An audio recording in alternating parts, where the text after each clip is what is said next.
I heard a natural lull in conversation, so I thought I'd give an opportunity to begin the meeting. If everybody can grab their seats, please.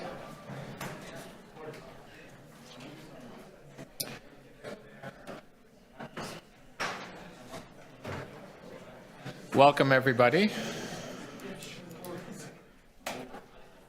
My name is Councillor Gary Crawford. I'm the chair of the Budget Committee, of course. Clerks and myself visually have seen that we do have quorum, so I'd like to call this meeting to order.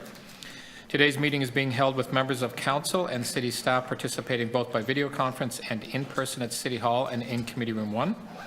City Hall is open to the public and anyone is welcome to attend the meeting at City Hall today. This meeting is being live streamed online at youtube.com/Toronto City Council Live. I ask for everyone's patience as normal if we have any delays or technical problems during the meeting. Clerk has provided all agenda materials on the Clerk's website at toronto.ca/council. Clerk's IT staff will be available to members of the committee to help with your devices. Although we are in different locations and meeting remotely today, the committee would like to acknowledge that the land we are meeting on is the traditional territory of many nations, including the Mississaugas of the Credit, the Anishinaabe, the Chippewa, the Haudenosaunee, and Wendat peoples, and is now home to many diverse First Nations, Inuit, and Métis peoples. We also acknowledge that Toronto is covered by Treaty 13 with the Mississaugas of the Credit. Firstly, are there any declarations of interest under the Municipal Conflict of Interest Act? If you have an interest, please raise your hand and unmute your mic. Seeing none, we'll move on. Before we get into the meat of today, I would like to just to do a small statement, if I can, please, before we begin. As usual, I'm looking forward to today's budget discussion. There are two pieces of correspondence that we have all received since the budget launch. Number one, from the Auditor General. The second correspondence was from City staff. One of the things I admire most about our council is we all bring different experiences to the table, different views, different beliefs. At the end of the day, we're here to represent the residents that we represent as city councillors. In my 3 terms as a councillor and 2 terms of chair of the Budget Committee, while the makeup of council has changed, that hasn't impacted the professionalism and non-political nature of the public service that work across city divisions to serve the city and our residents. We can and we do, and we will have one in today and a couple days next week, a vigorous debate about the budget. We do this every year, but it's important to do it with the facts. Before we begin the meeting today, I'd like to reiterate these clarifications so that even if our views differ on what we are investing in as a city, we are investing in the right way. What won't differ is the basic understanding of the facts provided by the hard-working city staff. There have been some misunderstandings with regard to the Office of the Auditor General, and the Auditor General did respond to all of us, as I've mentioned. What I want to do is publicly correct what the Auditor General has said to everybody here. I will now read the correction provided by the Auditor General. This is in relation to the report titled Review of Toronto Police Service Opportunities to Support More Effective Responses to Calls for Service. The report states, and I'm quoting here from the Auditor General, in approximately 40% of the calls for service for these 6 lower priority events types included in our sample, the circumstances of the call for that service at the time of dispatch suggested that on-scene PRU attendance may not have been essential and that a non-PRU police response or alternative non-police response may have been able to handle the event. The 40% in the Auditor General's report is based on only the 6 event types as follows: check address, check well-being, unwanted guest, dispute, landlord and tenant dispute, and noisy parties. Please note as well, I had to look this up with my team, and non-PRU police response means non-priority response unit police. The Auditor has explicitly advised that it is inaccurate to say Toronto's Auditor General found 40% of the calls for police service could be handled by an alternative response, as this implies 40% of all calls for service, and that is not what the Auditor General found. We also received communication from the Office of the City Manager and the CFO yesterday to clarify further some misunderstandings that may have happened a couple of days ago at the launch. And City staff are clear that the budget is balanced. The CFO, of course, is here today and is happy to offer further clarifications or answer any outstanding questions that councillors have. I advise members to correct any communications which they have publicly posted with inaccurate information to ensure that residents receive the accurate information. Okay. Let me get... This is a special meeting of the Budget Committee. Today is the first of 2 days of review for the 2023 budget. Over the next 2 days, Budget Committee are going to hear presentations from city service groups, followed by a deeper dive into each program area with questions of staff. Today's presentations have been made available on toronto.ca/council and can be found online as part of the Budget Agenda BU 2.1. In our meeting on Tuesday this week, Budget Committee established subcommittees to hear public presentations on January 17th and 18th of next week. This year, we're able to hear from the public in person at the Civic Centers, but also at video conference. I just want to go over that process with you right now. Again, members of the public who wish to speak at one of the Budget Summit subcommittee meetings can register by emailing at buc@toronto.ca, choosing one of the following time slots. So subcommittee is going to be meeting at City Hall in this room, Tuesday, January 7th from 9:30 to 12:30, 1:30 to 4:30, and from 6 to 9 p.m. That afternoon and evening, they'll be in New York, a different subcommittee, from 1:30 to 4:30, and from 6 to 9. North York on Tuesday. On Wednesday, and if you don't know where you're going to be going, I'll tell you afterwards. Oh, did I say New York? Oh, geez. Okay, New York, North York. Well, yeah.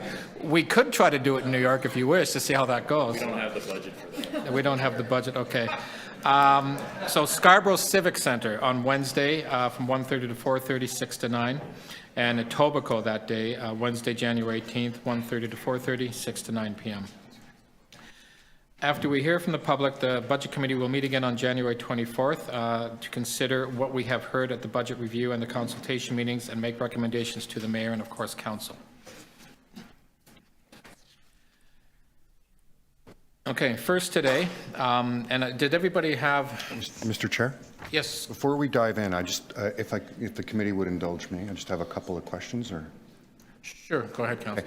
Okay. First, I have some questions that I think we have to go in camera for relating to public health and ambulance, paramedic service. Okay. If we can schedule that. Second, I want to make sure that I heard you correctly, that we're going to do each program area, we do individual questions, not just the whole division? Yeah, so what we'll do as in years past, Councillor, we'll do, as this says, we'll do a service group presentation. That'll be happening, and then we'll go into each individual area, as we've done in years past. Okay, I just wanted to make sure that was practice. And finally, the schedule that you just provided to us says we go till 6 o'clock. If we're not complete by 6 o'clock, what happens? If we do not go complete by 6, we'll be continuing.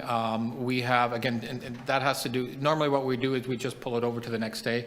Tomorrow with the sundown class, we have to be done by 4. We have Toronto Police and TTC, which will probably be fairly substantial just based on our sense. So we will have to get done today. So I just want to encourage everybody as quick. We will figure things out as we move forward. We'll see how things happen during the day, Councillor, but we may potentially have to go past 6 p.m. today. Thank you very much. And staff are aware of that. There are all staff around, but it'll be a long day.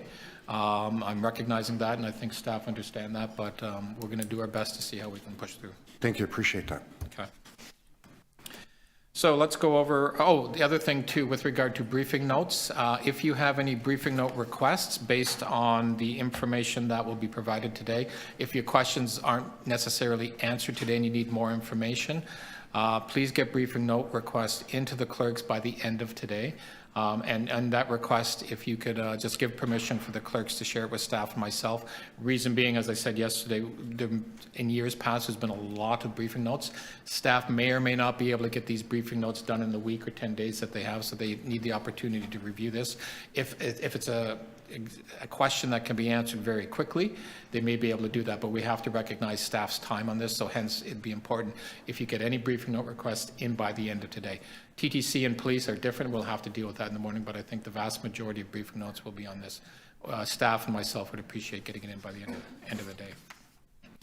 Okay, quickly, first we hear a presentation from the service group, of course, Community and Social Services. And these include the areas Toronto Fire, Toronto Paramedics, Children's Services, Dev and Culture, Toronto Employment, Social Services, Parks, Forestry, Recreation, Court Services, Social Development, Finance and Administration, Senior Services, Long-Term Care, Housing Secretariat, and Shelter Support and Housing. After that, and if we can get that done in the morning, that would be great, but chances are it'll be a bit of a challenge. After that, we're going to hear from the agencies. I'm going to read out loud the list of agencies I have in front of me, so we can look at potential, if there's no questions for a particular agency, we won't have the agencies sitting around, for the whole day, which could be the potential. We have done this in the past. It just enables staff to know or expect or anticipate any sort of questions that'll be coming up. So if I can run through the agencies right now, there'll probably be lots of questions on community social services, but just to give an indication from visiting councillors and members, will we can be having any questions on Toronto Community Housing Corporation today? Okay. Toronto Public Health, Arena Boards of Management. Okay. Association of Community Centers. Okay. We will. Exhibition Place. Heritage Toronto. TO Live. Okay. Toronto Atmospheric Fund. Toronto Parking Authority, the rate budgets. Yep. Toronto Public Library, yep, no problem. Okay, looks like we do have lots of questions. Toronto Zoo, TRCA. Okay, we do have questions. Toronto Zoo. Okay, questions. Yonge and Dundas Square. Okay. So let me just go through that quickly. I know staff are, so we have questions on everything other than Arena Boards of Management, Exhibition Place, Heritage, and Yonge and Dundas Square. Okay. So what we'll do, if it's okay with the committee, we will release those particular agencies for sticking around. Just want to make sure everyone's okay with that. Okay, next we'll go to the accountability offices. Again, we have submissions before us. Are there going to be any questions of the Auditor General?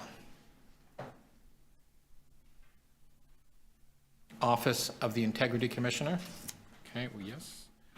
Office of the Lobbyist Registrar. Yes. Ombudsman. Yes. Okay. So again, on that, it doesn't look like we have questions of the Auditor General.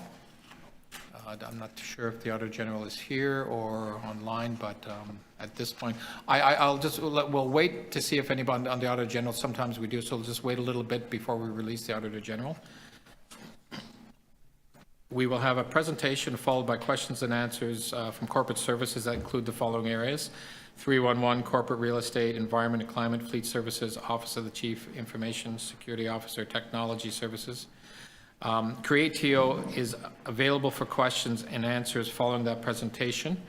Members, let me know, do we have any questions for CreateTO? Okay, so they will make sure that they are available. The final presentation today is going to be from Infrastructure and Development Services, followed by questions and answers on the following areas. We've got Toronto Water, Solid Waste, City Planning, Municipal License and Standards, Transportation, Engineering, Construction, Office of Emergency Management, PPFA, Toronto Building, Toronto Expansion, Waterfront Revitalization.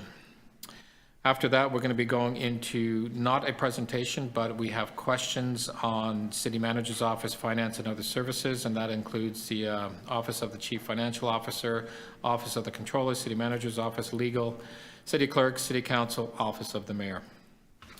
And again, I'll go through all those individually once we get there.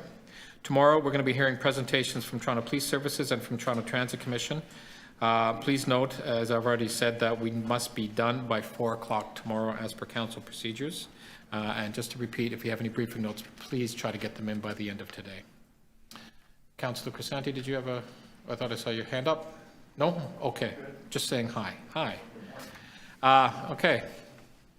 Now I'd like to turn it over to Deputy City Manager for Community and Social Services to lead us through the first presentation today.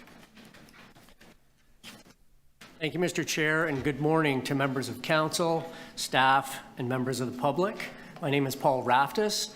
I'm the Deputy City Manager for Community and Social Services, and I'm pleased to be here today to provide an overview of the 2023 budgets being tabled for this service area.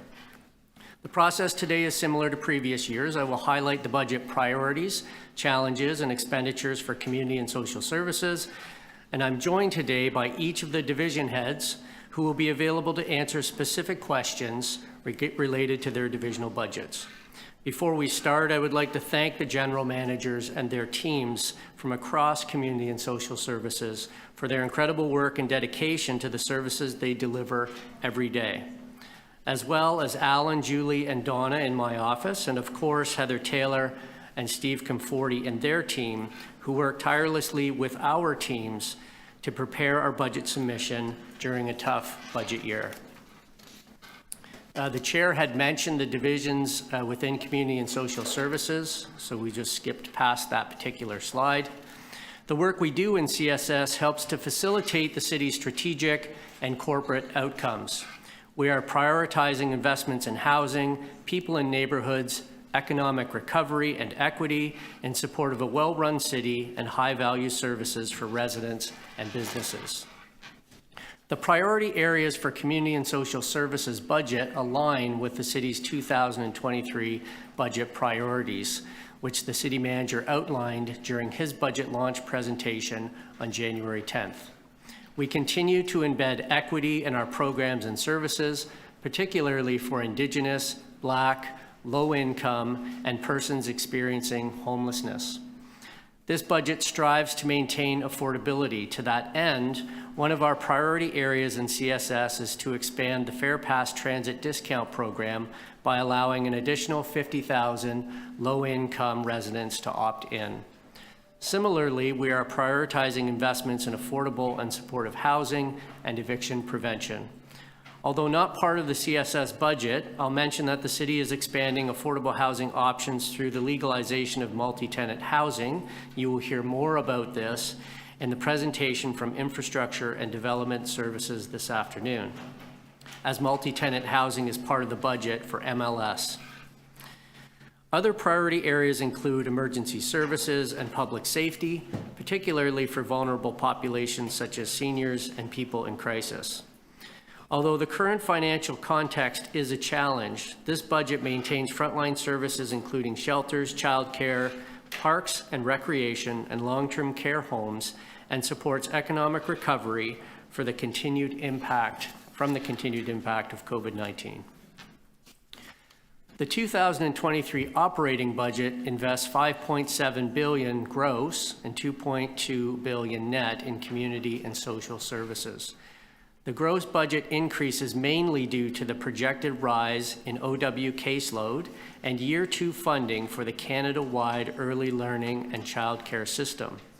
In terms of capital, the budget and plan totals $8 billion and provides critical investment over 10 years in aging infrastructure and development at $2.8 billion, addressing gaps and serving growing communities at $2.8 billion, housing and new shelters, $2.2 billion, with the remainder in modernization and other projects.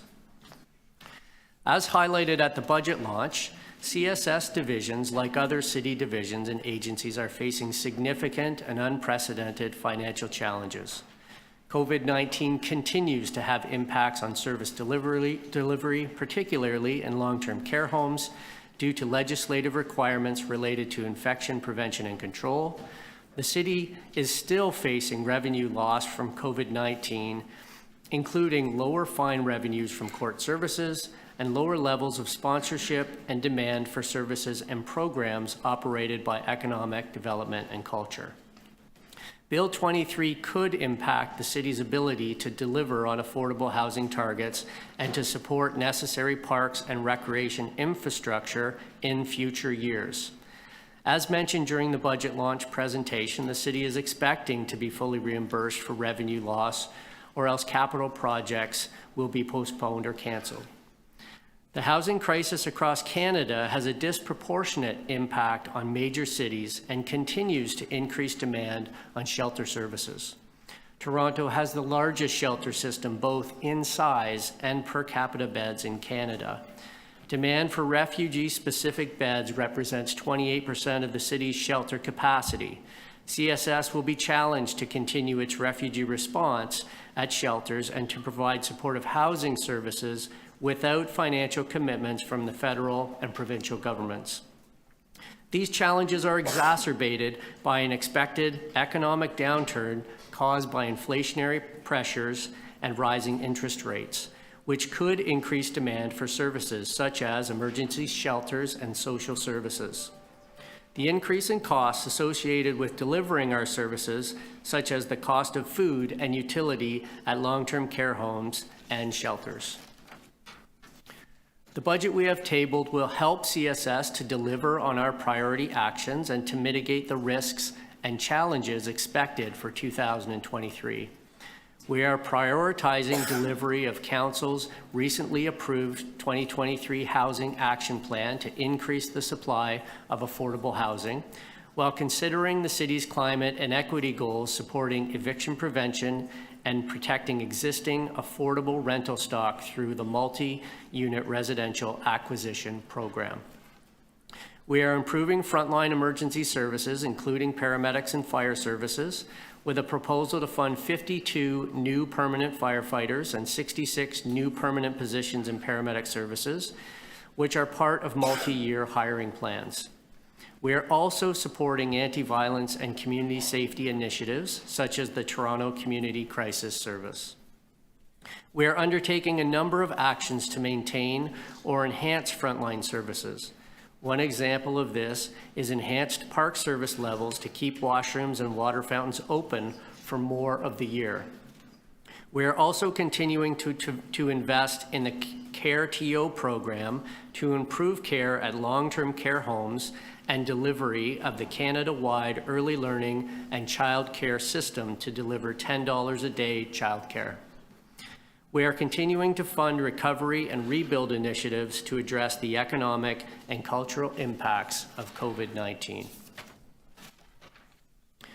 The 2023 operating budget invests $5.7 billion in community and social services. 20% is directed to employment and social services. Children's Services and Housing Secretariat account for 19% and 15% respectively. 12% is invested in shelter support and housing, and the balance is allocated to the remaining program areas. The budget includes $19.7 million in new and enhanced service priority programs, which includes federally funded public safety initiatives, paramedic and fire services enhanced staffing, enhanced availability of water fountains and washrooms in parks, enhanced eviction prevention in the community, and Toronto Community Crisis Service, to name a few. Also, the budget includes $362 million for COVID-19 response, mainly for physical distancing at shelters. 32% of the budget is allocated to salaries and benefits, 25% to services and rents, and examples of that would be childcare subsidies and purchase of service shelters.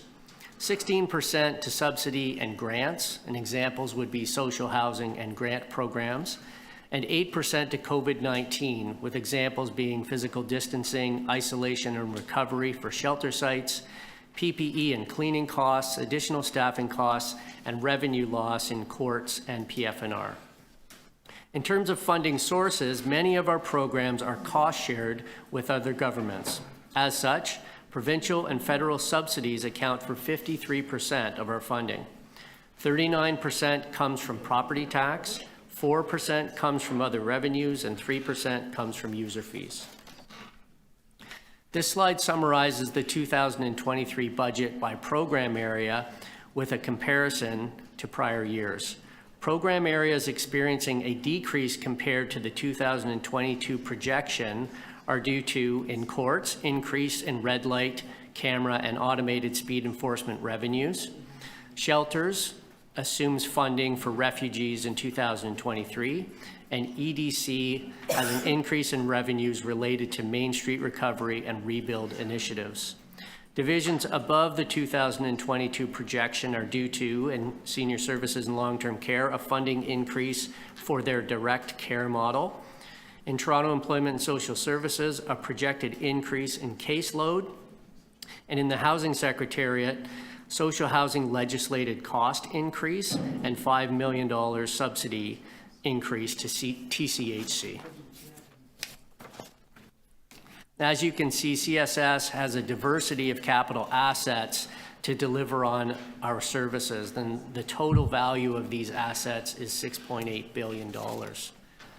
In terms of the 2023 to 2032 capital program, it invests $8 billion in community and social services capital assets. 41% of this is directed to PF&R, shelter support and housing, and the Housing Secretariat account for 9% and 40% respectively, with the balance allocated to the remaining program areas. In terms of funding, debt is the main funding source at 37%. Development charges fund 34%, recoverable debt funds 11%, reserves and reserve funds fund 9%, with other revenues funding 6%. The 10-year capital budget and plan totals $8 billion and provides critical investment over 10 years. Aging infrastructure and redevelopment, addressing gaps and serving growing communities, housing and new shelter, and modernization and other projects.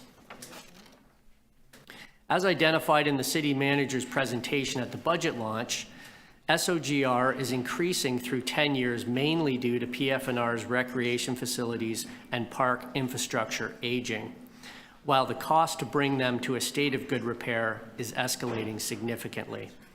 SOGR has been negatively impacted since the onset of COVID due to supply chain issues and cost escalations, increased cost of borrowing, and aging infrastructure and assets. As the city manager identified, the city will conduct a review of remaining SOGR challenges and return with a strategy and opportunities to address this for the 2024 budget process. And funding for climate action and investment of $4.36 billion over 10 years supports climate, reduces GHG emissions, and improves climate resiliency. This slide identifies projects totaling $3.16 billion to support climate action. These are existing projects. And on the second slide, they're new projects supporting climate action totaling $1.9 million. The 2023 capital program invests $819 million in community and social service capital assets. 53% of this is dedicated to housing initiatives and TCHC state of good repair. 29% is directed to PF&R to address gaps and serving growing communities and state of good repair. 4% to SSHA infrastructure projects, with the balance being allocated to the remaining program areas. And in terms of funding, recoverable debt is the main funding source at 22%. Development charges funds 20%, debt funding is 22%, federal funding is 17%, reserves and reserve funds fund 12%, with revenue funding 6%. And this concludes my brief overview of CSS, Mr. Chair. Thank you very much, Mr. Raftis. So we're going to get into the details of each individual division next, but are there any overall questions of the presentation? Again, just overall. I think generally, okay. The Councillor Sachs.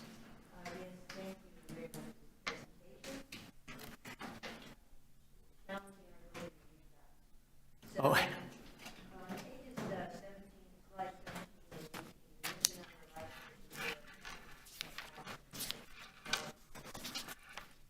Thank you. Let's try that again. Okay, the mic will help, especially with a mask. Sorry about that. So on slides 17 and 18, you indicate a number of items that you say are funding climate action. These seem, however, to be things that the city is doing anyway, to which you're simply adding some energy efficiency components. So, for example, on slide 17, you're adding 1,000 new shelter beds. You're not adding 1,000 new shelter beds in order to reduce climate emissions, correct? You're doing that anyway, and this is listed as climate action because there's some amount of this money that's not disclosed that's going to reduce emissions from that building, correct? Yes, that's correct. We are building those 1,000 shelter beds, and they will contribute to this climate action. Well, they won't pollute as much as they would have if we built them a different way. Is there anywhere that you've disclosed what percentage of this money is actually going to climate action as opposed to building 1,000 shelter beds? I certainly don't have that in this presentation, but we can take that question away and look at that for sure. Right, and it wasn't in the briefing notes provided Tuesday or Wednesday either, correct? No, that's correct. Okay. Thank you. Thank you. Councillor Perks. Thank you, Mr. Chair. Councillor Sachs actually raises a very important point. What is the test when the analysts are going over budgets for whether something counts as climate mitigation?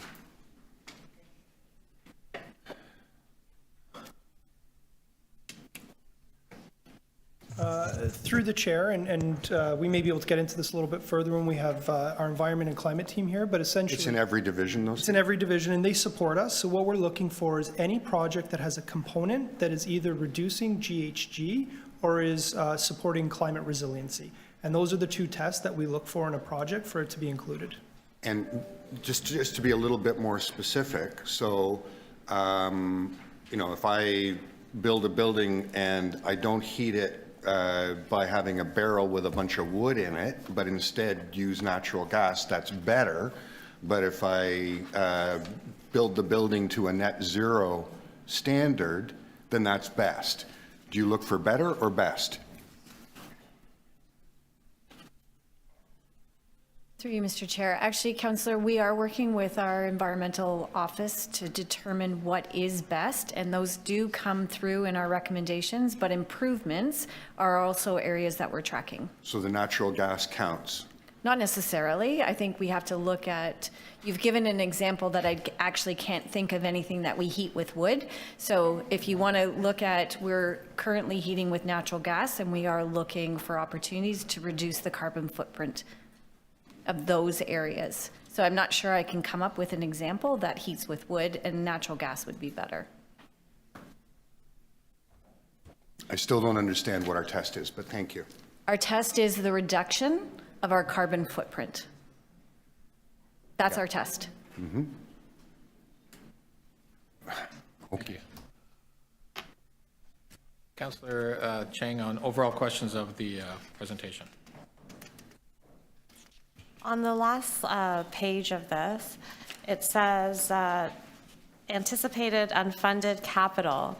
So one of these is in my ward, 25 Canterbury, EVA satellite. Is that $18 million? Is that 18 million? Is that allocated for renovating the building or fixing it? Because right now it's empty, and it's been empty for a year now. So does this mean that if this is an unfunded project, that it will just stay empty and they will not have a place to go?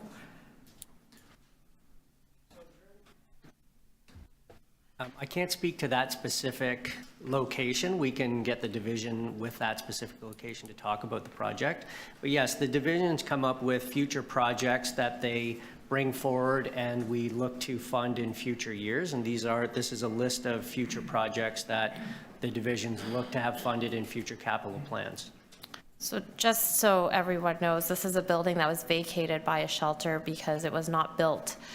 There's mold and the plumbing is deficient, so they had to leave in an emergency a year ago, and now they're in a hotel shelter that's closing in April. And the fact that it's anticipated unfunded means that it will be an empty building in the middle of Willowdale. So anyways, I'm done, thanks. Thank you. Seeing no other, take it into committee after, oh, sorry, Councillor Fletcher, you had some, this is just overall presentation and we'll get into the details after that. Yes, I do. Thank you very much, and welcome to your new role, starting off with the budget. DCM rep. I'm just wondering, just to be clear, it says 2020, I'm on page, I'm on the page that has a net operating budget. So it's 2021 actual, then there was the projection for 2022, and then there's the 2022 budget. Could we say that's 2022 actual, or why does it not say actual? You're still figuring that out? Through you, Mr. Chair. Actually, Councillor, the year-end books are only closed in February, so we don't actually have the final figures for 2022. So that was our best projection that was reflected in the December Q3 variance report. So are you anticipating any big shifts from what's here showing as the budget? Big shifts we would deem as material, and I don't think so. No, so it's a notionally, let's say it's notionally, it's the actual, unless there's something catastrophic. As of December, it was our best projection based on a set of The notional assumptions. actual, thank you. So just in, I'm just interested in some of the court services, if you could just, there's some major changes here. Can you go over some of the changes that you're showing? Fairly large amounts of money. Yep, so Or court Susan is available services. to speak to that. Yes, through the chair. The increase in revenues you see reflected in don't know court where they are. services 2023 budget is a reflection of an increase of enforcement activity by enforcement agencies such as Transportation Services, who are expanding the number of automatic speed enforcement cameras and red light cameras. So that's a savings there, but is there also an income stream for that because of red light cameras and speed enforcement cameras? Yes, the revenue is projected at just over $90 million for 2023's budget. Through you, Mr. Chair, if I could, Councillor, just to clarify, Yes, the number please. you're looking at is the net, so the Yes. revenues are reflected. So that's why you are seeing the red figure. It's because the revenues have increased. So you're seeing a net number of the revenue as well as the expenditures. Okay, thank you. And are we going to get into children's services a little more deeply? So the other thing is, for, interestingly, fire services, despite hiring, we're not going to be spending the same amount. Are some of these related to just pandemic spending, that we projected more and we didn't spend it?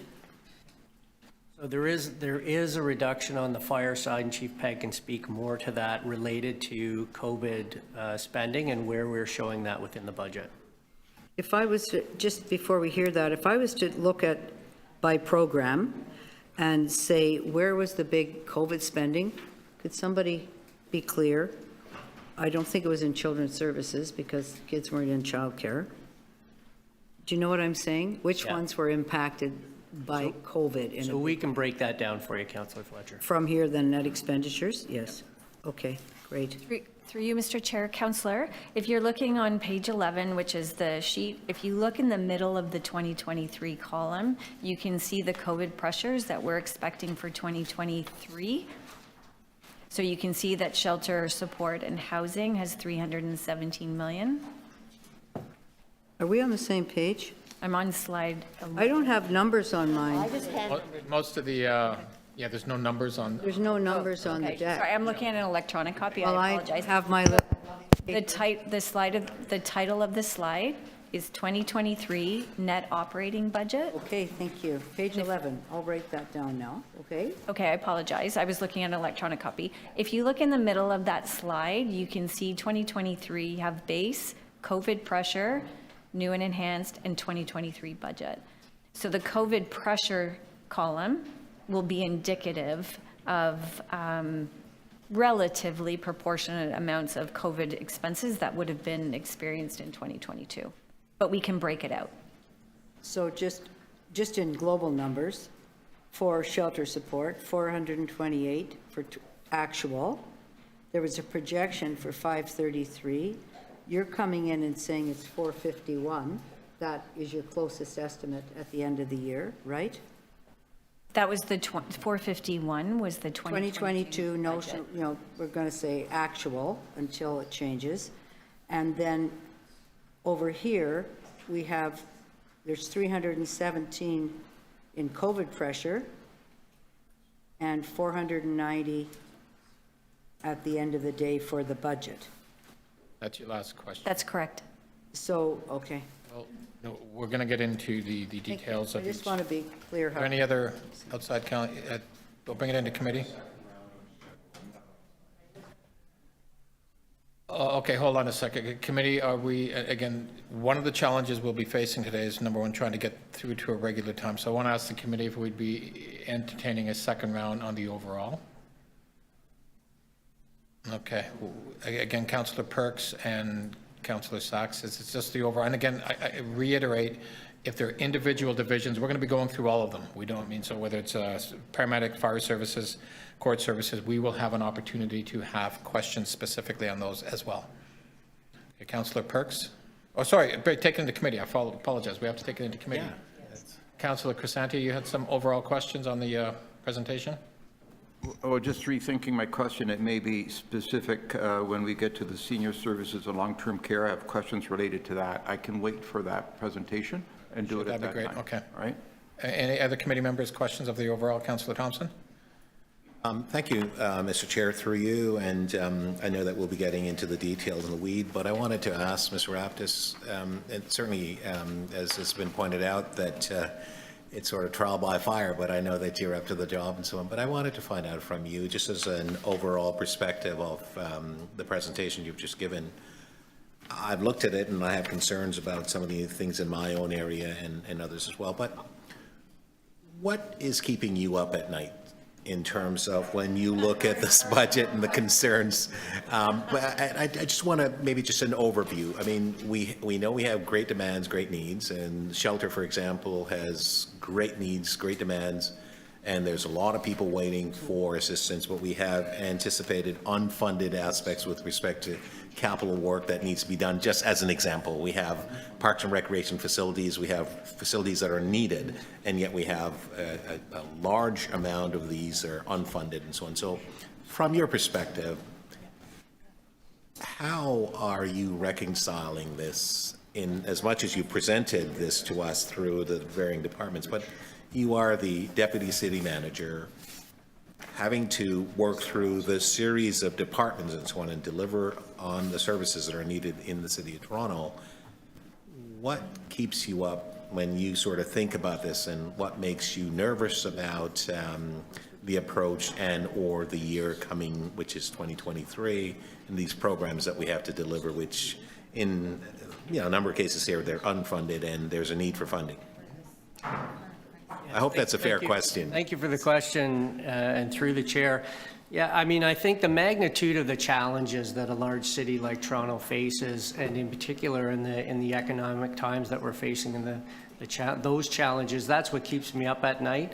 I think we really need to have excellent partnerships with other levels of government if we're able to take on these huge challenges.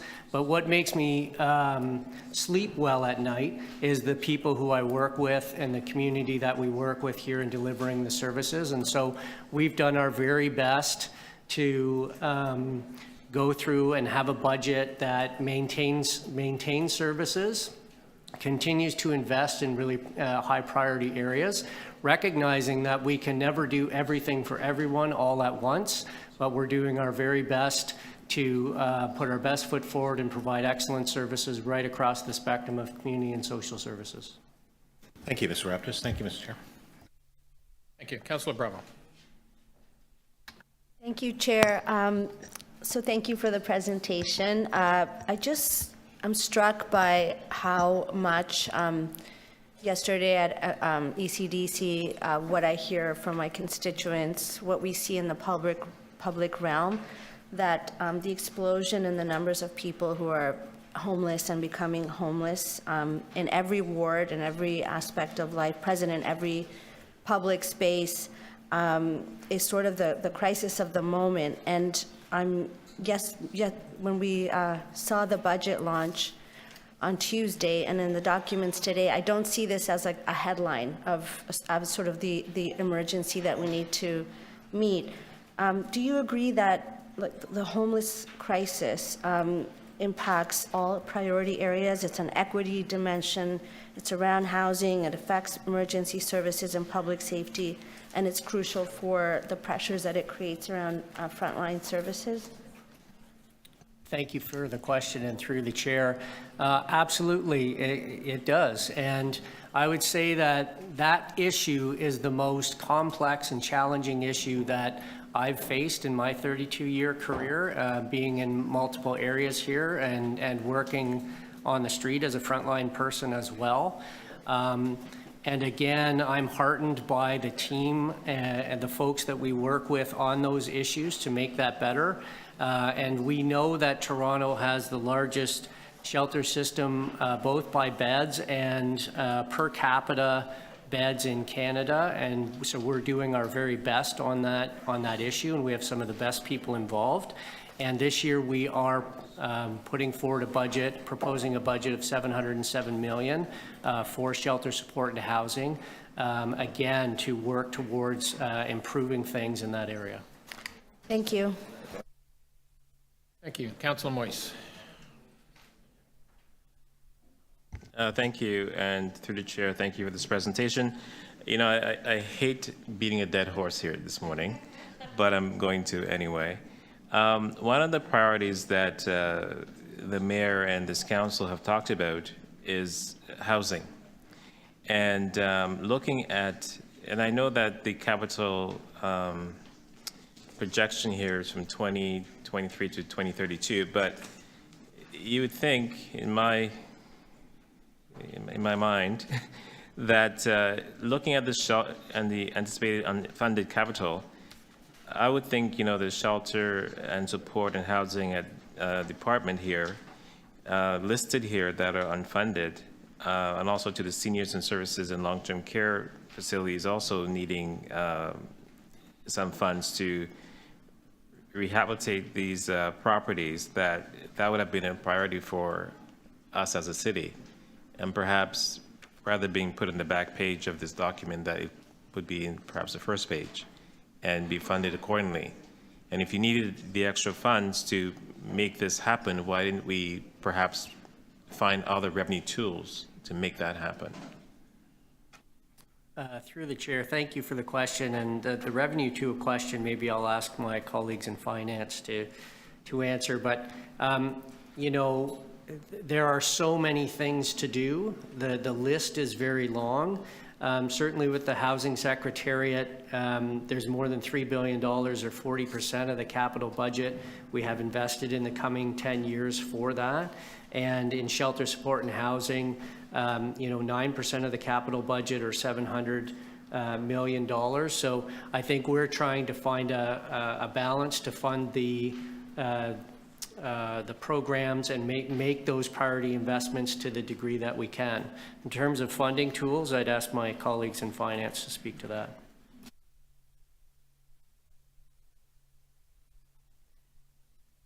Through you, Mr. Chair. Councillor, if you refer back to the presentation we had a couple days ago when we were talking about funding tools, we explained that the property tax, the use of the property tax, was being spread out over obviously a large scope of programs. We are looking to have conversations with other orders of government to explore what other funding tools would be available to the city outside of a property tax limitation that we have today. Just a quick follow-up to that. I know the City of Toronto Act allows us to be creative in finding other tools other than property tax to help us, you know, fund some of these programs. So just to put that out there. Thank you. Thank you. Any other committee members for questions? I've had a request to do a second round, recognizing that a lot of the questions I'm hearing are actually on the individual areas that we need to get to. So if there's some overall questions, Councillor Perks, you had indicated an overall question. Yes, thank you. I'm trying to understand in the capital program here, my understanding from the note that the budget chief read from the city manager this morning, or referred to, that this budget is built on the assumption that the federal and provincial governments meet our asks, but if they don't meet our asks, then we have this reserve fund. But also in the note, it said that if the reserve fund is not drained, the money is available for capital projects. Does this assume that those reserve COVID funds are available for capital projects, or does it assume they're not? Through you, Mr. Chair, that provision that you're referencing is not currently in the capital plan. It is sitting outside the capital plan in the event that we have to draw on it. So none of the capital spending planned here assumes that that money is available. Okay, thank you. And this may, I don't know if this is for you or the clerk. The law says that the City of Toronto and other municipalities have to maintain a debt ceiling of interest payments being no more than 25% of annual expenditures, but in our municipal code, we've self-limited to 15%. That's where our debt ceiling comes from. Mechanically, if we want to change the debt ceiling, do we have to take something to council before we vote on the budget, or can we do it at the budget meeting?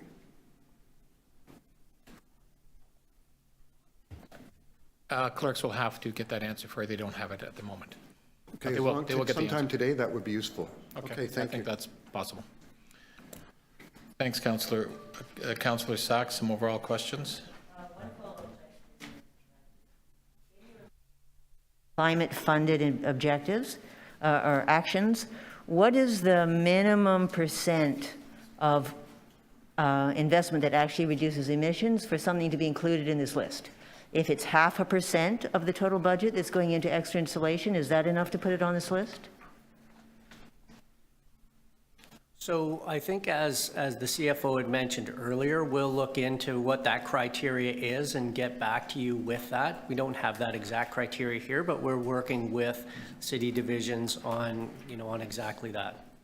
We'll find out what that criteria is. Thank you. Okay. So we'll begin now. Sorry, we'll take it into committee. Second question is Councillor Thompson. Yeah, thank you.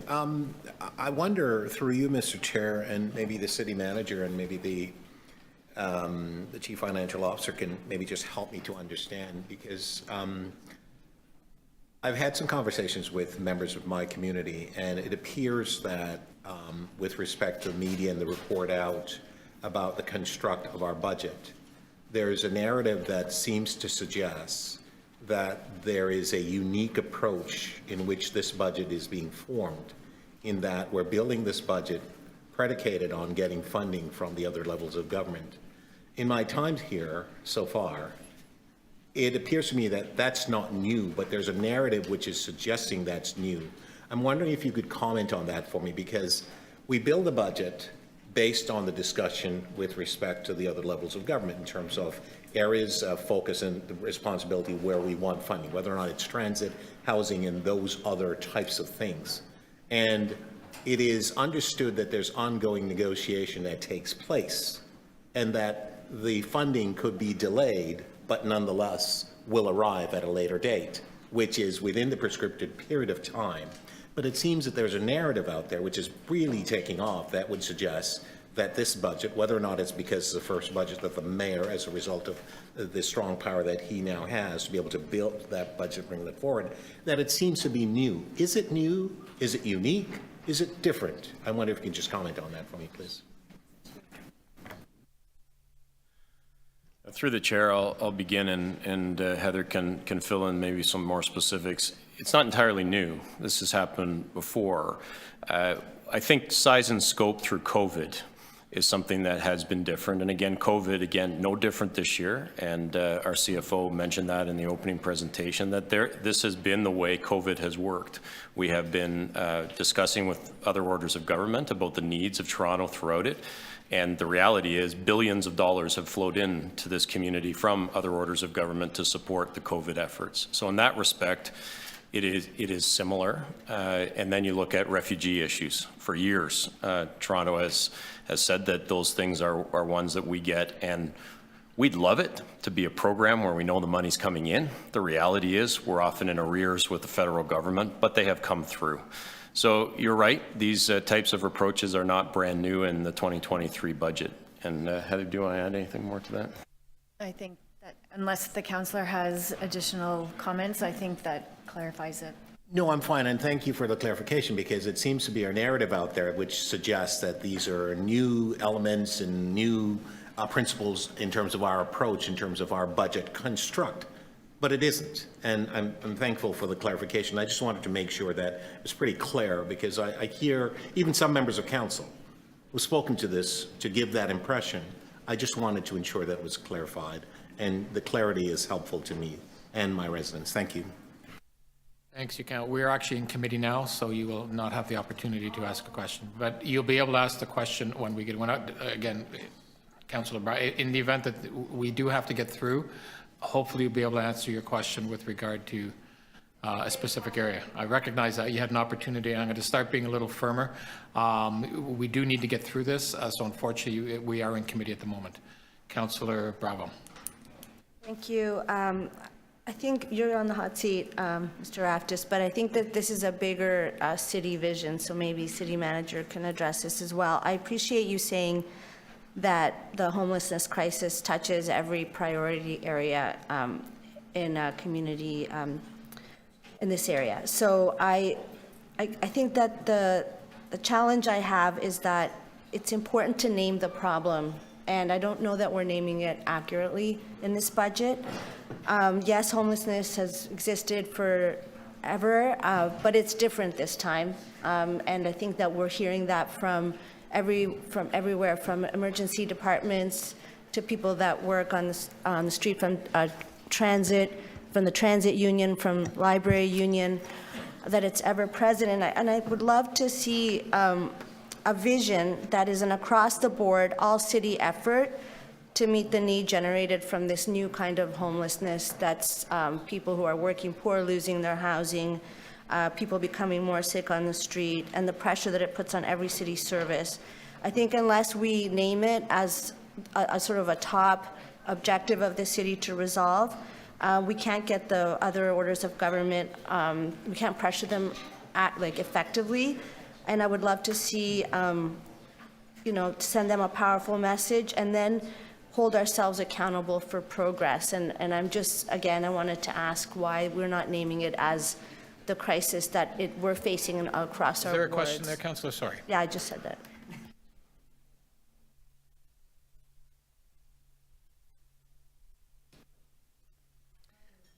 Thank you for the question, and through the chair. I can tell you that every division within CSS is fully engaged in this as partners, and whether it's paramedic services or fire services, Toronto Employment and Social Services, you name the division, we are all working together and contributing to the success within that very significant challenge. And it does feel very challenging right now, but I can tell you that it's been a challenge for a long, long time. It was a challenge 32 years ago when I started as a paramedic, and I appreciate that it is very front and center at the moment, but it has been a challenge for a long time. And Toronto is providing a very comprehensive response to this. Again, having the largest most comprehensive shelter system in Canada, both by per capita and sheer number of beds and expertise. And we are going to continue to work at this. We're going to invest $707 million this year, assuming the budget is passed. And so as a team, we are going to work at this together and have the best outcomes for people we can. Mr. Chair, if I can just add one more piece, I think what you will see in a few areas in 2023 is that we are now also looking at the impact of COVID-19, the impact of the pandemic, and what parts of those will continue to wind down as we move into future years, and what pieces of those become fundamental parts that we will have to examine citywide that have not been related to COVID-19. They will continue in a different way. And so 2023 will see some additional analysis and work come forward on the issue of homelessness that will be much more tied to where is the future going for this city. And I think at that time, we'll be framing how we move forward into the future, because some of this, I don't believe, is disappearing as a result of moving into whatever this phase that we're calling of COVID-19. Thank you so much. That's the answer I was looking for. Thank you. Okay, we are going to be going now into the different areas, the different divisions. There may be a bit of, we may or may not have to have some of the staff come up to the center here, but if they can answer in their seats, that would be fine as well. First is Toronto Fire Services.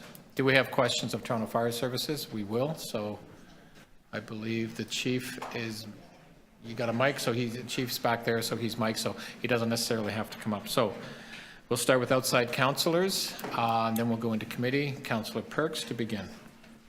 Hi, thank you. In the analyst note on page 3, there's a graph that shows the percentage of, or the percentage of times that you get the full turnout of the crew within 10 minutes, and it shows projected and then below that actual, and it shows that for next year we're projecting that we'll meet it, but actually we won't. The 90% turnout in 10 minutes of the full crew in 10 minutes 24. Have I read that right?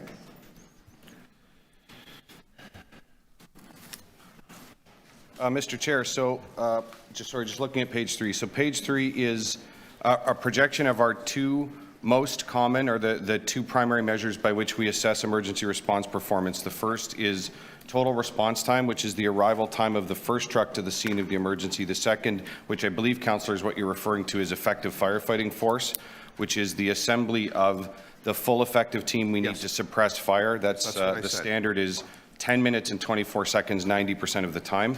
I can tell you that we actually met that standard this year at 90%, and our projection is sitting at 89%, and that's an analytics projection. There's a slight variance to that, but best indication is we will be at 89, if not making that 90% in 2023. The graph shows you don't make it. Am I reading that correctly?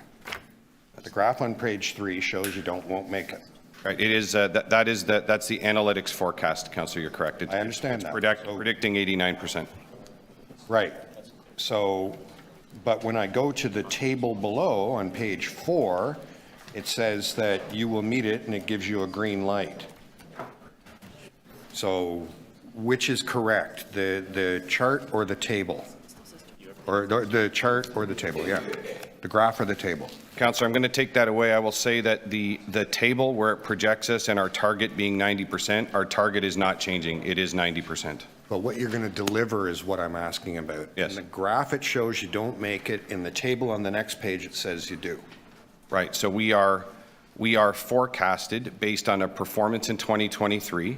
We are forecasted to, it is showing, analytics is forecasting a 1% reduction. So 89 versus 90. Okay. Having established that the chart is accurate and the table on page 4 is not, you have a number of other performance measures listed in the table but are not charted. Which of those are you not going to meet? So in the chart, Councillor, if we look at the outcome measures for emergency response as we're talking about, so effective firefighting force, 90% is our target. Total response time, which is the first truck performance, we are forecasting to achieve 84% in 2023. The standard is also 90%. Okay. In the description of the work you're doing, and the very commendable work to try to increase the force, because, you know, we're currently down, you state that you've been having some trouble recruiting and that you had to put an extra class in. How is our pay comparable to other municipalities in the area? Mr. Chair, very comparable, if not, it is not only comparable, it's at the upper echelon of the salary structure for first-class firefighters, so very comparable. So why are we having trouble recruiting? Mr. Chair, the reason that we experienced difficulty recruiting was as a direct result of the COVID-19 pandemic. I see. We use the candidate testing service provincially operated by OFAI. They were required as a result of COVID pandemic restrictions to shut down for a period of time, which caused us to pause. So we are working through the process of eliminating those vacancies, doing very well, and assuming standard attrition rates in 2023, we are on track to eliminate our vacancy count in the upcoming year. Thank you. Final question. On page 6, it makes reference to Toronto Fire having to cover off some calls that would have in past gone to Toronto Paramedic. And you expect that to continue? Mr. Chair, I'll start. I may ask my colleague from Paramedic Services to build on this. So just one point of clarification, Councillor. This is not a situation where fire services are taking them in lieu of paramedics. So we have worked in direct collaboration, of course, always, but certainly never more so during COVID-19. One of the things that we were able to identify together as a team are a number of what our paramedic colleagues refer to as low acuity calls that we were able to add to the primary response category for fire services. That enables our crews to respond and do initial assessment on low acuity calls with the overall goal of maintaining paramedic ambulance availability. And Vic, you may wish to add to that. Thank you. Oh, yep. Sorry. Thank you. Thank you. Seeing and no, Councillor Burnside.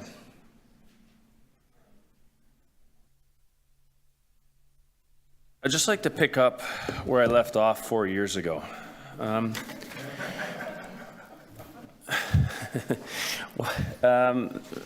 Through the chair, what is the annual operating cost to provide fire service on the Toronto Island? Mr. Chair, approximately $3.1 million annually. Thank you. How many calls would you receive from November 1st to April 30th? I'm sorry, Councillor, the timeline? November 1st to April 30th, the 6-month period where the amusement park isn't operating and the yacht clubs and all the various attractions are closed down. Mr. Chair, I don't have that specific data with me. Happy to get it. I can tell you that in 2022, the total emergency response volume on Toronto Island was 259. So if I were to ask, what would that be a cost per call? Would you be able to answer that? Mr. Chair, very rough math. And this is based on, so literally taking $3.1 million, dividing it by 259 incidents is $11,969. Wow, okay. And what's the average call in the rest of the city to provide that service? The rest of the city, and I'll just, Mr. Chair, explaining that's taking 483.3 million divided by the 168,436. Emergencies across the rest of the city equals 2,869 per incident. So that would be rough. So the island service is roughly 4 times that. Okay. So how many calls would the next, I'll say slowest, I presume the hall on Toronto Island is the least busy. How much would how many calls would the next least busy hall receive? Mr. Chair, the station on Toronto Island is our least busy by emergency calls, that 259. The next, in I guess that order, the next least busy is Fire Station 215 on Lawrence Avenue East at 728 calls. If I may, just for some context around the next least busy for the stations on the mainland, there is a primary call volume, that's the number I gave you, Councillor, at 728. Important to note that all of our mainland stations, of course excluding the island, those stations, and certainly Station 215 is an example of a station that is very active. There was a question yesterday about dynamic staging. That is a station that is very actively moved throughout the city and throughout that area on cover-up and dynamic staging, what we would call cover-up deployment. Thanks. So if I infer correctly, you're saying the utility of the next slowest station exceeds the actual number of primary calls they get. Mr. Chair, yes. What I'm saying is that it's a little more complex the utilization of that station and that crew is a little more detailed than simply looking at the emergency call volume for the station. Okay, thanks. I'm just going to shift gears. How many sick days on average do Toronto Fire Service personnel take on an annual basis? Just 1 second, Councillor. I may need to get back to you with respect to incidental sick. I have stats with me for both long-term disability and WSIB. I don't believe I have specific details on incidental sick time. Okay, no worries. How about the long-term? That's my last question is actually on the long-term disability. How many people will be on that? In 2022, we had 71 Toronto Fire Services people on long-term disability in 2022. As of January 9th of this year, that number is 61. Okay, and would any of those, I guess now 61, that's the important one, would any of those individuals be eligible for, to take their pension at an unreduced rate? Mr. Chair, I would have to go and look. I'm going to wager or hazard a guess and say it's likely that some are. We have a considerable portion of our service that are eligible for an unreduced pension, and that's obviously an operating liability that we carry each and every day. But I would have to go get those specifics, Councillor. Okay, great. Thank you very much. We can follow up on the others later. Thank you. Thank you. Thank you, Councillor. We'll now take it into committee. Committee members have questions. Councillor Nunziata. I just have a couple of questions. As far as the false calls, has it increased in the past few years? Because I know we discussed it a few years ago, the number. And then also the private alarm systems, that there was a fee that we were going to charge. If you can tell me what the revenue is on that. Mr. Chair, Councillor, I'm going to get back to you on false alarm data. I just need to find the specifics with respect to false alarm revenues. Our 2022 total budgeted false alarm revenue is, 2022 actual false alarm revenue is $24.895 million. Okay. So that's a huge increase. It is a substantial increase. Yes, my chart I'm looking at is showing me at 16.2%. Okay, thank you. Thank you, Councillor. Councillor Thompson, then Moise. Thank you very much, Mr. Chair. Through you to Chief Pegg. Chief, good morning. Chief, this is the first time I recall that a budget relating to fire, and I don't have groups of people coming in saying we have concerns about equipment and or service levels and or hiring and so on. I'm just wondering, what have you done that's uniquely different this time around? Mr. Chair, I will say this. The City of Toronto ought to be very proud of the fire protection performance that is provided here. We provide residents of Toronto with the highest levels of fire protection performance anywhere in this country and beyond. This is a very good budget for us. It does not include any service level reductions whatsoever. We are maintaining all of our service levels and, in fact, includes the provision for the first 52 of an eventual 156 additional frontline firefighter positions that will provide us with the ability to increasingly maintain service levels and our performance objectives against things like unplanned absence. And when I say unplanned absence, I'm referring specifically to things like WSIB, LTD, maternity and parental leave, and ill-dependent leave. So it is a good news budget. It maintains service levels, and I have every confidence that what is proposed in this budget will enable us to continue to provide world-class fire protection to our city. Thank you very much for that, Chief. Can you break it down for me? I know that a number of years back, the program was started to ensure that we have more inspectors going out, to ensure that people were doing the right things, and buildings, for example, vertical buildings and so on, were obviously within the context of, again, I'll use the term doing the right thing. In this budget, the 52 numbers that you've spoken about, and you was it 100 and, I'm sorry, I think I missed the number, the total complement that you were arriving at. It's 106 or 160? This budget includes 52 new additional, which is the first annual. The plan is, the projection is to increase by 156, so 52 each of year beginning 2023. All right, so the number of inspectors that you have, maybe just quickly, if you can just let me know what that number is as part of this budget. The total complement and what we refer to as the community risk reduction team, which includes inspections as well as public education, fire investigations, and fire protection engineering, is 235, Councillor. Okay, thank you. Then, Chief, can you tell me where is the sort of level at this point in terms of the diversity aspect that you and I and others have been working on for many, many, many years now? Where are we that, for example, what is the sort of percentage breakdown of the diverse complement of employees that you have?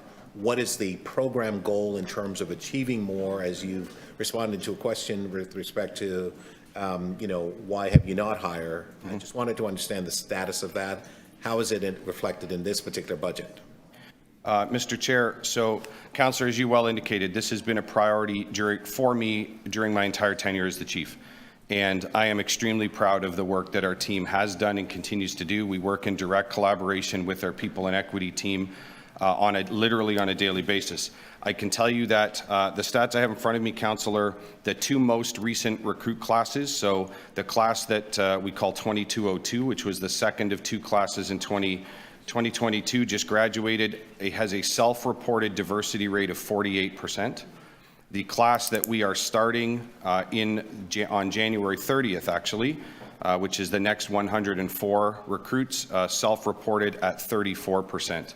We have re-engineered, working with people in equity, we have over the last number of years re-engineered our entire recruitment process to place an increasing equity focus on. Fair enough. Thank you very much for that. So, Chief, then help me to understand, what are the tools or the initiatives that the fire services has incorporated in order to help to attract particularly young black individuals in this city who are interested in fire? We've learned many years ago that there were some issues relating to why they were having challenges. Some of it was the expenses of the training, the courses that they have to take, and so on. And I just met a young white boy, and I use the term boy, young fellow, who wants to be a firefighter, and he has expressed to me concerns about having to get his DZ license and other things, and he can't afford it. And so I use that relative comparison that it's not just blacks, but others as well are feeling that there's a deterrent from them to participate. I'm just wondering, what programs are you incorporating? The Vancouver program we had looked at many years ago, I'm just wondering if you have incorporated that as part of this budget process. Last question. Thank you. Mr. Chair, so there are a number. I'll give you a couple of the top highlights. So I think first and foremost is our partnership and integrating the candidate testing service through the Ontario Fire Administration Incorporated, or what we call OFAI, as a foundational principle in recruitment. That is a process that allows every applicant to go and submit themselves to the mandatory testing aspects of the career before they make their investment. So they can go and take the aptitude testing and some of the psychometric assessment and understand the critical bona fide occupational requirements from a medical standpoint before they make their investment. That has had a huge impact in giving people the opportunity to therefore make informed decisions before they're going and committing thousands of dollars towards their academic achievements. So that is one.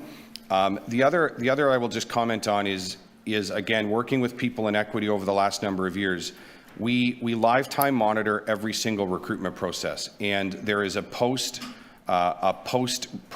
review that is done where each process we take the opportunity to identify anything within our process that has a disproportionately high impact on any member of any community, and that gets reviewed. And over the past number of years, a significant number of requirements and processes have been changed, some have been removed, and the end result is, I'm proud to say, we see recruit classes self-reporting diversity across that entire designated group spectrum at as high as 48%. Thank you. Councillor Moise. Thank you, and through you, Mr. Chair, to the Fire Chief Peg. In the short time I've been a councillor, one of the complaints I receive from small businesses in my ward is false fire alarms and being pulled by perhaps people who are underhoused or have mental health issues, and they receive a bill from your office. How is that? Is that a policy that you have put in place, or whose policy is that? And how can we rectify that?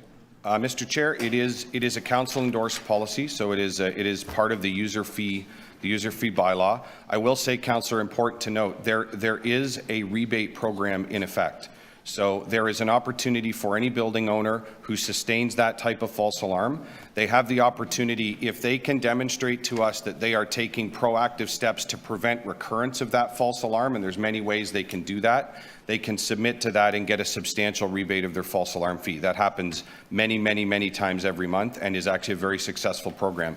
It provides a financial rebate incentive for the property owner and helps to keep our false alarm rate as low as we can possibly keep it. Let's be clear, though, there are small businesses within a larger building complex, and is this the individual small business that's actually being billed or penalized by the fire department to no cause of their own. So, I do have a second question. So you mentioned, and I think Councillor Perks alluded to it, that where's my form?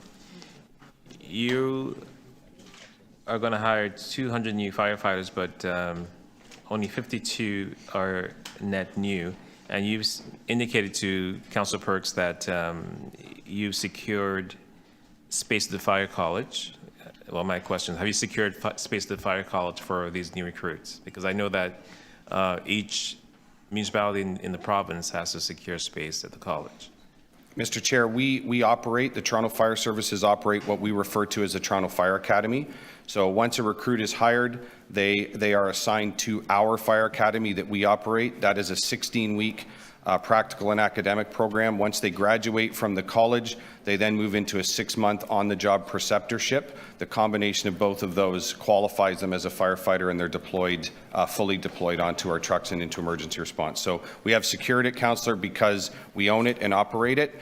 And I can tell you that over the duration of COVID, our team literally doubled the capacity of our Toronto Fire Academy and our recruit classes. Our cap used to be 52 per class. We're now at 104, and that is as a result of moving to 2 shifts, doubling the number of shift instructors, and creating literally an outside-the-box solution to get it done, and we are now moving at 104 per class. Okay. And one final question, it's not really talked about often, is the mental health of our firefighters. Do you have mandatory mental health supports for them after major incidents? Mr. Chair, so mental health is equally important to me, Councillor. Thank you very much for raising it. There are a number of supports in place, and I am very proud to say that with the support of Council last year, we added the first, and for the first time, we have a full-time staff psychologist on staff in Toronto Fire Services. He is making an extraordinary difference in our folks, so that is available to them. We have incorporated both road to mental readiness, or what we call R2MR training, into recruit training, as well as through a no-cost partnership with Wounded Warriors Canada, now offering before operational stress, or the BOS program as well. So proactively training, supports in place professionally through the staff psychologist, and as well as a very robust and very successful peer support team that is now supported by the staff psychologist as well. To answer your question, the other question you asked, it is not mandatory. It is voluntary on a person-by-person basis and is managed completely confidentially. Thank you very much. There has been a request for a second round. Is it the will of the committee? We are already in committee. We have asked questions of outside counsel. Is the will of the committee to go to a second round? Could I get a first? The way it works is once we get, you need to be in the room, Councillor, when we do visiting councillors. When we come into committee, you need to be here. So to do that, we need to have a second round. Maybe the committee will agree to hear my question. Is the will of the committee just to have a second round? Mr. Chair, just to the point that the councillor was not in the room, and I know that she's had an interest and so on, I'm not always going to support a second round on when you call those votes, but just for this one, I will support the second round for. Again, which is fine, I'm fine with that. I just want to make, again, recognizing we got a busy day, we have a lot of people. Just to clarify, you need, if we're doing visiting counselors, the visiting counselors, if they're listening, they need to be in the room when we do that. We may not always go to a second round depending on the will of the committee. Thank you, Mr. Chair. So the committee is, we'll go to Councillor Fletcher for questions. Thank you. It practically took 2 minutes to decide that, but I'll just point that out. Thank you very much, Francis. Thanks. I just want to follow up on some of the questions that Councillor Thompson started with fire, and happy to hear about your 44% self-identification and changes in that way. But I'm wondering if you have worked with the Chief People Officer to make sure that you're digging as deeply as possible into equity-seeking groups. Have you done that? I'll ask the Chief People Officer if that's something she would consider doing and working with Toronto Fire. Through the chair, thank you, Councillor Fletcher. Deputy the Fire Chief Peg and I have just started. Chief. Yeah. Chief. Don't demote. Sorry, there's too many titles here. I feel like I'm in the military. We have just started those conversations again. Certainly, I know that there is work being done from an equity perspective in the hiring. We have been talking more about a dedicated resource to the specificity of fire in engaging the kind of people that we need on board, particularly post-COVID. So would, just because it has been a division, and I want to congratulate the chief and all of Toronto Fire for really taking this in hand, but it's been a long time coming, that there would, currently, I believe, it's OW and tests that assist applicants. Is that correct? Occupational health? Toronto Employment and Social Services. That's how people make their way into the application process or get assistance. Mr. Chair, I can take a shot at that, Councillor. So we do have a program that works through OW in collaboration with TEST that is helping creates a path, if you will, for some of our most underprivileged residents to achieve careers in the fire service. Admittedly, those are things that were complicated and challenged through COVID. Yes. They are now restarting with literally with some renewed energy to come now that we are largely in a post-COVID world. But yes, those programs are in place and have been successful through tests. You're on OW through tests. There aren't other pathways, and I guess I'd ask the Chief People Officer if. For the recruitment of the next round, if you'd be able to look at even how to look internally into the city and people that already work in the city in a way of moving into Toronto Fire. And is that being done right now? Just for example, Ms. Romoff, you have a tremendous number of young people of color working in recreation. I don't know, can you tell me if that's a source of recruitment at the moment for Toronto Fire, or is that a potential source of recruitment? So through the chair, we very specifically in our part-time recreation workers try to hire locally from a lot of the youth that live in the communities near the community centers that they're working. Sorry, can you not?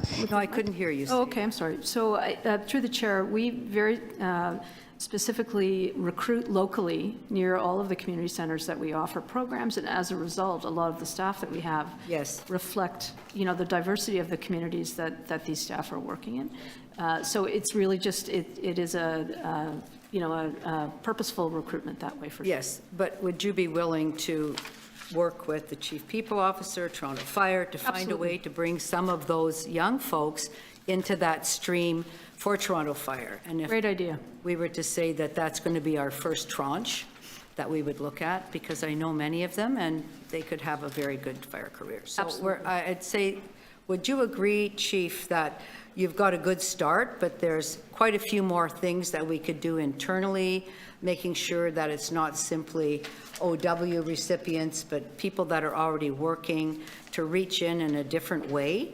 And I see our former city manager nodding, so I must be hitting something right. Tracy's nodding. Mr. Chair, I absolutely agree, Councillor. This is work that has been underway for some time. It's important, and 100%, I give you my word, this is not something that will ever have a finish. It is a work in progress and something that we are not ever going to stop working on. I guess, should it only be up to Toronto Fire, given the interest to come up with the plan? Is that how you see it, or would it be more of a collaborative effort through DCM, Parks, Chief People Officer? So do you see it as your job alone, or involving sectors in the city that have a genuine interest in ensuring success and already do? Mr. Chair, I absolutely see it as collaboration first. That is how we work. And Councillor, you made reference to the TEST program. TEST has been extraordinary in helping OW recipients achieve their mandatory formal academic, what we call NFPA 1001 credentials, which gives them the ability to apply and be hired into Toronto Yes. Fire. It's No, I understand. magnificent. But you'd agree with me Thank you, that Councillor. in order to be there, you have to be an OW. You're not trying to have a different job at the city. That's You would your agree last with me on question. that? Yes? Yes. Thank you. Thank you. I'll take it into committee. Any questions? Seeing none, we'll move now to Toronto Paramedic Services. Outside councillors. So, Mr. Chair, before we start here, this is the area where there's an in-camera issue, and I don't know how you want to handle it. Oh, you're right. I do apologize. I don't know how you want to handle that. We could put it off till later. I'm easy, however you want to do it. I just want to remind you that there's a... Go into camera now because the chief's talking. Yeah, well, why don't we hold this down? We'll figure out probably, Yeah, I'll come explain what the issue is to you, and then... yeah, let's you and I chat. Well, let's hold this one down for the moment, and we'll figure out the best time to get into. Thank you. This. Okay. Next is Children's Services then. Outside councillors. I don't want to miss my chance to get Francis to ask for my behalf again, so I'll put my hand up. Councillor Fletcher, it's all yours. Thank you. Are there any changes in service in the 2023 operations? Sorry, you're over there. Through the chair, changes in service, we've maintained... Any closures or anything like that? Children's Services consistently every year evaluates our services, and, there's often closures, but there's also offset by expansion. So, yes, there has been some closures this year, but we also have 2 new centers that open, as well as 5 expansions that are underway. So which centers are closing?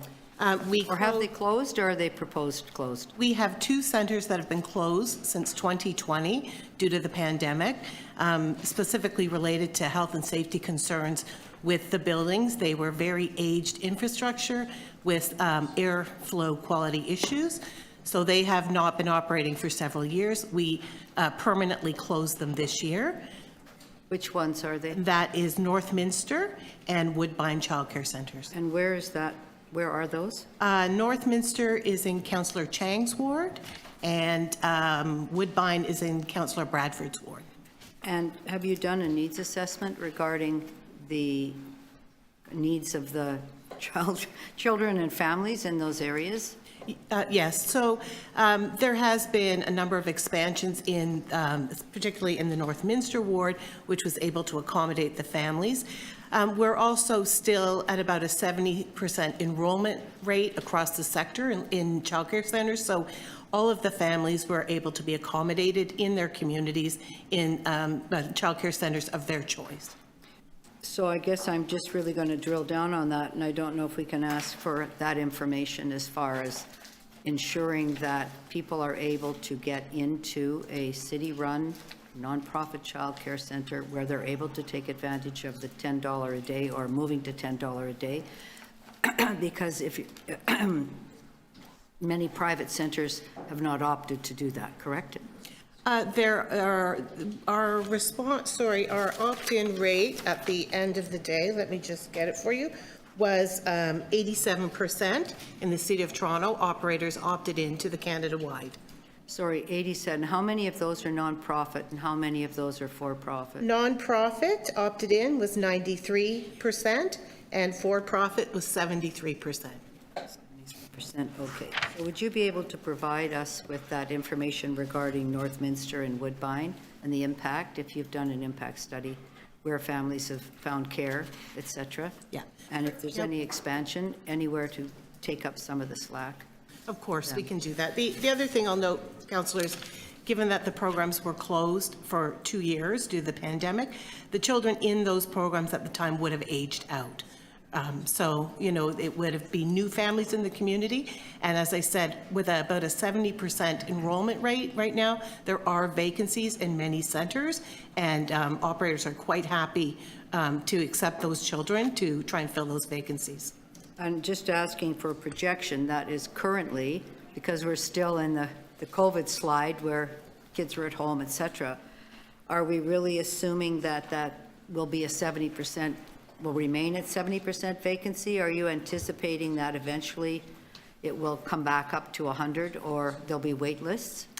Yes, we are anticipating that with the Canada-wide, and as we move towards $10 a day, that there will be increased demand. And that will be, you know, we have a robust capital program. We have a number of projects that are complete, underway, and the province has signaled an additional commitment through Canada-wide to provide funding for capital, which we expect to hear about Toronto's allocation in the spring. So we do expect the demand to increase, and we will continue to expand childcare, both the city and working with our provincial and federal partners. So we are expecting to grow the system. That's our goal. Yes. Because of $10 a day childcare. Correct. And so these are permanent closures. I think their capital dollars are actually in the budget to replace the Woodbine or repair Woodbine. So we'll be looking at kind of a futuristic spot where that may come back in to operation. We always look for opportunities. So in that particular case, there's a retrofit and renovation of Coxwell, which is in the same ward. So as we plan for that, we'll look at an opportunity to expand the footprint at Coxwell to take up, you know, any of that demand in that ward. We do that on a ward by ward, neighborhood by neighborhood basis as a regular course of planning our capital projects. And the Coxwell one's at Queen, and the Woodbine one is at Street? Quite a ways It's away. on Milverton. Milverton, so very They're literally big geography. They're literally kilometer, you know, I think it's 2.1 kilometers, something like that, very close. Thank you, Councillor. Thank you. Councillor Chang has questions. Thank you. I'd also like the same report that Councillor Fletcher requested. Is there a capital plan to refurbish Northminster? Northminster we have permanently closed that location, but there are a number of capital projects in that ward that are slated to open in 2022, 2023, and we can provide you with a list of all of those projects when we're there. Great, thank you. So when I see the usage is 85%, I'm wondering, is there a by ward or neighborhood analysis of that? Because I always hear about moms in my community scrambling to find places and being on waiting lists. So it doesn't, you know, the experience of the moms in my community would not reflect that. So is there a report by ward about the capacity of the daycares? Through the chair, we do have that information, and it does vary by ward, you're correct. So we do have a breakdown by ward in their sort of current experience, and we can provide that. And does that report then guide how you build capacity according to what the usage is across the city? No, that report just tells us how the existing operators are doing in terms of enrollment and vacancies, and it helps guide us to support families looking for care. In terms of investment and expansion, as I said, we work with our provincial partners, which significant money in expansion actually flows from the province to the school boards, and it doesn't come to the city. So we have over 8,000 spaces that are planned in schools, but we also have our own capital, which you see in our budget, which is over 1,000 spaces. Great, thank you. I'm just concerned, you know, when we have the areas where there's a lot of density being planned, oftentimes the capacity just isn't there, and Willowdale is definitely one of those neighborhoods. With regard to early on centers, I see 96,750 for 2022, and only an addition, actually an increase, sorry, of only 1,000 spots. And I'm wondering, is there a target in terms of population growth and spots? Because again, in my neighborhood, people, fight like it's the Hunger Games to get spots in Early On Center. So what is the, goal in terms of capacity in relation to the growth of population? Through the chair, thank you. And the target that you see for 2023 reflects the early on centers that are existing, operating at full capacity. The early on program itself is 100% provincially funded. There has been no new investment in early on funding since 2018. So although, we would be interested in growing, but we really are not just in terms of capital investment, there would need to be the corresponding operating dollars from the province who actually funds all of the operating expenses. So we certainly know where they all are. We certainly know the neighborhoods where we would be able to expand and we would have an interest to expand, but we are really reliant on new investments from other levels of government to fund that. And I see that in terms of equity, there was an early on innovation grant. Was that also funded by the province? Yes, it was. And can I request a briefing about that program? It's something I'm very interested in. I do think equity-seeking groups often don't access these programs, especially given the Hunger Games environment. It makes it even more inaccessible. So I think the intentionality to expand these programs into especially Black and Indigenous communities would be a very good use of that allocation. Does the city have jurisdiction over the allocation of how early on funds are used? The province sets out the guidelines, but essentially early on programs are free drop-in programs for families.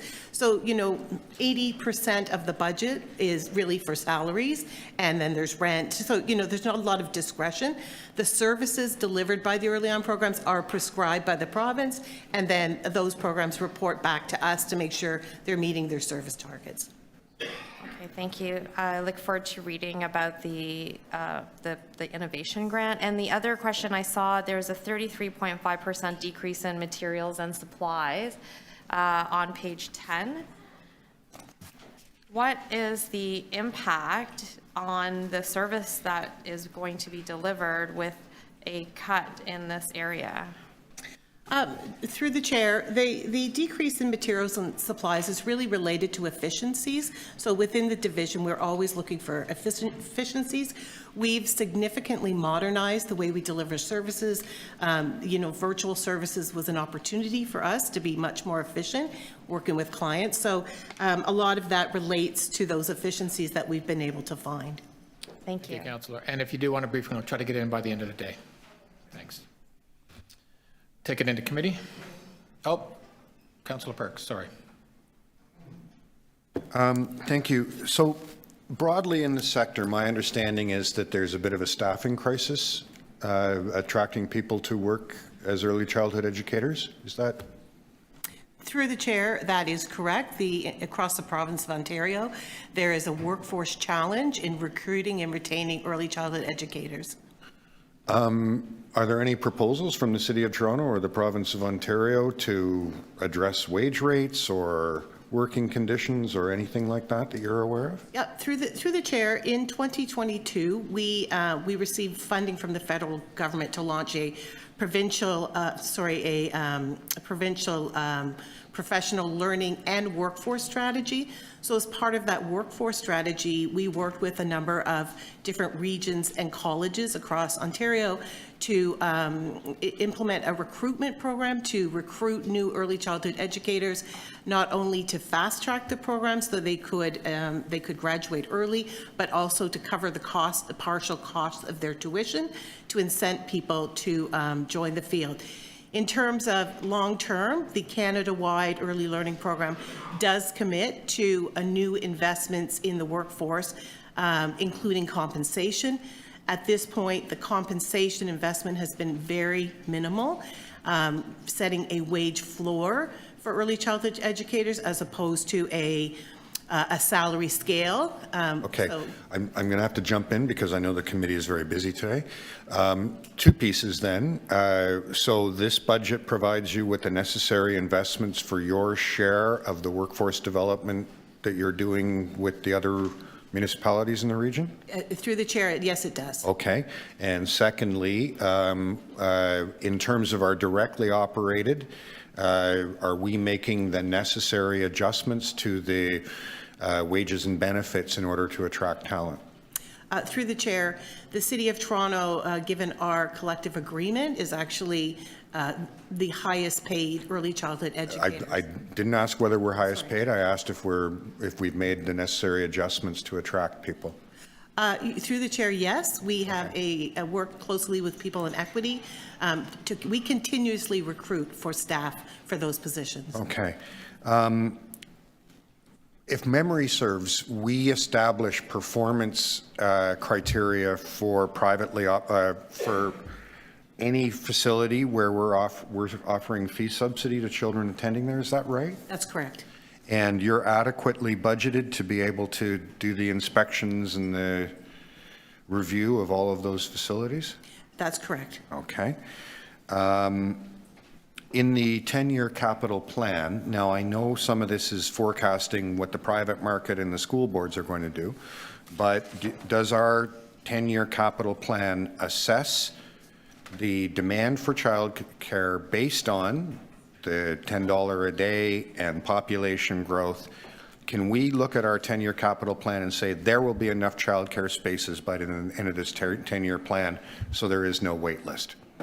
Through the chair, to be honest with you, without provincial and federal investment, the city and corresponding operating dollars, I might add, the city would be limited in its ability to fully achieve the demand. However, we are making progress. As you noted, we have added, since 2017, we've added over 6,800 spaces. In our 10-year capital plan, we have over 1,000 spaces. I appreciate that. I'm really trying to get enough questions in here. Could you, there must be some measurement, wait list time, number of people on the wait list, that we can use to assess how we're doing, not just spaces built. Do you have anything like that? Through the chair, we do monitor our wait list regularly and assess, the demand from families for fee subsidy.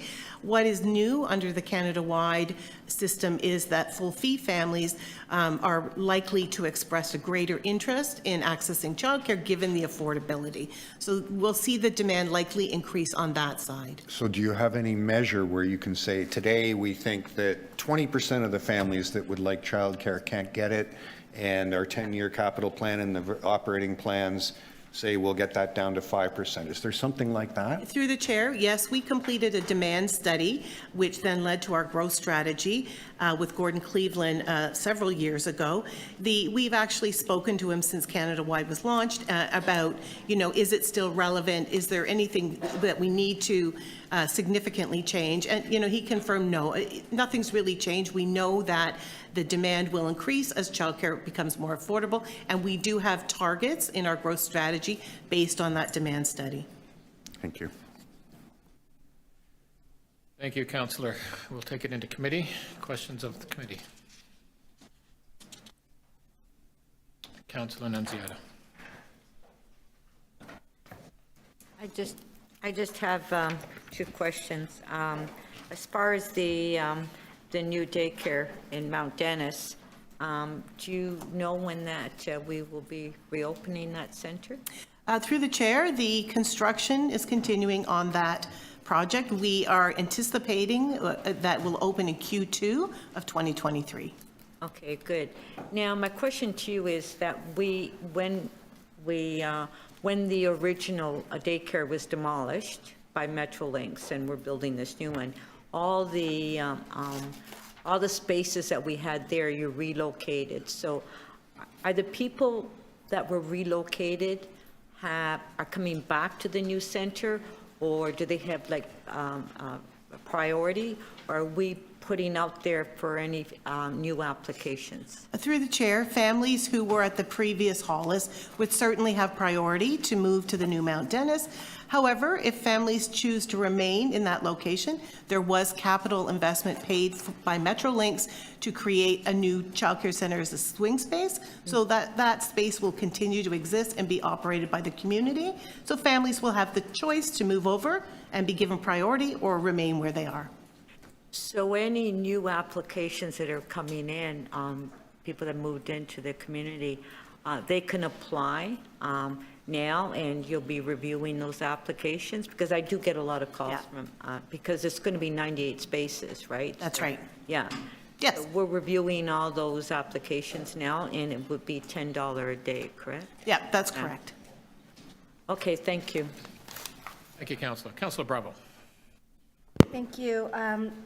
My question is about the implications of the school board lease agreements. What have school boards said about the status of that? When will these be renegotiated? And how will that affect childcare in the City of Toronto? Through the chair, we've been working closely with the school board, who has recently formally notified the city that they are interested in terminating the current lease agreement that the city has with the school boards, which essentially pays the rent for some childcare operators in TDSB spaces. So we've worked with the school board, and we've already spoken to the province, and we have a commitment that any impact related to increases would be mitigated by Canada-wide early learning. In fact, this is the ideal time if we're going to get out of that legacy agreement, because the provincial and federal government are now providing revenue to offset parent fees. So centers cannot, in fact, raise their fees, and that money will have to come from federal and provincial governments, and they have committed to work with us on that, and we will have that in place before the change, which is January 1st, 2024. Thank you. Thank you. Councillor Thompson. Thank you very much, Mr. Chair. Through you to Ms. McManamy. McManamy. That's it. Sorry, just tongue-tied this morning. I wanted to ask you a couple of questions around the notes on David and Mary Thompson, the Child Care Center. When is that expected to be completed? If you just give me a second, I probably have that right here. Okay. David and Mary Thompson, it's in the design stage, so we're expecting Q4 2025. 2025. Okay, great.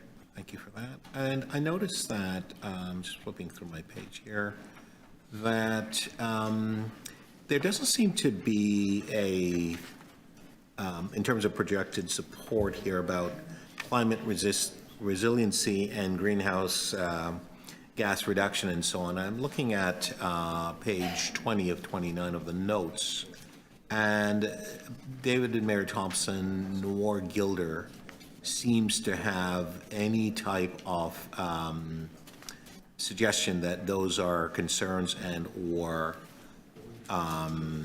initiatives that will be incorporated as part of the facility construction.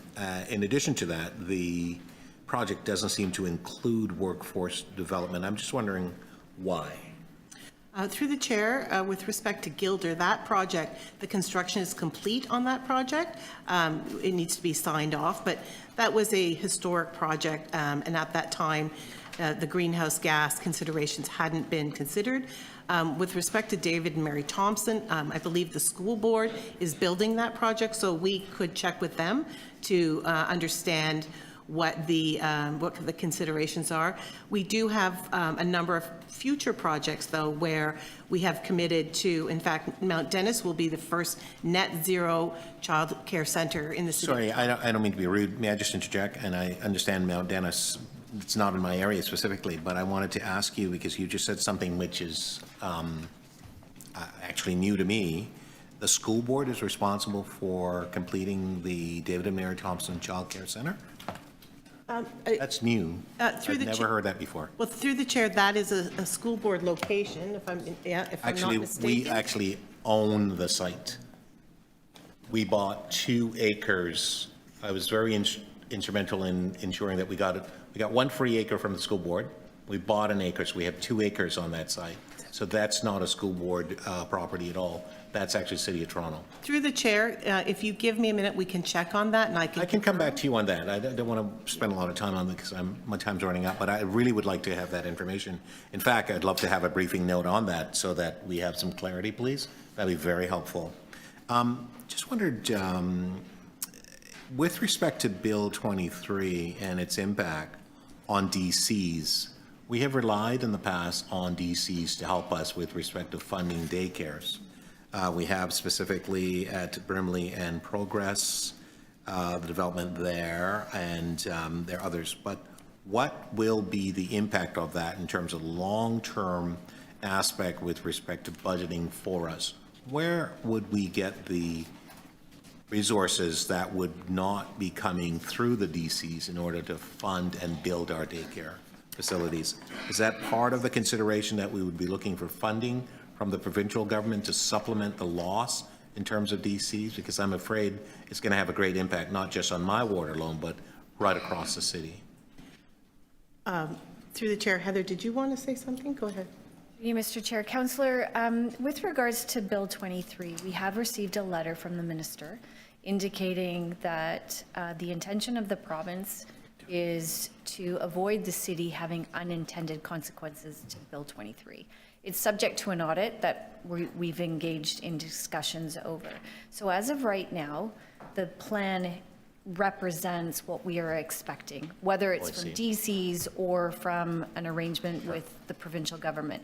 In the event, and this is what we just want to flag, in the event that that doesn't happen, we will have to recast the capital plan and assess what revenues have been protected. And given the projects are funded from multiple sources, we would have to identify which projects are vulnerable based on revenues being impacted.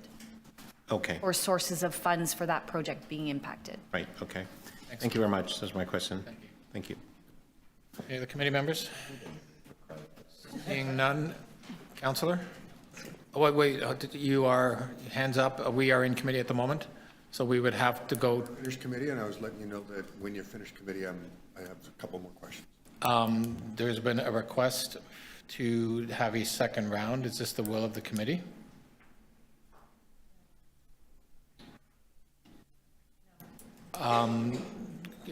Mr. Chair, we may have to do a recorded vote. Sorry, Mr. Clerk. Is it the will of the committee to have a second round? It's the last time I'm voting for Gord. We'll give him a second round. Tells me he's in. All in favor? Okay.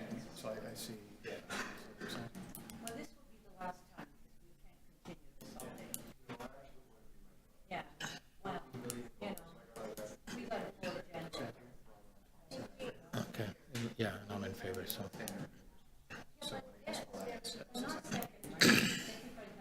Thank you. I believe, you want to call? Okay, it has carried. So I just want to recognize that and some of the frustrations in the room. We do have an unbelievable amount of work to get through. I recognize we all have, we need to have our ability to ask questions, but there's a balance here. So I'm just going to ensure that councillors, when you do ask some questions, try to get them in your 5 minutes, because there's no guarantee that we can have a second round depending on the will of the committee. So I just want to, we're doing our best here, but we have a lot to get through today. Okay, second round, Councillor Perks. Thank you. So there, in my previous questions, or in answers to my previous questions, you made reference to the child care growth strategy. I don't know that's the correct title. Does the current budget have enough spending in it in the 10-year capital plan to create 30,000 new child care spaces in the City of Toronto, which is the number listed in the growth strategy? Through the chair, the current budget does not have funding for them. However, the growth strategy was a 10-year plan, so those 30,000 spaces were to be phased in over 10 years. I asked about the 10-year capital plan. Oh, does the 10-year capital plan have enough spaces? Yeah. I would say, yes, it does. Okay. I might want to pursue that offline. And does your budget reflect 27,000 new fee subsidies? Through the chair, there is no increase in the number of fee subsidies. Okay. And when we were talking about pay, I realized I phrased my question incorrectly. For private centers where we provide fee subsidies, are we requiring the same kind of pay necessary to attract sufficiently well-trained staff to meet our targets? Through the chair, in community-operated centers, obviously they set their own budgets. Some of them have collective agreements. The operators submit their budgets annually, and we the city provides a cost of living increase. And in 2023, the province is also providing what they're calling a cost escalation increase in terms of inflation, so that centers can increase those salaries and meet those needs. Okay, thank you. Councillor Chang. Thank you. With regard to the 30,000 spot growth strategy, I'm just wondering, with the federal government's announcement of 500,000 new people coming to Canada and many of them land in Toronto, how closely pegged is that with estimated population growth? Through the chair, the demand study was based on estimated population growth and does use census data to track year over year the growth in population in corresponding with the demand. So was the federal policy of the 500,000 taken into account in calculating these numbers? Because I think there is going to be an increase because of that. Through the chair, I don't think that information was available at the time, but certainly remember, out of those 500,000, not all of them will require childcare or even have children. Oh, yes, I'm just saying the percentage of the 500,000. And is there a percentage of a reflection of the number of children in the system that need childcare versus how many that have available spots? Because not all parents will put themselves on waiting lists, even if they want the childcare. But so is there a calculation of available spots and the need in terms of the population? Through the chair, that's where the 30,000 number arrives from. So taking into account if childcare were more affordable, which was part of the growth strategy, and the population, and number of children 0 to 6, that's where the 30,000 growth target was arrived at. But I mean, like today, what is the number today? Is it we need 30,000 today? Through the chair, I would say that we have, as I said, we've continued to expand. So I would say less. We've actually achieved, I'm going to say about 40% of that 30,000 target. However, the landscape is significantly changing in Toronto, right? We're only in year 2 of the Canada-wide implementation of that program. So, we're carefully watching those enrollment levels and vacancies, and we're working with the province, who is very much a partner in this, and the program is highly prescribed. So very much working with them to provide that feedback around growth targets for Toronto. I guess what I'm getting at is I would like to see a concrete number, and I know it's a changing landscape of, what is the gap that is existing currently, because we have this plan of 30,000, but it's over 10 years. What is the current gap? Through the chair, we can take that away. Okay, and great. provide that. Thank you. Thank you. Take it into committee. Seeing no questions from committee, thank you very much for Children's Services.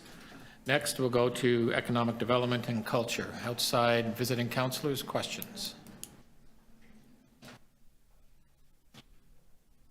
Seeing none, we will go to take it into committee. Committee members, economic development culture questions.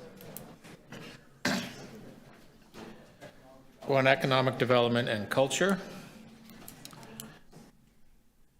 If there are no other questions, okay, I just have a couple questions to economic development. With regard to the grants for arts organizations, we are not, there's no decreases, no increases. We're holding it at where it is from last year? Through you, the chair, Councillor Crawford, yes, the 23 operating budget for EDC represents the same level of cultural grants as were available in 22. Okay. With a small exception of the end of Artworks TO, Toronto's Year of Public Art. Oh, correct. Okay, great, thanks. That's my only question. Councillor Thompson? Thank you, Mr. Chair. Through you to staff, to the General Manager, Mr. Tobin. I'm just wondering if you can give us an overview with respect to your thoughts on the economic development's ability to help and influence BIAs and other businesses in the city, given the fact that we're coming through a COVID environment and the lens that you're looking at in terms of people going back to work and so on. Are there any provisions here that will help to create that inducement and or incentive for a more positive outlook, and also as it relates to recovery from the pandemic? Through the chair to you, Councillor Thompson. Yes, EDC has an important role to play in terms of the vitality of our neighborhoods, main streets, and the businesses that animate them.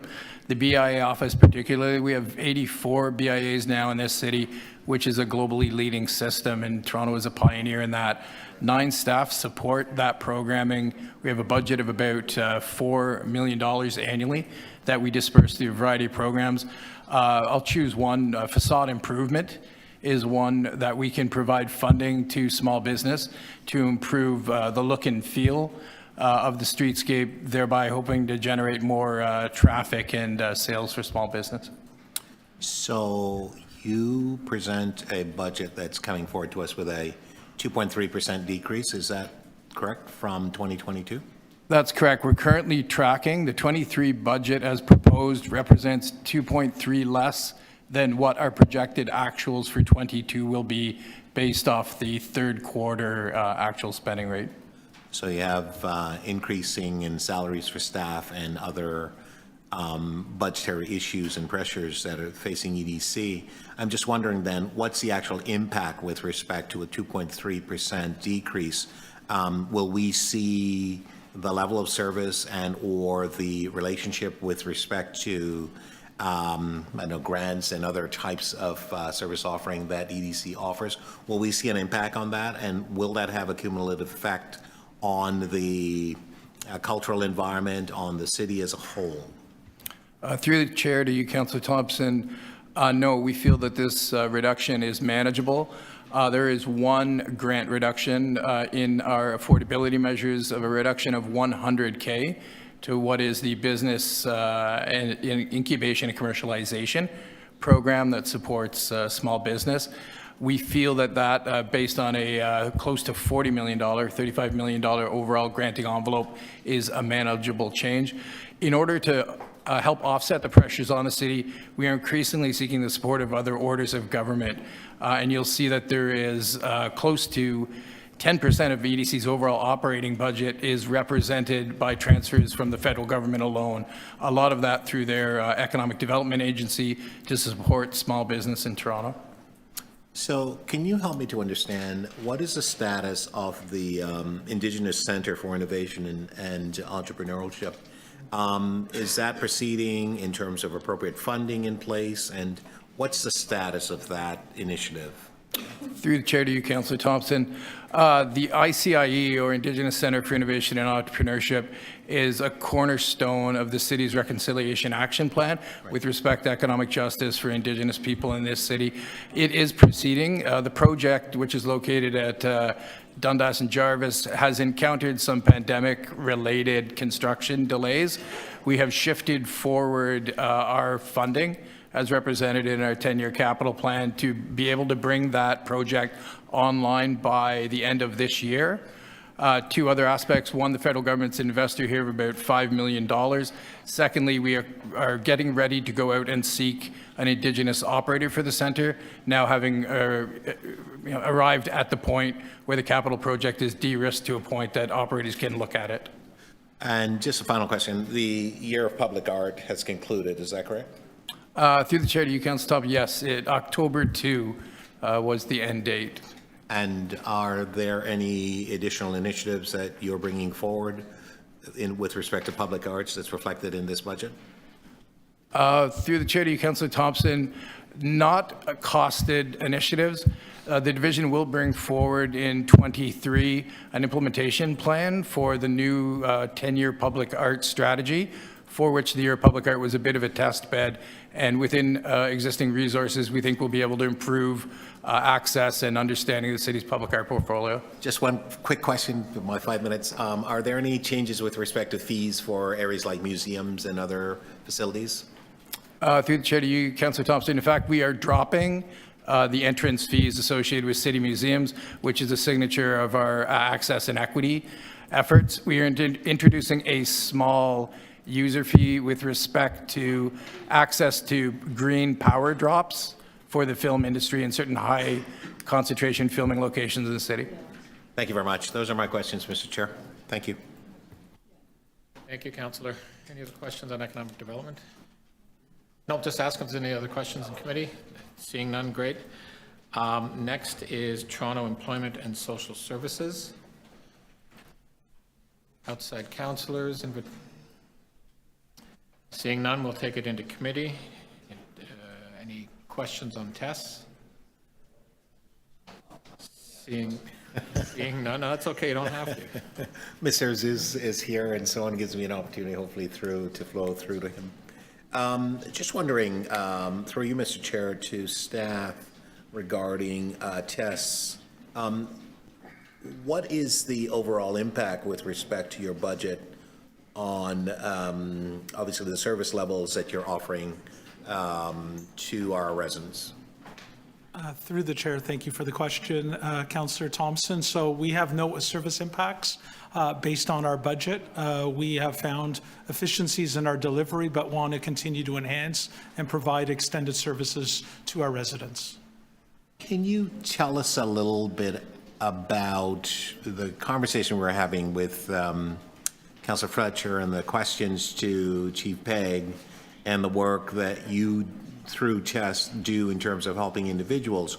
What is your thought about assisting those who are on assistance, who might have an interest, for example, in terms of working in the fire services?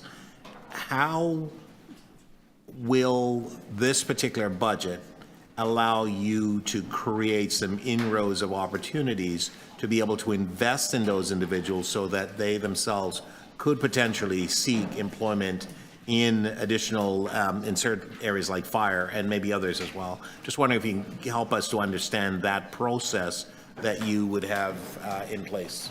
Thank you. Through the chair, Councillor, we have a number of different programs that we help to partner and collaborate with.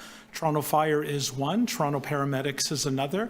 We also work across all city divisions through a program called Work-Based Learning that supports individuals to come for experienced opportunities within the Toronto Public Service for a period of 5 months, paid employment, and in often cases they are able to apply for longer-term positions and can become permanent employees of the City of Toronto. So we work aggressively with those on social assistance to find opportunities for them with a variety of different programs and services and divisions in the city. Thank you very much. Those are my questions, Mr. Chair. Thank you, Councillor Thompson. Seeing no other questions, we will go off. Thank you much for Tess. Parks, Forestry and Recreation. Visiting councillors, Councillor Cheng. Thank you. I don't know who I'm speaking to. Oh, no. Okay, through the chair. Is there a breakdown of community expenditures by ward or funding per person by ward? Is that a calculation that's available? Through the chair, that's not how we calculate the budget. We do it based on sort of activity areas. So there would be a budget, as an example, for a community center. There would be, and it's organized in various ways, but it's not by ward or by. So I'm not asking about how you make your budget. I guess I'm asking for what is the actuals, like. Is that a investment per resident? Is that per resident per ward? To just get a calculation, because I'm just thinking about the distribution. My ward has experienced a tremendous increase in population, and we actually only have one functional community center right now. So through the chair, I don't have that calculation available but what we do rather than the calculation per ward per resident, is we have a number of strategies that look at, as an example, the growth projections in the city and the types of facilities that we need. So the facilities master plan, which was approved by City Council in 2017, looks at a 25-year scope of what we'll need in the future, and it would identify the new facilities that we need moving forward. And I believe, Councillor, through the chair, there are a few that are identified in your area of the city, and we can certainly go through some of those. That would be great. I think a calculation would just be helpful because we could see where the gaps are. Sure. Yeah, happy to. And is there a benchmark then, I guess, of what we hope to be able to provide? Yep. So through the chair, there are a number of sort of provisions and sort of facility, can I say, ratios per person that we keep in mind. So, and that's all stipulated like within the facilities master plan. So as an example, our goal is to have one multi-purpose community recreation center per 30,000 residents. So these, and we have the same types of sort of thresholds for types of different facilities, and they'll be different for each one based on what we know the participation is in those. Thank you. And what is the budget that's currently allocated for the welcome policy? The welcome policy, just give me 1 second to get to that. I couldn't find it. It's $4.5 million approximately for 2023, and I should just note on the welcome policy through the chair that pre-COVID, our budget for the welcome policy was about $9 million, just a little bit less than that. And certainly as programs were canceled and we had many community centers that were closed during COVID, we adjusted the budget annually to ensure that we were really just budgeting for what we need. Based on the projection around program enrollment this year, this is what we believe is needed to provide the appropriate level of support. We are also, and certainly these are conversations we've had with Heather and her staff, that if there is a need to look at, if the welcome policy budget is fully allocated, then that's certainly a discussion we'd be having with our financial planning friends around how to resolve those issues. And what is the percentage of usage of the welcome center, welcome policy budget? What percentage of it was used in, let's say 2019 versus let me get that information. Councillor, can you give me a second on that? Sure. I'll just get that information for you. And the last, while you're preparing that information, what is the Toronto Action Plan to confront anti-Black racism? How many children benefited and how much money was spent in that project? So through the chair, specifically in community recreation?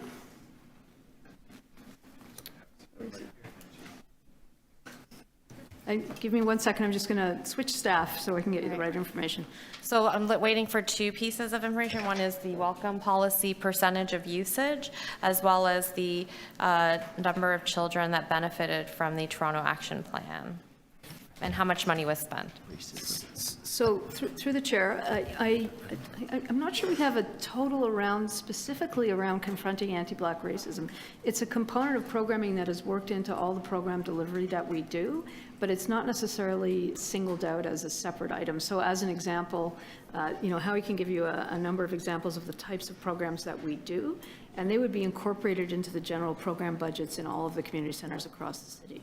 So Black History Month is an example of a fairly robust program that we do with the community and with the local community recreation center. I'm just asking these questions because I know in my community, the Black families, I don't think they're accessing parks and recreation facilities as much as I would like them to. So that's why I'm trying to see what the picture is. But, and yeah, my last question that I'm still waiting for is just about the welcome policy. Yep, just give me 2 seconds on the welcome policy.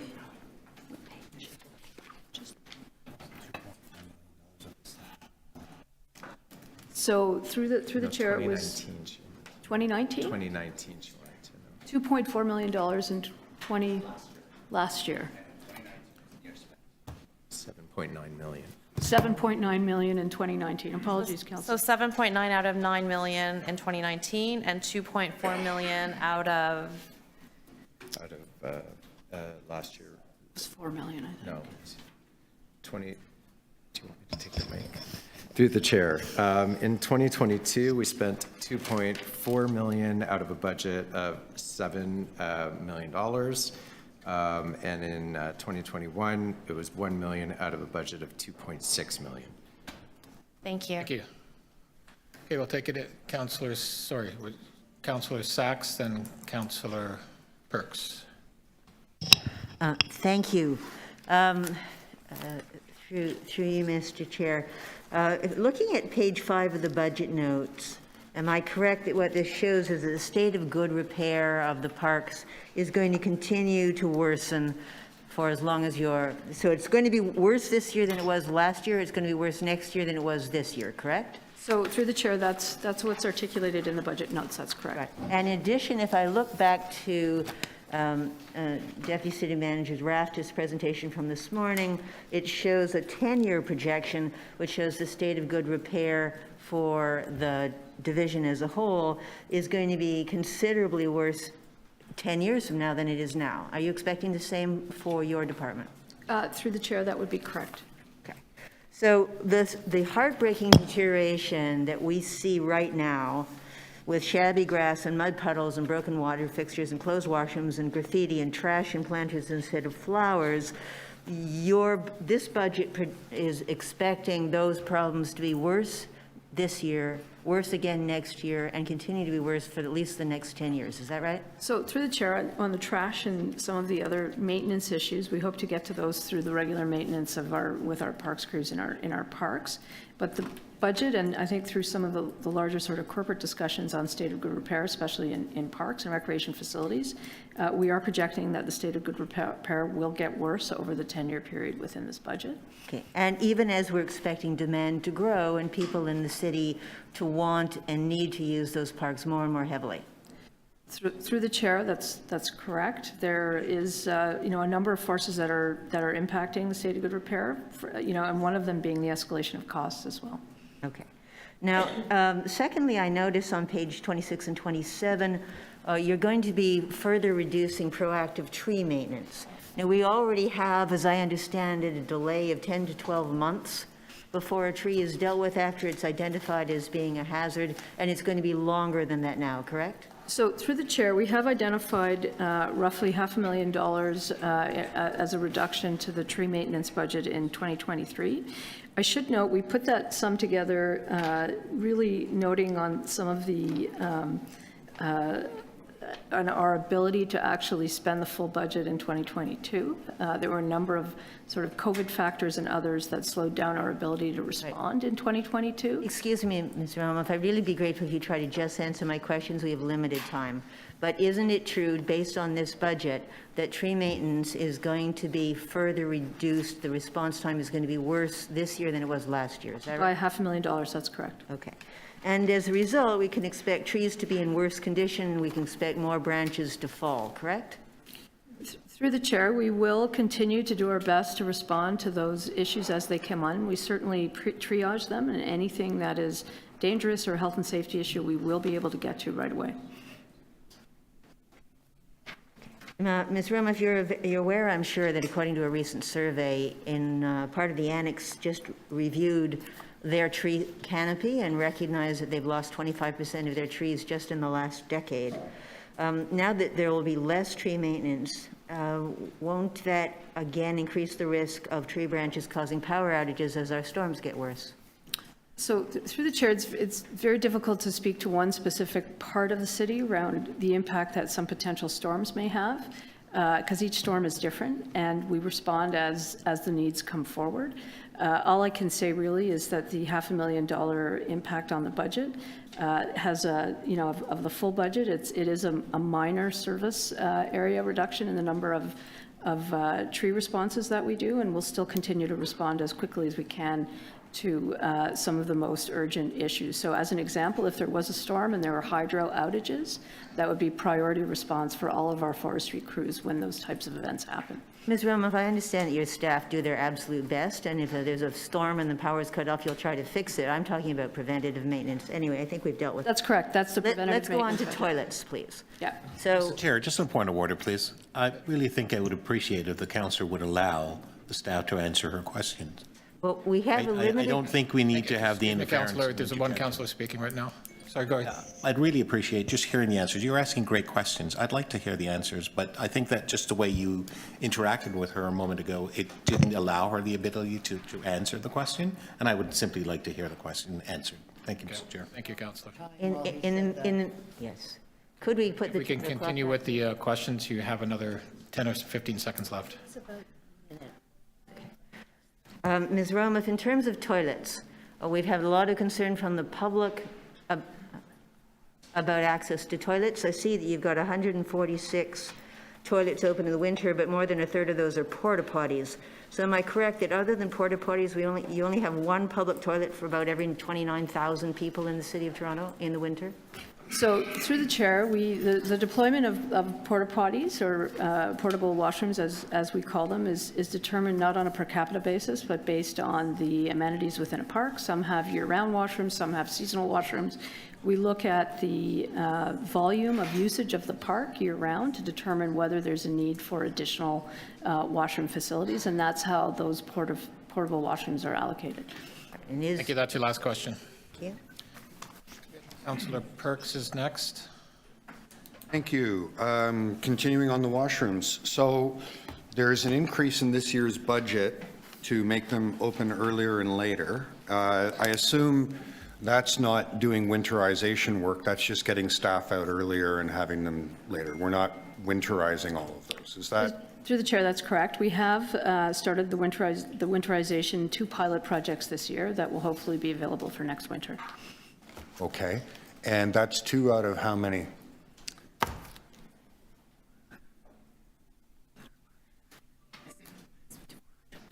$133. And I'm sorry, I don't have it all in front of me. By what date will the 133 be done? Oh, I'm sorry, you're talking about the activation of all of our washrooms. That's correct. So we start the activation of all of our water assets as soon as the first frost. Not the activation, the winterization.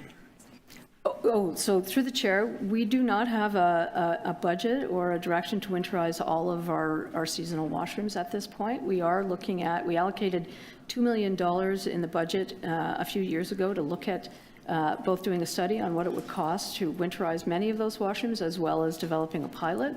And we've been able to move on 2 of those, and we're assessing the costs of that now. Okay, thank you. Am I correct that generally user fees for programs that you offer are going up by 4.7%? That's Through the chair, that's correct. okay. The parks, there's a thing called the Facilities Master Plan, which is all the new community centers and so on and so forth that we need. Does this budget provide you with the capital dollars to stay on time for the council-approved schedule for the Facilities Master Plan? So through the chair, the Facilities Master Plan, you're correct, was approved by council in 2017, and we're about to come back with a 5-year update on that plan. The capital budget, I would just say, not only specific to the Facilities Master Plan items, but many of just the larger capital budget items is suffering from a few things. The biggest thing being the escalation of our capital costs over the last few years during COVID. So we are continuing to move on the plan. We have not eliminated any projects per se, but we have had to change the timelines of how we address some of those facilities in the order that they're dealt with. So the answer is no. No, this budget does not let you meet the targets in the original Facilities Master Plan. I would have to look specifically at the targets through the chair to see which ones are not met. The direction through the facilities master plan was to include in future budgets as funds are available. Just very quickly on the Wabash Community Center, last year's budget showed $12 million for construction in 23. This year's budget does not show construction in 23, so it's been delayed. Am I correct in that? So through the chair, it is a project that's been delayed through some of the design and capital sort of considerations in it. There's been a heritage review that has added some cost to it, as well as which has created a bit of a lag in the design for it, but we do have the funds within the budget to proceed with that community center, albeit, as you've noted, a little bit off the original timeline. Okay. Is the ravine strategy adequately funded here for our original targets? So through the chair, we have moved forward with one more of the operating items that have been recommended within the ravine strategy, but as noted in our capital constraints, outside of the federal provincial funding that we've received, we still have an approximate $99 million capital constraint on the ravine strategy. Okay. I'm looking now at some of the service levels that you have, and I note, darn it, too many pieces of paper. For various kinds of maintenance, parks construction, equipment maintenance, and so on and so forth, the service level is work orders completed on a priority order as time and resources permit. So we don't actually have a standard for parks construction, equipment maintenance, maintenance of facilities based on keeping them to a certain standard. Rather, it's just your standard is you'll get to what you can get to. Have I read that correctly? You know, that's, I think that would be correct, although I would sort of add to that we prioritize these work orders based on the urgency of the repair, health and safety items, any other issues around community access to these facilities that may be needed. Thank you, Councillor. Thank you. There had been a request, we will be actually getting to the rest of the parks. There's been a request to go in camera. We've been discussing with clerks the appropriate time, which would be now, just to accommodate the appropriate staff. Yes, so everyone is here. So if it's the will of the committee, we can go into private now to take us to 12:30. Include non. We'll come back to parks. It's just to be able to finish. We have to clear the room. It's going to take a few minutes to just. Okay. Okay, yeah, we'll have time. We've talked to the people who have to ask the questions, and we're pretty sure we'll have time.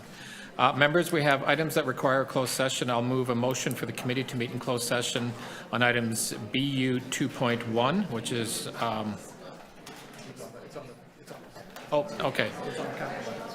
Oh, it's on the capital budget. Reason for confidentiality is labor relations. Can we ask everybody to be, excuse me, can we have everybody, I'm not done yet. Can the budget committee meet in closed session to consider the following? BU 2.1 2023 capital and operating budgets. Reason for confidentiality, labor relations, or employee negotiations. All in favor? Opposed? That's carried. If we can just clear the room for the appropriate people. All right, I'd like to ask the clerk to close the meeting to the members of the public and only to provide access to members and appropriate staff for the closed session. In addition, live stream will be suspended until the closed session is over. The online meeting monitor at toronto.ca/council will be updated to let you know when the meeting resumes in open session. It will resume actually after lunch, just to be clear on that, and ask your patience while we go through this process.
Can I have everybody get to their seats so we can begin, please?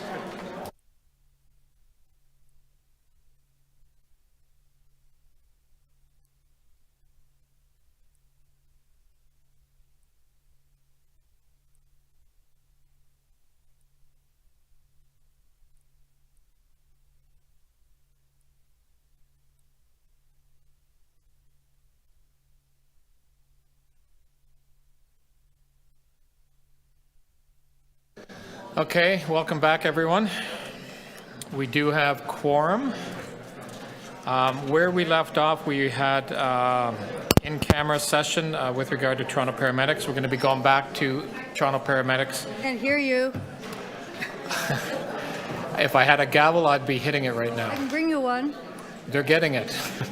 Oh, they're getting it. It's coming. Can I have everyone's attention, please? I'll have to get the speaker to rally everyone. Can you whistle? No, I can't whistle. Thank you. Okay, we're back.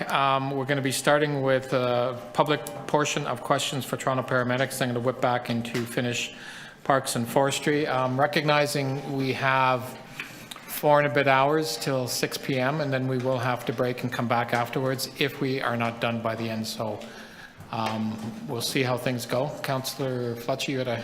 I just wanted to raise something again with you that I raised yesterday, and that has to do, and I have mentioned it to the clerk, so trying to find a fix for it, Mr. Chair, in that the annual general meeting, it's not just any old meeting, it's the annual general meeting of Toronto Regional Conservation Authority, of which there's probably 7 councillors on it, and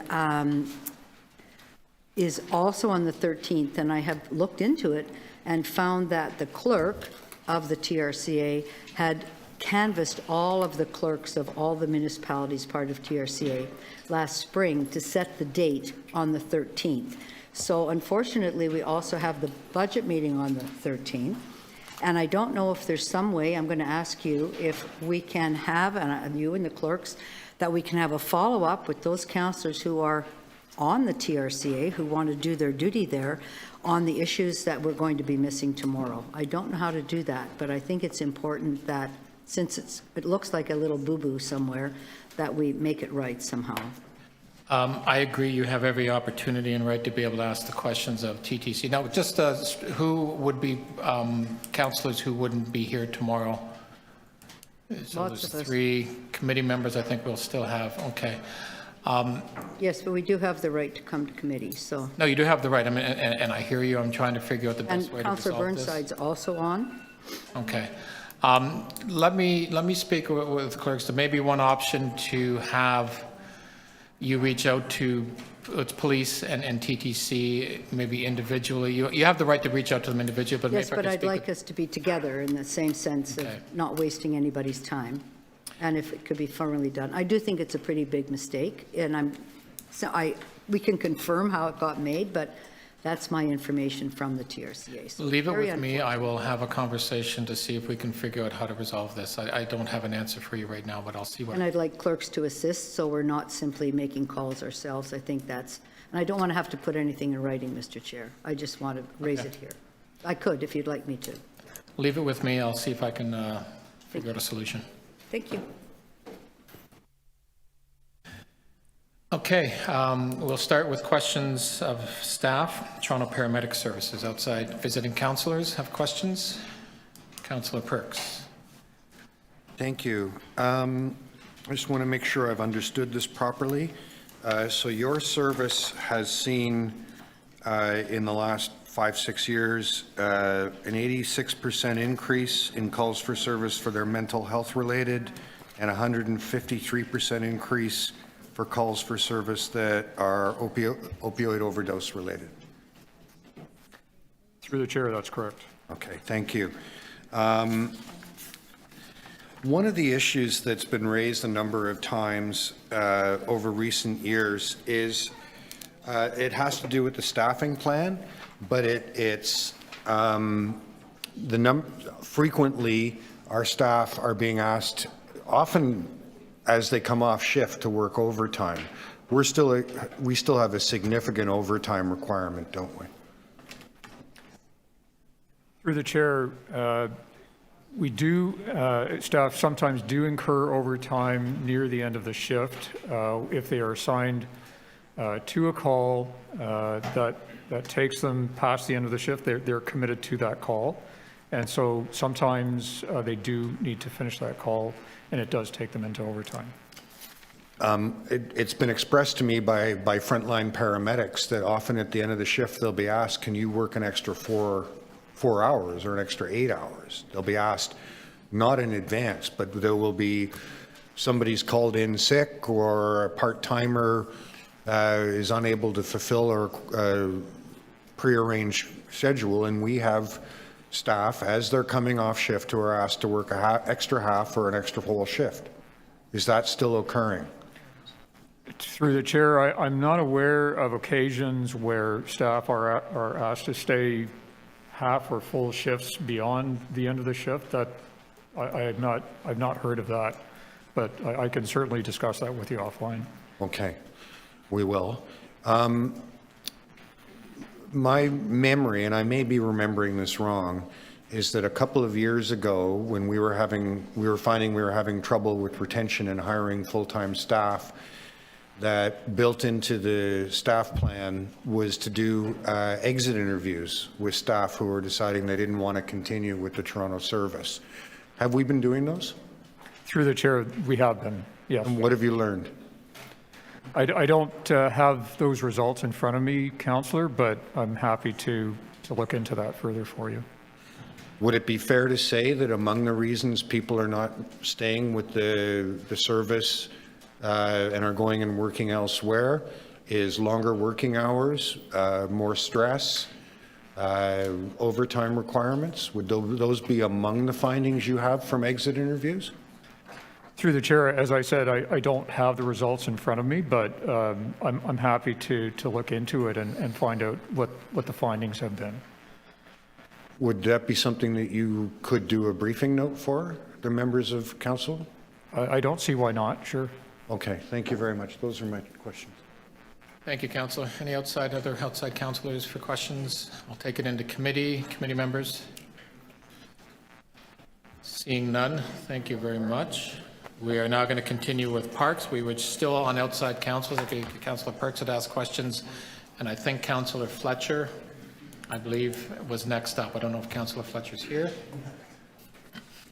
She was 30 seconds ago. Okay. Out of respect for her, because I know she was just here, we won't do a vote, but I'll allow her the ability to ask questions when she comes back in. Take it into committee. Committee members. Councillor Thompson, then Bravo. Thank you, Mr. Chair. Through you to staff, just getting my questions here. On page 5 of the notes, it talks about registration and a $700,000 amount that's being invested in the registration. What will we see as a benefit with that? Will residents be able to better access the registration process to sign up their children for programs? Is that part of what's being done there? So through the speaker, there's a number of improvements that will be made both to the website and to the registration system when we implement the new software. Okay. That is currently being negotiated. We'll be back to committee with approval of that RFP, we believe in April or May. Okay, that's great. Thank you very much for that. Can you tell me then, with respect to outdoor skating rink in Scarborough Centre and in Scarborough in general, what's the plan as it relates to this budget? What amounts are we investing in those facilities that have been asked for by the community as a whole? Sorry, apologies. Through the speaker, I'd have to take that offline to get you the total amount that we're investing in new artificial ice rinks, if that's the question. So we'll just have to do a little bit of calculation on that. But I see in front of me that we do have one planned in Ward 21, 2025 to 2027. So that's soon, and another one planned later in the program. And specifically, the one in Ward 21, my ward, where is that? Is that Thompson Park? Is that some other place? So through the Speaker, we haven't identified a site for it yet, and we'd be working directly with your office, Councillor, and with the community in the identification of that site. Okay. And I wanted to ask you about the 101 Ellesmere Road Park. That's being developed now, is that correct? Correct. All right. Can you tell me then, what is the strategy as it relates to the investment in facilities, specifically the fastest growing sport I understand in Canada now is cricket. What's the game plan as it relates to investment in cricket pitches and facilities across the city as part of this budget? So through the Speaker, great question, thank you. We are coming forward with a cricket strategy, I believe, this year.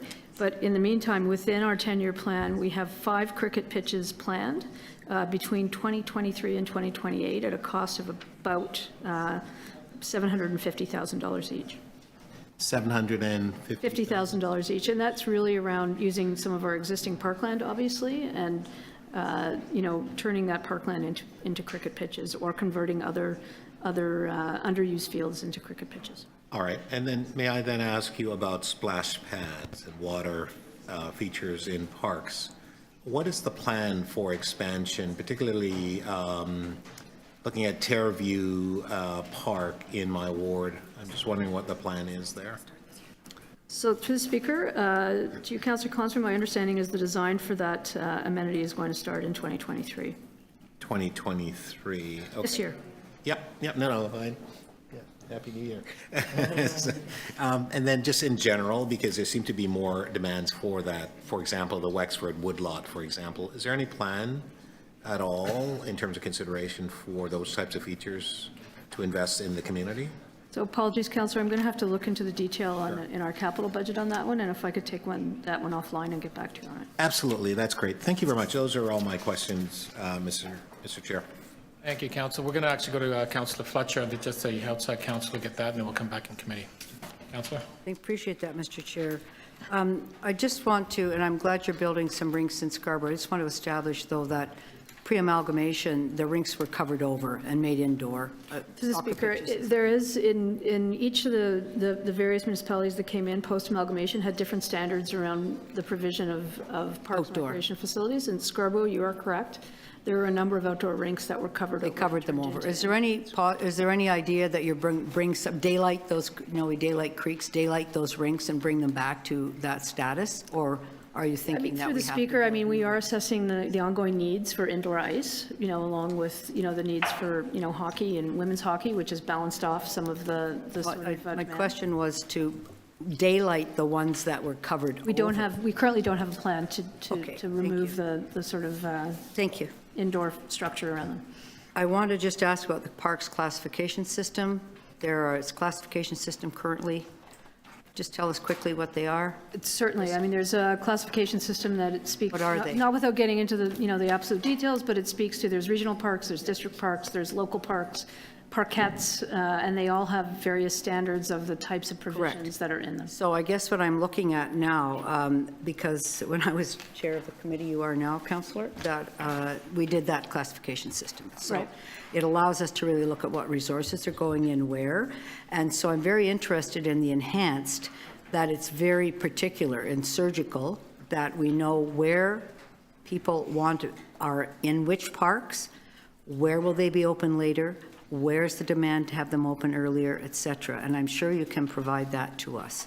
So through the Speaker, I'm sorry, I didn't, just to repeat the beginning of that question, which amenities are you talking about? I'm talking about the washrooms. Oh, washrooms, the enhancement sure. for the washrooms based on, I'll call it usage or type of park, that were really clear, that it's not every park. We know which are very well used, and I don't know if I've seen that level of detail yet, and I'm looking for it.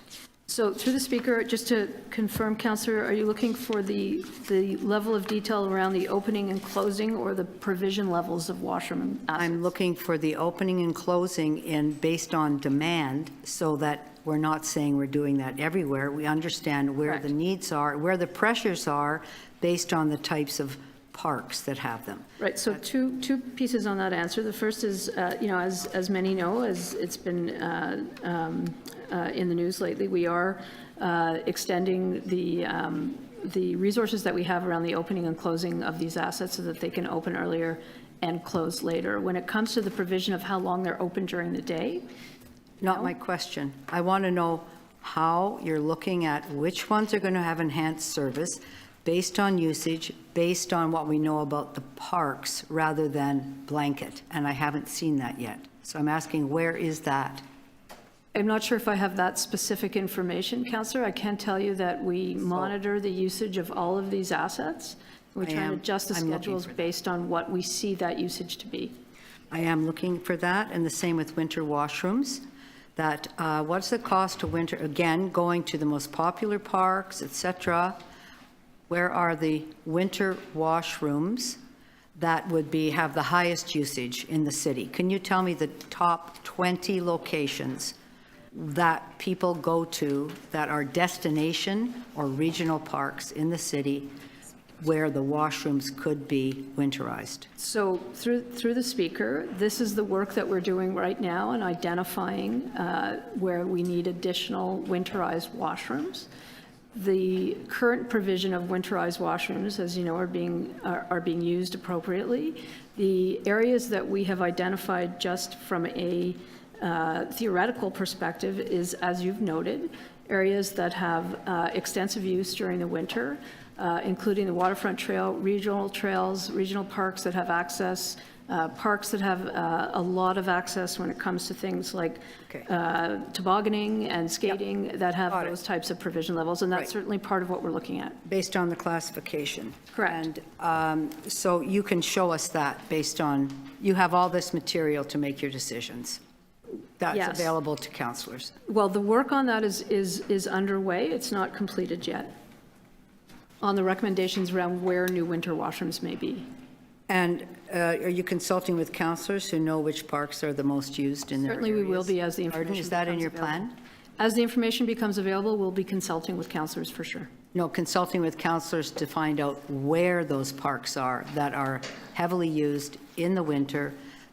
And do you do intercept surveys in any way, shape, or form over use of washrooms, extended times, winterized? Are you in the habit of doing intercept surveys? That's your last question. Through the speaker, we don't do intercept surveys, so to speak. We do a lot of consultation, pop-up consultations in parks, and those are the types of questions we can ask during those consultations. Thank you. Okay, we'll bring it back into committee. Councillor Thompson's already asked questions, so Councillor Bravo's next. Thank you, Chair. So the parks budget is one of the most important things in my ward. Davenport is behind the rest of the city in terms of park access or park stock now. With growing development and as we welcome more residents into our community, as is happening in other wards, can you confirm what we saw in the notes that at only 1.2% budget increase for 2023, when inflation is at 6.6%, this is one of the more significant areas that's being reduced in this budget? So through the speaker, there aren't significant service reductions that are in this budget, but what I can say is that 2023 is the first year we'll actually be operating at full service compared to the last 3 years, when we've had a lot of facility openings and closures, and we've adjusted the budget accordingly. So what we have done in 2023 is continued to, on the path of COVID recovery, ramp up those services to normal service levels.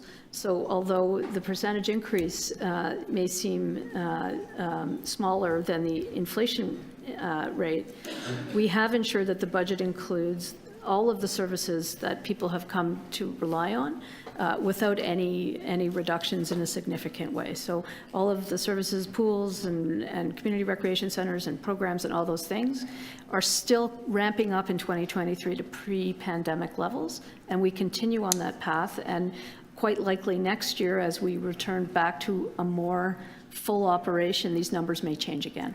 Okay, so the greater concern then for our area would be the the postponing of capital projects like the Green Line on Geary, which I share with Councillor Sachs, which is of concern in a growing area. Thank you. My next question is a reheard confirmation that the across-the-board increase in user fees for families for recreation will be 4.7%.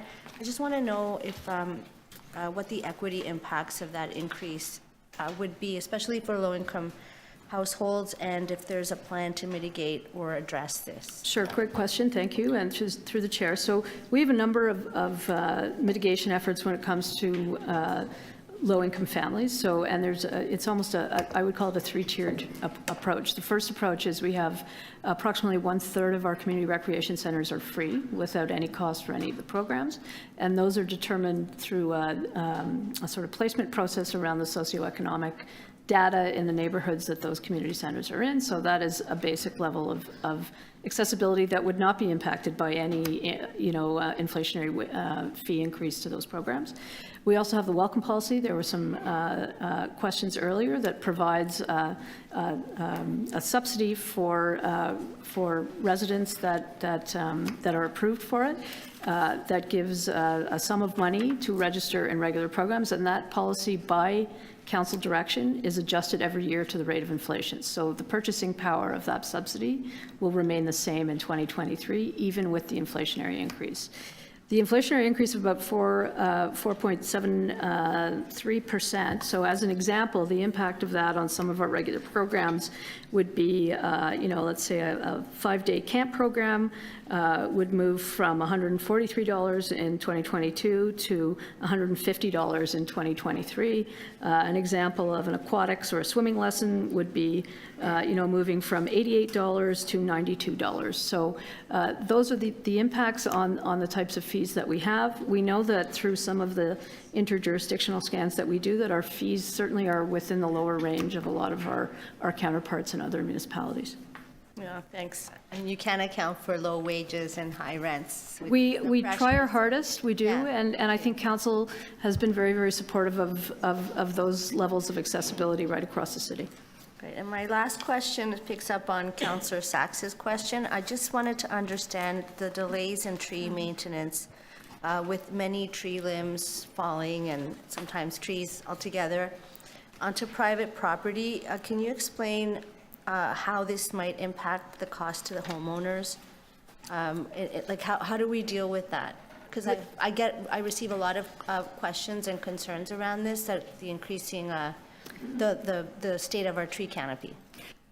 So through the speaker, probably would need a little bit more information to break down some of those answers and take them offline. When it comes to private property, the city does not take on any of the cost or the maintenance of any trees that are on private property. I think you may be describing a city tree that falls on to private property. So again, as I sort of answered for Councillor Sachs, we have even with the very, very minor reduction that we have, we still have about over 600,000 service orders that are delivered every year on the forestry response times. And we, again, triage those based on urgency, safety, and the rest of it.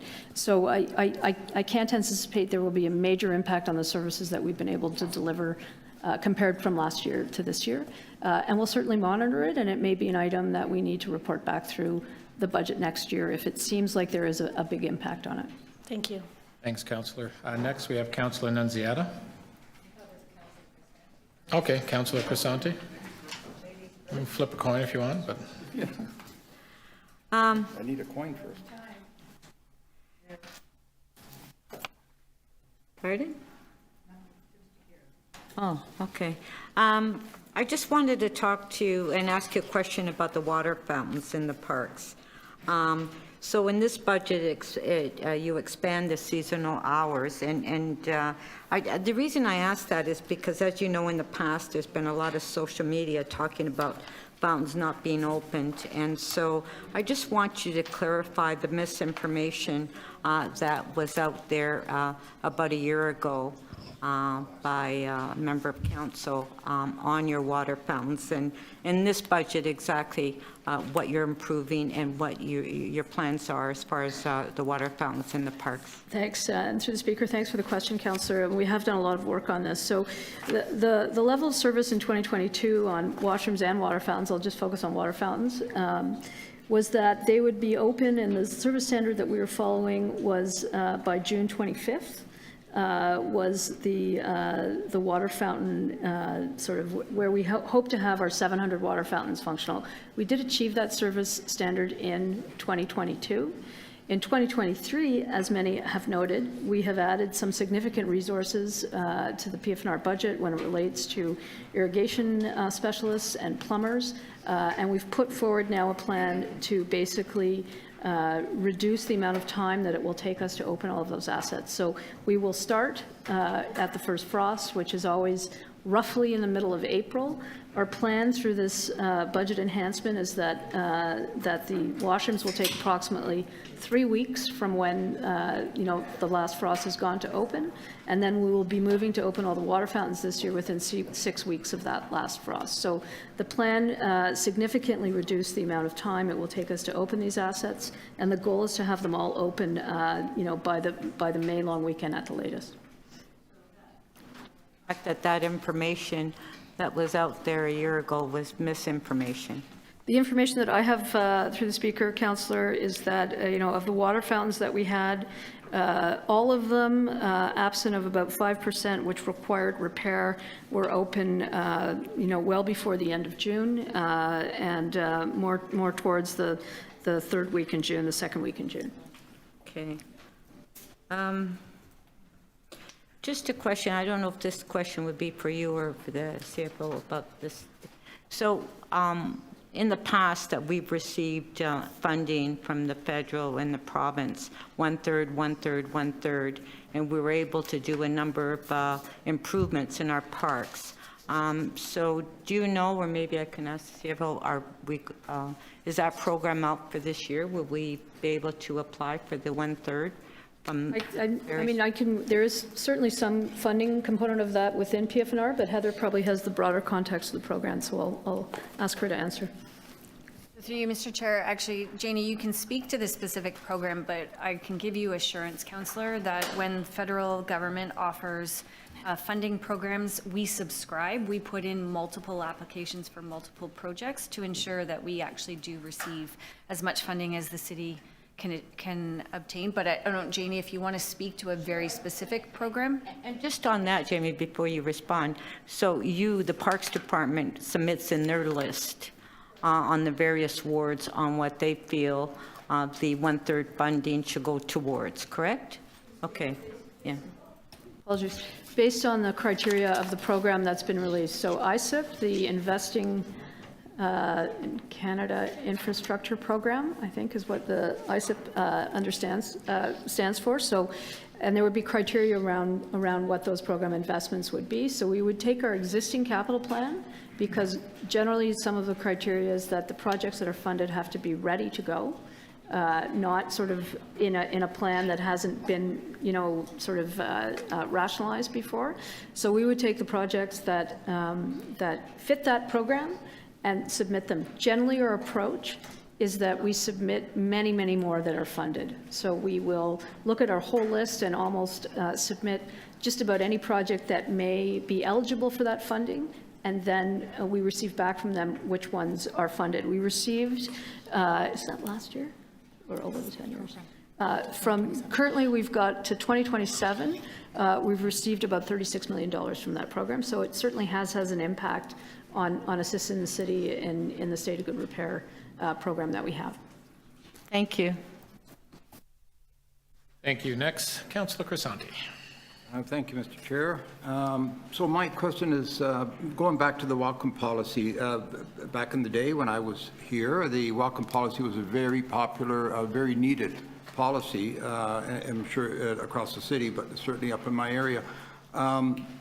And I also recall that we would very quickly, once we start making that policy available, run out of funds. Did I hear correctly earlier that the budget number is reduced in comparison to a couple of years ago? So through the speaker, as I noted before, the welcome policy budget has only been adjusted based on what we're projecting the demand to be. So certainly we have adjusted it based on that demand. So in 2022, as an example, we expended only $2.4 million on the program, where we had $7 million budgeted for it. In 2023, we've budgeted $4.6 million based on what we project that we will need in the program, and we'll continue to monitor it, and certainly we will advise accordingly if we think that the program is underfunded. Sorry, just to be clear, did you say that it was reduced from 7 million down to 2.4? The budget that was approved for the program in 2022 was $7 million. Oh, okay. And again, Councillor, keeping in mind that, we didn't know what to expect last year in 2022 from the COVID program delivery perspective. It was a bit of an unknown. We thought we may be returning more to normal, so budgeted for that type of usage. In the end, of the $7 million that was approved by council, we only used $2.4 million of it. So we have now in 2023 increased it from the $2.4 million that we used in 2022, and basically more than almost doubled it to $4.6 million, which represents about 35,000 people accessing the program. So you're increasing it because you saw that the demand was greater than the money you had available to work with the program? Actually, it's the reverse. Last year we budgeted more than we needed. Oh, yeah, okay. And this year we have increased it, based on what we spent last year. All right. Have there been any adjustments to the qualifying factor to qualify for the welcome policy? Through the speaker, no. Okay. A quick thing on the tree maintenance, I know we discussed it already, and so it says here that you're reducing the proactive area tree maintenance.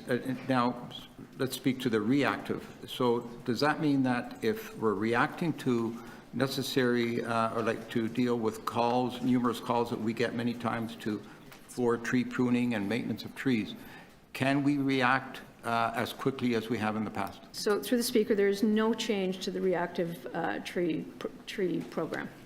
All right. And what is the line item for consultants, the budget for that?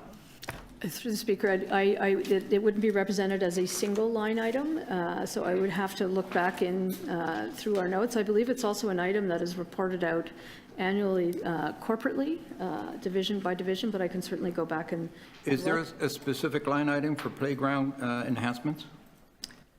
Is there a specific? Yeah, for consultants? For consultants? When needed? When it comes to capital projects, through the speaker, we use consultants in a variety of different ways. Mm-hmm. Architects, as an example, are considered consultants under the program that we have. So if we are engaging an architect or an engineering consultant in the creation of some of these capital plans, that's certainly where they would be used, and it would be different for every capital project that we have. Okay, but when we need a design or an architect to design a new playground, we have our own in-house staff, correct? We certainly, based on the size of the project, if we can design it internally and use our internal staff, we will.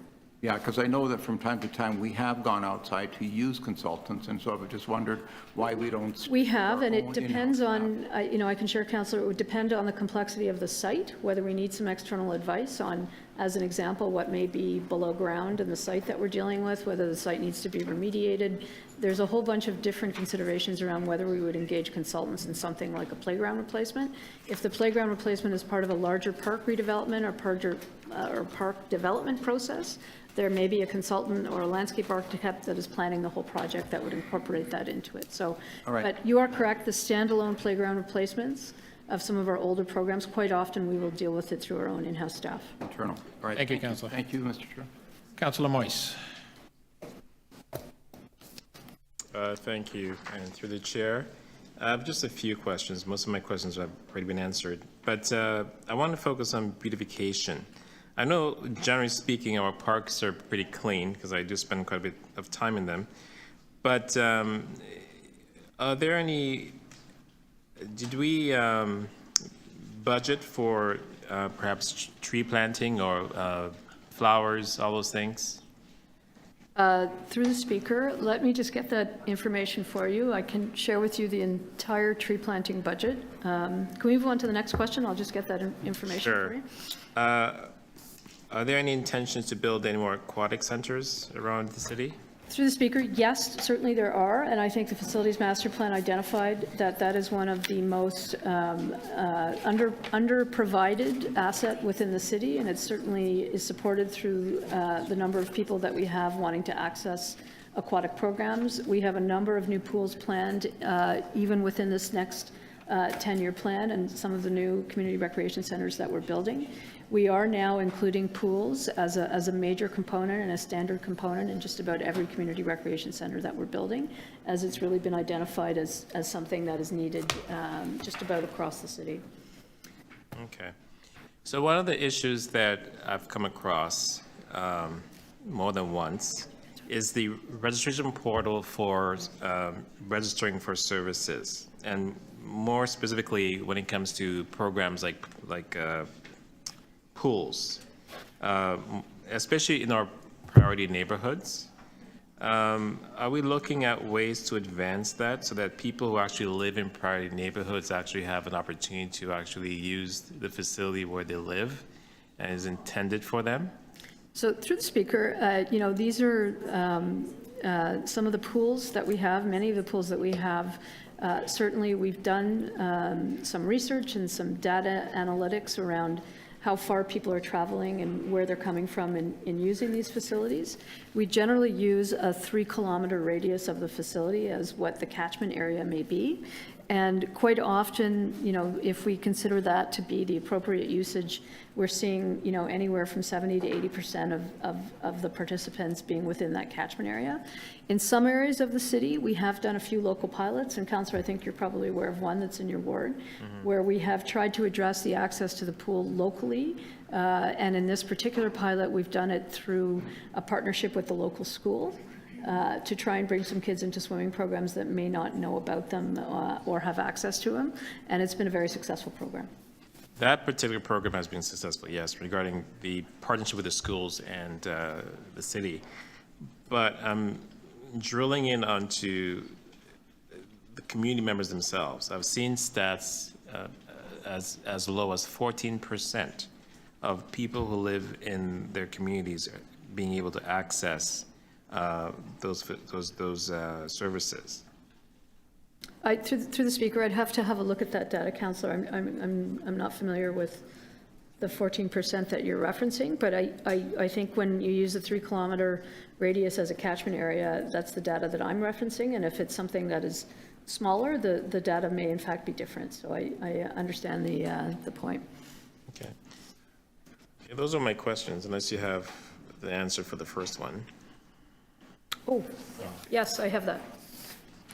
Actually going to ask Kim Statham, the Director of Urban Forestry, to answer on the trees. So through the chair, our target for 2023 tree planting is 118,000 trees, and that's equivalent to $11 million.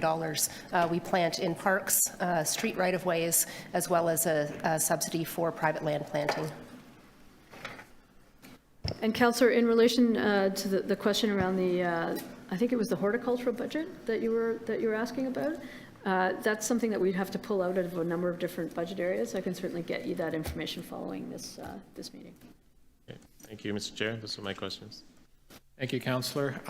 With the indulgence, if Councillor Malik has come in, and I'm just wondering if it's okay if we just indulge her and have her ask some questions as an outside councillor. Go ahead. Thank you very much. Similar to Councillor Moyes, so many of the questions have been asked. My first question is about recreation programs. It was raised that there is an increased user fees and members of our community are going to be asked to pay more, even if it is relatively modest. For some, it does have an impact. But I guess the bigger issue that we've been contending with over the last little while is the shortage of instructors for the programs that are really desirable in our communities. So my first question is just, what is the plan to address the instructor shortages through this budget? I'm going to ask Howie Dayton, the Director of Community Recreation, to respond, Councillor. Thank you, Councillor, through the chair. So in 2022, we undertook a significant local outreach hiring strategy that has yielded an additional 2,498 part-time recreation staff to increase our service level, which this current session we've been able to do by 43% over the previous session, now offering 104,000 registered spaces compared to 73,000. We've done a number of strategies, from increasing wages to lifeguards to streamlining hiring processes, reviewing job qualifications, and also doing a lot of pop-up community hiring events. Those sorts of things are trending well. And yes, and increasing the aquatic wages was one thing, as well as offering free certification courses to existing staff if they'd like to upgrade those skills. So those initiatives are continuing and will help us ramp up programming we project through 2023. Thank you very much, and also thank you for sharing the increase in wages. I do want to go back to parks, and this has been asked, but I want to kind of hear a little bit more. We've all talked about it, how important our green spaces are in our communities, and especially in downtown neighborhoods like mine. There is the piece around washrooms and the seasonal access to water fountains. You did mention when they would be opened by. How long will they be open according to this budget and what you've set out? So through the councillor, thanks. A couple different approaches on this. So as I indicated, we will be opening them everything earlier with a shorter timeline, because we'll be bringing on a number of plumbers and irrigation technicians and the staff that we need in that crunch period to get everything done. We'll also be able to close them later because we'll have the availability of those staff as well. Part of the time before, that would take to open and close these assets was just, the crunch time of needing everybody at the same time to do it. So we've been able to now put in the resources that we need to do that in a more effective way to meet the needs of residents. We've also done some work just from an internal sort of modernization approach at the shifting that we're doing around the staff that support these washrooms.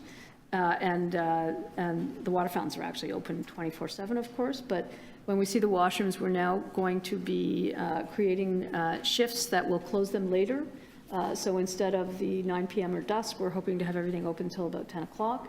And certainly we'll continue to monitor where we have permits and special events and other activities that warrant keeping them open later than that. Okay, thank you. And I guess this does go to the question of park maintenance, and just want to hear a little bit more about how park maintenance is being prioritized in this budget. So through the speaker, we have not done any reductions in the parks maintenance within this budget. I think everyone will be receiving the same level of service. We have included within the COVID portion of the budget an additional amount of money for increased cleanup in parks and garbage collection and a number of items like that. And we're hoping, given that some of the hiring challenges we've had in recent years, that we'll be able to have very, very close to a full complement of parks workers working in the summer to support that service. Thank you. Councillor Myers, last question.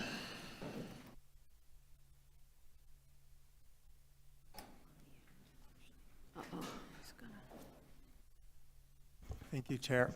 Just a quick question. Just to confirm, we're spending $18 million to plant 118,000 trees. Is that correct? Just doing some seat switching. No worries. Through the chair, in 2023, we're spending $11 million to plant 118,000 trees. And can you confirm, or what's the figure that we're spending on watering those trees? On watering. I don't have that with me at the moment, but I can get that figure for you. Thank you. Thank you.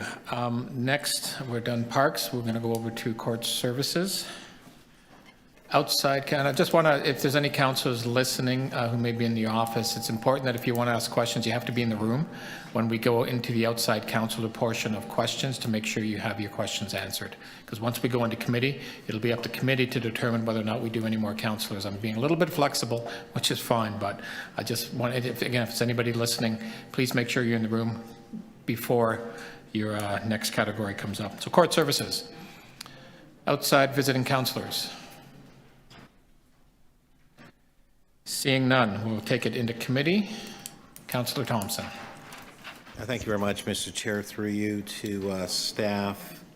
Looking on page 14 of the notes, as of September 22nd, there is a default amount in the amount of $586 million in fines. And reading through, 522 million of those dollars are owing to the city, 64 million to the province. I'm just wondering, what is the challenge that you're facing in terms of collecting those fines? Because it seems if we collected those fines, in fact, our budgetary hole would perhaps be no real challenge for us this year. I'm just wondering what's going on. Through the chair to the councillor, thank you very much for the question. Provincial offences fine, the majority of these fines are more than 5 years old. And there was a white paper put out by the chiefs of police across Ontario that spoke exactly about the collection of provincial offences fines and the challenges. We've worked closely with our provincial partners and our city partners in improving our ability to collect defaulted fines. We would have expected the total owing by this time to be lower. However, the pandemic had an impact on our ability to collect defaulted fines, both in that the timelines for fines to go into default were held in abeyance by orders of the Ontario Court of Justice and the Emergency Act. And as such, the best practices in collecting fines is the sooner somebody owes a fine and you bring it to their attention to collect and enforce that collection, the more successful you are in collecting it. Having those delays has had an impact on our collection rates, but we are confident that will recover over the next year or two. I'm sorry, you're confident that you will recover in the next year or two? Our collection rates will go back to pre-pandemic collection rates and continue to improve from there. We've implemented several new strategies on collection of defaulted fines, including going after fines that are more than 20 years old with specialized collection agencies. Yeah, I mean, I see your graph here on page 14. I'm just wondering then, is there a possibility that we can actually sell those notes or those amounts that are those receivables at a discounted rate to a company that collects fines, a collection agency that allows us then to be able to realize a portion? For example, if we discounted those by a factor of 10%, we would probably lose about $58 million, but we would still recover some $527 million. I'm just wondering, is there a procedural opportunity for us to engage in that process? Okay, if I owned a business and those were outstanding, I could sell those notes and then collect something at a discounted value, but still realize a significant sum of the amount that's outstanding. I'm just wondering, what is our procedures in terms of that process? Thank you very much for the question. These fines are court-ordered fines. They're Ontario Court of Justice ordered fines, and as such, they're Crown debt. So the ability to sell the debt is limited. Okay. And under the current legislative framework and regulatory framework, that's not possible. So it is something that we have examined in the past, but this is the best. What we do with these fines actually has it may not look like it because that is a big number, but it's a big number over the decades. So unlike other debt that may expire, because this is Crown debt, it doesn't expire. Once you've there's a penalty for those who do not follow the law. It's monetary in most cases, and we do everything we can to enforce those court-ordered fines. Sure, and just so that's clear for me, can you explain for me the difference when you say it's Crown's debt, but there's, in the report, it states the portion that is actually, applicable to the city, and it also distinguishes the portion that's applicable to the province. The greater sum is for the city and the smaller portion is for the province. So how do you assign the notion of Crown debt to that portion that's actually owed to the city? I'm just curious. It's to do with the statute of limitations. So because it's Crown debt, it doesn't go away. So when a person has been found guilty of a provincial offense and been ordered to pay a fine, right, that fine has no limitation. It doesn't go away. So if you got a ticket and were imposed a fine for that, found guilty 20 years ago, and you didn't pay that fine, right, and then we enforce that fine against you through collection agencies or civil action or adding it to your tax bill, you have to pay the fine. Fair enough. Okay, thank you. Thank you, Mr. Chair. Thank you, Councillor. Any other questions on court services?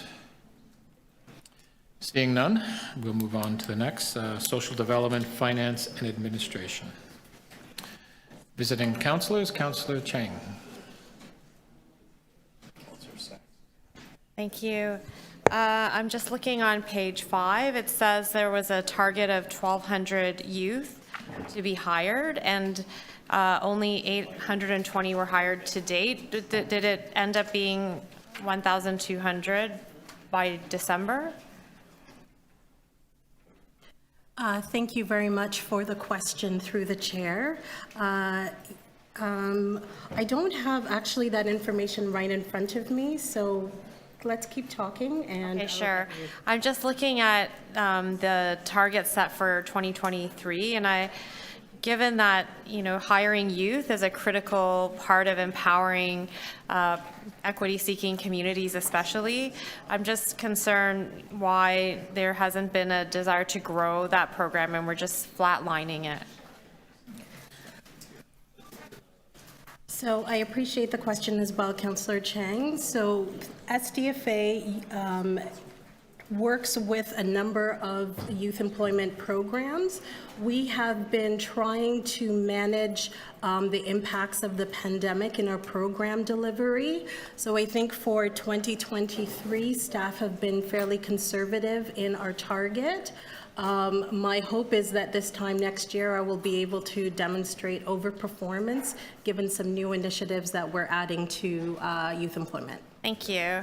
On page 6, sorry, I have quite a few questions. The Fair Pass, I see that we had a usage of 18%, and then now we're only targeting 19% usage for 2023. Is there a reason why we don't have a goal to increase percentage of usage?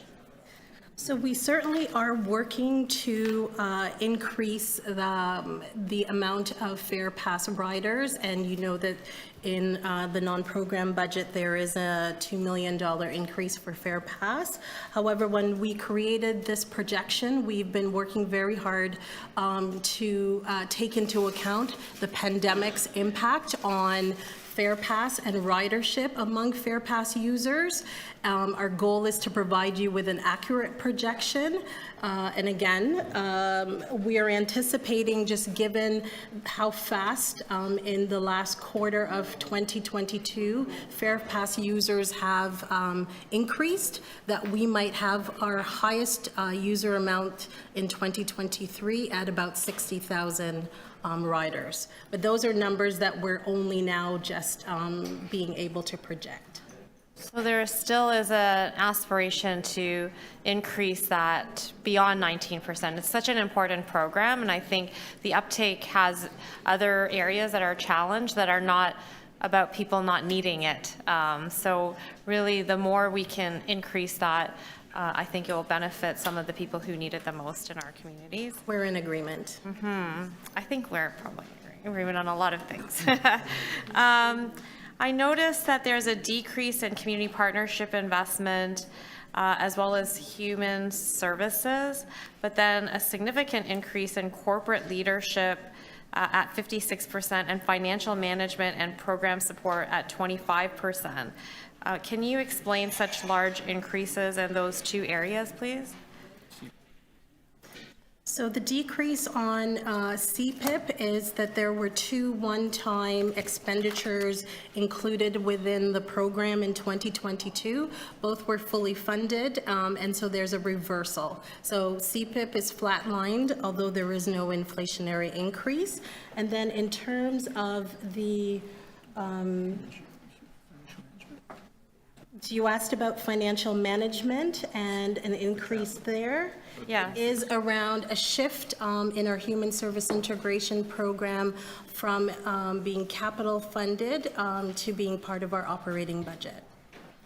Okay, so it's moving numbers around, it's not, it's change in how we're investing. That is correct. With regard to the community partnership, flatlining is a loss because of inflation, and I think that community-based services are always the best, the ones that we can fund other communities that are embedded in their neighborhoods. So just wondering what kind of impact that will result in terms of a loss of funding because of inflation. It's your last question. Yep, thanks. So through the chair, Councillor Chang, certainly we agree that not having an inflationary increase the first time in a number of years may prove challenging for some of our organizations. They will need to deliver needed community services in terms of staffing, program delivery, at a time that everyone is struggling to manage inflation. And there might be impacts there. We're monitoring the situation very closely, but in budget constraints, that was not one of the things that we were able to add this year. Thank you. Councillor Sachs. Yes, thank you. We have a proposal from the TTC to increase. Council, I'm just wondering if you speak into the mic, it's hard to hear you instead of looking. It's just Okay. a bit easier. It's okay.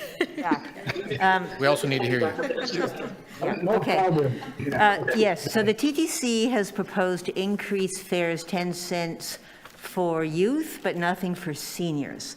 What are the relative rates of poverty in this city for seniors versus youth? It used to be that seniors were the paradigm poverty group. Is that still true?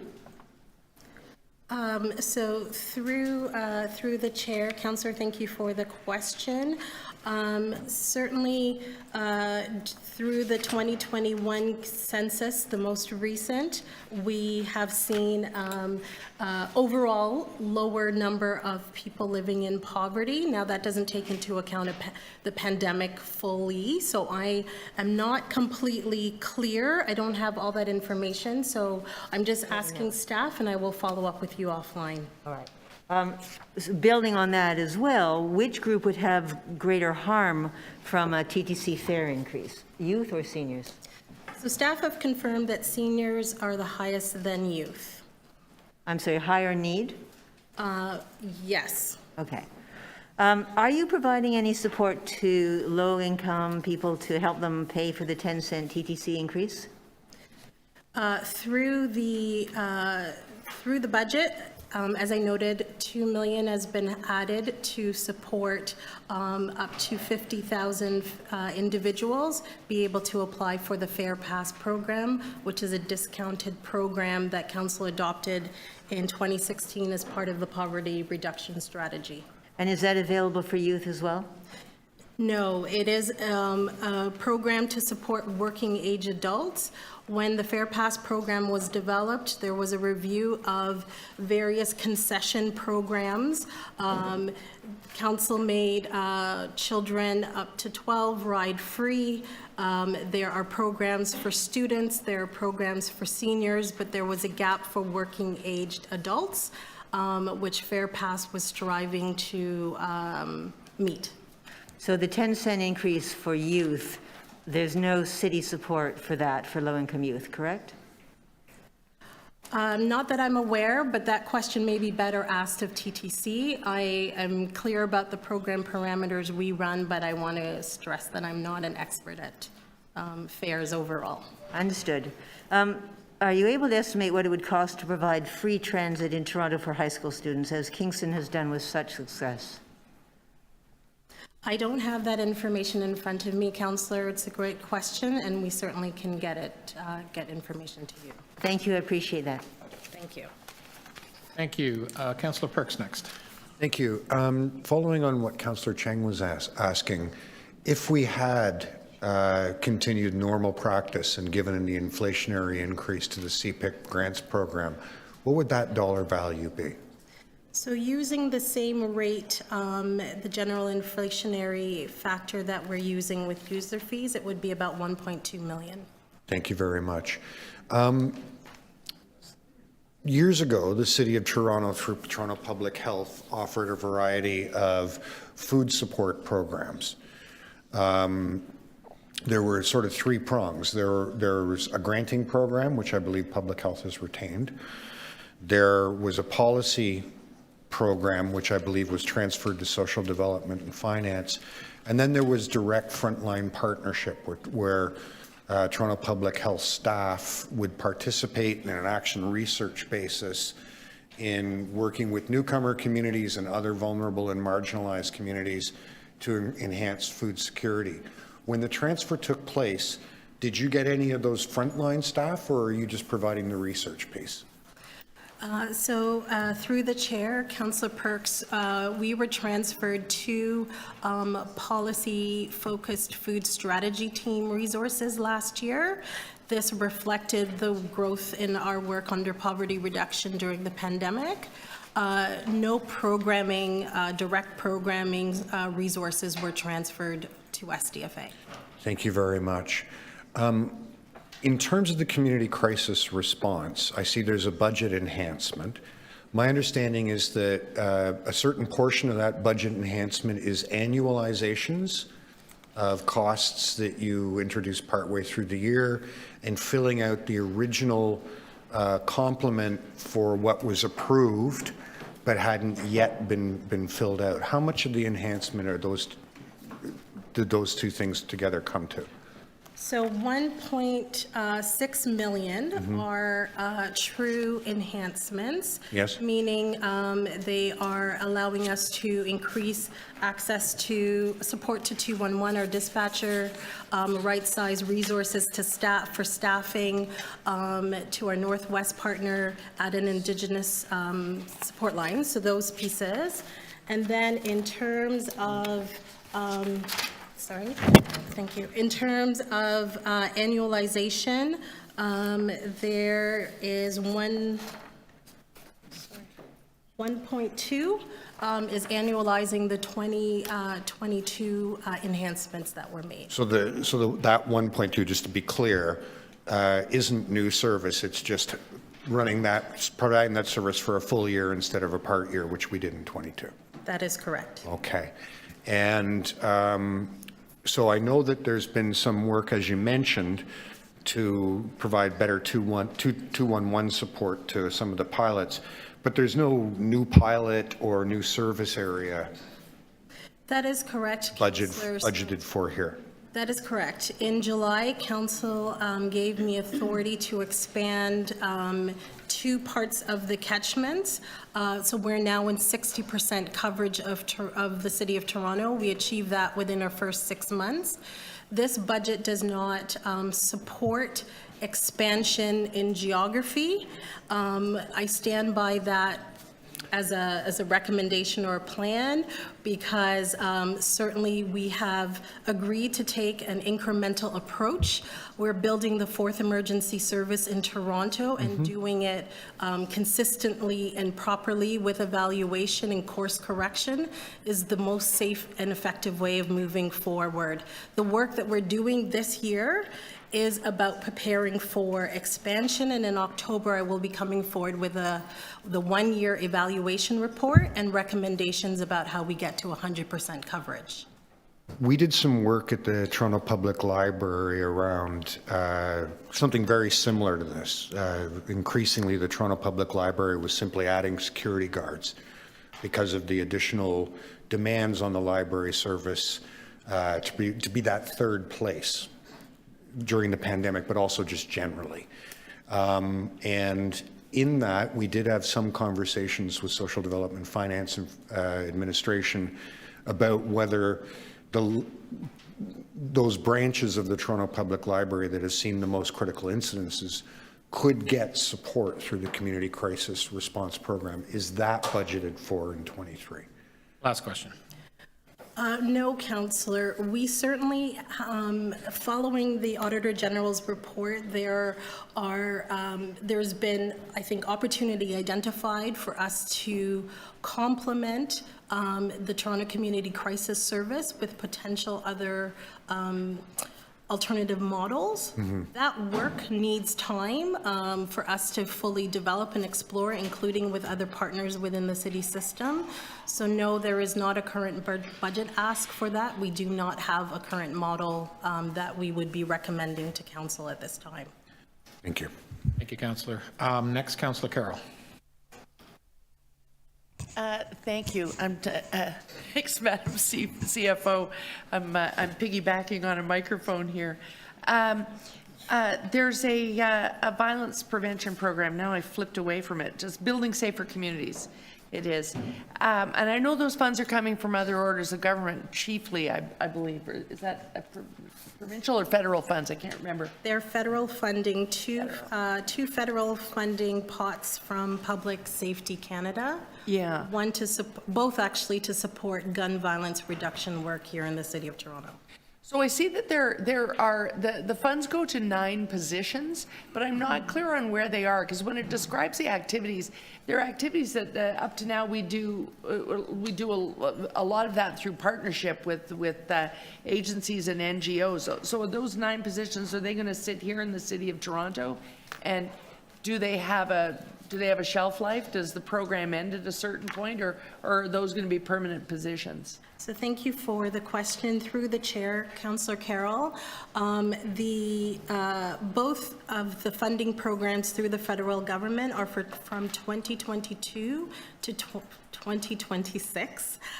So they are time-limited investment by the federal government. The majority of the funding will actually go out to community in some form, either to other partners that we're working with. So for example, the Toronto District School Board, or to a range of community agencies and community leaders. The 9 positions are, some of those are within SDFA in the new Community Safety and Wellbeing section that we're creating to advance CreateTO. Part of this process is for us to determine which things we need to continue on and which things we'll need to phase out along with the funding. Oh, okay. So the funding will run out at a certain point, but there's an envelope for ongoing monitoring, so we can make the case for those things that are working and need to remain permanent. That is correct. Evaluation is built into the 3 projects that are being funded through Public Safety Canada. Part of this is about elevating or advancing the work that the city has put forward through the CreateTO, our Community Safety and Wellbeing Plan. A lot of it requires cross-institutional partnerships, so working with provincial ministries, working with the various school boards, Toronto Community Housing, the police, and of course working with community leaders and agencies to have a better way, a comprehensive gun violence reduction plan. Okay, got it. And on the Community Crisis Service pilot, first of all, we didn't ask the important question, how's it going? I know you're going to report on it, but just for the purposes of looking at it for next year's budget. So I very much appreciate that question, Councillor, and I'm pleased to say tomorrow we'll be releasing the midpoint evaluation that CAMH has been doing on the program of its first 6 months of performance. At this point, the midpoint evaluation is confirming that the program, it's not a program, it's a new service, my apologies, that the new service is doing what it was designed to do, which is divert person in crisis calls from police response to community care responses. 78% diversion has happened through calls received from 911, for example. Okay, and in the description, because you're adding some enhancement, the description of what the new funds will be used for, there's some pretty specific and technical things in here. Support SDVNA's capacity to provide backbone support. There was one in particular that's very, they're very specific instructions, provide incremental investment to increase crisis call intake capacity for a dispatch partner within the pilot. Things like that, very technical. Are these important things to invest in and get right before we say, and now let's have another partner? Absolutely, Councillor. So through the evaluation, while the evaluation speaks to the successfully implementing in the first 6 months, it also points to things that we need to improve. We have a multi-partner service, so improving our dispatch model is absolutely critical to the safety and consistency and quality of the service. We certainly need to increase resources to our Northwest partner in order to ensure that they can meet the demands there. As I noted before, we're building, working with two-spirited peoples of the First Nations to build an Indigenous crisis line as another access point for Indigenous communities. All of these things are very critical to building a strong foundation so that when we're recommending moving to 100% citywide coverage, the 4th emergency service in Toronto is as strong as the others that it will be peer to, paramedics, fire, and police. Thanks, Councillor. Okay, thank you, Mr. Chair. We'll take it into committee now. Councillor Bravo. Thank you, Chair. So picking up on the questions around this new service, it sounds like geography is only one measure of expansion. Is that correct? Yes, Councillor. Yeah. So this is a community-centered and safety and care approach that requires deep partnerships to work. Is that correct? Yes, I would agree, Councillor. Okay, so it's like the expansion of the community care approach within all of the initiatives that you are leading and stewarding, with some other areas that are not geographically based, like you've just mentioned, working with Indigenous communities, could they include, for example, violence against women? So thank you for the question, Councillor. Certainly, when we initiated the model to Council, the model includes 6 types of calls that the service would be responding to. There has always been, I think, community interest or some community interest for us to add other types of calls. That is something that we will explore in the future. Our goal is to build commitment and quality to what Council has committed the service to be, and as part of the expansion roadmap, to then begin to explore, are there other types of calls that this service is the appropriate response mechanism for? So after the final report, then you would be in a position to be able to say between 2023 and 2026, we could go, how to expand geographically, maybe onto other key city services like TTC routes and Toronto Public Libraries, and perhaps violence against women, homelessness responses, overdose calls, and youth violence. And I'm thinking especially about what's happening in high schools. Would that be possible within, reporting on that and developing a strategy if we looked at the horizon as 2023 to 2026? I think so, Councillor. There certainly is an interest in looking at all of those other options, and given the success of this alternative model, we are interested, when the timing is right, to explore what else could be added to the ecosystem. Thank you. Staying with youth violence and its increase, which I think worries a lot of people in the city, you've already talked about building safer communities.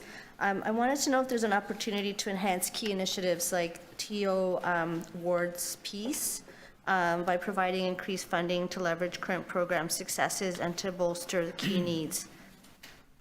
I appreciate that question, Councillor. So through the chair, part of our federal funding application is to expand towards peace in Scarborough. But certainly, given how that has been performing, there's definitely interest and other communities that are ready and would benefit from that kind of model. As we leverage the federal funding, I think we are still working through how do we invest in grassroots responses that are promising. So, as we all know, in a fiscal environment where there are constraints to our budgets, there's far more to do than resources that are available. Yeah, thank you. I'm thinking particularly, I have many families who send their kids to York Memorial in my ward, and they want to see some proactive responses. And just, I want to ask, perhaps you can explain to me if I'm looking at this wrong. It looked to me like a $3 million reduction to social planning and policy within your area. Is that correct? There are no reductions in SDFA's 2023 budget, Councillor, so we're just, there might have been a reallocation or a one-time funding source that's ending, so perhaps I can follow up with you offline on the specifics, but we are not experiencing any service cuts. Okay, just because the policy work that you do on equity, poverty reduction, anti-racism work, partnership work is pretty important to and foundational to everything else you're doing. I would agree. And then in the last 5 seconds, are there budgetary opportunities to invest more appropriately in the community services and social supports through CPID? So through the chair, Councillor, as noted earlier, this is the first year in quite some time where there is not an inflationary increase to CPIP. And our grants program always has greater demand than the city can meet. And certainly through the pandemic, we have affirmed as a city the importance of the community-based sectors. Thank you. Thank you, Councillor. Councillor Moise. Thank you. Through the chair, let me find my place here. You said earlier that going back to the Fair Pass, just for context, you said earlier that in 2023 you expect 60,000 users to use the Fair Pass. Where in the city do you find uptake for this service? And I ask this because, again, a lot of people who don't speak English may not be aware of it. And I'm wondering if we're spending any money or resources to actually reach out to people to let them know that's available. So through the chair, Councilor Moise, thank you for the question. The way that the Fair Pass has been phased in implementation is that we've started with low-income residents who have relationship with the city. So first, Ontario Works and ODSP residents, then those receiving childcare, and then rent geared to income subsidies. And certainly now going to a broader community of low-income people that do not necessarily have an income relationship with the city. As part of all of that, we've certainly found that it's important for us to do outreach, partner with agencies, look at the language in which we are doing outreach and those efforts. I would say that Council gave us a direction last year, I think, to increase the take-up. I think this is a conversation we have every year. How do we increase the take-up from the 30% in every category? And so we certainly are trying to increase our partnership access and communication with residents so that they know that they can participate in this program. However, this connects to Councilor Bravo's last question, actually. The reduction that we have is a right sizing of the Fair Pass budget. Every year we've been underspent. This year, given the constraints, of course, we're right sizing the budget to reflect actuals and projections. So even in that, we are still working to ensure we're doing outreach and community to the best of our ability. And just a quick follow-up to that, does your outreach include shelters and people living on the street? Through the chair, let me just quickly confer with staff on the specifics of that. I would say just off, sorry, I'm not even going to venture a guess. Can I follow up with you Sure. on that one specifically? No problem. Thank you, that's it. Thank you. Any other committee members' questions? Councillor Thompson. Thank you very much. Through you, Mr. Chair, with respect to the Fair Pass, how many additional beneficiaries will be able to benefit from the program?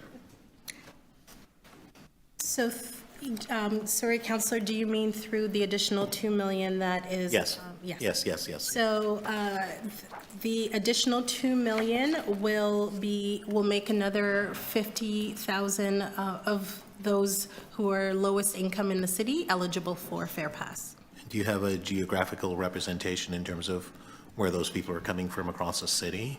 I don't have that information in front of me. That's but fine. I If you can get that, certainly I'd appreciate that happening. Can you tell me a little bit about the Secretariat for the 2026 World Cup? That's through your area as opposed to economic development, is that correct? So perhaps I can quickly start only to say that the DCM for Community and Social Services is budgeted through SDFA, but we do not control those resources over to the city manager. And just before I get to city manager, I wanted to understand the sort of the breakdown in terms of provincial funding, municipal, and also feds in terms of contributions. So through the chair, in fact, once the Secretariat is fully landed, it will be in the city manager's office. So we'll be coming there eventually. It still shows up as in the DCM at the time the budget was produced. In rough estimates, we're about a third in terms of the overall budget for FIFA World Cup 2026. Those negotiations are ongoing with the federal and provincial governments, and it will be quite some time into 2023 before we have what's called a multi-party agreement that will outline how those investments are made by each of the parties. But our notional budget is roughly that breakdown. Fair enough. Thank you very much. Through you, Mr. Chair, to Ms. Campbell. Ms. Campbell, we often, and we talk a lot about, funding programs for Black, Indigenous, and others, and so on and so forth. I'm curious, as you talk about your priority actions here with respect to page 10 in the report talks about, what's being spent to focus on confronting anti-Black racism and developing action plans and so on. Poverty reduction and the likes, community benefit network and so on. I'm just wondering, so when we look at the matrix, how do we sort of identify the benefits that's actually accruing to those individuals and those groups that you've identified that you want to help? The last 5 years, for example, have we been able to measure what those contribution of investments that we've actually put into programs to help those identifiable groups, and seeing a trend showing that they are matriculating and developing and expanding and growing and helping themselves? Because if we're offering assistance to help them, that would assume that there's a need for help, and then we have to see where that sort of the roots are expanding and whether or not there's actually growth. How do we measure the benefits of those investments? So Thank you very much, Councillor Thompson, for the question. I would say that certainly over time, SDFA and other divisions continue to work on building an outcomes framework that looks at not just the immediate outputs of our programs and services and strategies, but what's the long-term impact. I think this is something, frankly, that everyone struggles with when it comes to complex social development issues, but we're making strides, including having common outcomes so that we can understand the multiplied effect between poverty reduction, strategy, confronting anti-Black racism action plan, for example, and community benefits. I'm just going to pick those three. So I would say to you, Councillor, that we are working on it, and every year that we come forward collectively with other partners in the city to report on progress, we're trying to do better in terms of demonstrating impact as opposed to just the immediate service output. So let me then tie that into guns, crime, and other activities and so on. A gun office in the city of Toronto and what have you. How much investments are we making in those areas? And then we look at policing, increasing police budget, police officers, and so on and so forth. How do we rationalize then the overall benefits in terms of reduction in crime and or activities that keeps those identifiable groups that you speak about away from criminal activities? Is there educational component? Are there job components, job training? All of those things, are they factored in all of the sort of complex approach to dealing with overall community safety and also those identifiable groups that you have identified to keep them away from criminal activities and to get them and involve in more engaging activities, which we would all say, hey, that's fantastic. So I would say, Councillor, that that is the intent of the CreateTO Community Safety and Wellbeing Plan that we're doing as a city, far more upstream preventative and intervention types of supports, not just emergency response or reaction or enforcement. I would say that Council has made an investment to support us to create things like the Toronto Office to confront to prevent violence, sorry, my apologies, but also the investments in things like project prevention and project interruption that we're doing through the federal funding, for example, the youth employment. All of those things are need to very much be part of a CreateTO strategy that says that we're investing upfront and we're trying to prevent issues of vulnerability, violence, and crime. And certainly that back to your question about outcomes, I think it is about combining all of those investments with common outcomes to see how we are certainly performing against those goals. Thank you for your response. Thank you, Mr. Chair. Thank you. Councillor Nunziata. Yes, I just have a couple of questions.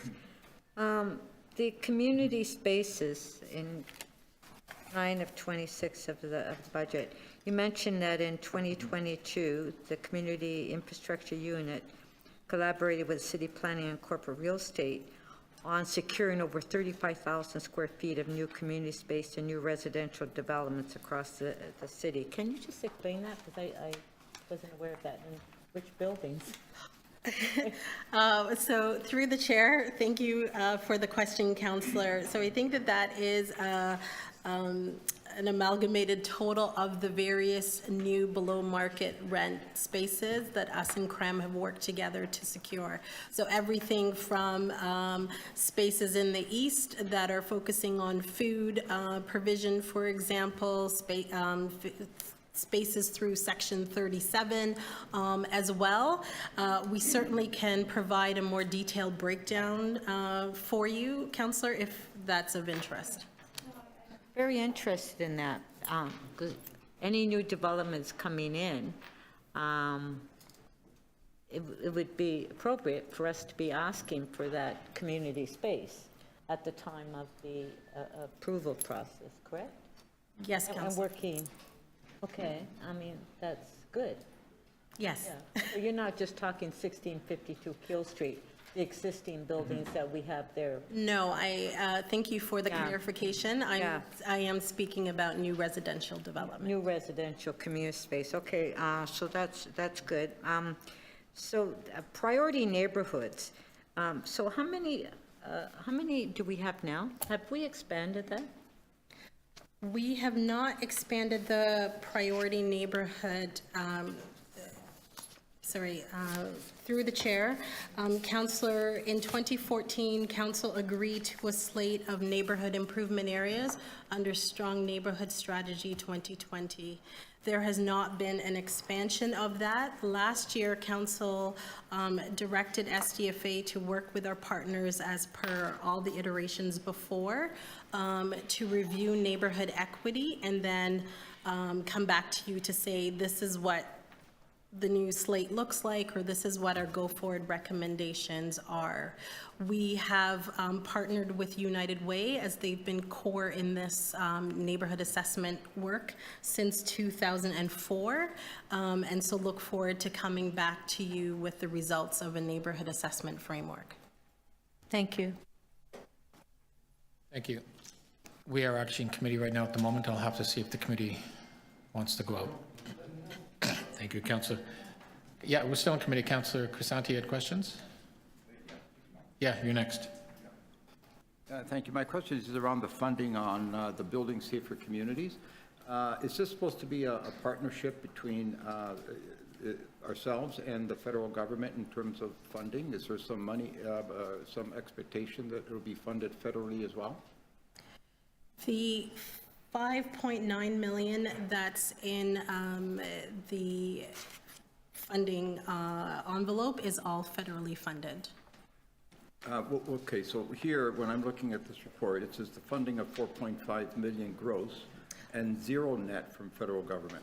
Sorry, my apologies. I combined two, we have two federal funding pieces coming in 2023. One is the 4.38 million gross through Building Safer Communities funding, and the second is another one to support our CreateTO collaborative analytics and learning environment scale. That's 1.4 million. So together, those things, those funding envelopes are federally funded to support the city to do work that we are committed to doing under CreateTO. All right, that clarifies, so it's all federal funding then? That is correct. All right, and I just wondered what you meant by 0 net from federal. That it didn't require the city to match it in any way. Okay, got it. All right, thank you. So it's all federal. Thank you. Thank you. I actually have a couple questions, just around the crisis response. So the budget that's proposed, fully funding what you need resource-wise for this year or for next year? Thank you, Mr. Chair. Absolutely. Okay, now some councils have talked about rapidly expanding the program. Do you support immediate expansion, or do you think we should look at the data before we make any decisions? That is correct, Councillor, or Mr. Chair. I do not, we cannot expand the program rapidly. We need to course correct coming out of the 6-month evaluation. We need to build out our dispatch system more effectively. We need to do some process improvements related to our data collection, our technology, partner processes. Those things are all part of building a strong foundation that then will allow us to expand. We're hoping at some point in 2024, but I will be able to recommend a path forward in October of this year once we've had our 1-year evaluation. Okay. What are the risks if we go too quickly? My apologies, can you repeat? Sorry, what are the risks if we go too quickly? Would there be physical risk or injury to or violence to people in distress? What are the risks if we don't get it right?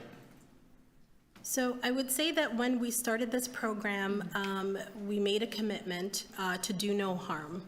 Council asked us to develop Toronto Community Crisis Service in response to the fact that what was existing for persons in crisis was inadequate. So I think the risk of going too fast is that we we fail in program performance, and we lose trust and confidence of the very communities that this program is designed to do. Thank you. That's all my questions. There has been a request to do a second round, recognizing it is 3:15 and we're probably not even a third of the way through the agenda for the day. I'm just curious, is it the will of the committee to do a second round? Councillor Nunziata? I'm asking, sorry, is it the will of the committee to do a second round of questions? I'm not seeing consensus here. Can we have a vote, please? Yeah, we're finishing, this is just on to finish social development and finance and administration. Call for all in favor of extending. Councillor, to give a second round, I apologize. So this is to give a second round of questioning. Councillor Bravo, Councillor Moyes, opposed. Councillor Crisante, Councillor Nunziata, Councillor Thompson, and Councillor Crawford. That loses. We will not be doing a second round on SDFA.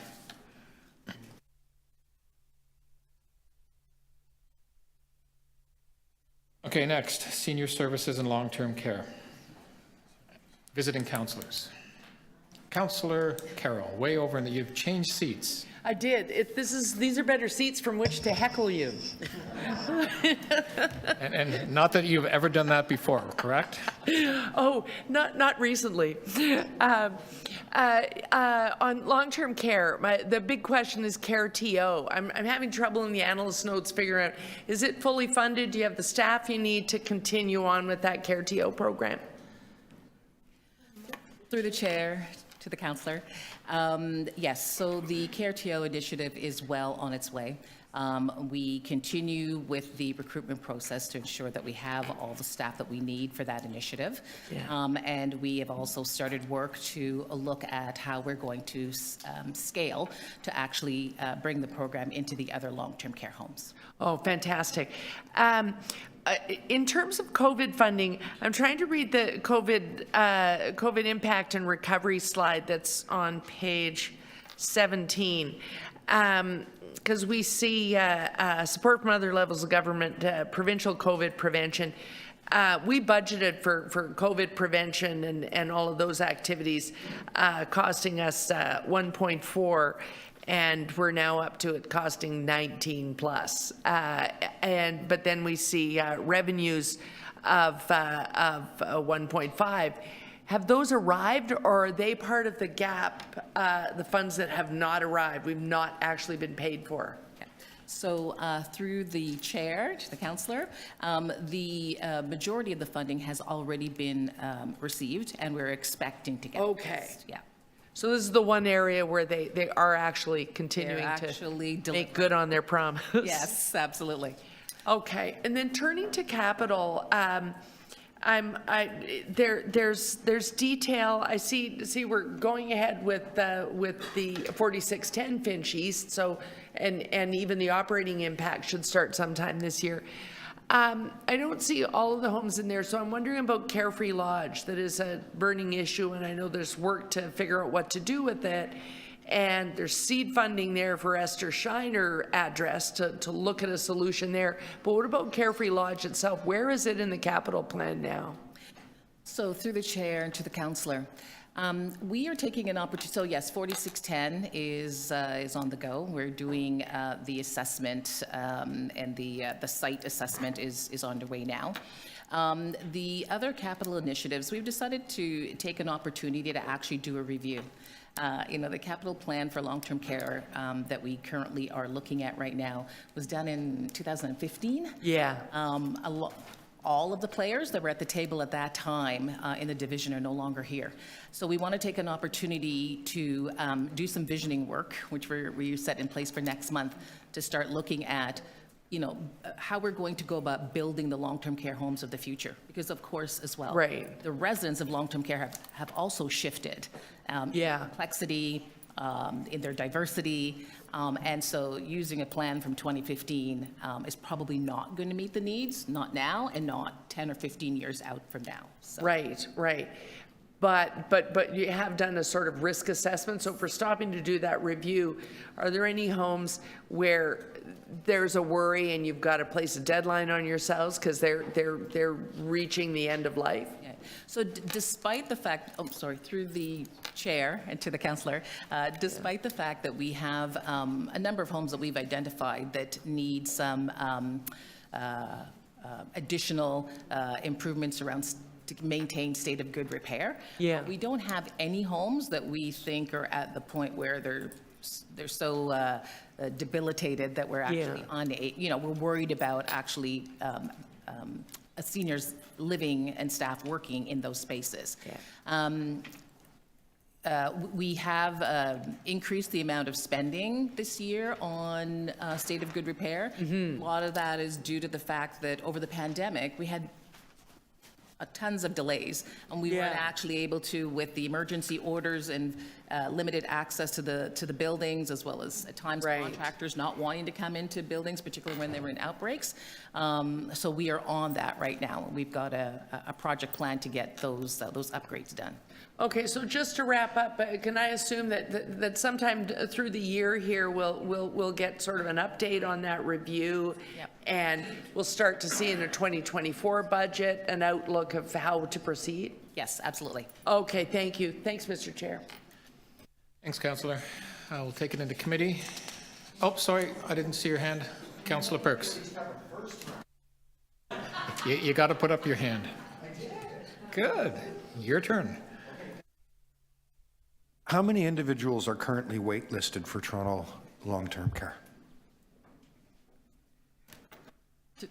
Sorry, through the chair. Sorry, councillor, how many? How many individuals are currently on wait lists for Toronto's long-term care? We have just over 5,700 5,700. individuals on our wait list. And do we have, like, at the end of 23, do you see that number growing or shrinking? With not much of a crystal ball, but I would probably say that I would see that number growing. Thank you. 5 out of 10 of our homes don't meet the new provincial facility standards. Does this capital plan bring them all to the point where they would? So through the chair, the state of good repair will actually bring the homes into a standard of functioning. There are things that won't change in some of the homes. So the homes that aren't meeting some standards around, like 4 bedrooms, we've closed those, right? We don't have any of those anymore. Access to, the number of people have access to washrooms, et cetera, those things won't change right now until we actually do the capital development. But do you have the money budgeted in the capital plan so that when you determine what you'd have to do, you'd be able to meet provincial requirements? Do you have that in the 10-year capital plan? So we have, through the chair to the councillor, we have 2 developments that are included in the capital plan right now. Right, we have. I'm just asking very specifically for the 4 that don't meet provincial standards. Does the current 10-year capital plan proposal give you the money to bring them all up to standard? So through the chair to the councillor, we have enough to support the immediate needs. Will that meet the provincial standard? Will that meet the provincial standard? Yes. Probably not part of the 10-year plan is not budgeted for redevelopment. I see. Okay. Thank you. No, those were my questions. Thank you very much. Thank you. Thank you. Councillor Chang. Thank you, Chair. And through the speaker. I'm just wondering about how these projects that are not funded, they're all redevelopments. Are they supposed to create additional bed capacity? The redevelopments of Esther Shiner, Castleview, Fudger, Lakeshore, Seven Oaks, do these redevelopments include additional bed capacity? So through the chair to the councillor, yes, they actually do. We have 978. 978 across all of these projects added together. So currently there's 2,641 beds and a wait list of 5,800. And in a 10-year plan, we don't know when these 978 beds will come online. Is that correct? So through the chair to the councillor, based on the most current view of our capital plan, we would not be able to deliver on the redevelopment of all of the beds. So basically, yeah, no, we're not. And so we don't even have any remote possibility of meeting the actual needs of what is happening in the city with population growth and an aging population. Is that correct? So so through the chair to the councillor, I wouldn't say that we don't have the capacity to meet the needs of the seniors in our city. We are currently servicing the needs of the seniors in the city through the 10 long-term care homes, and we're also doing it through the seniors services program, where we're actually supporting seniors in the community. The issue of whether or not we're ever going to have enough beds, I don't think that we will. I think the need will always outpace the resource that's actually available. So when the 5,000 seniors on the waiting list, if some of them need more support, could some of them be, where are they? Are they in hospitals? Are they with relatives? Is there a study of where these people are waiting? Yeah. So through the chair to the councillor, yes, you've touched on a couple of the places. So some individuals are at home receiving care from family caregivers, and those individuals will get support through home and community services, like to have PSW or housekeeping go in to support. Some individuals are in hospital. And those individuals are usually put on the ALC list, and when they get to the place, they get identified as being eligible for admission to long-term care. So how many of the 5,000 are in hospitals waiting? Do we have a number approximately? So through the chair to the councillor, I don't have that number with me. I can get it. I'm going to say it's a smaller percentage. I think the majority of folks are actually in community, waiting for placement in long-term care. And they are supported through the other, do you have a percentage of how many of the 5,000 are supported by the home care support? So through the chair to the councillor, all of them would be eligible to actually reach out to home and community care for support services. The amount of support they get will be based on an assessment that's done through home and community care about what services can actually go into the home. Great, thank you. And then I noticed the occupancy rate was 93% during the pandemic and including this past year. And the target is 97%. Is there, given the long waiting list, and what is the barrier to getting to full capacity? Right.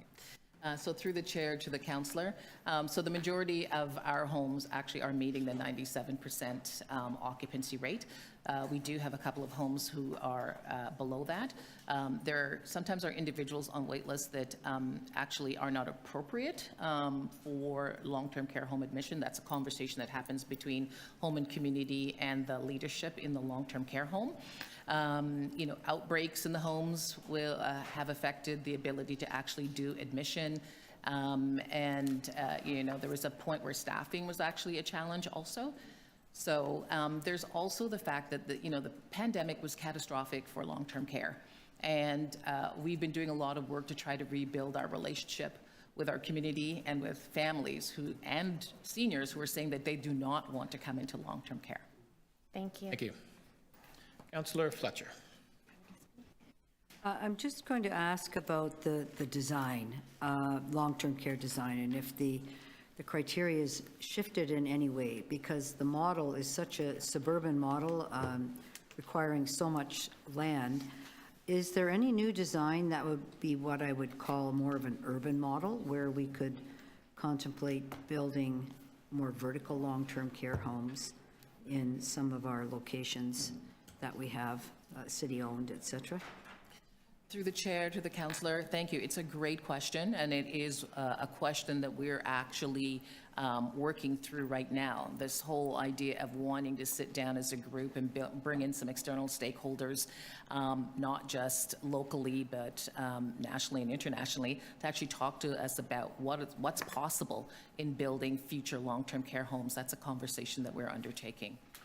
Because operationally, of course, the model is one of a flat one story, so that it's cheaper. Correct. But it also means that with many long-term care homes are being driven out of more traditional areas. So I believe that's kind of an emergency, and I'm not sure if you're working with, who you're working with there, and trying to get the province to agree to a more vertical model. Right. Thank you. No, great comment.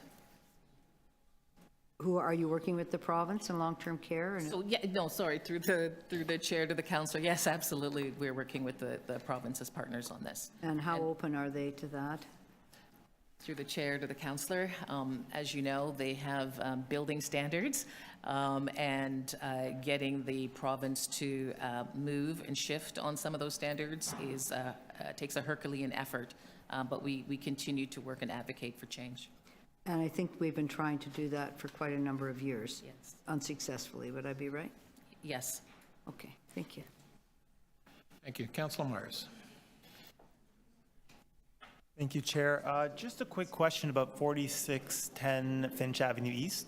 I note that the project is being delayed by a year. Can you tell me if that money that money that's being used to build that project, is that locked away so that the project will be guaranteed to start next year? And is the reason for the delay primarily because they are expanding the facility? So through the chair to the councillor, we actually don't have a delay in that project. Okay. It is on target, and we are actively working on that build. So I thought the project was supposed to be completed by 2026, and I see here it's supposed to be completed by 2027. So some of that is about the work that we're doing, some of the delays of COVID around getting work done, but we do have, like the site assessment is going, demolition is actually planned for the current structure that is there. So construction starts this year? Let me check. I don't think the shovels will be in the ground this year. Just 1 second.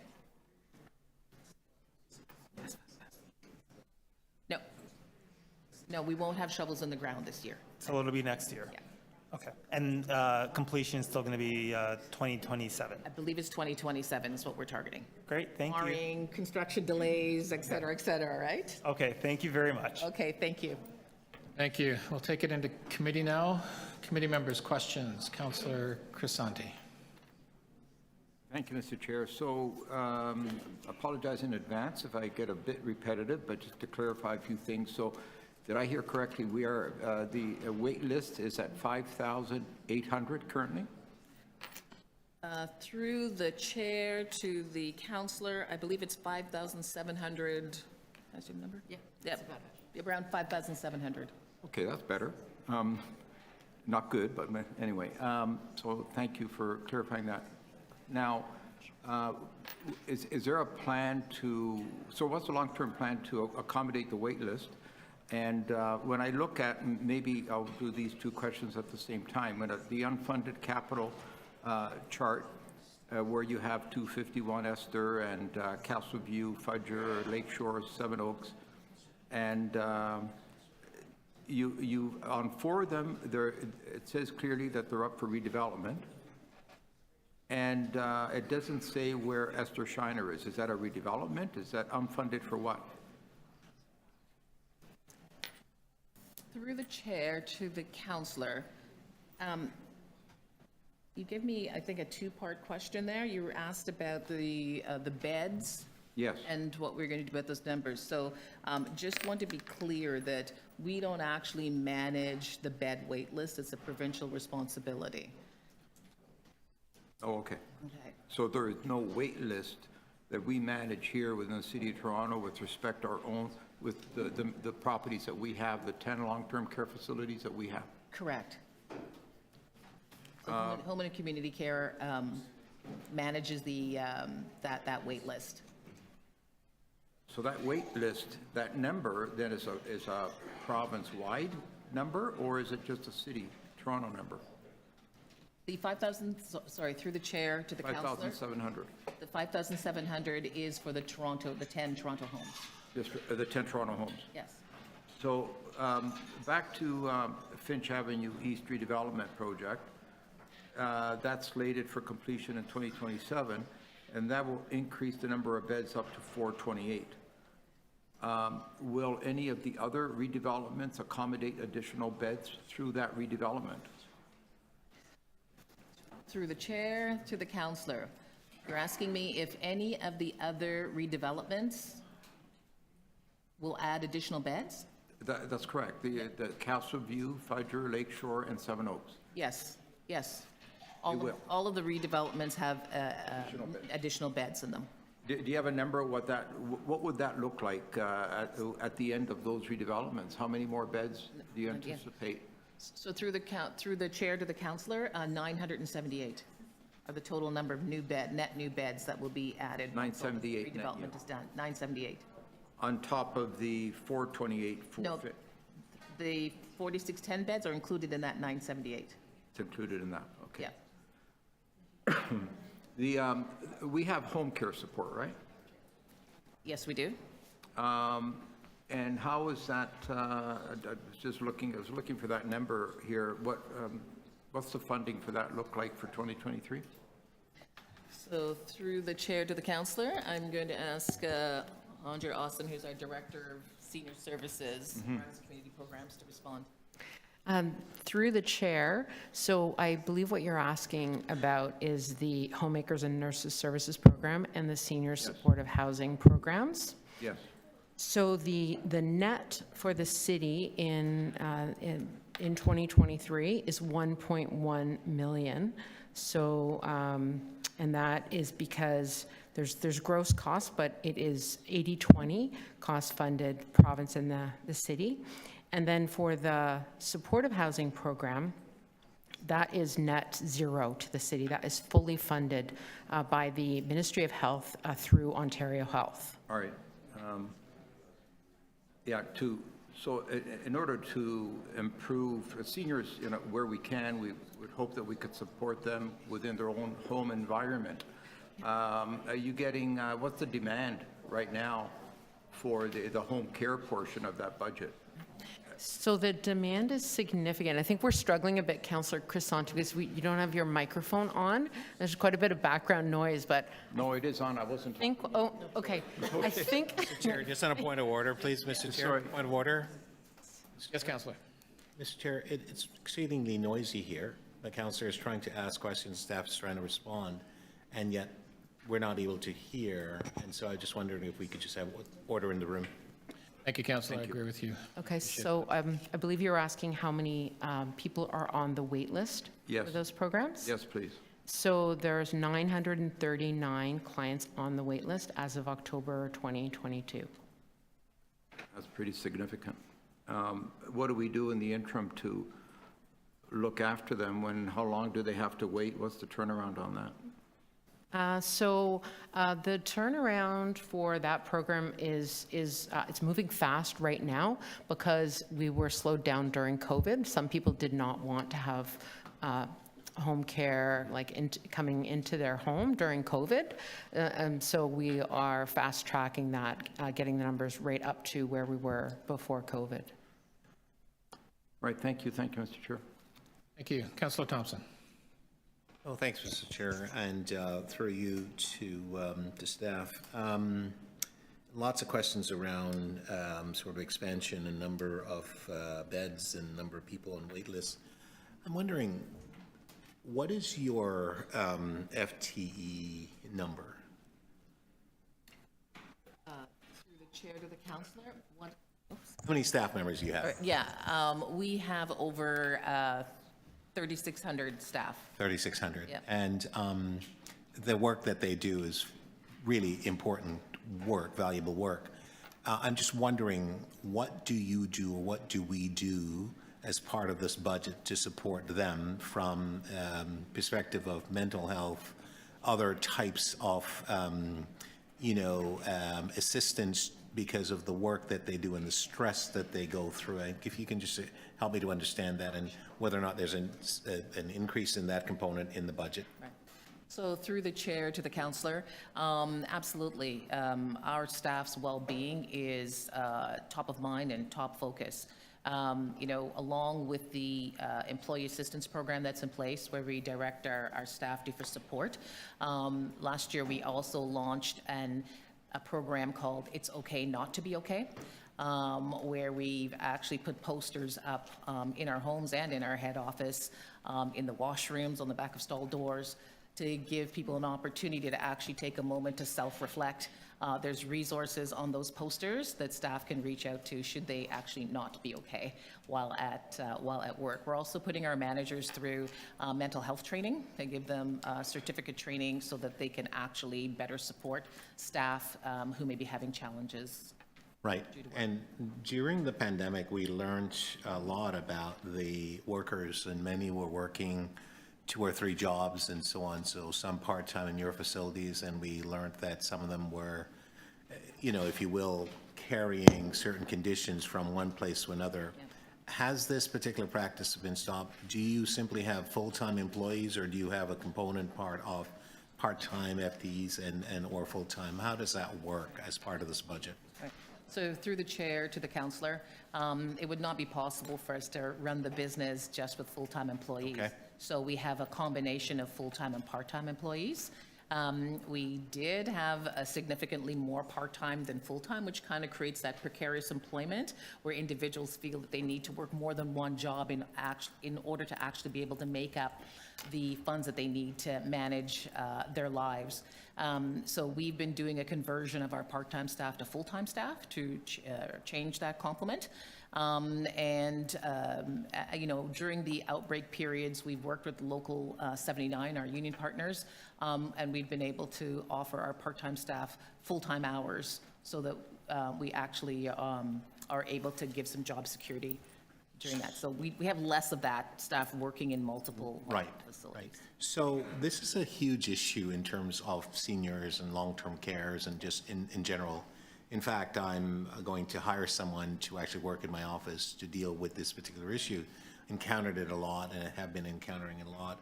One of the things I've learned and heard from many residents is that the need for more hours in terms of the community home care support. So I wanted to understand, on page 11 of the notes, it talks about this CreateTO model, and you're looking at nursing home hours from 3.66 in 2023 to 4 hours, which is, I don't know, is that 34 minutes or so? And then on page 9, I believe you have a similar graph, actually a similar note there where you go from 3.25 to 3.66 minutes, and that's about 41 minutes there. I'm just wondering, how do you arrive at that? Because what I've heard from members of the community is that there's a need for more hours, not less, and this would simply mean a sort of, a small increase in terms of what I'm hearing that's actually needed in the community. Right. So through the chair to the councillor, the piece around the increasing the direct nursing care hours is actually about long-term care. It's not actually about. No, I understand the differences. That are in that. It's not about the supports in the community. Right. We actually didn't pick the number, right? The province selected the 4 hours of direct care as the target for long-term care homes to achieve, and then did it over a time period, right? So you're not supposed to achieve it until 2025. Right. So can I then ask you a quick question before 5 seconds? Do you agree with those numbers? So through the chair to the councillor, I can tell you that I agree with the need for increased care hours for our residents. That 4 hours is an older number, and as we've been moving along with the increased complexity, the diversity of our resident population, that 4 hours is going to need to be more than that by the time we get to 2025. Thank you. Thank you, Mr. Chair. Thank you, Councillor. Any other councillors for questions? I have a few.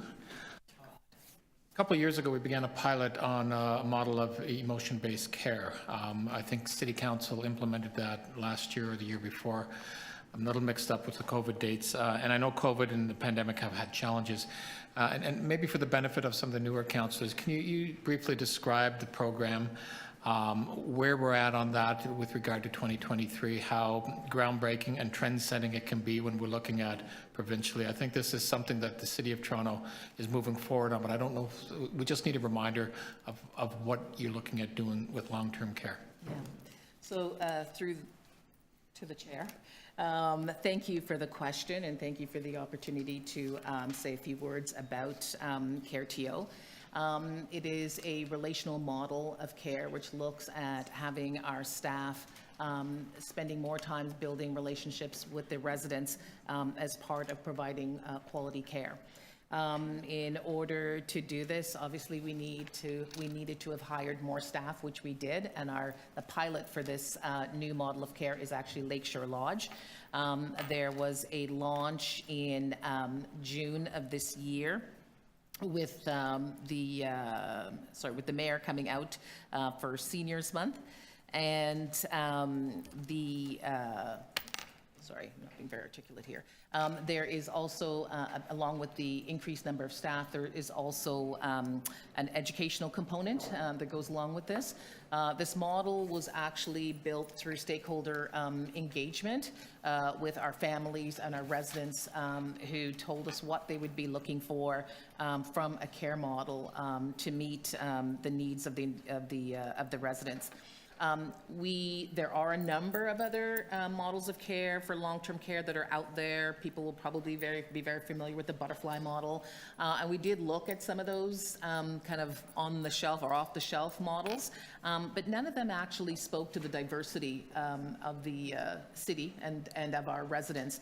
And so that is actually a key component of this care model, is that we're looking to ensure that we're meeting the cultural and linguistic needs of our residents. So to that end, we have looked at food, the whole dining experience, and we are also looking at we've trained our staff on equity and diversity around providing the care, and we are also going to be evaluating this model. So we've had some hiccups, we had some starts and stops with the pandemic, of course, and when there were outbreaks, so some of that has delayed us, but we're looking at having the evaluation completed next early summer, and we are working now with the Wellesley Institute, which has a great reputation for using an equity-based lens in reviewing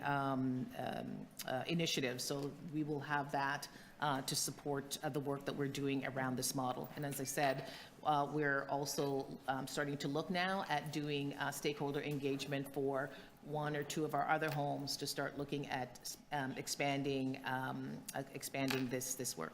We're seeing results through Your Opinion Counts. We do a satisfaction survey with our residents and our staff, and we've gotten really positive results about the changes that they've seen in the homes since the model has been in place. We've had the ministry out to have a look at the model, and obviously there's been a lot of media attention. CBC did a piece on the model as well. Thank you. And you just remind me on the specific investments for 2023 that you're asking for around this model? Sorry, just 1 second. FTEs, stuff like that. I don't have it in front of me offhand. I'm just curious on what that would be. Actually, so through to the chair. Christy, if you're on the line, would you mind responding to that? Christy's our finance manager.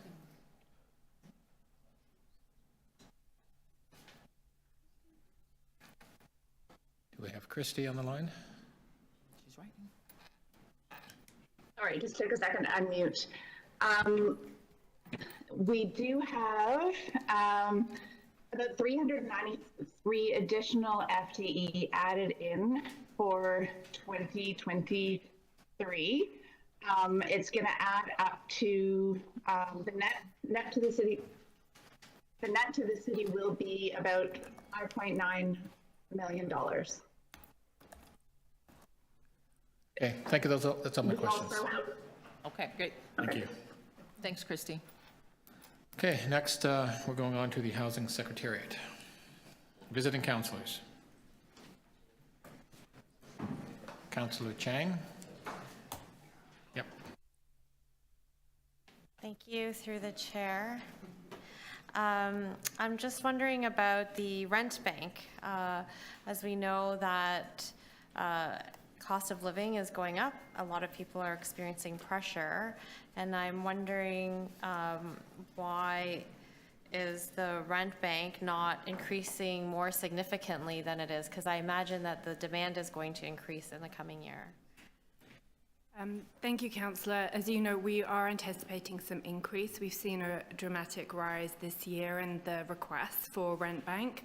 It's something we're monitoring closely. This is something we think we can achieve and is very doable for this year. And if we see that further increase continue, then it's something that we can report back to Council at some point in 2023. But we think this is sufficient for now, and we'll keep a very close eye on it. Is the current number that is reported for this past year, is it everyone who asked got it, or is there a percentage that were denied? What do the numbers look like in terms of were people turned away because of funding limitations? Through the chair, thank you. So the numbers that you see here that we're reporting of household assisted are those who've actually received funding and support through the rent bank. We did increase that amount this year, and again, we're monitoring people who get turned away, diverting them to other programs, also like our EPIC program as well, which you'll also see we're identifying the need for new investment. Thank you. I see affordable housing as something that comes up throughout this report. What is the definition of affordable? Through the chair, so here this is very much part of our housing TO plan. This budget before you that you see includes both the operating and capital necessary to deliver that.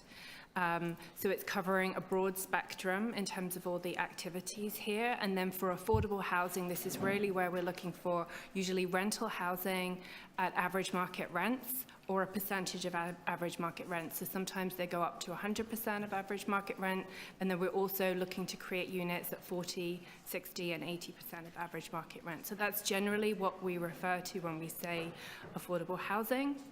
Is there a percentage breakdown of what is being created or what is available in terms of those different rates of affordability?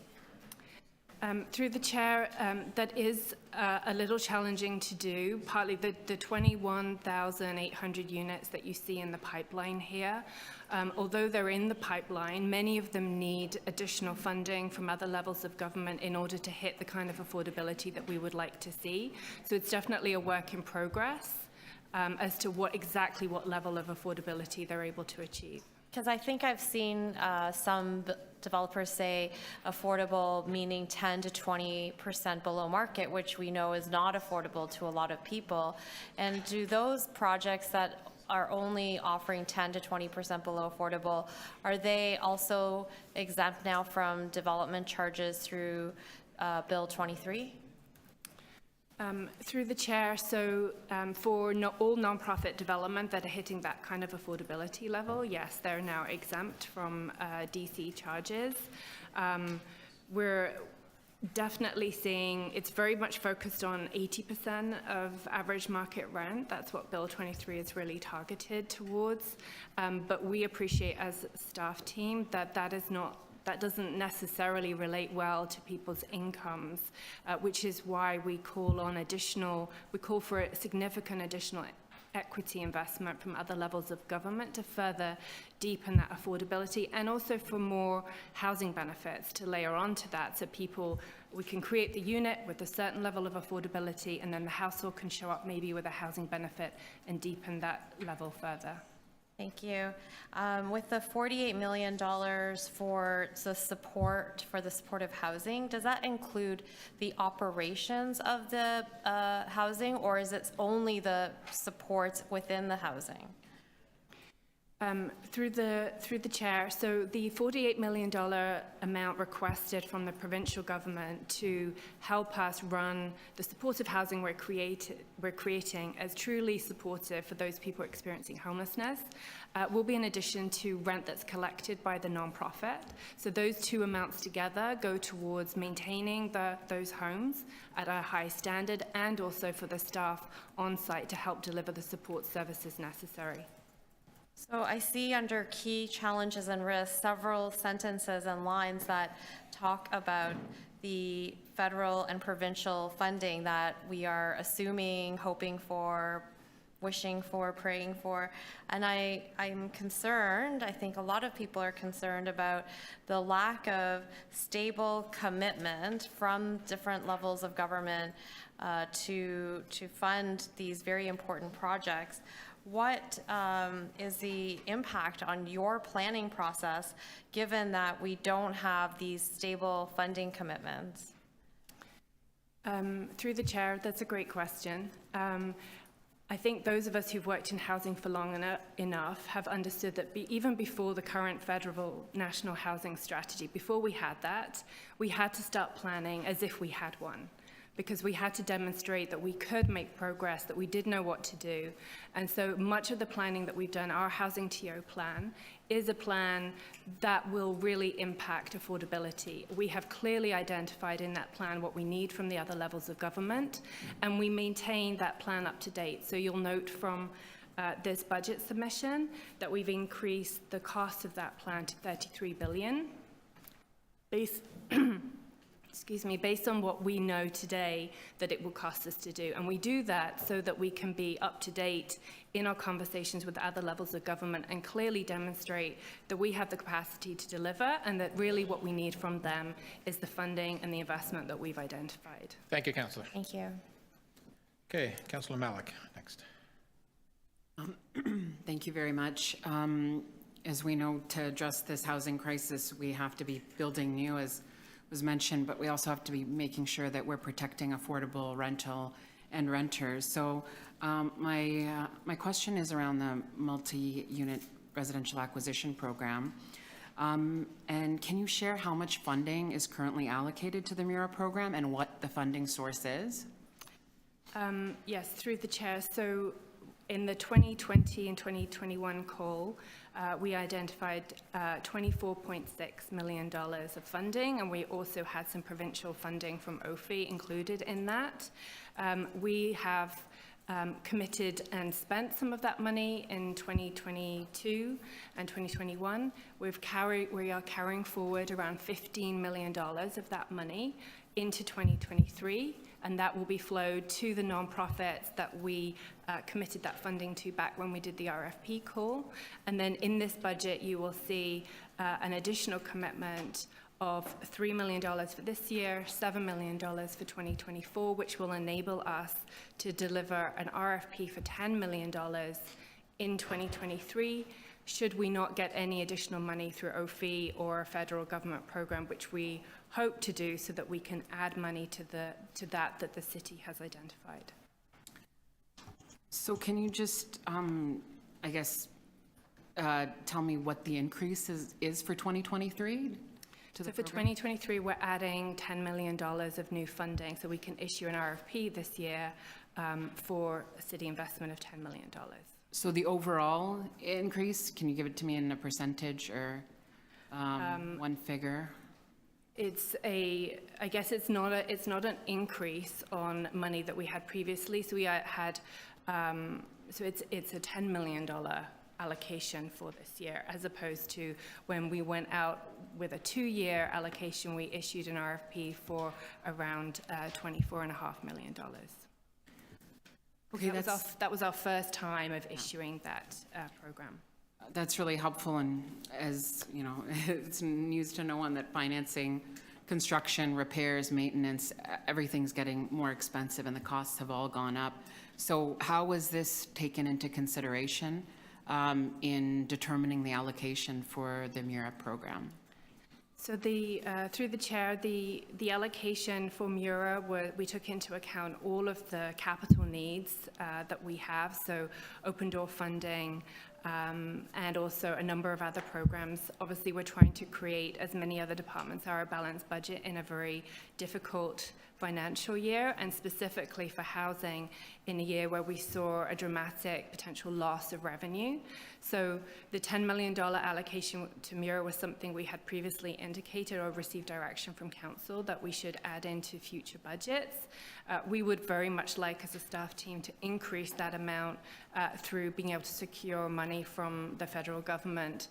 And we continue to advocate for a program like this that protects rental housing and secures it for the long term at an affordable rate. Okay, thank you very much. My next question is about housing TO. And there is a target of 1,800 supportive housing unit approvals a year. And is the budget allocation necessary? Does it provide the necessary funding to meet that target? Thank you. Through the chair, as with many of our programs, we actually don't allocate all of the money necessary to deliver those programs through the city's investments because we're clear that we require like one-third split between all levels of government. On the supportive housing side, you'll see an increase in our budget on the operating side of a significant amount of money, and that is because we're anticipating Rapid Housing Initiative 3 money, which is the best program at a federal level to deliver supportive housing. And so we've increased the amount of money that the city will invest in this, but we're also hoping to secure at a minimum of $109 million in Rapid Housing Initiative money this year, which will be able to deliver on that supportive housing requirement. So how far off are we off of the target right now? So right now we have, what we've done is break down that kind of 10-year target, if you like, of 18,000. We've created two 24-month plans. So the first 24-month plan, we had a target of 2,000 units of supportive housing, and we're over that target in terms of allocation and commitment, and we're still in the process of rolling out all of the occupancy for those units. And then our new 24-month plan has a target of 2,500 new supportive housing opportunities. Some of those will come through our TCHC Rapid Housing Initiative, and the rest will be new units that we will deliver through Rapid Housing. And the staff team right now are working very diligently to put together that business case, that submission to the federal government by mid-March. And so we should know as a staff team and report to council later this year on how we're doing in relation to that target, because we'll know exactly how many units we were able to secure under Rapid Housing Initiative. Thank you very much. Thank you, Councillor. Councillor Perks. Thank you. I want to make sure I heard your answer to Councillor Malik correctly about MURA and the money. So if I heard correctly, this year we are going to put out an RFP for 10 million, but on a budget basis, we're adding 3 million to the budget this year and 7 million to the budget next year for MURA. Is that what I heard you tell Councillor Malik? Through the chair, yes, that's correct. And we created MURA in that way because really the initial amount of money, it's the kind of initial commitment that people make to secure the acquisitions, and then the balance of the acquisition, the kind of closure, if you like, the closing of those projects tends to come several months later. Mm-hmm. This is No, I remember all of that. Yeah.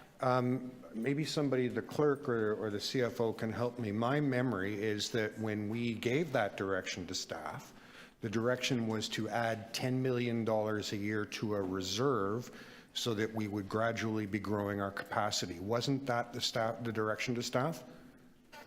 That's correct, Councillor. And if I could just to clarify, there is an amount of contribution that is going to MURA for 10 million that's coming out of the vacancy home tax in this budget. I've been given two different answers. I was told it's 3 this year and 7 next year, and you're telling me it's 10 this year.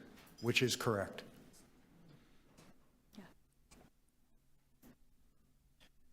Through the chair, and I think this is there's the lag factor that gets into account. So I think with the 10 million that was identified, so there's 10 million every year that's identified. It provides for 3 million to be spent in the current year, and it provides the funds to allow for the commitment in the following year.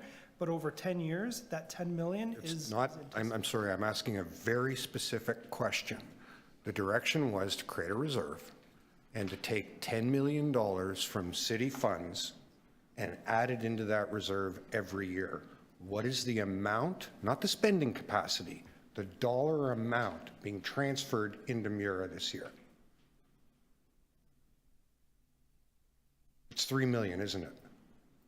We'll get back to you, but the preliminary Okay, I'm numbers going showed that, we'll get back to you. You work to write a briefing note for me that it will sort all of that out? Okay. Sorry, I've got to find my little note here.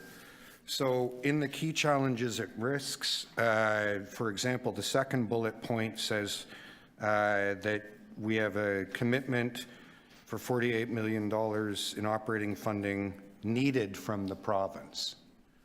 So we don't have that in hand.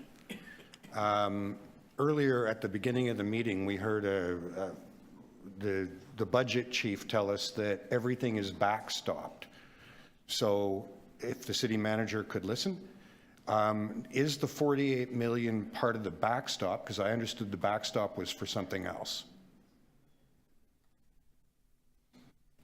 So through the chair, when we use the term backstop, we're talking about a backstop for all of these contingencies that are there. So 48 million is what's required for supportive housing. And we have that within the whole portfolio of what we need. We've just simply broken it out so that you understand that what the elements are within it. 933 for COVID, 48 for supportive housing, 97 for refugees. So unlike what the slideshow said, which is that the backstop was for COVID, the backstop, you're backstopping this 48, it gets spent either way. Is that correct? It is. However, because we need that on an ongoing basis, we've further identified the risk is that if we don't get it on an ongoing basis, we would have to revisit that. Okay.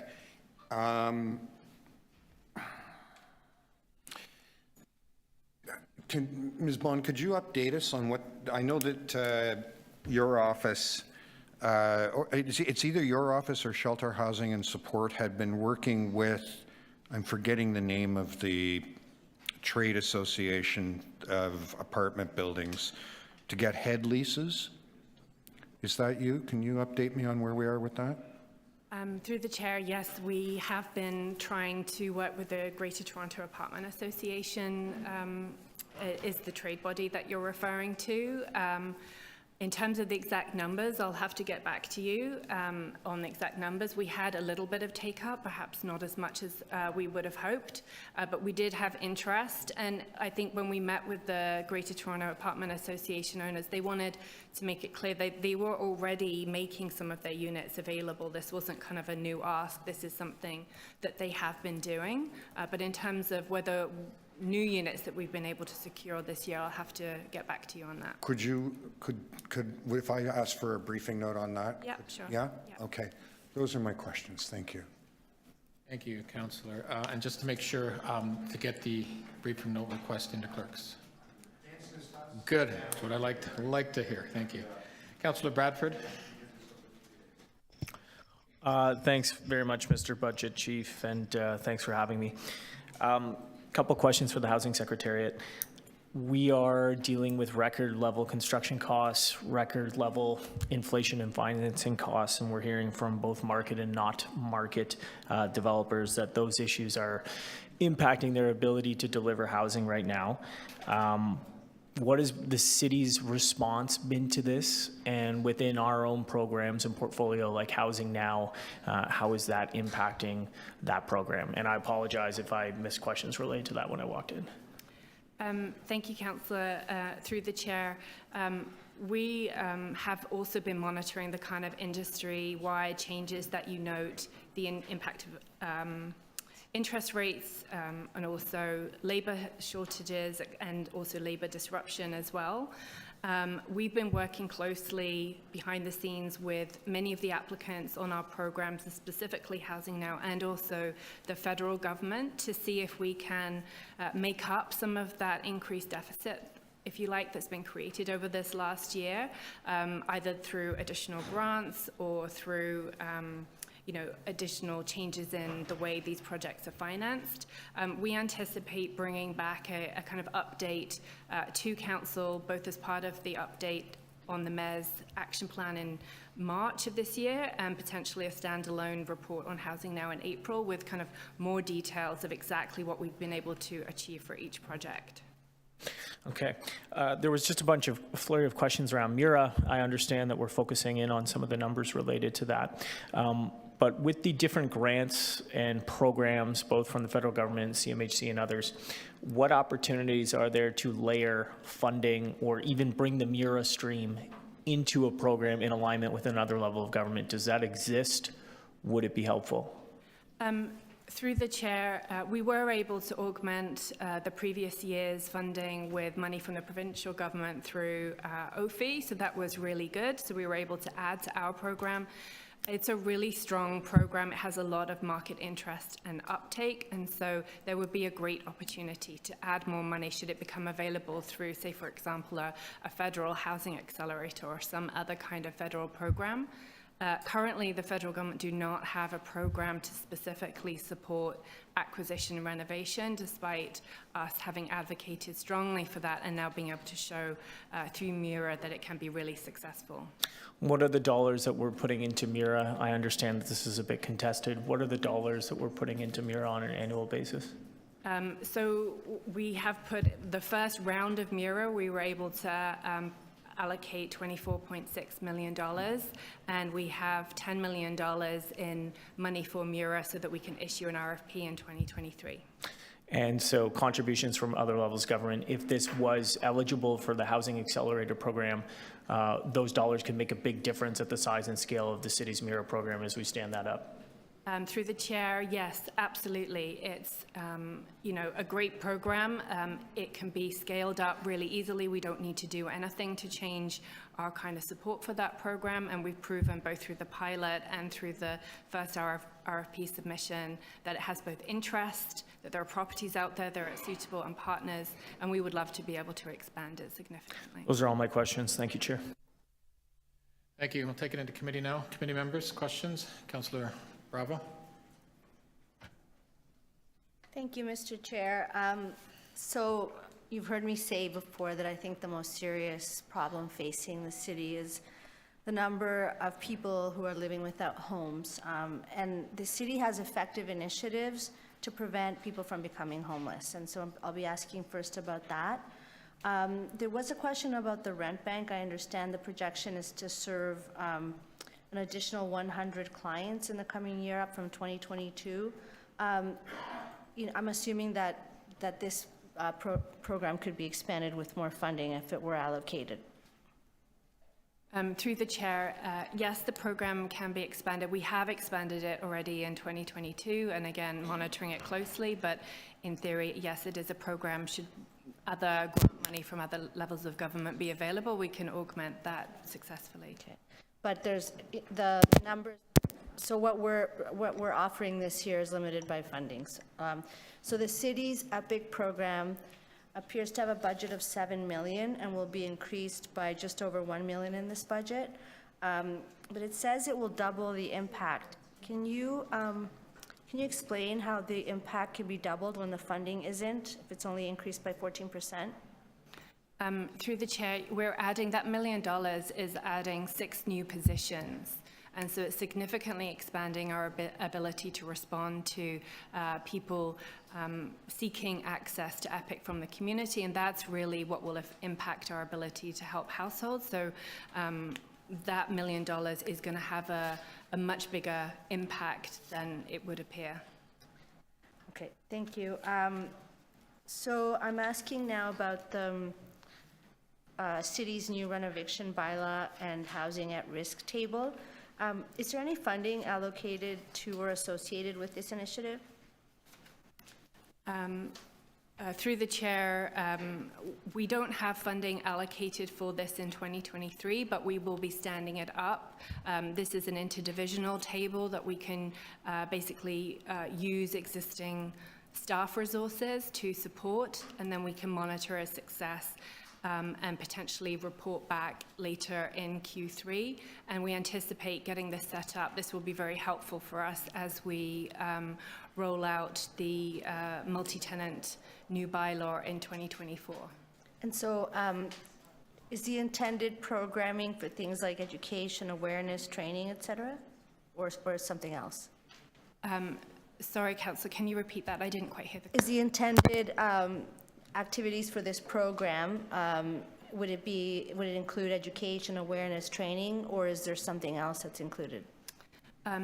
Thank you. Through the chair, it is both support for frontline staff through capacity building and education, and also the coordination as the kind of staff leads, if you like, come together to focus on particular buildings in difficulty or particular areas of service, like the multi-tenant room rollout, for example. What about supports for tenants who are facing renovictions? Through the chair, this HEART table is well placed to identify when that might be needed, and either to support tenants to be referred into, or I guess to support the landlords to support their tenants to move them into the appropriate housing. And should we identify tenants in need of supportive housing, then the staff team working on the front line can do that as well. Thank you. I'm just moving on to new affordable housing. Is the money in this year's allocation enough to meet the annual target of 1,800 new supportive housing units and 4,000 affordable housing units? And if not, how could we ensure that they are that units that are approved are actually built? Through the chair, I guess there are two separate answers to that question. The money that we've identified in our budget is for our share of that investment. We need significant federal capital dollars to deliver on supportive housing. It is housing where we can't really carry financing on it. It really needs to be paid by grants. And so this is for our portion of that, but we need to secure, and we have secured about $109 million for this year from the federal government. And then separately to that, I think your question is, how do we get supportive and affordable actually built? And that is where, again, we're supporting nonprofits and through our own programs to access federal dollars for grants. And also on the supportive housing side, working with our CREM colleagues and our planning colleagues to make sure that we move those projects expeditiously and get to occupancy as soon as possible. And how much of development charge revenue was supporting the housing development initiative, the affordable housing development initiatives, and was it the whole 120 million per year? And what's the plan B if the province doesn't make the city whole from reductions in Bill 23? That's your last question. Thank you, Councillor. So yes, the money that was previously collected for development costs through development cost levies was for housing growth. And so we would invest that in new housing development. So the entire impact of that is felt on the capital side and on the open door program side for those projects. What we've done here is show our budget as if we're made whole by the provincial government for those costs.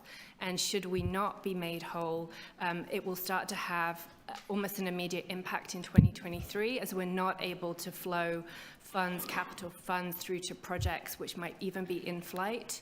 So it may have an immediate impact if that money is not made available. And as I think has been previously discussed by our finance staff, it certainly will have an impact in 2024 and beyond. Thank you. Thank you. Councillor Moyes. Thank you, Mr. Chair. I think we lost Councillor Crisante. Perhaps we can ask for him to return. I need a washroom break. So I do have one question for through you, Councillor, Chair.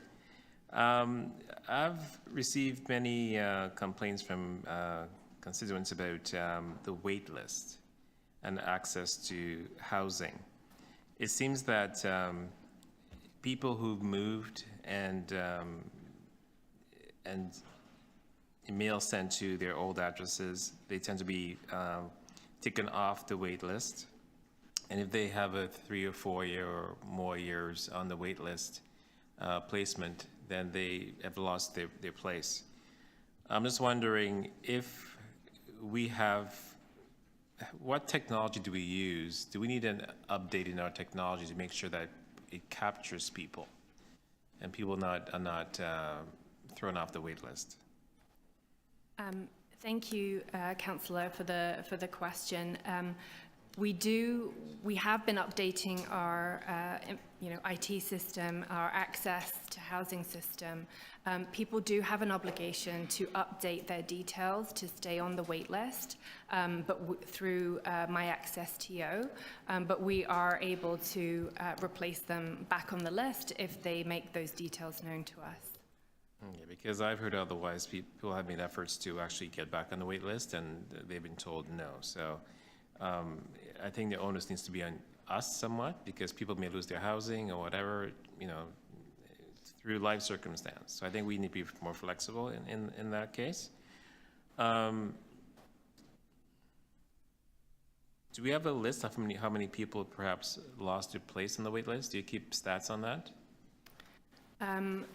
Through the chair, we likely do. I don't have those with me right now, but I can look and see what data we have on that and get back to you. Okay, that's great. Thank you. That's it. Thank you. The other committee members? Seeing none, thank you very much for the Housing Secretariat portion. Last of Community and Social Services. Our first area at 420, Shelter, Support, and Housing.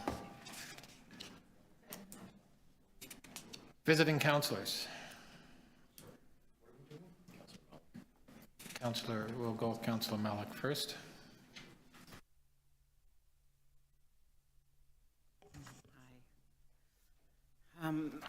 My first question is about drop-in funding. 24-hour drop-in centers are mentioned in the description of the work done by SSHA, but there are no budget lines in the document. Can you explain a little bit more about funding for these centers and where it comes from?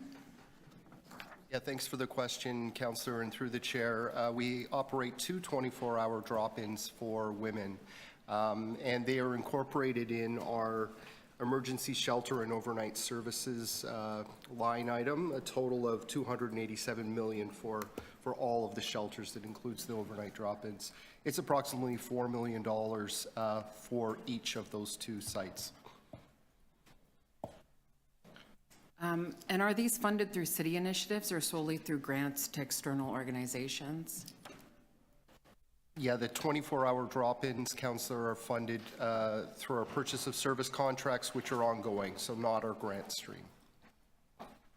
So I know that some of the 24-hour centers that the city ran when COVID hit, those were discontinued. What was the, I know it's going back a little bit, but what would be the difference in money committed to 24-hour drop-ins?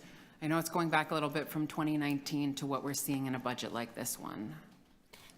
Yeah, through the chair to you, Councillor, the funding for these services was maintained at that $4 million threshold. There may have been some cost of living increases over the course of the last couple of years.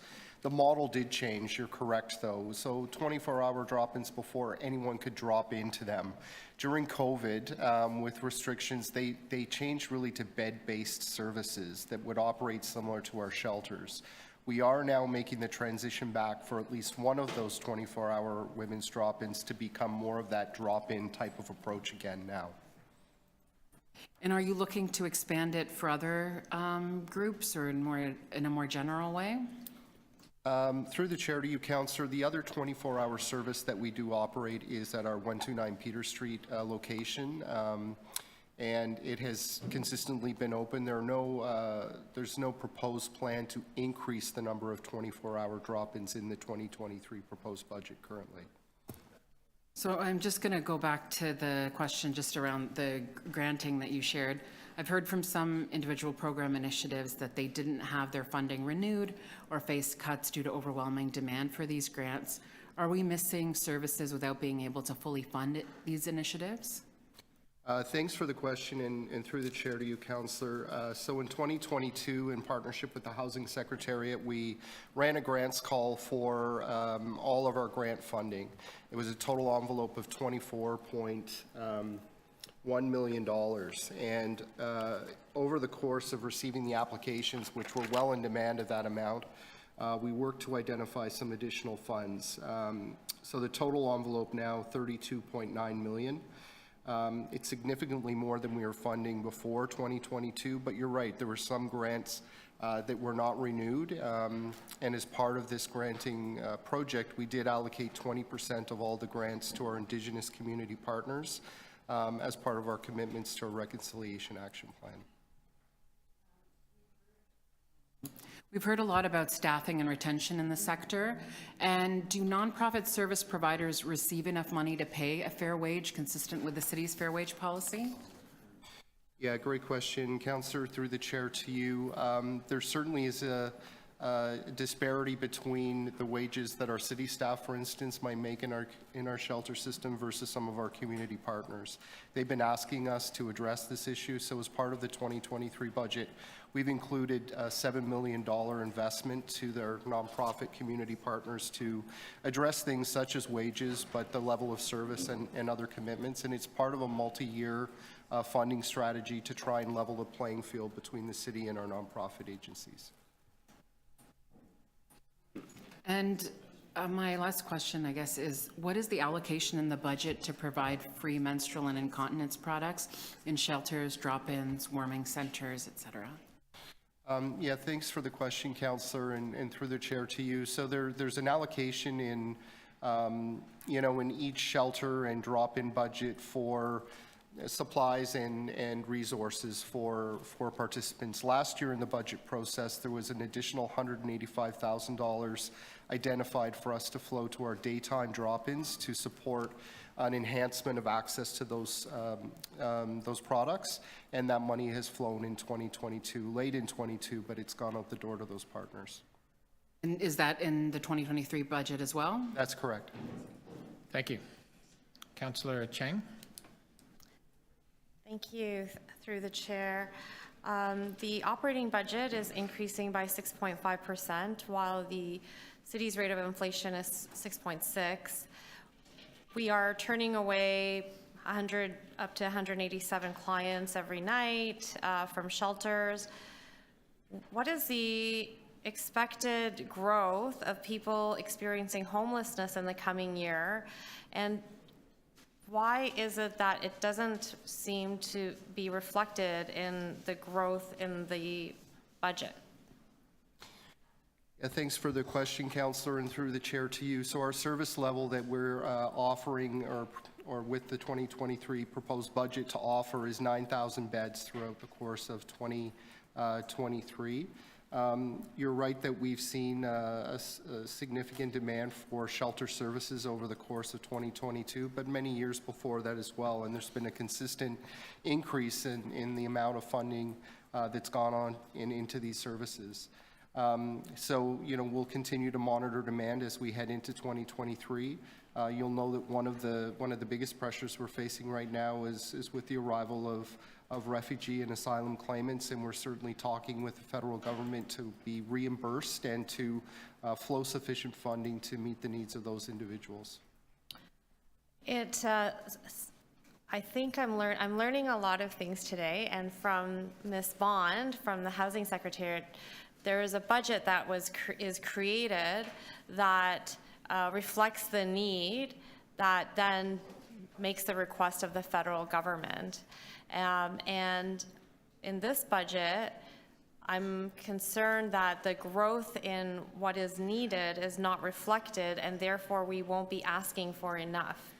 Is it possible that we will need more funding than what is currently being allocated to meet the demand of asylum seekers that are arriving here?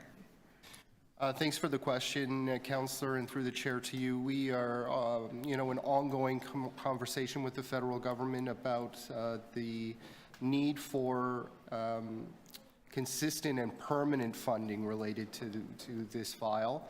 As we feel this is, solely in the jurisdiction of the federal government. We're happy to support that, and in fact, Toronto contributes significantly, on the tax base to these programs. But those conversations with the federal government will continue to ensure that we've got the needed resources to respond. So with the increase of 6.5% of the operating budget, if we were to look at what many people have identified as the burning fire in the city of Toronto is homelessness, mental health, and addiction, what is the percentage of increase in your operating budget that you feel would be needed to sufficiently meet the growing needs in our city that are so apparent to everyone? Yes, thanks for the question, Councillor. Through the chair to you. There's been significant investment in the emergency shelter system over the past decade, and significant in just the last few years. The growth of these emergency responses is not sustainable ultimately, and we would like to see greater investment in the programs that the Housing Secretariat is leading, so that we can increase the flow of people through our emergency shelter system, so that we can serve more people actually, and land them in permanent homes with the supports they need to be successful over the long term. So this is the big challenge. It's the long-term sustainable solutions and the fire that is raging before us. And we heard from yesterday at ECDC, many of the frontline workers are just saying, just give us a landing spot, just somewhere, 24 hours across the city. Is that possible with this budget, that there could be more 24-hour places for respite, not necessarily shelters, but because that is something that we're hearing from frontline workers as an urgent need, that we can't wait for that sustainable solution to emerge? Yes, thanks for the question, Councillor. So, just in the last 2 months, we've added a total of 700 beds to our shelter system. We have about 100 more spots that we have identified that we'd like to open. And in 2023, we do have some unallocated money that will continue to grow our refugee response. There are about 700 refugee claimants currently in our base shelter system. It would be our goal to move those individuals into refugee-specific programs that are funded by the federal government that would create more capacity. There's currently not in this budget an expansion of our 24-hour drop-in services. Thank you.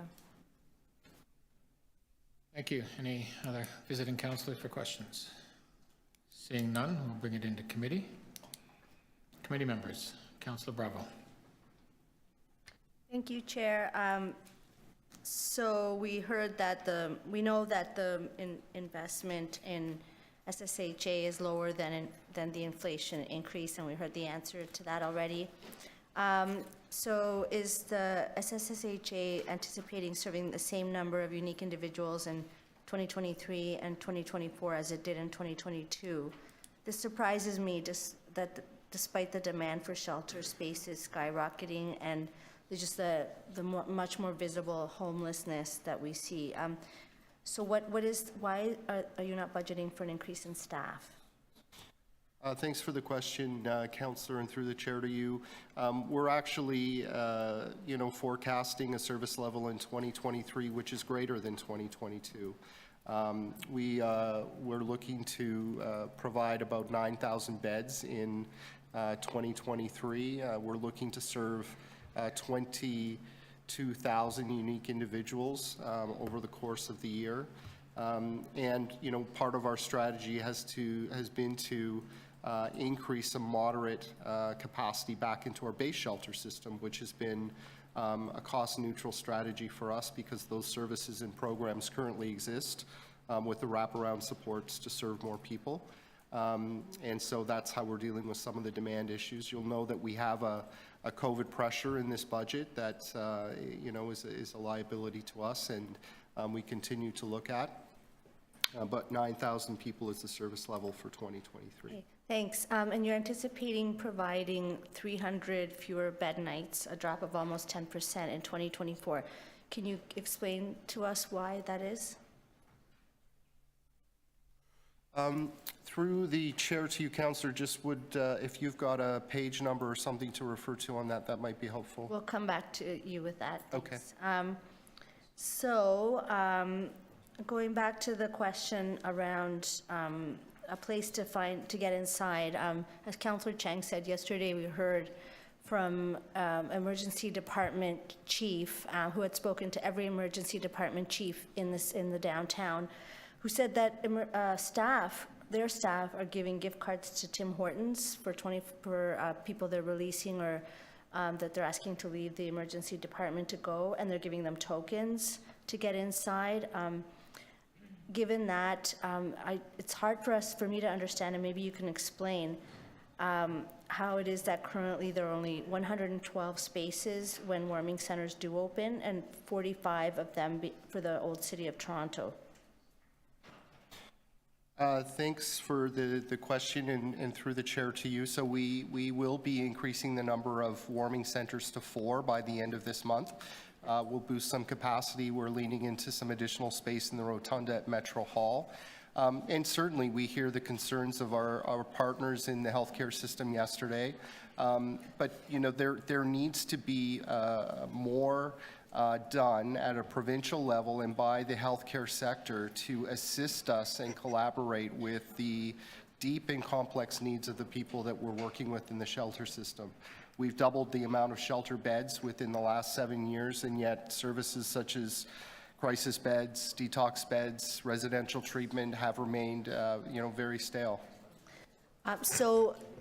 Yes, agreed that the provincial government needs to do more and we need to change our approach. But we also heard that that first night inside scaffolds the capacity of people to get help, to make the transition into a shelter bed and then eventually into stable housing. So would you agree that we have a need in Toronto for 24/7 drop-ins that are available when there's inclement weather, whether that's a heat emergency or to get it inside from the wet and cold? So through the chair to Councillor, we do have our warming centers that are available right now. We have been asked yesterday to report back to Council in April around the activation of those centers. In terms of an additional location that would meet people's needs 24/7 outside of an inclement weather, that's currently not something that we have in the budget. Thank you. And then final, there are some priority actions, and I just want to know if there's funding allocated to do these. Meet the Auditor General's recommendations around case management support, meet commitments on confronting anti-Black racism, the middle engagement strategy, the capital infrastructure strategy. Is that in this budget? Yes, it is, Councillor. We have initiatives under a number of those areas that are included in this budget. Excellent. Thank you. And I think Thank I've you. run out of time. Thanks. Any other questions? Committee, Councillor Thompson. Thank you very much, Mr. Chair. Through you to Mr. Tanner. Mr. Tanner, thank you so much for your presentation, certainly yesterday and today and so on. I wanted to ask you a little bit about the question about the state of good repair, and I'm just flipping back to my page here. I think the number was 700 and I want to say 11 million, 711.4. You've got a bulk of it with respect to the service improvement and growth for George Street revitalization, housing and shelter infrastructure development in Eva's Place and so on. I'm just curious with respect to all of this and the office modernization, what will be the net benefit beyond simply the overall, revitalization of these facilities? How many more people will you be accommodating through this redevelopment process? Thanks for the question, Councillor, and through the chair to you. We have actually three shelters in development right now that are part of our 10-year capital plan that will add probably 130 beds to the system.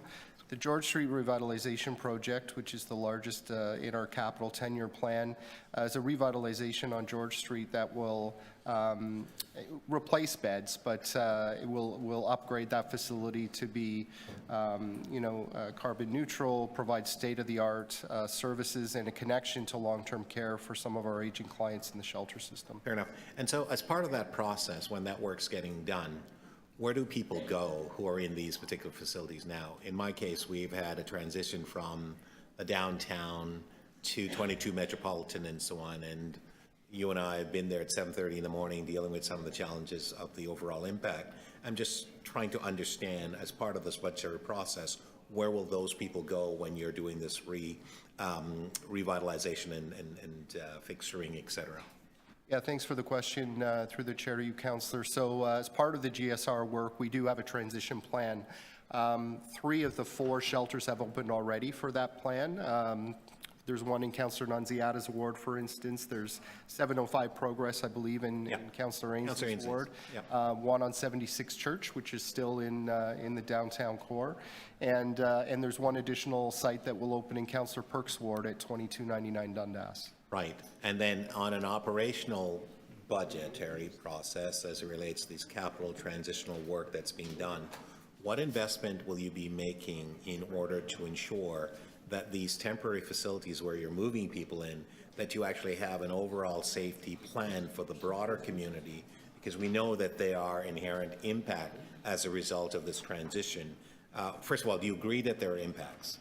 I think that each one of these sites has got the support of an operating budget that will support integration well within a community. They're smaller projects. They're not the size of some of our shelter hotel projects, for example. They range in bed capacity between 50 and 80 beds. But the operating budget does include, a sufficient staff number to monitor those events both inside and outside of the shelter itself. And presumably there's some sort of contingency built in just in case there are additional requirement in terms of investments that's needed. Certainly, within our budget, we can support those initiatives when needed to invest in community safety if it's required. May I then ask you, in the last 2 years, how much have we spent to incorporate this current budget of 2023 for, obviously, your department in terms of investing in the challenges that people who are experiencing homelessness in the city of Toronto? How much have we spent cumulatively for the last 2 years?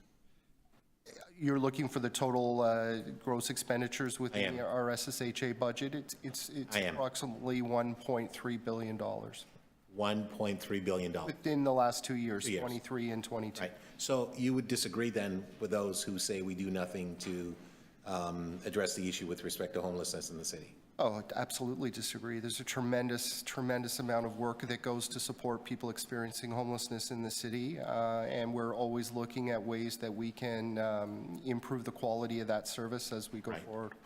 How much money is enough money to arrest this problem? Through the chair to you, Councillor Thompson, I don't have an answer to that. I think investments in long-term solutions that are more cost-effective than emergency shelters is the best way to go. Would it be fair to say that we'll never arrest this problem? I don't know of a North American city currently that's arrested this problem. Thank you very much. Appreciate that. Thank you. Thank you, Councillor. Councillor Nunziata. Yes, just a couple of questions.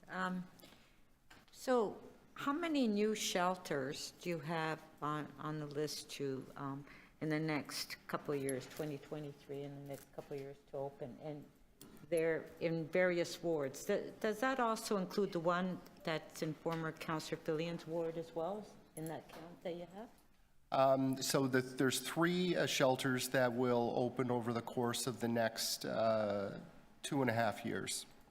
One is in downtown 67 Adelaide, one at 233 Carlton, and one at 2299 Dundas.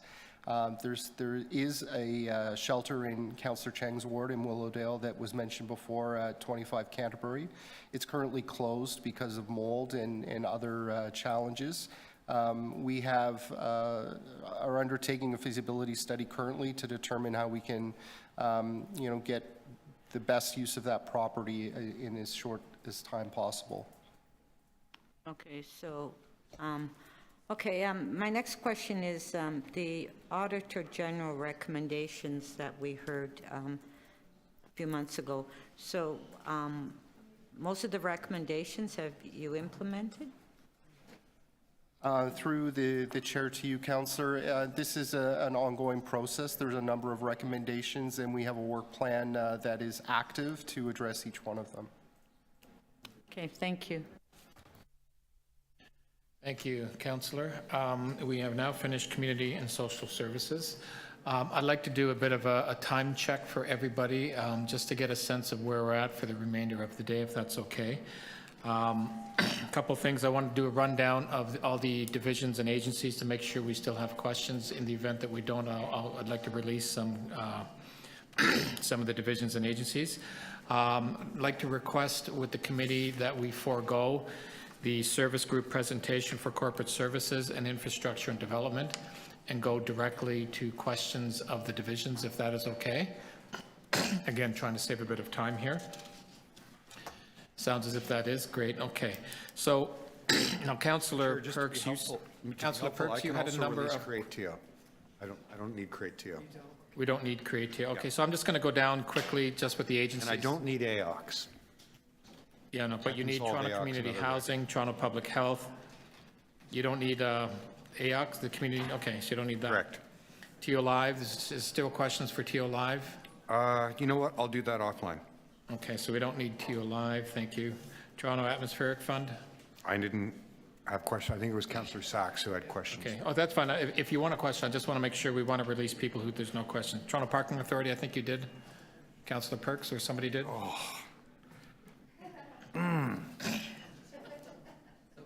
You will have to break at 6. If I can get an undertaking to have a half hour on the phone with the analyst, look at that. Mr. Conforti is being so helpful. Okay. On Friday? Is the TO Live person here? Yeah? Okay. Okay, Mr. Conforti has solved that one for us. Okay. Toronto Public, we're not sure, Councillor Cheng, there are probably a number of staff. I can let the zoo go too. There's 90 that are hidden on, so they could potentially be online, so they're required to be here, but okay. Toronto Public Library, I think we still had questions, just want to confirm. Okay. TRCA, we had questions. And you did have a question on TO Live? Okay, so I'll keep that on the list, which is fine. Just want to let them know. If they are listening, we still have questions for you. Toronto Zoo, we have questions, I believe. Yonge and Dundas Square. Oh, Toronto Zoo, did we have questions for Toronto Zoo? Okay. So you do have questions on Toronto Parking Authority? Okay. So then TPA will need to be here. Yonge and Dundas Square, I didn't see any. The Auditor General questions. Were there questions for the Auditor General? There weren't initially. Okay, so there's a question. And are there still questions for the Integrity Commissioner, Lobbyist, Registrar, and Ombudsman? Councillor Perks, I believe you.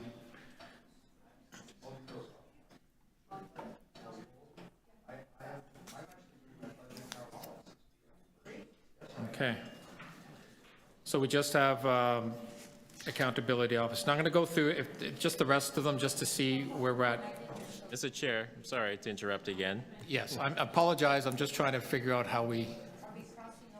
Toronto Parking Authority, you could actually move off the list again. I don't need to ask a question. So we are only going to be asking questions of the Auditor General. We do not need to ask questions of the other three. Okay? Okay. Okay. TPA, this is the third time. Are there questions for TPA? Okay, Councillor Thompson, thank you. Going once, we're keeping them on the list. I'm going to go to Corporate Services. Are there questions for 311? Yes. Okay. Are there questions for Corporate Real Estate Management? Yes. Are there questions for Environment and Climate? Yes. Fleet? Yes. Office of the Chief Information Security Officer? Okay, so we can release that. Technology services. Okay, we can release technology services. Go into infrastructure and development services. Toronto Water.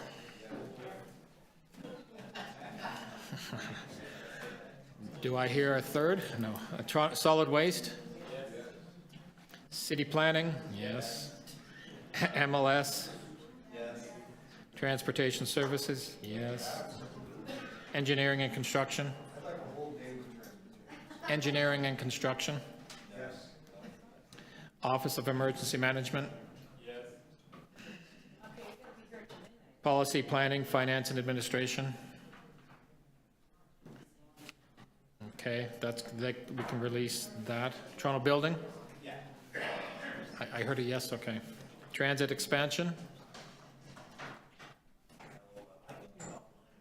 Okay, so we're going to release transit expansion. Waterfront revitalization? Mr. Chair, just a point of order. Yes. I'm not sure who is here from Toronto Buildings, whether it's the chief building officers here. I'm happy to speak to that person offline. Just Okay. a quick couple of questions I have. I don't have to do it in public. I'm not sure if they're here physically or they're online. That's the challenge I have right now, Councillor. I'm happy to call them. Okay. So I'm happy to call them. Okay, I'll release Toronto building. Anybody else have questions on Toronto building? Okay, we'll take that off. The last little section here, which is CMO, Finance, Treasury, and others. Are there questions of the Chief Financial Officer and Treasurer? Can't release the CFO anyway, so she'll still be here. Office of the Controller. Okay. Can we just have everybody's attention? We're almost done here. City Manager's Office. Are there questions of the City Manager's Office? Okay. Legal Services.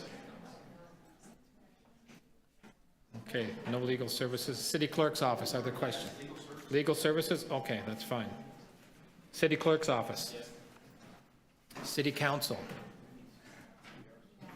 Okay, we can release the City Council budget. Yeah, we can release us all. Office of the Mayor. Okay. So that's a little bit better. Why don't we start?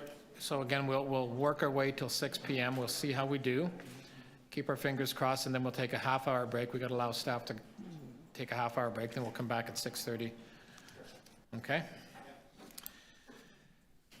Okay, where are we here? Okay, let's start with agencies. Working our way down the list. Toronto Community Housing. Questions? Now, it may take a minute or two to make sure we have everybody here or online. We look so. Council, okay, we'll start with visiting councillors. Councillor Perks, I believe. Thank you. Does the 10-year capital plan proposed here have the necessary monies to reconstruct Swansea Mews with at least as many affordable and rent-geared to income units as there were before the very disastrous events of this year? Through the chair, thank you for the question, Councillor. It is not reflected in the 10-year capital plan at this point. It is part of work that we will be undertaking in the next few months as part of a submission to the city. It isn't reflected necessarily in the 10-year capital plan at this point in time. It will be updated as soon as we can make submissions to the city in the upcoming. Sorry, I want to be really, really clear about this, and I want to make sure everybody heard it. Well over 100 households lost their homes in Toronto Community Housing because of a construction fault. No fault of Toronto Community Housing, but the original constructor in the 70s. The building has been condemned. Are you telling me that our 10-year capital plan does not include money to recreate those units? Through the chair and to the councillor, I would love to provide a more wholesome answer, and I know Raymond's with us as well. There are funds that we had allocated because certainly there was a plan to do a deep refurbishment of the site.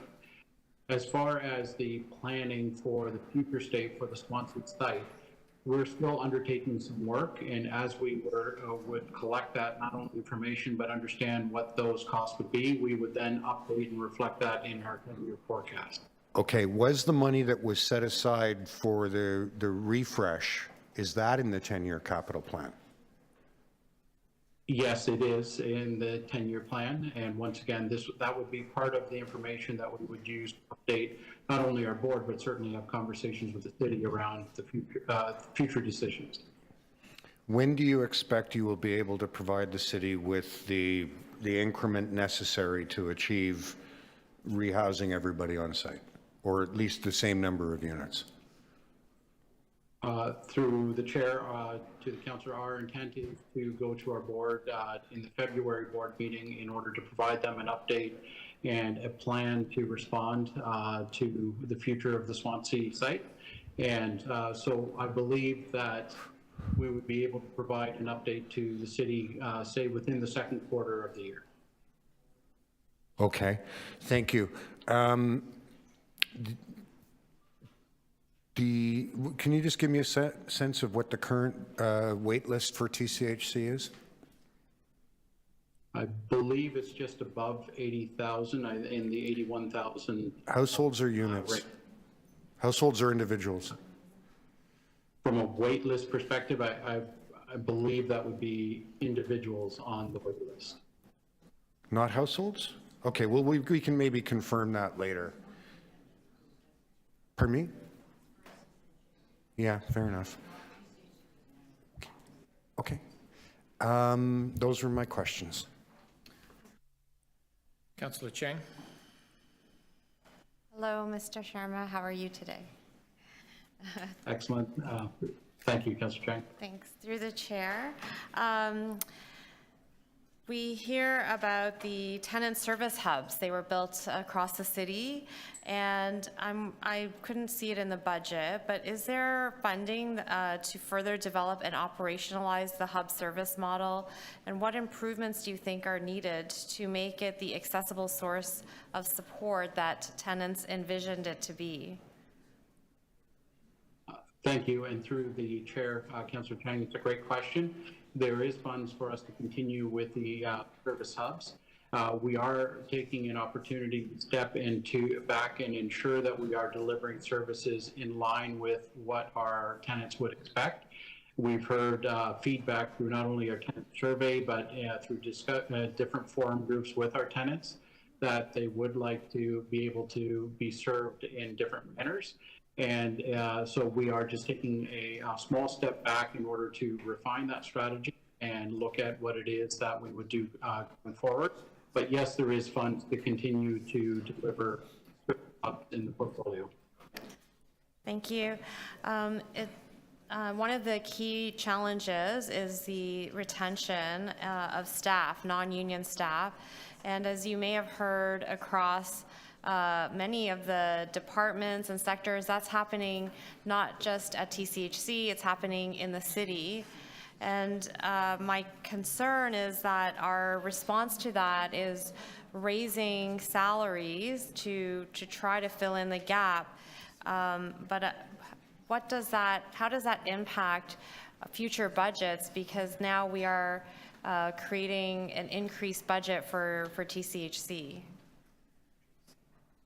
Through the chair, and thank you for the question, Councillor. It will have an impact, of course, on budgets.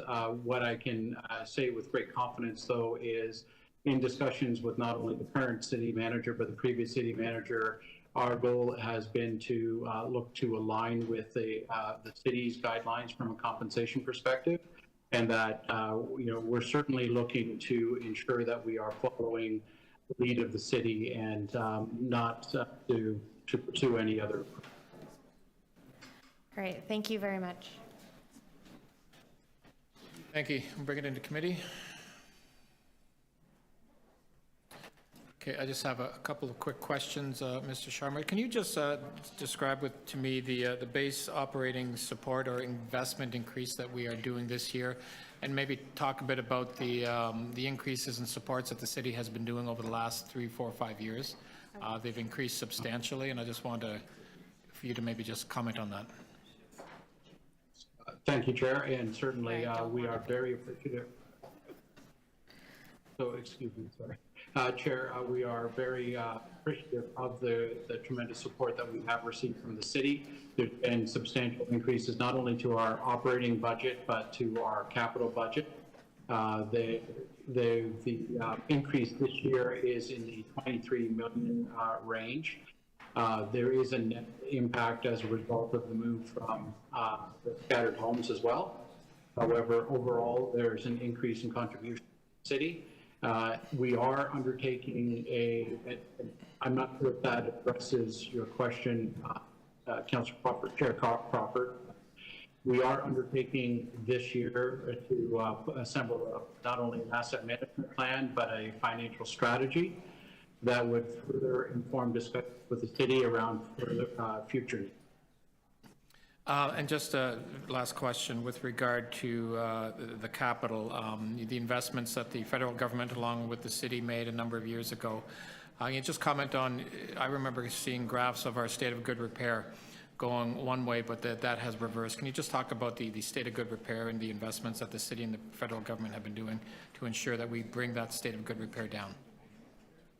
Absolutely, Chair, and thank you for that. We were trending towards a 16 and higher percentage facility condition index as a result of over $3.4 billion investment between the city and CMHC. We have moved toward, in 2023, we're at approximately 12.6%, and we are on target. We're ahead of target to the 2026 target of 10% facility condition index. So all good news from your perspective? Yes, very good news. Thank you. Gary? Councillor Thompson, you had a question? Yeah, thank you. Through you, Mr. Chair, to Mr. Sharma. Mr. Sharma, good to see you, and Happy New Year, and thank you for your leadership at TCHC. I want to just ask you, from your start and where we are now and looking forward in the future, as it relates to the state of good repair for TCHC properties, we are spending $350 million this year, is that correct? That's correct. Through the chair. Pardon me? Sorry, through the chair, I apologize. No, it's noisy here. I just couldn't hear you. It's just noisy here. And then in 2024, another 345 million. Sorry, 245 million. So the work that's being done and the challenges that you're experiencing, with particularly to individual units and so on, how is that work being done, and where do you put residents if you have to do work on a, let's say, a floor of one of your buildings? How do you accommodate them? Through the chair, and thank you for the question, Councillor. Typically, if we are taking a larger renovation, such as a whole floor building, that will be a methodically thought-out plan in which we will provide options for our tenants as far as where they could potentially relocate to. Wherever possible, we try and minimize the significance of that disruption, but our relocation team would outline a plan well in advance of anything beginning, and we would work with the tenants in order to identify alternatives. I would ask you, in terms of the average age of a resident in a TCHC property, it seems to me that there is an older age group of people who have issues such as mobility challenges and so on. As part of revitalization and repair that's being done, it's been raised as concern to me as to whether or not TCHC is doing sufficient amount of work as part of AODA accessibility to accommodate the needs. Can you maybe just speak to that, and where in the budget, is there a line item that speaks to that, or is that just part of the general sort of state of good repair or revitalization? Through the chair, and thank you for the question. I think there's a couple of different dimensions that I would comment on. Certainly the work that we do with Kathy Birch and our RPATH committee is certainly progressive from an accessibility perspective. As far as individuals that may have, whether it be elderly or otherwise, that may have challenges, through our operations department, they make every effort to ensure that there are supports should they need, for example, assistance in moving furniture or doing something of that sort as part of whether it be a pest management service or a relocation service. So we make every effort to understand not only the needs of our tenant, but how we need to support them in order to be successful with a particular service. Right, and then can you tell me as part of... My apologies, it's embedded within our operations budget. Fair enough. I'm going to ask you two questions, and I'll just ask the questions and you can give me the answers. One is, what are you doing as part of this budget with respect to improving security and safety?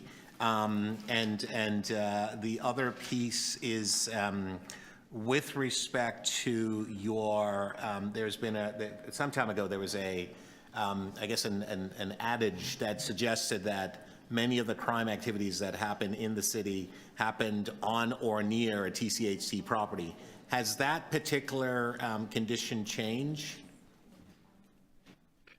Through the chair, I do think we've made significant progress through our great working relationship with not only Toronto Police Services, but certainly the other support organization. I think we've made significant progress in those areas. As far as how we're continuing to improve on safety and security, we're certainly working with the city. The city is leading a review of our community safety division so that we can be more progressive in how we deliver those services. And certainly from a seniors perspective with my colleague, Mr. Hunter, we are having regular conversations on how we need to adapt our security services to better meet the needs of our tenants. So it is a very live and frequent conversation amongst both organizations, the future state of it will be guided by the review that we are working with the city to complete. Thank you. Thank you, Mr. Chair. Seeing no other questions, we'll move to the next, Toronto Public Health. Visiting councillors, questions? We'll take it into committee. Questions? We're on public health now.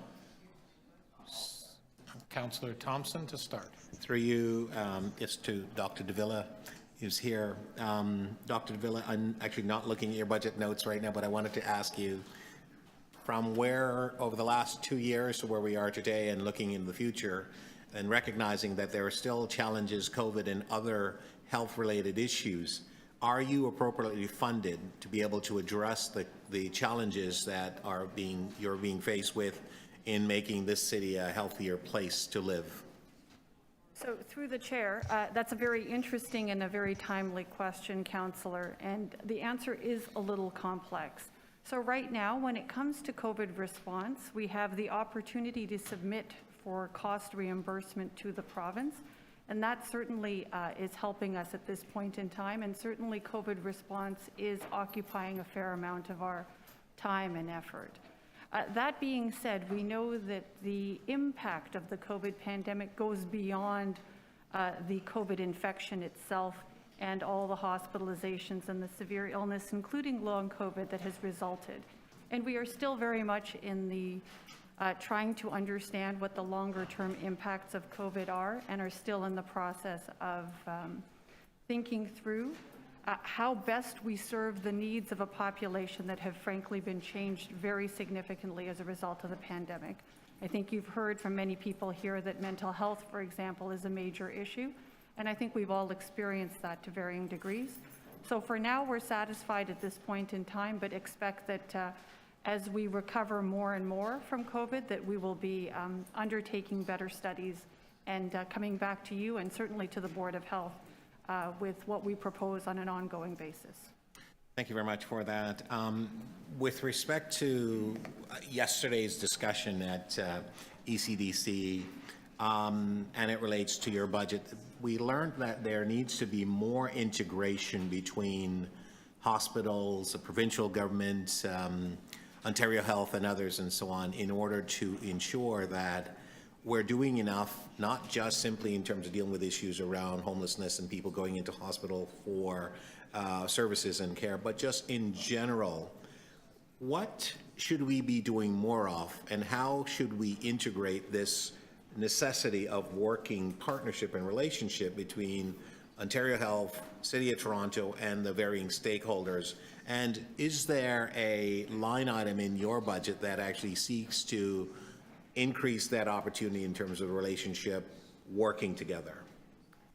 So through the chair, Councillor, another really great question here, and I think something that we have really learned a lot from the COVID experience on, recognizing that it is the integration between health care and other services that are not actually health care per se, but that are many of the city services, for example, that actually gives rise to the creation and the maintenance of good health. So it's my sincere hope and intention to work with partners in keeping with what we have done by way of COVID response, working with community partners, working with healthcare partners, working with other city partners to ensure that it is that coordination of efforts that actually helps to create a healthy and thriving city. And so there aren't specific budget items because, in fact, all of the work of public health relates to different aspects, different partners, and is part and parcel of that fulsome response. Right, and just my final question to you there, we had lots of successes and lots of challenges during the last 2 years.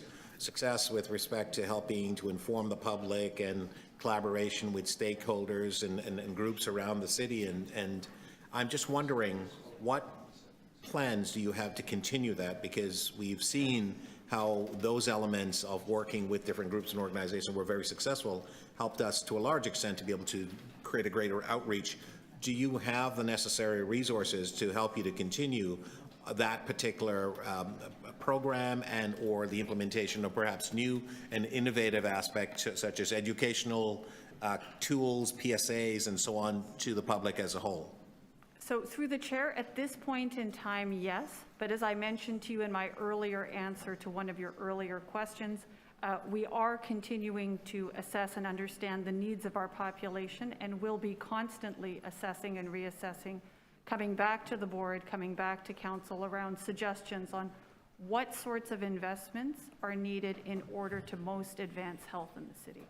Thank you. Thank you, Mr. Chair. Thank you. I had a request just to go outside to do Councillor Sachs, who is just not in the room at the time. So if that's okay, we can do that just for the one. Okay, Councillor Sachs. Yes, thank you. First of all, thanks again for all your hard work throughout the pandemic. We've seen throughout this budget this expectation that COVID is going to be over, we're going to get back to some kind of normal. When will COVID be over? So through the chair, at the risk of sounding a little cheeky, not soon enough, but unfortunately we are still very much in the midst of the pandemic. So, and I don't know that anyone can really say when COVID will be over. And what do climate chaos and the ecosystem degradation that we see mean for the likelihood and frequency of additional pandemics affecting us here in Toronto? So through the chair, very briefly, there is no question that we have seen significant changes with respect to infectious disease, with the ranges in which they reach and the impact they're having on society as a result of climate changes. So we anticipate that this will continue to be the case, and yes, that there will be further pandemics in the future, unfortunately fueled by our environment and that which we're seeing by way of climate change. Thank you. Hold on, Councillor Fletcher. Yeah, I just want to, I know I'm being a little bit picky here, but councillors really need to be in the room when we're asking for outside councillors. We've already gone, we're being respectful and going to outside, but councillors weren't in the room when we had visiting councillors asking questions. So I'm just being a little picky here, that you need to be in the room. I've extended courtesy, but again... No, never mind. I know it's stressful. I have been in the room the whole time. But I initially asked for questions of outside councillors at the beginning of this, and nobody did ask, so I'm just stating that. Committee members, Councillor Crisanti, did you have a question? Public Health, sorry. Mr. Chair. So through you, Mr. Chair, just looking at page 11 of the report that speaks to the increased spending for dental supplies for seniors dental care program. On page 15, it's access to services. There's 4.1 million allocated for vans and renovation of existing dental clinics. And there's another line item that speaks to dental care program, 1.5 million. Are they two very different, obviously two very different things? Are the services not supplied under the same, or is that 4.1 incorporate the 1.5? Through the chair, Councillor, the amounts that you're speaking about all are linked to the Ontario Seniors Dental Care Program. And the total expenditure for that program, or the total budget for that program, is around $18.6 million in 2023. And then what you're also seeing is that we've gotten increases in the last year. And what you're seeing is the year-over-year increase. And with the way we're budgeting to use that increases for additional medical supplies, the aspects having to do with the dental vans is that we did get some capital funding through this program, through the province, and we've been building out the dental plans over the course of COVID-19 with the expectations of them being here and operational in 2023. And it also states here, new dental clinics are going to be open? That's correct. And how many and where? My recollection is that we are planning to open 5 over the next 2 to 3 years. And so I guess spread out in various parts of the city. Can I get a list of where they're going to be located? Will there be one located up in Etobicoke North? So if I can, we will be happy to provide you a list of where those clinics are opening, and certainly they are cited where the need is the greatest for those particular services. And this is, again, Ontario Seniors Dental Care Program.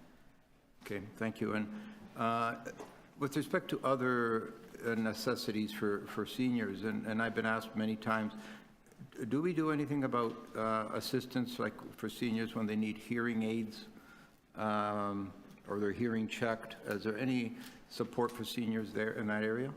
I don't see it here. Excuse me, Councillor, through the chair, those issues that you've just raised are more within the realm of clinical care and outside of the purview of local public health. But dental is and hearing aids are not.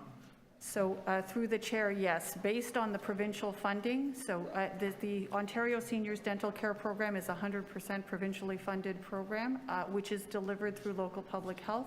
The other services you're speaking of are within the realm of clinical care and are not within the purview of local public health. Does that hold true also with mobility items for assistance for seniors for mobility? Through the chair, yes, that's correct. All right, thank you, Mr. Chair. Mr. Chair, I'm good. Thank you. Sorry, just a point of order. If the Auditor General has asked, who had the questions for the Auditor General? I thought it was Councillor Perks. I was mistaken. No, I had the Ombudsman. Okay, the Auditor General is asking if it's possible to take that offline, Councillor. That's just a request from.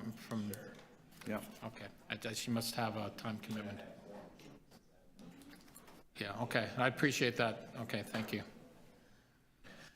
Okay, next, we're going to move on to, where are we here? TO Live is the next one. Oh, sorry, Councillor Fletcher, TO Live. Are we on TO Live? We're on TO Live. I just wanted to know what's in the capital plan for TO Live concerning St. Lawrence Center, please. I think they're online, so we'll have, I think Clyde's online. Could you change the clock and wait? Thank you. Yep. Thank you. Pardon? Sorry, thank you. Through to the chair. Can you, to the councillor, can you be more specific when you're saying about the capital plan for specifically the St. Lawrence Center? What time period are you talking about? Well, you have an RFP out for different things. Is there sufficient, you have an RFP out, correct? Wow, it's hard to see the screen. Sorry, can you see me now, Councillor? Through the chair. Yes, we're running a design competition for the St. Lawrence Centre redevelopment project, as you know. We have a budget for this year, I believe, is $3 million, which is sufficient to cover this process. And when it's with our partnerships and with CreateTO as well. Thank you. And the options are a complete rebuild, which I understand is about 400, the estimate for a complete rebuild is what? Thank you through the chair to the councillor. Thank you for the question. There was a test case built on the building program. That number was $293 million without including escalation costs, which can bring it closer to $400 million. Sorry, Mr. Chair, folks online, it is really super hard to hear. I don't know what. It was the same with TCHC, and now I'm really having a hard time, so. I don't know if it's a quality of the stream at all, but if maybe I don't know what, but it's really. Yeah, no, I hear you. It's inappropriate for the budget committee, so maybe you'll fix it for tomorrow. Sorry, I didn't hear that. 293 million for the full rebuild, and then you said 400, but it's very hard to hear you, Clyde. I'm very sorry, Councillor, through the chair. I'm very sorry you can't hear me. I apologize. So the Class D estimate was done for around $293 million, built on the building test case for the building program as proposed. That does not include the escalation costs, and that's where your memory is correct, and it gets up higher than that, closer to $400 million. As you know, we're also running a separate analysis on the restoration. A separate analysis on, we'll call it a retrofit rather than a complete rebuild. Restoration, Councillor. Restoration, and who's running that? Are you running that? Is CREM running that? Is Create running that? Who's running that? Sorry, and through the chair to the councillor, thank you for the question. Of course, we run CreateTO is our partner in this, and we are working with CREM as well. So whose RFP is it? The city's RFP? CreateTO is running the RFP process for us, Councillor. Thank you. It's a CreateTO RFP on behalf of St. Lawrence, on TO Live, on behalf of the St. Lawrence Centre, correct? Do I have it right? Yes, Councillor, thank you. Thank you. And then I guess, and so that will come to, well, how will those decisions get made? Who makes them? As you know, we'll be presenting back at council in May or June of this year. So if it is the 200, is there $400 million in a budget envelope at this point? Through the chair to the councillor, thank you for the question. I mean, if you would like to allocate that, that would be great. As you know, that I don't think we have that. Yes. Well, your wish list. As the councillor knows, because we've sat on our board, so you know that it's not, we haven't just come to the city for that. This is a multi-layer fundraising effort that includes other levels of government, plus a full fundraising effort into the city and community, corporate sponsorship, et cetera. I think Ms. Scioli is also involved in this. What's the decision pathway for this particular item? It might be easier to hear you than Mr. Wagner, because it's very hard. I'm glad the quality of sound at the theaters are better than the quality of sound that we're having today at this. And it's going to create. We wouldn't have any theaters if we had that. So that decision pathway. So there's us, through the chair, Councillor Fletcher. And Clyde, you might want to put a headset on. That might help you. Just to say that there's a stage gating process that CreateTO works with, Councillor Fletcher, and Pat and I were just talking about that. It will go through their board, but I would assume that because CreateTO would go through the TO Live board, but I do also expect that it would be going to the CreateTO board also as part of the process. But I will confirm that with Vic and Clyde offline. And then the decision is made there, comes to the city. Correct. And the role of CREM? Because I believe in the motion that you had a role. Sorry, go ahead. Through the chair to Councillor Fletcher. We'll act as the project manager, so working side by side with CreateTO. They're doing the planning and the upfront design. We're supporting CreateTO as well as TO Live. So when the project gets handed off to us from a project delivery But perspective, there's no decision made yet. So it's but we're about the supporting. decision-making process, not about who's managing. We don't know what the project is yet, do we? So we're just playing a support role at this stage.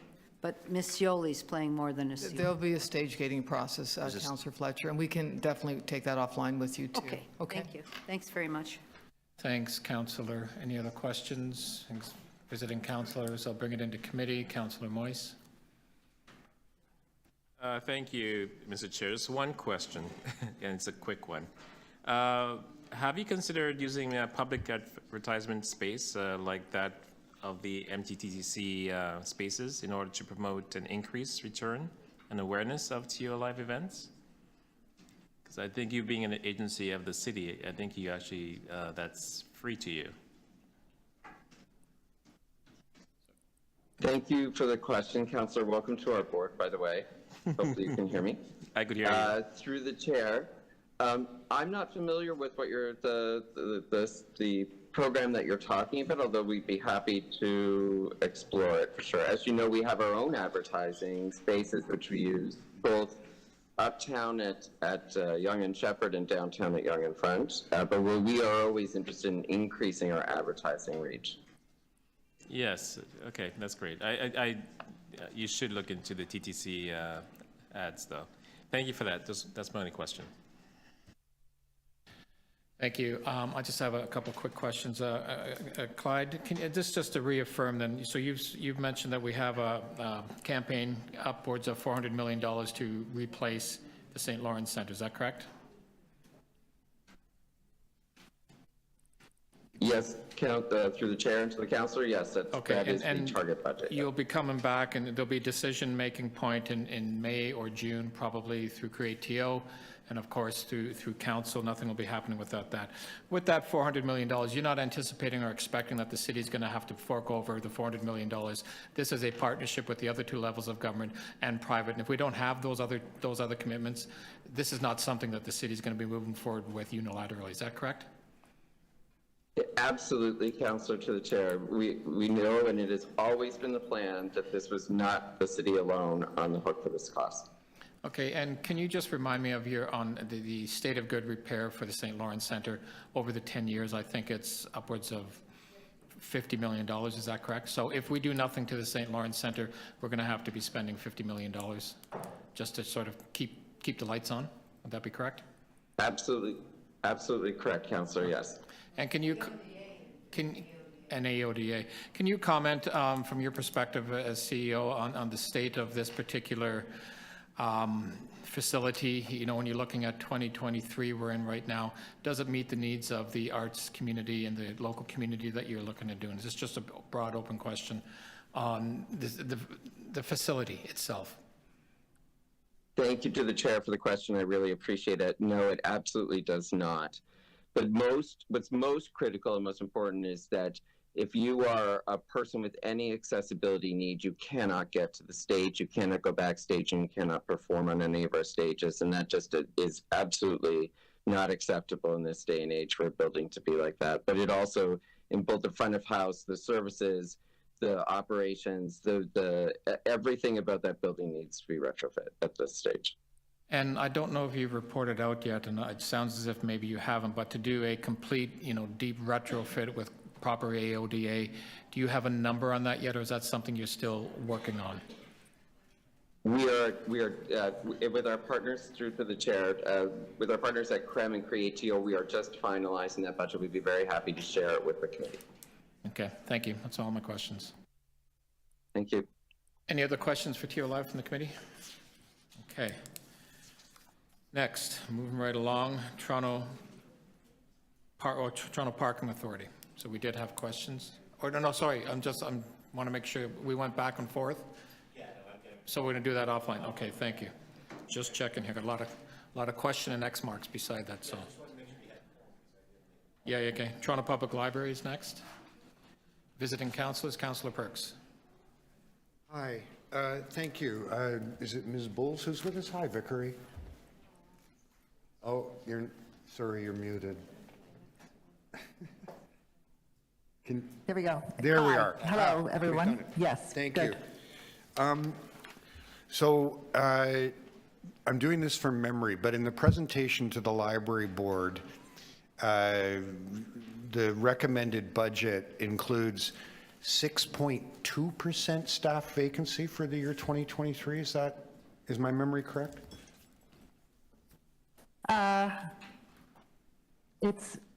Let me just, It was 6 point something. it's 4.3%. Oh, well, that's better than what we had presented. And also, the board-approved open hours plan, the 2023 portion of that increase in hours is not budgeted for. That's correct, yes. And what would be the cost of actually delivering the open hours that were in the open hours plan? It was 16 million in total. $16 million. Okay. Thank you. Those are my questions. Yes. Thank you. Any other outside visiting councillor questions? Seeing none, I'll bring it into committee. Councillor Moise. Thank you. Just one question I have for Toronto Public Library, if I could find it. How many libraries are you planning on building over the next 10 years? You mean new libraries? Yes. How many new libraries you plan on building over the next 10 years? 2. We have a Tobico Civic Center, and there's a Mr. Christie site. That's not over the What about the one? and a possible Portland's location as well. That's not in the capital forecast, but those are the possible locations in the future. What about the one in the St. Lawrence Market area? That's not new, it's a replacement. Oh, okay. And we have capital funds for those? For the St. Lawrence, yes, that's in the capital budget over the 10-year period, yes. And also in Regent Park, I know there's talk about a new library there. Is that not part of the plan? Yes, it is, but it's not a new library. It would be a move of the Parliament Street Library to Regent Park. Okay. And it's budgeted as well. Great. Thank you. Thank you. Councillor Bravo. Thank you, Chair. I wanted to ask about the pressure of homelessness in the library system. How has, what's the growth in the cost of, for example, offering security guards like 2022 compared to 2021, and what are we projecting for next year, or this year, upcoming year? The increased cost of security guards. We have, in our COVID costs, we have 1.5 million in security guard costs and an additional $1 million in our base budget, additional security costs. And would you agree that the libraries are being used often by people as a sort of de facto shelter space, as Toronto, as TTC is experiencing? Well, we've seen certainly the library's role has been increasing in terms of addressing critical social issues, such as homelessness and people with mental health issues. And this certainly, it has been challenging addressing these and helping these vulnerable populations. Thank you. Thank you. Seeing, Councillor Nunziata. Yes, I just have a couple of questions. Now, as far as the youth hubs, I know we opened a number of them since 2020. So what's the status on the youth hubs? Are they being? We have 24 youth hubs, and they're all operating fully in those 24 locations, and they're all in neighborhood improvement areas of the city. So it's been very successful, right? Yes, it's been very successful, hugely successful, yes. Okay. So does the proposed budget contain any service cuts? No, there are no service cuts for the library in the budget at all. Okay, because there is information going out there that they're that we're cutting the library budget. That's incorrect. That's incorrect, yes. There's no, we have no service cuts for the library. Okay, so I'm glad that we've clarified that misinformation. Just a question on the Weston Library in particular. So it was my understanding, and I was questioned that by a few of my constituents, that there, as far as the capital, there was money put in the budget to do some capital work at the library, and then it was canceled. So can you just tell me what the status of that is so I can get back to them? Yes, the Weston is not in the 10-year capital forecast. It's below the line. Okay, but was it ever there in the list and we removed it from the list? Yes, it was. It was. Yes, it was in the capital 10-year forecast.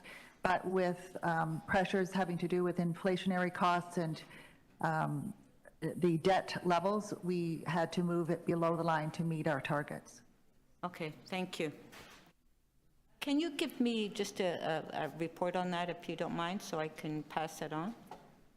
Yes, absolutely. Okay, thank Be glad you. to. Thanks, Councillor. Councillor Thompson. Thank you very much, Mr. Chair. Just a few questions for Ms. Bowles. We eliminated the late fees last year as part of the budgetary process. Is that correct? That's correct. Yes, for adults and teens, and Yes. children's fines were eliminated the previous year. And is that policy continuing as part of this year's budget? Yes, absolutely. It's all been funded by the city. All right, and we've seen real positive benefit as a result of that, would you say? Yes, absolutely. Yeah, yes, we have the results. Certainly with children, 1,500 children's cards were unblocked, and as a result of that, there was an increase of membership of those cards by 36%. And with adults and teens, 9,000 cards were unblocked, and we saw an increase of 24% for teens using them who had been blocked before, and for adults at 29%. So that was excellent, excellent news. It's going to be really, really late, I think. That wasn't me. Can I suggest everyone putting their microphone on mute who's not part of the conversation? It's a lot worse. Yeah. Ms. Bowles, through you, would it be fair to say that the library provides both a social and certainly an economic benefits to the citizens of, or the residents of Toronto? Absolutely. The library is an important resource for all residents of Toronto, supporting workforce development and social programs and opportunities so that everyone in the city has equitable access to the information and resources they need to be successful. Are you concerned about safety and security in the library system? Yes, I am. I'm very concerned about safety and security. It's one of our top issues that we are addressing through the budget process and through other means to take a multifaceted and a trauma-informed and approach to addressing safety and security in the library for our staff and for our customers. Could you perhaps just to drill a little further into that for me, please, in terms of what does that mean? You have your own security service, or do you contract out a provider of that particular service? How are your employees trained with respect to overall safety, both occupational and just sort of environmental safety? And what are the resources that are in place as part of this budget to address those concerns? Yes, absolutely. I can tell you that we are seeing an increase in security issues and violent incidents, which have doubled between 2017 and 2022, and that the severity of the violence of incidents is increasing. So the security guards are one part of the response to this difficult situation, and they are contracted guards. But in addition to that, we are working on several initiatives in response to safety and security issues in our branches and our spaces. So some activities underway include that we're doing risk assessments at branches with high incidence of violence in those branches. We are doing video camera assessments where we are upgrading the video cameras and installing new video cameras in other locations. We have a workplace violence prevention and response program and training that's really comprehensive, and we are enhancing that training to introduce a harm reduction and trauma-informed approach for this staff training. We've also implemented an automated incident management system this year, or rather in 2022, and that has allowed us to take a much more fulsome look at the incidents that are happening at the locations and seeing patterns between different customers at different branches. We are looking at our staffing model as well in terms of to support the branches. Excellent. And in our enhancements with funding through the foundation, we have a social services team, and that's part of this. Excellent. I just wanted to get one other quick question in. To support our staff. Thank you, Ms. Bowles. We have 8 new one quick positions, question. in our budget, which is in the base budget for our operating budget in 2023, and these are specifically to support staff with these 8 new positions. We will be safety specialists who will be there to support the staff in helping to de-escalate difficult situations. We also are participating in the CreateTO's community crisis pilot. So 35 of our branches are part of that CreateTO's community crisis project, which we are very, very grateful that we've been included in that pilot project. And it's making a difference and working really well. And we are also working with Toronto Police Services neighborhood community officers as well, with those branches that have a high incidence of violence. Mr. Chair, thank you. I know that we are 5:50, but I did want to ask Ms. Bowles just one brief question. Sure. Ms. Bowles, I wonder if you could help me, and it's not incorporated in your budget, but at the library at the Scarborough Civic Center, we have the mega bus and the flex buses that are apparently picking up passengers in front of the library. So we're having an increase in capacity with respect to those passengers waiting out of the cold to wait for those buses. I wonder if you can look into it and let me know whether or not there are any issues or concerns about that, because I've been having many complaints from my residents, and I'd love to speak to you offline, but I just want to raise it with you right now because the library is also being used as a bus shelter. Yeah, I'm not aware of any complaints about this or any issues having to do with this, but I'd be glad to look into it and we can discuss it offline if you like. Yes, thank you very much. Thank you, Mr. Chair. Thank you, Councillor. I think we're done with the public library. Next is, we've got 20 more minutes before break, so see what we can do here. TRCA, questions. I think Councillor Sachs, you believe had questions?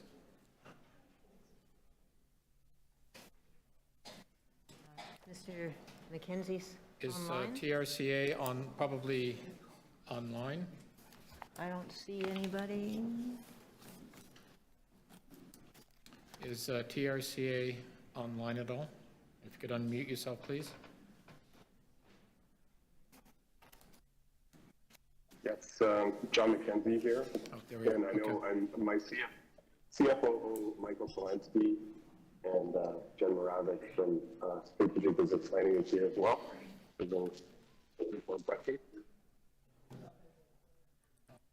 I didn't understand anything he said. It was really garbled. He's ready for questions, so if you just want to start your questions.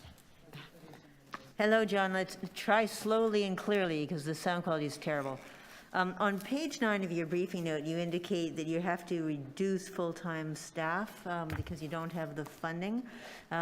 Presumably that means you have less ability to deliver your mandate. Is that correct? I'm just, we have reduced some full-time staff. I think we're able to maintain our mandate and our service right now.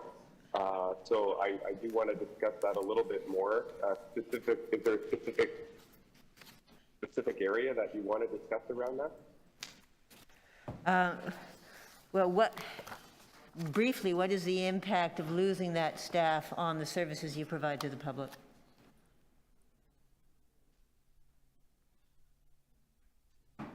So I just want to be clear. We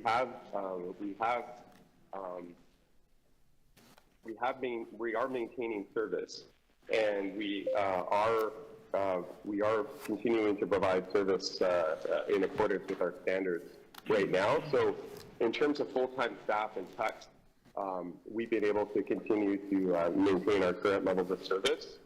Despite the loss of full-time staff, we are, unfortunately, like the rest of government public agencies right now, we are experiencing a great deal of departures that are related to issues like compensation. And so that is resulting in some of us having to do additional work and overtime in order to take into account the departures of full-time staff because of the marketplace and the challenges of and the challenges present with that right now that I think a lot of other public agencies are also facing right now.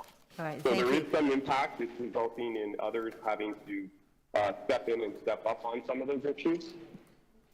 Okay, thank you. Mr. McKenzie, if you give me shorter answers, I'll get more questions in. On page 12, you show a significant decrease in capital funding, and you also list $190 million of key unmet project needs. Is that because of Bill 23 and the other cuts to development charges? Is that why your capital budget has been so damaged? Not as yet.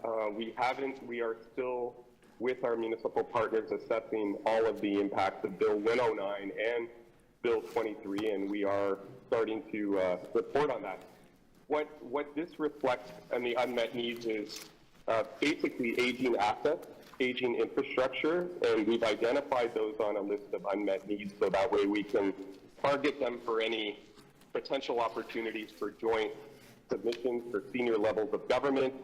We get very little funding from the province related to water erosion control infrastructure, but there are some federal programs, disaster mitigation adaptation funding, that we've been successful at working with the City of Toronto on, which have helped us address unmet needs. So that's why we put those capital projects on that list, and it's mostly related to aging assets and infrastructure. Right, and on pages 22 and 23, you give more details of critical projects where you say there's key essential needs and no money available to deal with them, including a major project at more than $100 million at the Scarborough Waterfront, and also major improvements required at the Tawny Thompson Park. You're getting more and more use of those areas, right? There's greater and greater public demand, but the money is missing. Similarly for Bat Creek Pioneer Village, you described it as being in severe need of investment to keep it viable as a tourist attraction, but that money is not available at this point. Is that correct? Through the chair, we are facing unmet needs related to that. And I would say some of the earlier amendments to the Conservation Authorities Act, where we are, I guess, required to have updated agreements, really speak to the need to address Black Creek Village. And we are working with staff. I understand we've been directed by council to report back on some long-term opportunities to revitalize and address some of those aging infrastructure issues present at Black Creek. But absolutely, it is a challenge. We have the Scarborough Waterfront, which is EA approved, detailed design done for some segments of it, and it is an unmet need. And so we are continuing to work with the city to try to locate some funds that we can then leverage to try to get some senior government funding. But the senior government funding, has of yet not been forthcoming, but we continue to work on that with city staff in Toronto Water, Parks and Forestry, and other divisions. Thank you very much. Any other questions on Toronto Region Conservation Authority? Okay. Next, we'll go to Toronto Zoo. I believe there was a question or questions on Toronto Zoo. No? Okay. Okay. Next, we'll work. We've got 15 more minutes here. 311 Toronto. I think I'm pretty sure. Councillor Perks. Hi, we've discussed this before, and I just wanted to see where we are in terms of allocating the staff resources necessary for you to deal with this. There's a phenomenon that's occurring right now where a member of the public calls in a concern to 311. The 311 operator allocates it to transportation because it's on a road. Transportation staff go out and realize it's a sewer grate and then say, well, this should actually be water, and they transfer it to water. But when they transfer it to water, they close the file, and the member of the public tells us it's been dealt with. I was just wondering if you have resources, like I know you told me that there's a program you're developing to try to fix that problem, and I'm wondering if the budget to achieve that fix is in the 2023 budget. Through the chair, that's a really good question. And the first thing I'd like to say is, in a new enhanced role, we've actually created a framework in which we're working with those integrated divisions to address it. And regarding the budget question, absolutely, we have the money allocated. What's he saying? I'm just wondering, sorry, it was hard to hear you. If you could maybe repeat and slow down just a bit. Slow down a little, please. The connection's not the greatest. Yeah, Mr. Chair, there does seem to be something wrong with our equipment because every single person has the same problem. Very garbled. Through the chair, Gary, can you call in easier, maybe, if you can do that? I am called in right now. Okay. I am called in, but I will get off this and come back on the other side. 1 second, Okay. please. Telephone, try telephone. I wonder if Ms. Scioli knows the answer. Already, She's all wise and all knowing. Did we want to hold this down for, Council, would you like to hold this down? Maybe, I just, Sure, I apologize for the wait. Is this better? Yes. yes. Yes, it is. I noticed my came off clock the has phone been and running to this my whole time. computer. okay, go ahead, see if we can try And I again. will go back and make it very quickly. To your question, the answer is yes. We have a system in place, and we have the funding to make that happen this year. 23, you're going to solve the problem of 311 calls getting closed when they get transferred to another department. Yes, Councilor, through the Thank chair, you. yes, Councilor. Okay. I'll hold you to that. Thank you. Well, I know. No problem. Any other questions of 311? Outside councilors, we'll take it into committee. Seeing none. Corporate real estate.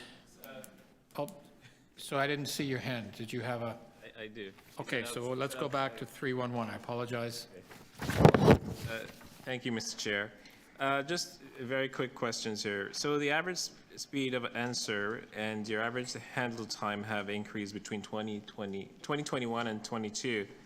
Is this related to staff retention or the hiring and training of new staff? Through the chair, very good question. I would say it's a combination of that, but 600 requests online. And we've also had an increase in absenteeism. So that does affect the number of calls that come in, the complexity of the calls, the number of people that are able to. Okay. Do you have a full staff complement right now? Through the chair, what we do is we have the flexibility of using $217,000 to allocate and manage the load. Having said that, if you look at the ability to deliver service, if you take the storm out of the equation, we're at 79% for this year. And we've also added 20 more people to the staff as of the end of this particular month. So we will be full staff towards the end of this month going into February. Okay. Just one final question. I was looking at the chart earlier in regards to the call times, and it's within your range, I guess. But I'm wondering, how do you determine the appropriate range? Because when I call 311, and I've called many times, I get an animation, and then I'm being prompted into different areas, and sometimes I actually don't even speak to somebody. So at what point do you determine you're actually getting the response you want, or you're meeting a live person? Like, how do you measure that? Through the chair, once you go through the prompt and you hit that agent, either be it 1, 2, or 3, that's when the time starts.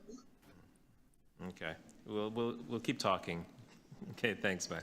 And listening. Thank you. Trying to hear. So council, so So, we're on corporate services, real estate management. Councillor Perks. So my memory is that your department has the responsibility for security, including the additional security for the private contracts that we've issued for policing our parks.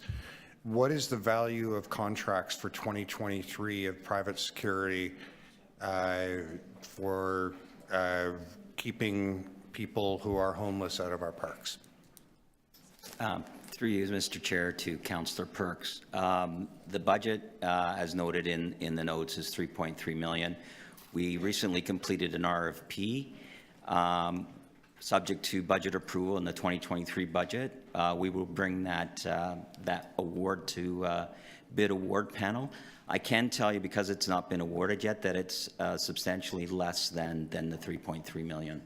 But we're allocating $3.3 million in the 23 budget for private security firms to keep homeless people out of our parks. That's the amount that's allocated here. The budget amount is $3.3 million approximately, and the pending award is far less than that amount. Thank you. So we should reduce that number. Once the award is, then that budget would be locked. Doesn't it get locked when we vote on it? The budget amount is at $3.3 million. Once the award is committed, then you're right, there's a variance that we. Having a Milo Minder-Bender moment. Okay. Okay, thank you. Councillor Moyes, in committee now. Okay, wonderful. So this is a really important question, so listen up. So I see there are capital funds budgeted into future of Old City Hall. How did you estimate this budget? Is that just a state of good repair? And can you give us some specifics on your plan for the use of the Old City Hall? I'm hoping it'll be an art or museum of some sort, but go ahead. Thank you for the question, Councillor Moyes, and through the chair. So, as you know, as of mid-year this year, the Ministry of Attorney General will be moving over to their new facility. We're currently working with CreateTO to look at a variety of different uses for Old City Hall. So we currently have approved in our budget approximately $16 million. And we're, as an interim use, working with some other city divisions led by CreateTO. We're looking at what the possibility of doing other type of programming in Old City Hall. So we're looking at an additional I think about $42 million, which is below the line. So we're going to go through a planning process over the next year and a half to determine what is the best use for Old City Hall. And then next year we'll bring forward the required funds that we would need for phasing the different types of uses for Old City Hall. Okay. That's a very high-level response, but I'll accept that for now. We have spoken, you know how I feel about that building.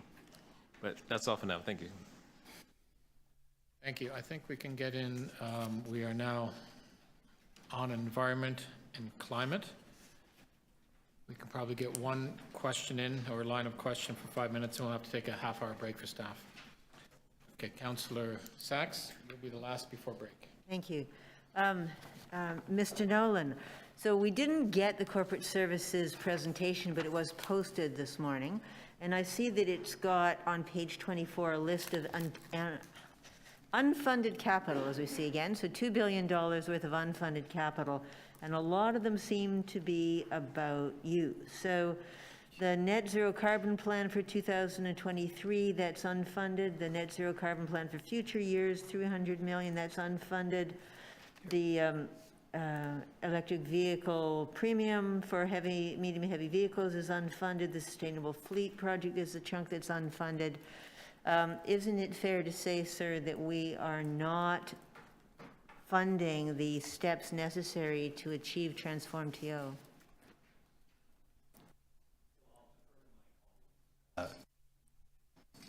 in corporate real estate management and fleet for any specifics. But there are investments being made across in terms of the 10-year capital plan that will support moving towards the targets. But you are right in that there will be needed funding to meet our targets over the long term. I mean, we're not just talking about targets, we're talking about doing our fair share to avoid climate chaos. And isn't it true, sir, that we need to be investing at the City of Toronto something like $8 billion a year if we're going to be on schedule to do our fair share here? So I don't think we've done an analysis of exactly what we need per year at the City of Toronto. We're doing that work, and we do it continuing with divisions. Some of the specific divisions, and for example, corporate real estate has a plan, I think, of around $4.1 billion to get to net zero in their facilities. We've identified, I think, broadly investments across the community, kind of close to $150 billion, and that would be from all levels of government, private sector, et cetera. That will be needed to be made to get to net zero by 2040. Yeah. But Mr. Nolan, isn't it clear that we're falling well behind what we know we need to do? Correct? I don't know if I characterize it as falling well behind. I think we've got a lot to do ahead of us over the next 17 years to meet our 2040 target, and there'll be necessary or need for a lot of investment in all areas. It's clear, isn't it, Mr. Nolan, that the earlier we make investments, the lower the overall cost, correct? That's what our research has shown. I think as part of our plan, we did look at both, for example, look at 2050 versus 2040, and it was less costly to actually invest earlier. So the answer was yes. Okay. So given that, now we know that Toronto, your modeling only goes up to 2020, but the the Atmospheric Fund has more up-to-date modeling, and they've shown that actually we're going in the wrong direction. We should be reducing our emissions 8% a year, and Toronto's, at least the GTHA, overall emissions rose about 4.5% in 2021. Is there any reason to think that the number would be different in the City of Toronto? I would say no. I think, and even our inventory, when we released it for 2020, we noted that we expected a bounce back. 2020 emissions were impacted positively in terms of a downward direction by the pandemic because of stay-at-home orders and whatnot. Right. So Toronto, the Atmospheric Fund has shown that the data available indicates we are not reducing our climate pollution in line with anywhere near what we need to be doing. That's correct, isn't it? I would say kind of broadly across the community, there is going to be a significant need for reductions over the coming years. We are seeing a bit of a plateau in the more recent years in our reductions. So we're not doing what we need to be doing to keep the cost and impact of climate chaos to a minimum, correct? I would say more needs to be done. There will be, obviously, our Transform TM plan contemplates a significant amount of effort to meet our targets. Now, one of the things that we need to do is deal with buildings. Buildings are the largest source of climate pollution in Toronto. And it's clear, isn't it, sir, that very few deep retrofits of privately owned small commercial buildings are occurring today, correct? That's true. Right. And there's no reason to think they're going to be happening at scale without some kind of incentive, and there's no such incentives in this budget, correct? We haven't seen a scale to date, and this budget does not include any new incentives. It doesn't include any new incentives at all, right, for retrofits of privately owned commercial buildings? That's correct. And no new incentives either for residential? No, we have existing incentives, but there's no new incentives. Thank you, Councillor. That was your last question. We're going to take a break. Unfortunately, it is 6 p.m. We need to take a break to allow staff to have a bit of a rest. We'll be breaking till 6:30. I'm anticipating we should be done by about 7:30, but we'll wait and see based on what I have here. So we'll be back for 6:30. Oh, hold on a sec. We have to do a motion because everybody wait, please. I have to do a motion. We have to do a motion to actually Not give short, clear answers? end. Okay. They have to put it up on the screen.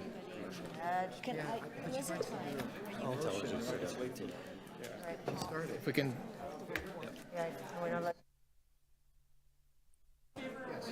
All in favor of breaking till 6:30 and extend to finish the agenda? Opposed? Carried.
So we are on environment and climate. I believe Deputy Mayor McKelvey, you are up next for questions.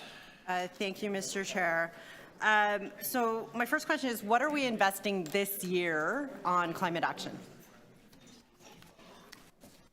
So through the chair, in terms of capital investments, as outlined in the deck, we are, the deck from the Chief Financial Officer, we're investing around $17.2 billion in actions that include components associated with climate change or help to reduce emissions or improve resiliency. From an operating perspective, we are making investments through my division on outreach and engagement, policy and research, as well as supporting implementation across all the divisions in terms of a lot of that investments that's being made through the capital plan. Okay. Can we fight climate change alone? Do we need partnerships with all levels of government, with the private sector? We cannot fight climate change alone. We absolutely need partnerships with all levels of government and with the private sector, and engagement with our partners in the community as well, who will be very important for climate change. But it is kind of an all of society work that needs to be done.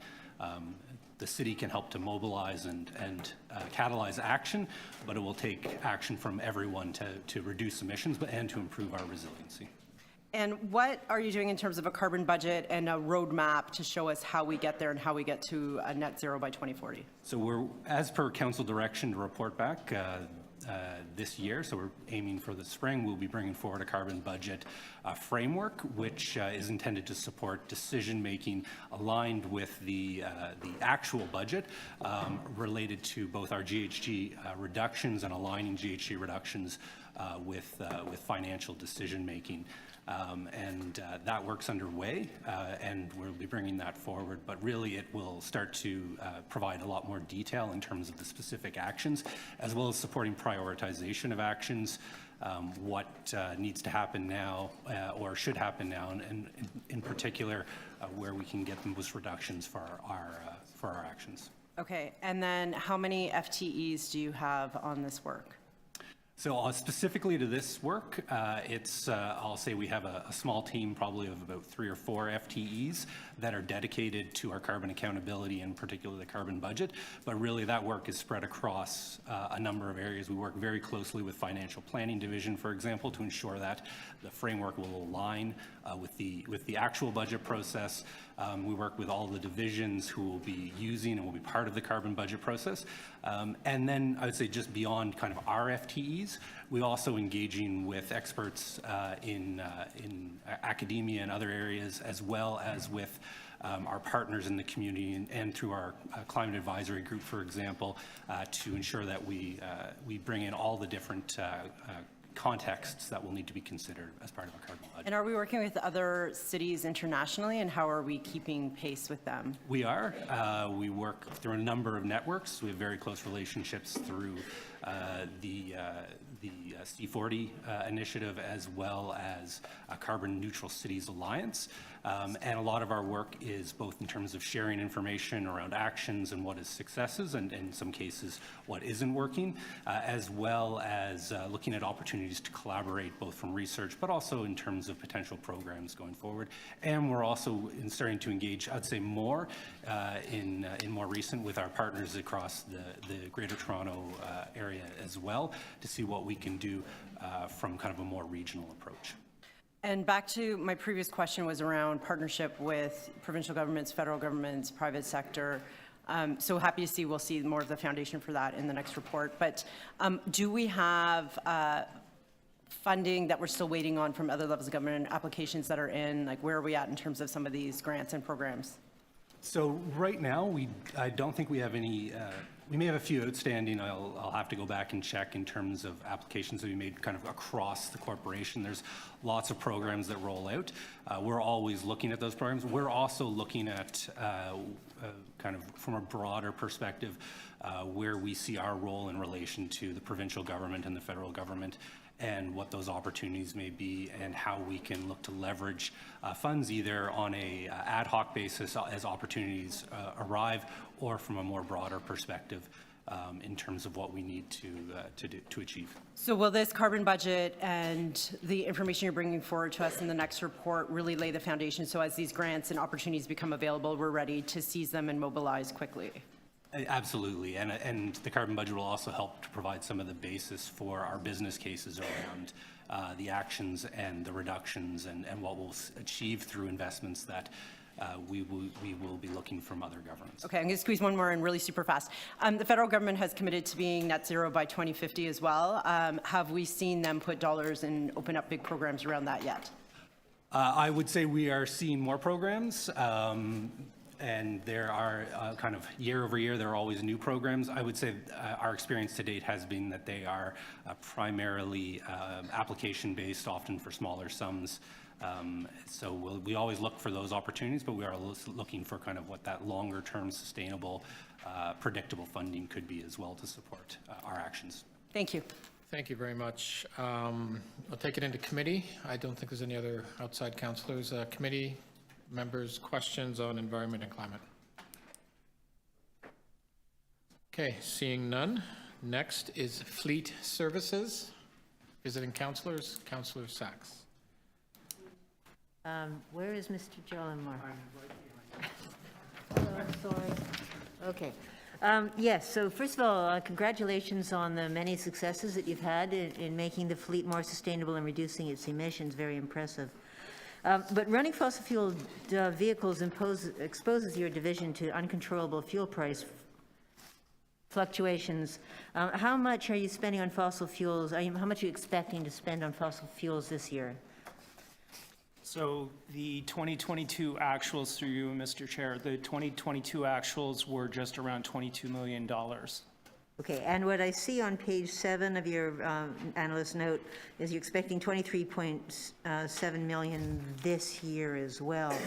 Now, in addition, you've got, you list on pages 14 and 20 of the analyst note some serious capital needs constraints, and they seem to be primarily on sustainability. You say on page 14 that you've got unmet important project needs on the EV premium on medium and heavy vehicles, accelerated charging infrastructure, sustainable fleet project. So you do have capital constraints that affect the sustainable fleet project, correct? Yes, we do, but to put that number, the unmet needs of $210 million, just to put that in context of the capital program, our 10-year capital program is at $1.1 billion. And that $1.1 billion will be used to support the procurement of zero-emission vehicles. That $210 million includes premiums that we expect to pay in the near term. We do expect those premiums to reduce over time as with the advancement of zero-emission vehicle technology. And we expect that the charging infrastructure requirements they're at the back end of the 10 years because they will be required to support the heavy-duty fleet. And I think, as we discussed earlier today, I think it really remains to be seen the direction of heavy-duty fleets, especially fleets as complex as the cities. Thank you. Now, on page 6 and also 15, you talk about the fact that vehicle costs are up, availability is down, wait time is doubling, and therefore you're having to keep operating older vehicles, which means a higher total cost of ownership. Now, isn't it true, Mr. Jollimore, that some material portion of city staff trips could be done on an e-bike or on an e-cargo bike instead of a fossil-fueled car or a truck? Yes, I believe that's true, particularly in the downtown area. We believe that the use of bicycles, either bicycles without e-assist or e-assist bicycles could be used to reduce GHG from our fleet. Right, and it does a lot more than that, doesn't it, Mr. Jollimore? It would be better for congestion and air quality, correct? Yes, I would expect so. And it's often going to be faster for getting around, given how crowded and congested the city is, correct? Yes, And by making it faster to get around, it would improve staff productivity, correct? I would expect so. And it would also be a lot easier to park a bike or an e-bike than a car or a truck, correct? Correct. What percentage of city staff trips do you think could be made on some form of bicycle? We haven't done that analysis, so I can't answer that question. Okay, well, will you look into it and let me know? Yes. All right, and how much roughly do you think the city could save by moving all practicable city trips to bicycles of some form? Yeah, again, we haven't done that analysis, so it's, I can't say at this point. But you'll look into it and let me know? Yes. Okay, thank you very much. Thank you. Thank you. Councillor Fletcher? Thank you very much. And I did have a chance, I think everybody knows what I'm going to ask, and I did have a chance to speak to Mr. Jollymore, so I think we'll just get that out. That, because my interest, as you know, is kind of how much money we're wasting in idling. And I'm just asking that number again. Mr. Jollymore, you told me earlier that generally the cost of fuel purchased, gas purchased for the city-only fleet, what was that number, please, again? So for 2022, it was $22 million. 22 million. For the city's fleet. For the city's fleet. And can you just tell me how you've looked at, excluding those vehicles that have to idle, and I understand some of them do, you told me it's 10% of the fleet can't just turn off the motor, but 90% could. Am I right, that information you gave me? Let me just clarify. So what I shared with you earlier, Councillor, was that 40% of the city's fleet is configured with telematics devices.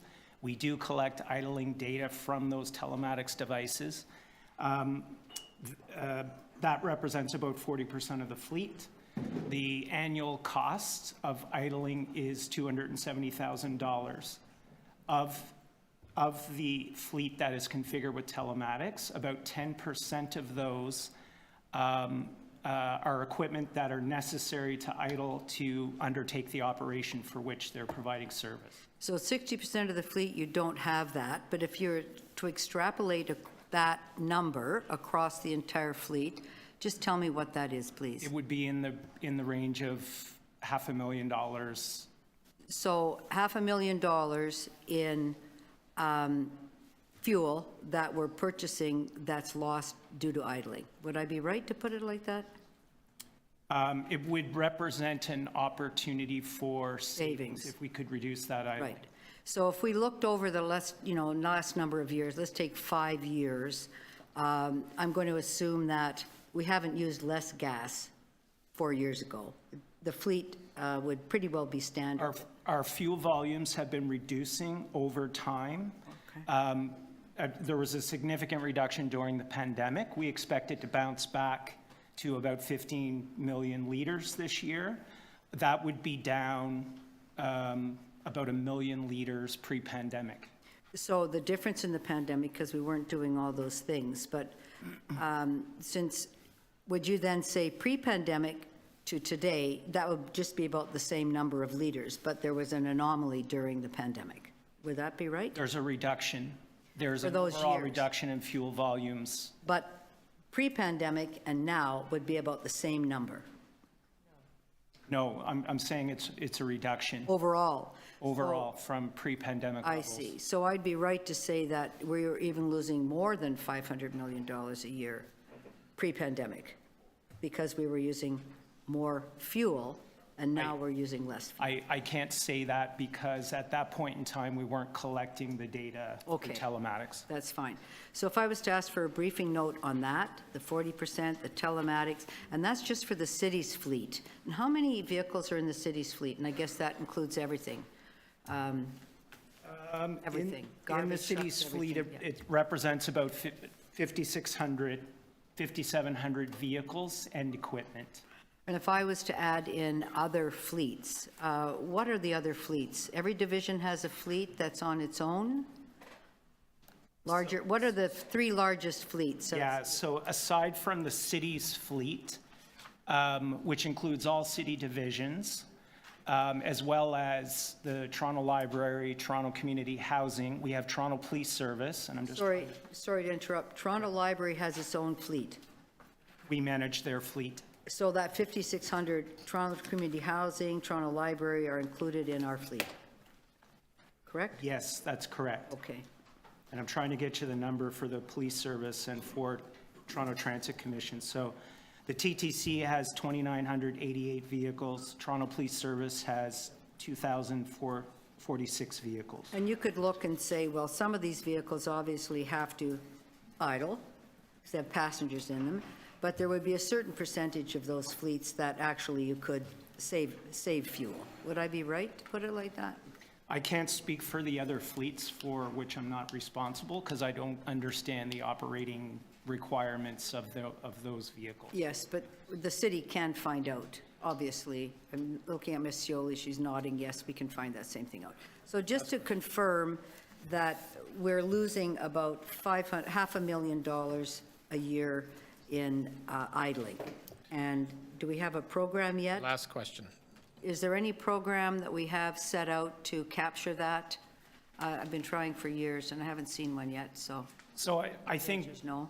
I think there's a couple of things that the city has undertaken over the last number of years to reduce idling. So there is start-stop technology, and I can't give you the number right now, but we'll include this in the briefing note. Thank you. There is start-stop technology in many of the assets that makes it impossible for the vehicle to idle, because the vehicle has to be moving. The vehicle starts in order for it to move. Thank you. Otherwise, the vehicle shuts down. In addition to that, as we advance zero-emission vehicles, and the electric vehicles being an example, the issue goes away. But right now, we got half a Thank you mil. very Thank much. you so much, Mr. I've Chair, for that indulged you an extra extra minute. I really appreciate, you must have had a good dinner, because now you're very happy. Mr. Chair, can I ask for the indulgence of the committee? I am literally in my town hall right now, and I have a guest presenter on for 10 minutes. Could I ask 3 questions of the Environment and Energy Division? What do you think? I'm mostly not going to be in the room this evening. I'm in my town hall. You're done with me pretty much. Okay. Reopen. Okay, go for it. We can reopen. Go I'll ahead. move that motion. Say I don't love. Barbara Gray is going, oh, he's not going to be here for me. She's that same. Okay, Councillor, go ahead. So when we had our presentation on the climate plan at Council, there were different pieces to it. One piece were a set of immediate actions that we approved, and the other piece was longer-term actions that we're going to have in place in order to meet our net zero plan. Among those were 2 very important pieces having to do with transportation. One was to increase the amount of bus service in the City of Toronto, and I think that the number of buses we needed to add in order to get there was in the order of 1,000 or 1,500. And during questions of staff, the TTC made it plain to me that in order to be able to accommodate that, we would need to go out and buy a whole lot of property for additional bus garages. So, is there anything in the 10-year capital plan for buying those climate-related buses and the facilities to house them? So, I'll try to answer. There's nothing that I'm aware of in the city 10-year plan or environment and climate, but I would defer to the TTC, as I assume or expect that if there was that capital would be required. I don't know. I've looked. It's not Through the there. chair. I set you up there. I'm sorry. Right. And you know what? I've thought of a Councillor- way to bring Councillor? Ms. Gray into the conversation. Councillor, I can't speak to the buses, but as you know, working with the TTC and CreateTO, there was a recent acquisition for 800 Kipling for a future bus garage for the fleet. Oh, for the EV fantastic. That's fleet. great news. Yeah. And is that going to be sufficient to house all of the 1,500 vehicles that we need? The answer is no. You'd have to ask TTC tomorrow. I will. And Ms. Gray, I have thought of a way of including you. In the climate plan, it also says that every arterial street has to be repurposed to meet the transportation patterns that we are going to have to achieve in order to get to our climate plan, so that every arterial street in the City of Toronto will have to be privileging bus, cycling, and pedestrians, and changing the use of those streets so the automobile isn't getting as much of those. Does the 10-year capital plan begin the work of that? Through the chair, absolutely. In fact, with our Complete Streets overlay, every time we reconstruct a road, we apply a Complete Streets filter, and that's why you're seeing such an increase in cycling infrastructure. Our surface transit plan, we plan to move forward with, and there's some funding in that, in the 10-year plan for that as well. Okay. Final question. The City of Toronto has a certain number of lane kilometers of arterial road. It's in the hundreds, I forget the number. What percentage of the transformation of our arterial roads to what the climate plan imagines have we budgeted for? Through the chair, I don't have that information, but I'm happy to do the math and bring it back to you at the wrap-up. You'll bring it back at wrap-up? I'm super pumped for that. Okay, thank you, everybody. I got to go back to my town hall. Thanks, Councillor. Okay, I think we'll bring it into Committee for Fleet Services, I believe. Committee members, questions on fleet services? Okay. Next, we'll go to Toronto Water. Visiting councillors' questions, Toronto Water. Oh, wait a minute. Oh, yes, I do apologize.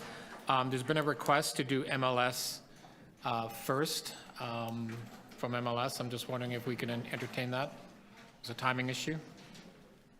So why don't we go to MLS? I believe a councillor or councillors did have questions, so I'll start with outside councillors on municipal licensing and standards. Outside visiting councillors first. Seeing none, I'll take it to committee. Municipal license standings, Councillor Bravo.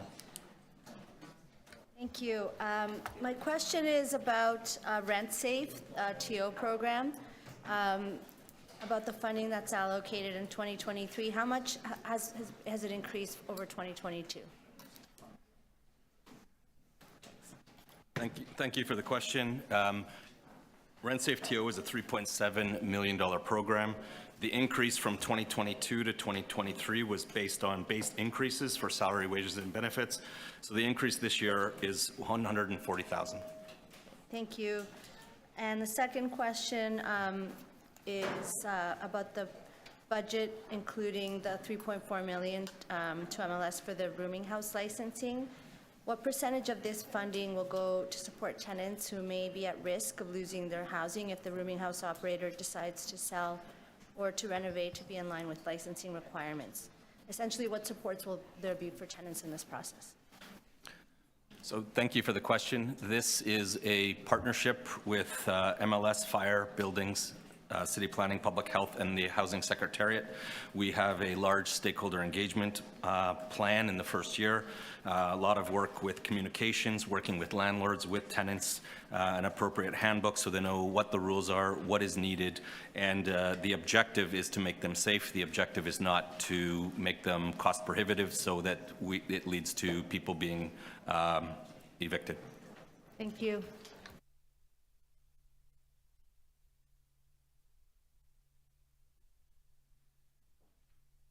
All right, thank you. Councillor, we'll take it into committee. We're in committee. Councillor Thompson.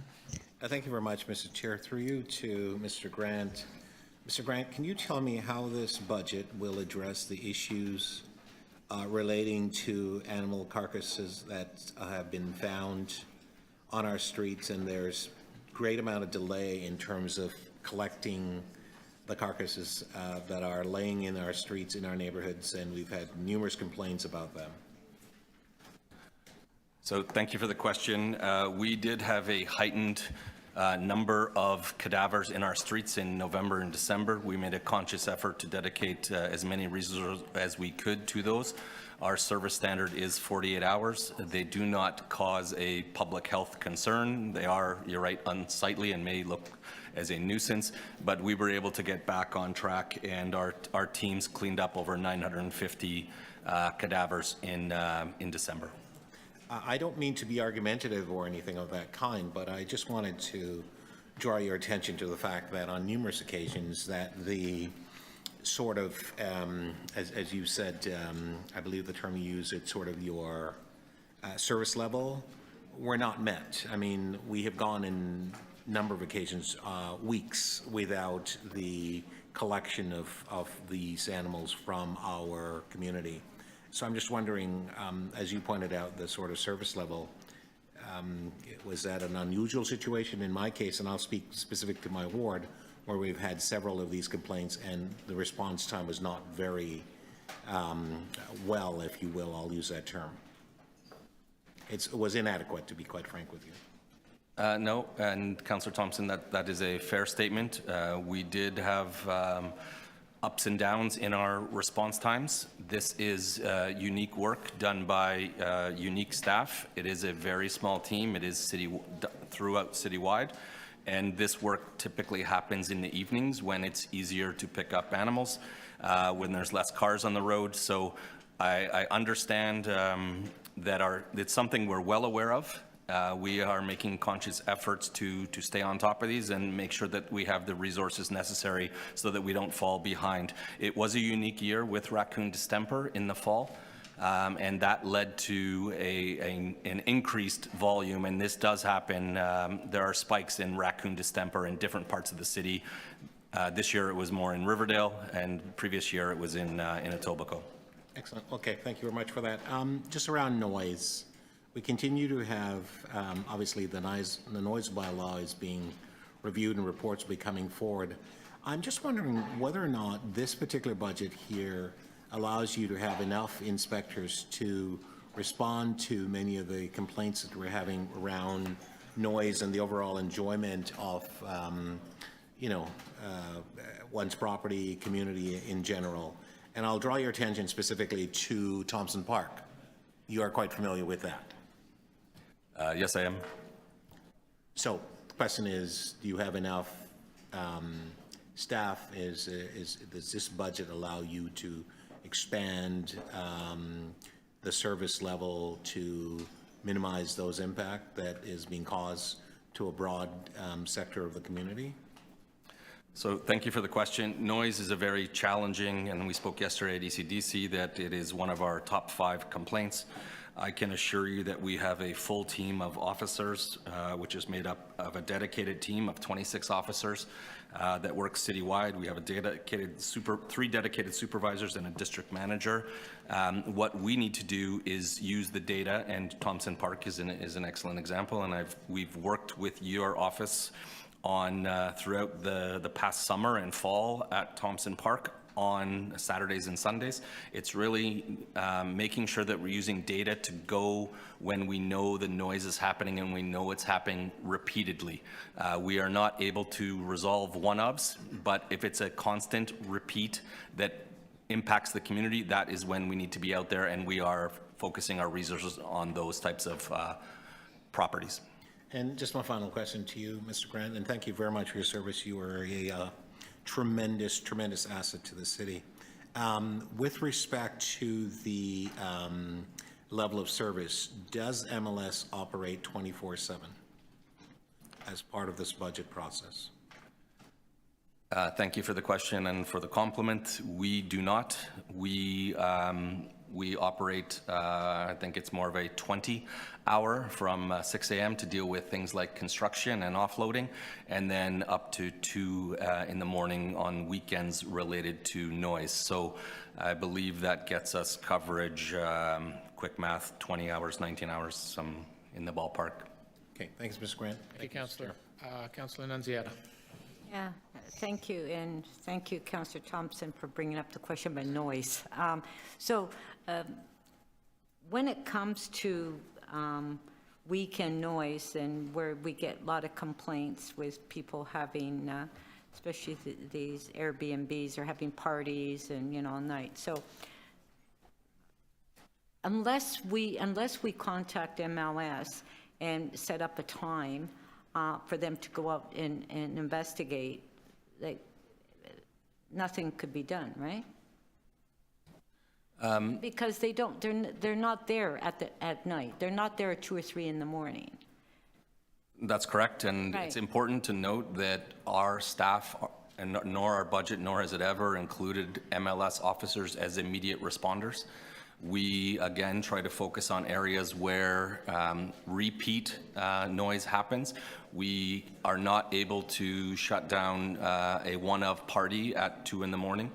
We are aware of this issue. We are working very closely with our colleagues in the Toronto Police Service. Okay. And, but they are equally stretched, and they are equally trying to find ways to respond to higher priority criminal issues rather than noise. I understand it's a community nuisance. It's something that we continue to work on.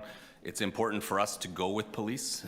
Police are a lot more effective, but again, police are busy doing many other things at 2 in the morning. So, and that's exactly my next question. So when residents are contacting 311 for a party at 2 in the morning, they're told, no, it's not the city, go call the police. And as you know, the auditor's report that we received recently at council is where there's really a problem with, you know, if it's police or MLS, right? And so should the calls be going to municipal licensing and not to the police? And that was part of the auditor's recommendation. So what are your comments? Because the police are not going to respond to a noisy party. So you are accurate. We're Yeah. aware of the issue. We're actually working closely with City Manager Paul Johnson on 911, 311, what goes where based on the auditors. So we are part of a larger group. We are exploring this. We're aware of the issue. We do not have the solution at hand right now. We need to work with 311 on appropriate scripts that don't further upset a resident who's calling in and says we'll be there in 5 days. That is not helpful, and it's something that we need to work on. Exactly. Or the 311 is saying, call the police. And the police say, well, no, it's the city. So there's a lot of confusion there. We have to rectify that because there's a lot of complaints that are coming in. And we can't expect a police officer to be running to a noise complaint.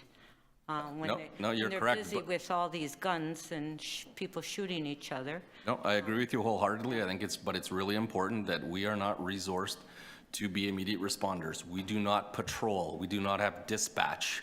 We do not operate like fire, ambulance, or police. We do not have the ability to be dispatched and be out there in 30 minutes. Yeah, unless it's a coordinated effort with the city and the police where you have a booze can and things are happening and there's shootings and then you coordinate that and you have everyone going into these establishments, right? Absolutely. We That's a work closely coordinated with effort. the police service. We work with AGCO. Right. When we're aware of those are the ones that we can Work. coordinate a plan, and The we police. each use our authorities and to lay appropriate charges and bring them into compliance. Right, and especially the ones where we have booze cans and, you know, I mean, I've had quite a few of those, right? So Councillor Thompson asked that question about the park. Now, wouldn't that be parks enforcement or is that MLS enforcement if there's noise in a park? No, it's an important question and an important clarification. MLS enforces the parks bylaw, and we enforce the noise bylaw. So parks is more about permits. So we work closely with them. If there's a permit holder who's not following the rules, we would work with our colleagues in parks to revoke that permit or put conditions on that permit, but we do enforce the parks bylaw on behalf of our colleagues in parks. Okay, so if I get a complaint, where I get a lot, is where there's people bringing music into the parks to 2 or 3, I call you. I don't call parks. I call you. You have my number. Okay. Thank you. Councillor Moise. Thank you, and through the chair. You know, this is supposed to be a first-class world city, and you know, there's 3 million people who live here, but yet MLS, you know, is only available 20 hours or so of every day. So this is the budget committee. Don't you believe that perhaps you should be available 24 hours a day? So thank you for the question, and through the chair, we have previously provided 24 hours of service. We also provided that service in animal services, and based on when the service complaints come in and the volume of those complaints, it wasn't warranted to have 24-hour coverage. It is also very challenging for staff to work on shifts, so we try to work with our our staff to find shifts that are manageable for them and also be able to respond to the greatest number of complaints at the greatest number of times. So one of the complaints I've received from people is that MLS, pick and chooses which bylaws they want to enforce. And I'll give an example. One of the struggles I have in my ward is Yonge and Dundas, and the illegal buskering that takes place there almost 24/7. How do I respond to that? What are your thoughts around that? Why is the bylaw in that area of the city is not being enforced? And do you need more resources, be it more funding to nip that in the bud? I'm going to say that. So thank you for the question. And we've spoken about this before, and I know buskers, it comes to priorities. And to say that buskers at Yonge and Dundas and Yonge in front of the Eaton Centre in a world-class city with tourism is our top priority would be inaccurate. We enforce 31 different bylaws. We enforce them equally, and our objective is to bring the issue or offender into compliance. A busker is, again, we do concentrated blitzes, but again, we are not 24/7, and we are, we can revoke a busker's permit, which costs about $40, and now we've impacted someone's, a vulnerable person's lifestyle. I understand the community nuisance and what you're saying, but I can't agree that we do not enforce bylaws. So my final question to you then, do you feel that you have the proper amounts of staff to enforce across the city? So it's very challenging, but what I will tell you is that over the last 10 years, the number of staff in our area, mostly officers, has increased every year except one for the last 10 years. This budget also includes an increase. It's us getting to those key areas at the times when the issues are happening and doing education and doing escalated enforcement and ensuring that they're compliant with the bylaw. Buskers are allowed to busk, but there are rules, and we need to ensure, as you say, that they are following the rules that that the bylaw includes. Because according to, in regards to Councillor Thompson's question earlier around noise bylaw in the parks, I mean, if you go by Yonge and Dundas at any point in time during the day, the noise is deafening. But my final question to you, though, is I know many departments have problems with retention, and for example, a lot of I'm not quite sure, but I know when it comes, for example, to traffic enforcement, for example, we hired quite a bit, and they were hired on by the police service. How is retention in MLS? Are they being poached by other departments of the city? Thanks for the question. We just brought in 2 classes of enforcement officers. We brought in a class of 33 in November and another class of 13 in January. And in January, this class was delayed because in this time I'm poaching from Barbara and I'm poaching from Dwayne in security. So we poach from each other. Retention is, there's constant churn in these positions. These are difficult positions, and they've become much more difficult in the past 3 years. Our residents do not treat our officers with respect, and it is becoming more and more challenging for them to stay. I've been listening to the questions all day, and our salaries are very good. They're commensurate with other municipalities. People are leaving because the public scrutiny of our officers, the media scrutiny of our work, and they would rather work in a smaller municipality that isn't under a microscope and they don't have to commute. That is our story, and that is what's happening. People are still coming. We receive when we go out for new hires, we receive 795 applicants, and we whittle it down to 33 to 50, and we bring in a great class. But these jobs are very difficult. They're very taxing on people physically and mentally, and they choose to leave. And wellness is important, and something we work very hard on is to keep our people and to ensure they are in a state of wellness where they can go home and enjoy their time with their family. Thank you. Seeing no other questions of committee members? Okay, thank you very much, Carlton. So I'm going to whip up to Toronto Water. Visiting councillors, Toronto Water, Councillor Sachs. Oh, hold on, do we have, oh, there's Lou.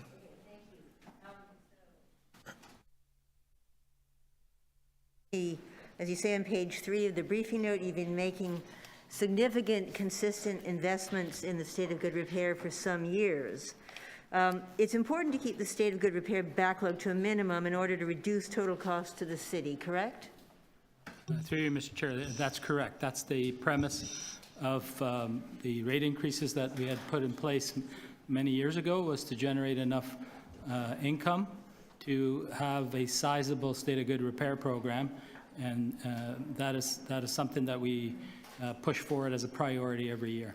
Right, but my question was, having a state of good repair program where you keep up to date, that reduces total cost to the city, correct? It reduces total costs. It improves customer service, uninterrupted service, so it has multiple benefits. Efficiency is just one, a better service as well.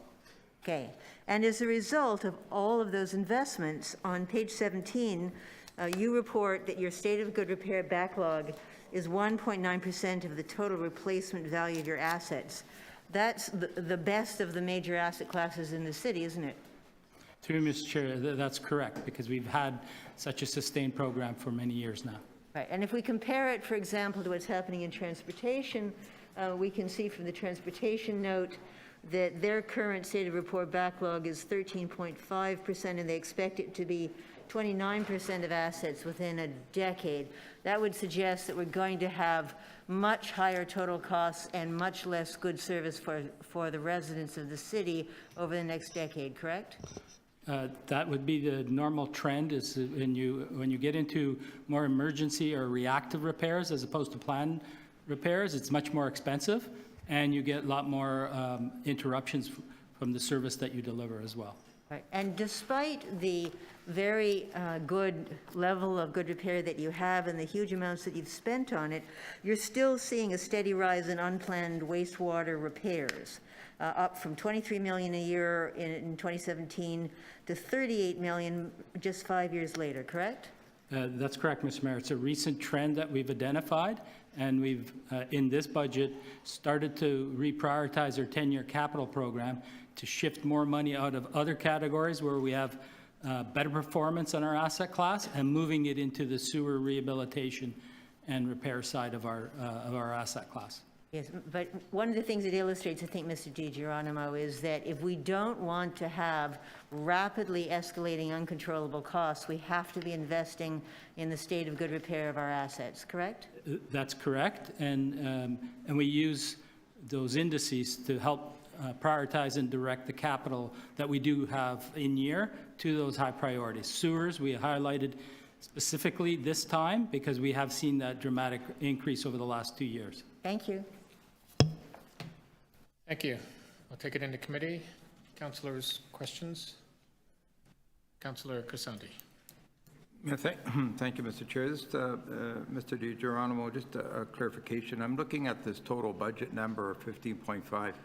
If my memory serves me, this is the highest number I've seen in recent years, or would this be the highest investment that we've made thus far?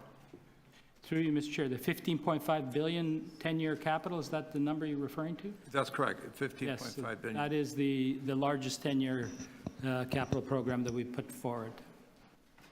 Okay, and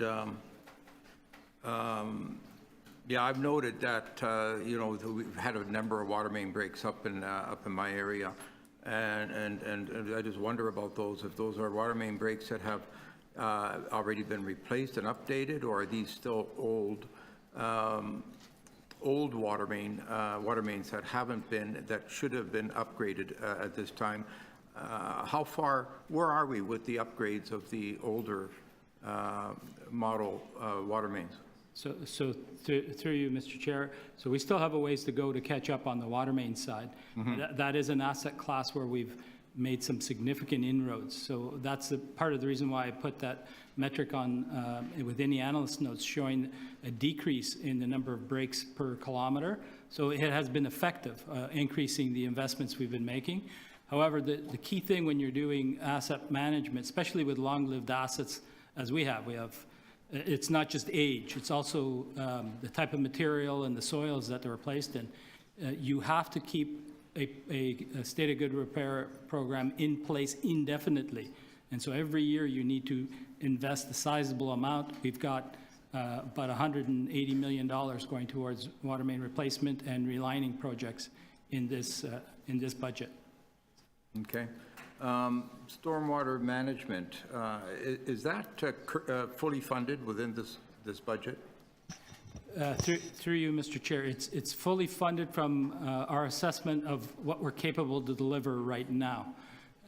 When you look out over the 10-year plan, we had to defer certain projects in our stormwater plan, that some of the basement flooding projects, but more particularly some of the wet weather flow projects, primarily because they are very large-scale projects, and we had to keep the reserve in a positive balance, so there are deferrals.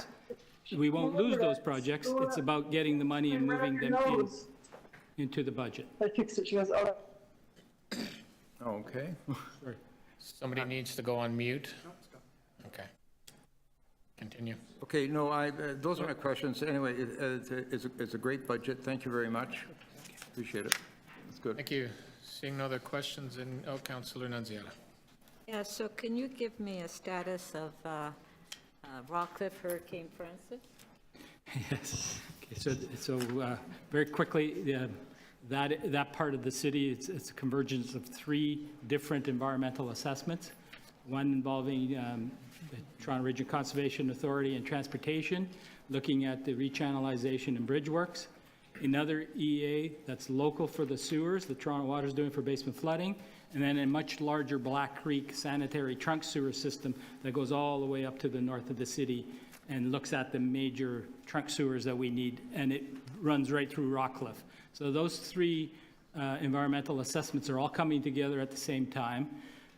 There are a significant number of investments required in that area, and the environmental assessments are wrapping up, and we've made a joint application to the federal government for disaster mitigation assistance funding with transportation and Toronto Water, as well as the channel works for TRCA. So we've made a request to the federal government for funding of about $129 million. The total estimated project costs right now in that immediate area is about $371 million, but we're only at 30% design stage. So I caution everyone that those costs will likely go up as we get into more detailed design, but we're waiting to hear back whether that assistance funding would be approved or not. Right, but we already, 2 years ago, we received $20 million from the federal government.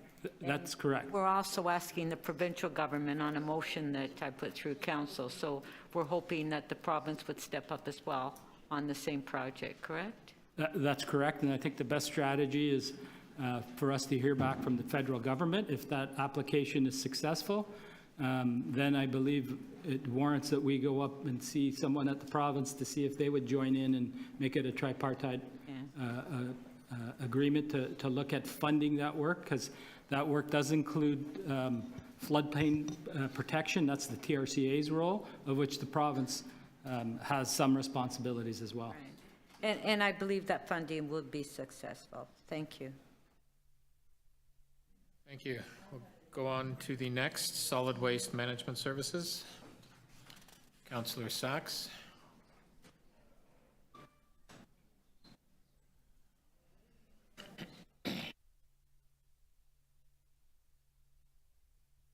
All right. Yes, well, thank you, Mr. Kelleher. Again, congratulations on your successes and awards, a very impressive list. Page 12 of your briefing note, you show that attempts at education enforcement came to a crashing end in 2022. Are we going to, and there doesn't seem to be any funded in this year's budget, or very little. When are you going to see a return to solid waste education and enforcement? So through you, Mr. Chair, to the councillor, on page 12, I think you're referring to the revenue side of the equation. If you just go down a little bit lower under the expenditure side, you can see that solid waste education and enforcement this year in the base budget is $8 million, which is actually $1 million more than it was last year. Well, thank you. That's what happens when I let people read these things for me.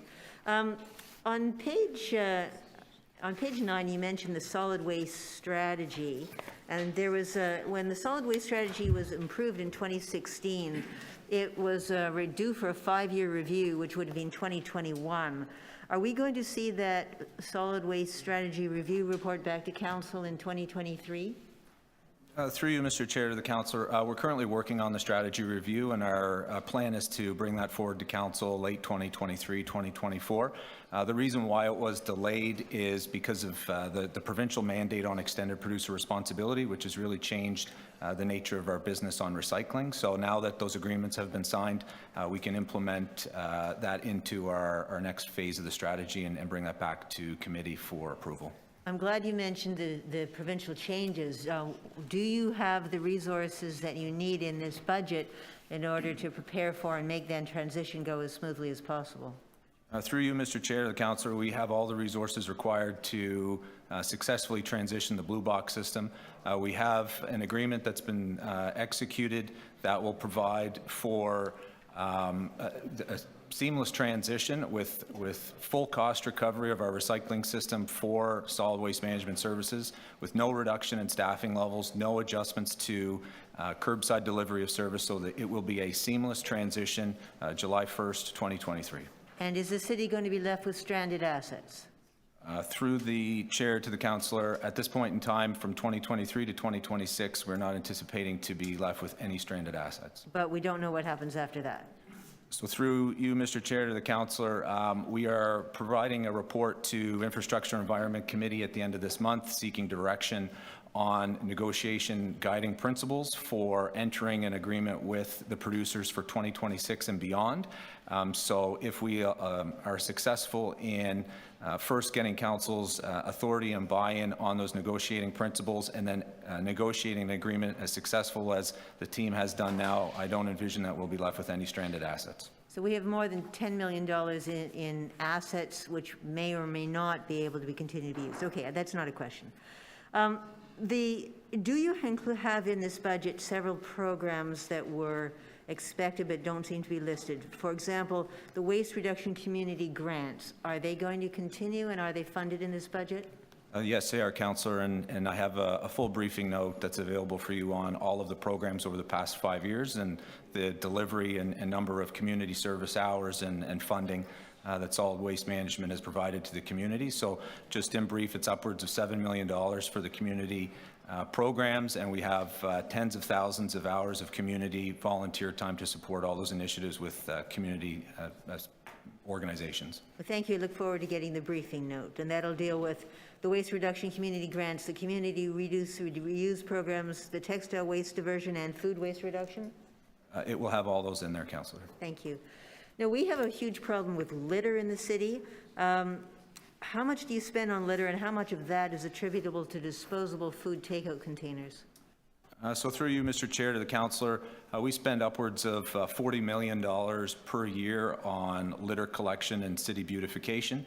This year, we've increased the budget by approximately $1 million to provide for additional services for our fly squads to be able to go into areas where there are issues. But with regards to our collection of litter, we have around 10,000 litter bins around the city, and in a week those bins in total are collected around 50,000 times, and we have a reliability rate of 99.95% that those bins will be collected without a service request.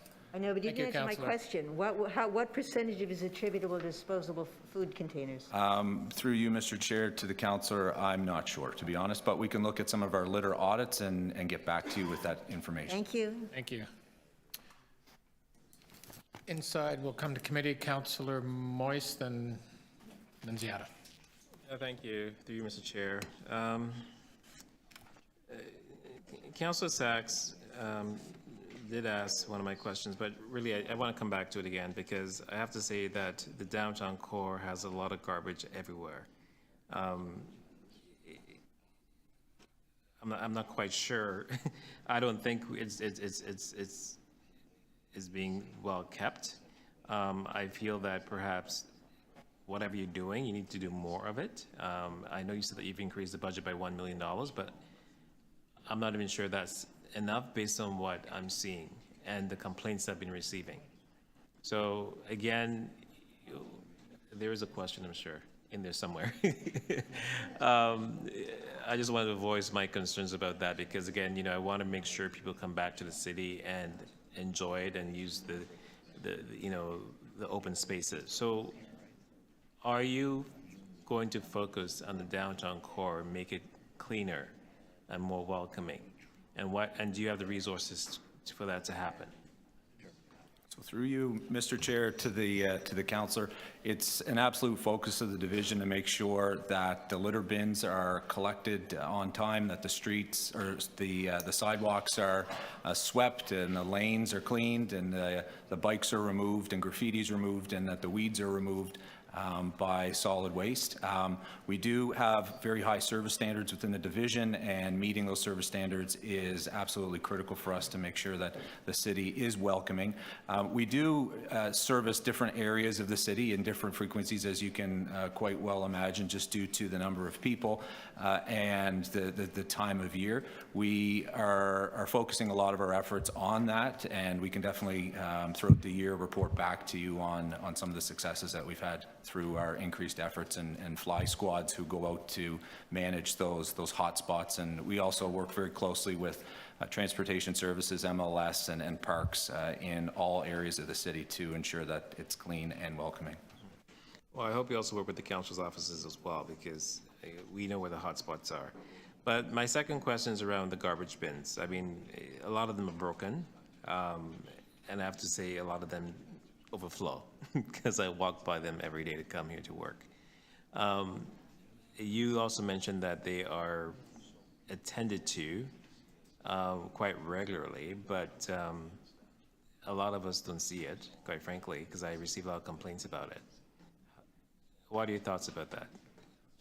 So through you, Mr. Chair, to the councillor, I know there's been some discussion on the challenges with the bin design, and so solid waste is responsible for emptying those bins. Transportation services is responsible for the bins themselves. That being said, in the same report I mentioned to Councillor Sachs on extended producer responsibility, we will have a recommendation in there to provide both myself, Barbara and Gray in transportation, and David Jollymore in fleet with some authorities to move forward with pilot projects to assess new bins, new technologies, and new vehicles and equipment to be able to address those challenges moving forward. So the three divisions are very well aligned on looking at better bins, better ways to collect those bins, and more timely ways to collect those bins.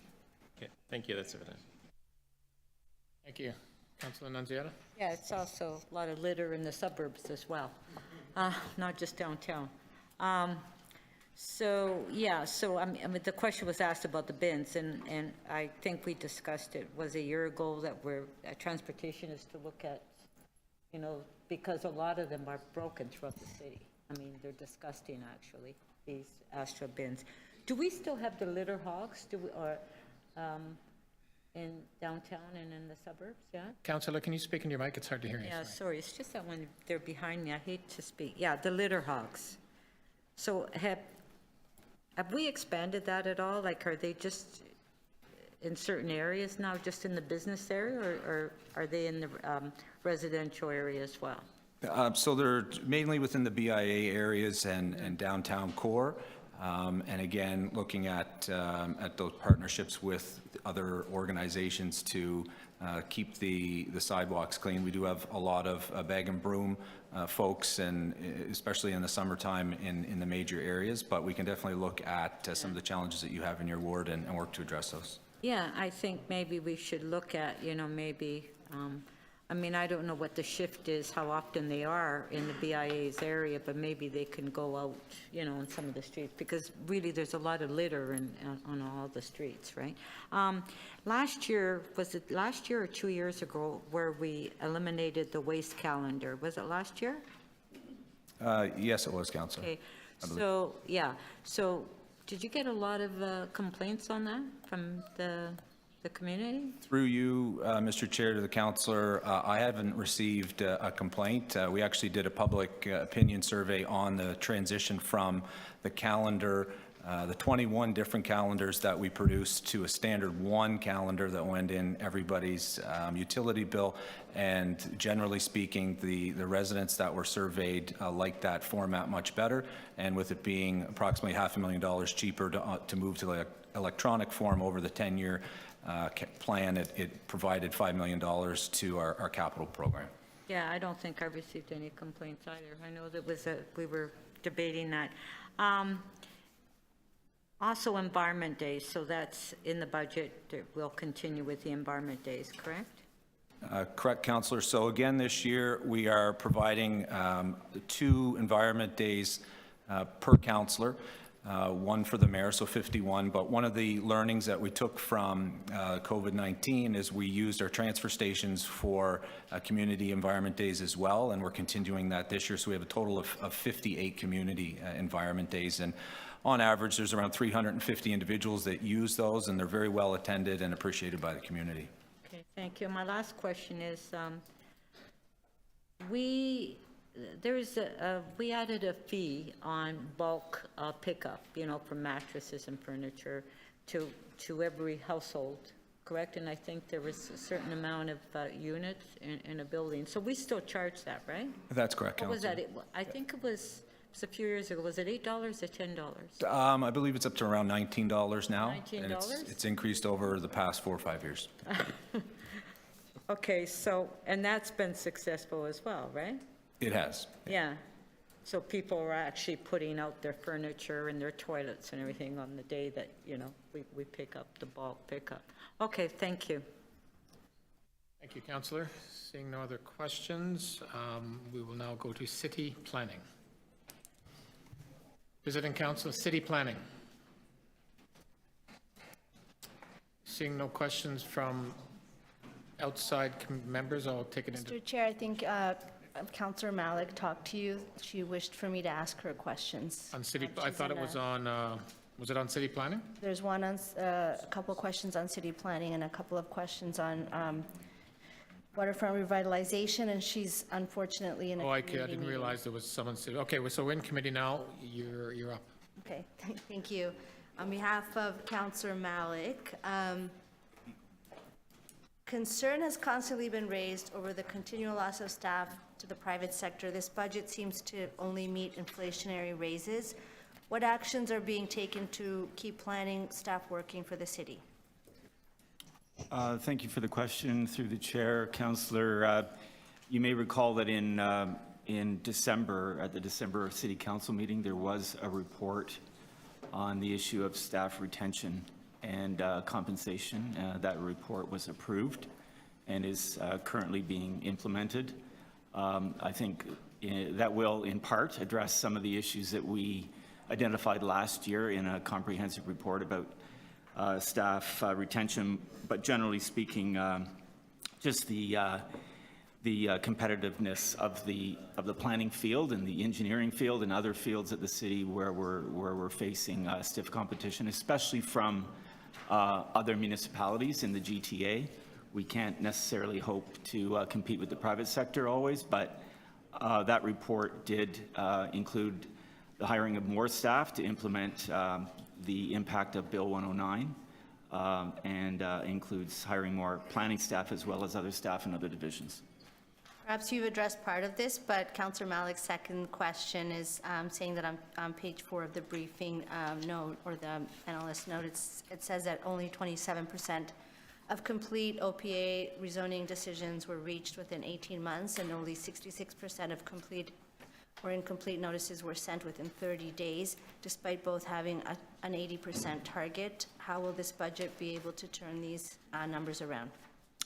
So through the chair, those metrics in our notes have historically reflected underperformance because of the nature of the planning process.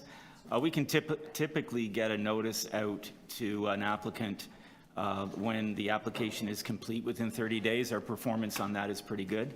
But once the planning process is underway, there are so many interdependencies in the planning process, things, frankly, that we do not control.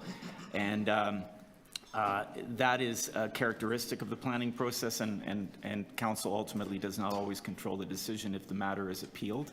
So these numbers reflect the nature of the planning process.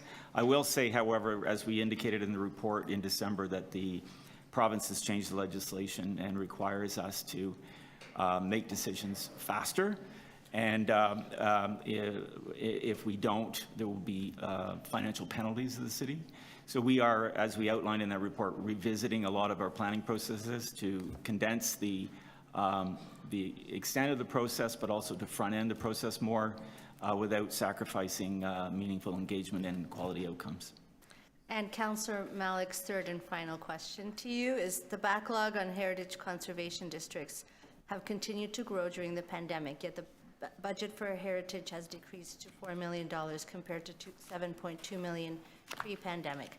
What is the reasoning for this, and what would bring these studies back on track?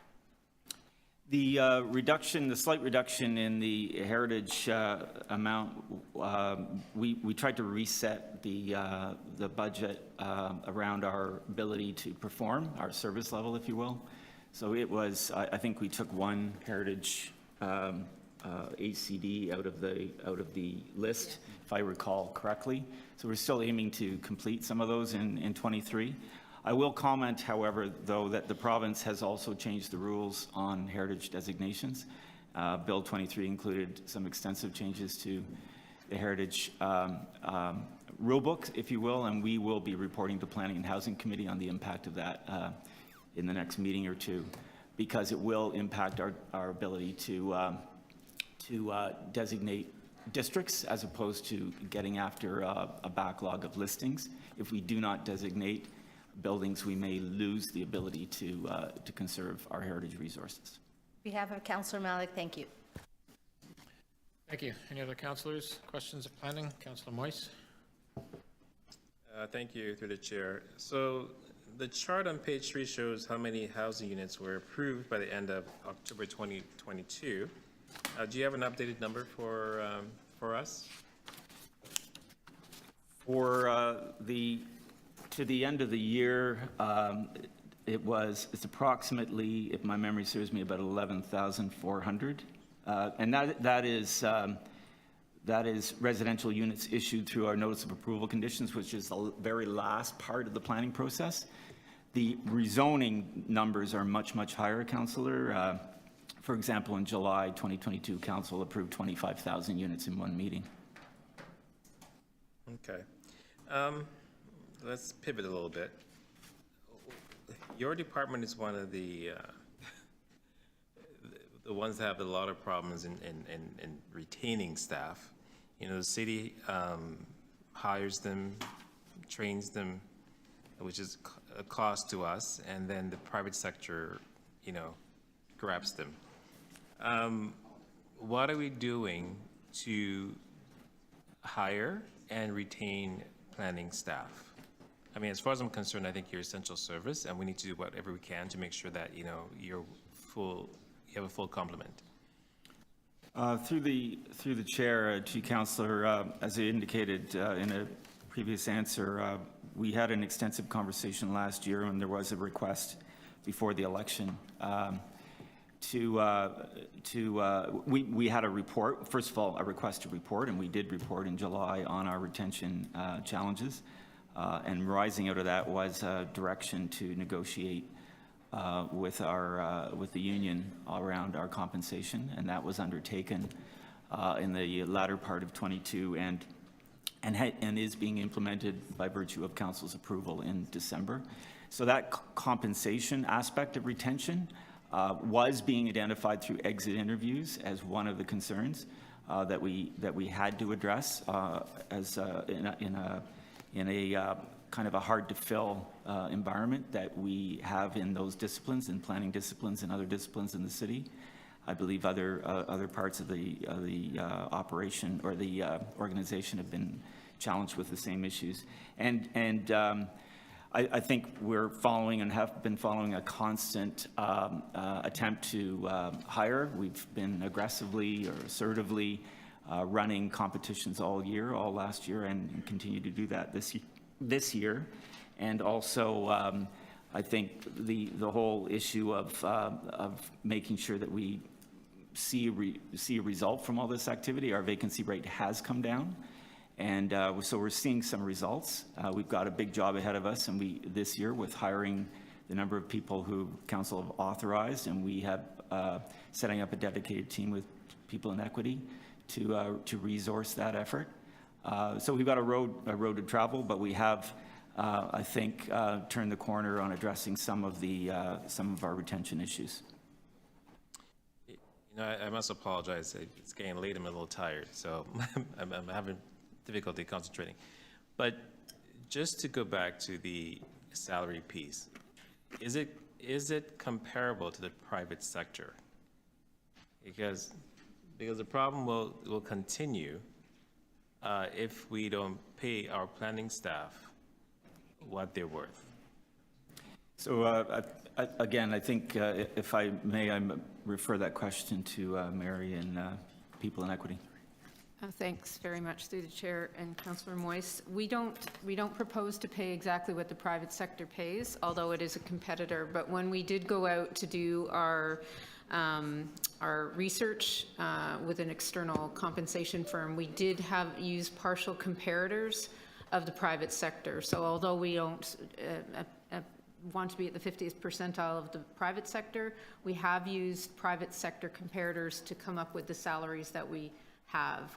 And so we don't propose to compete exactly with the private sector, as we don't with any of the roles that we have in this organization, because we are municipal government.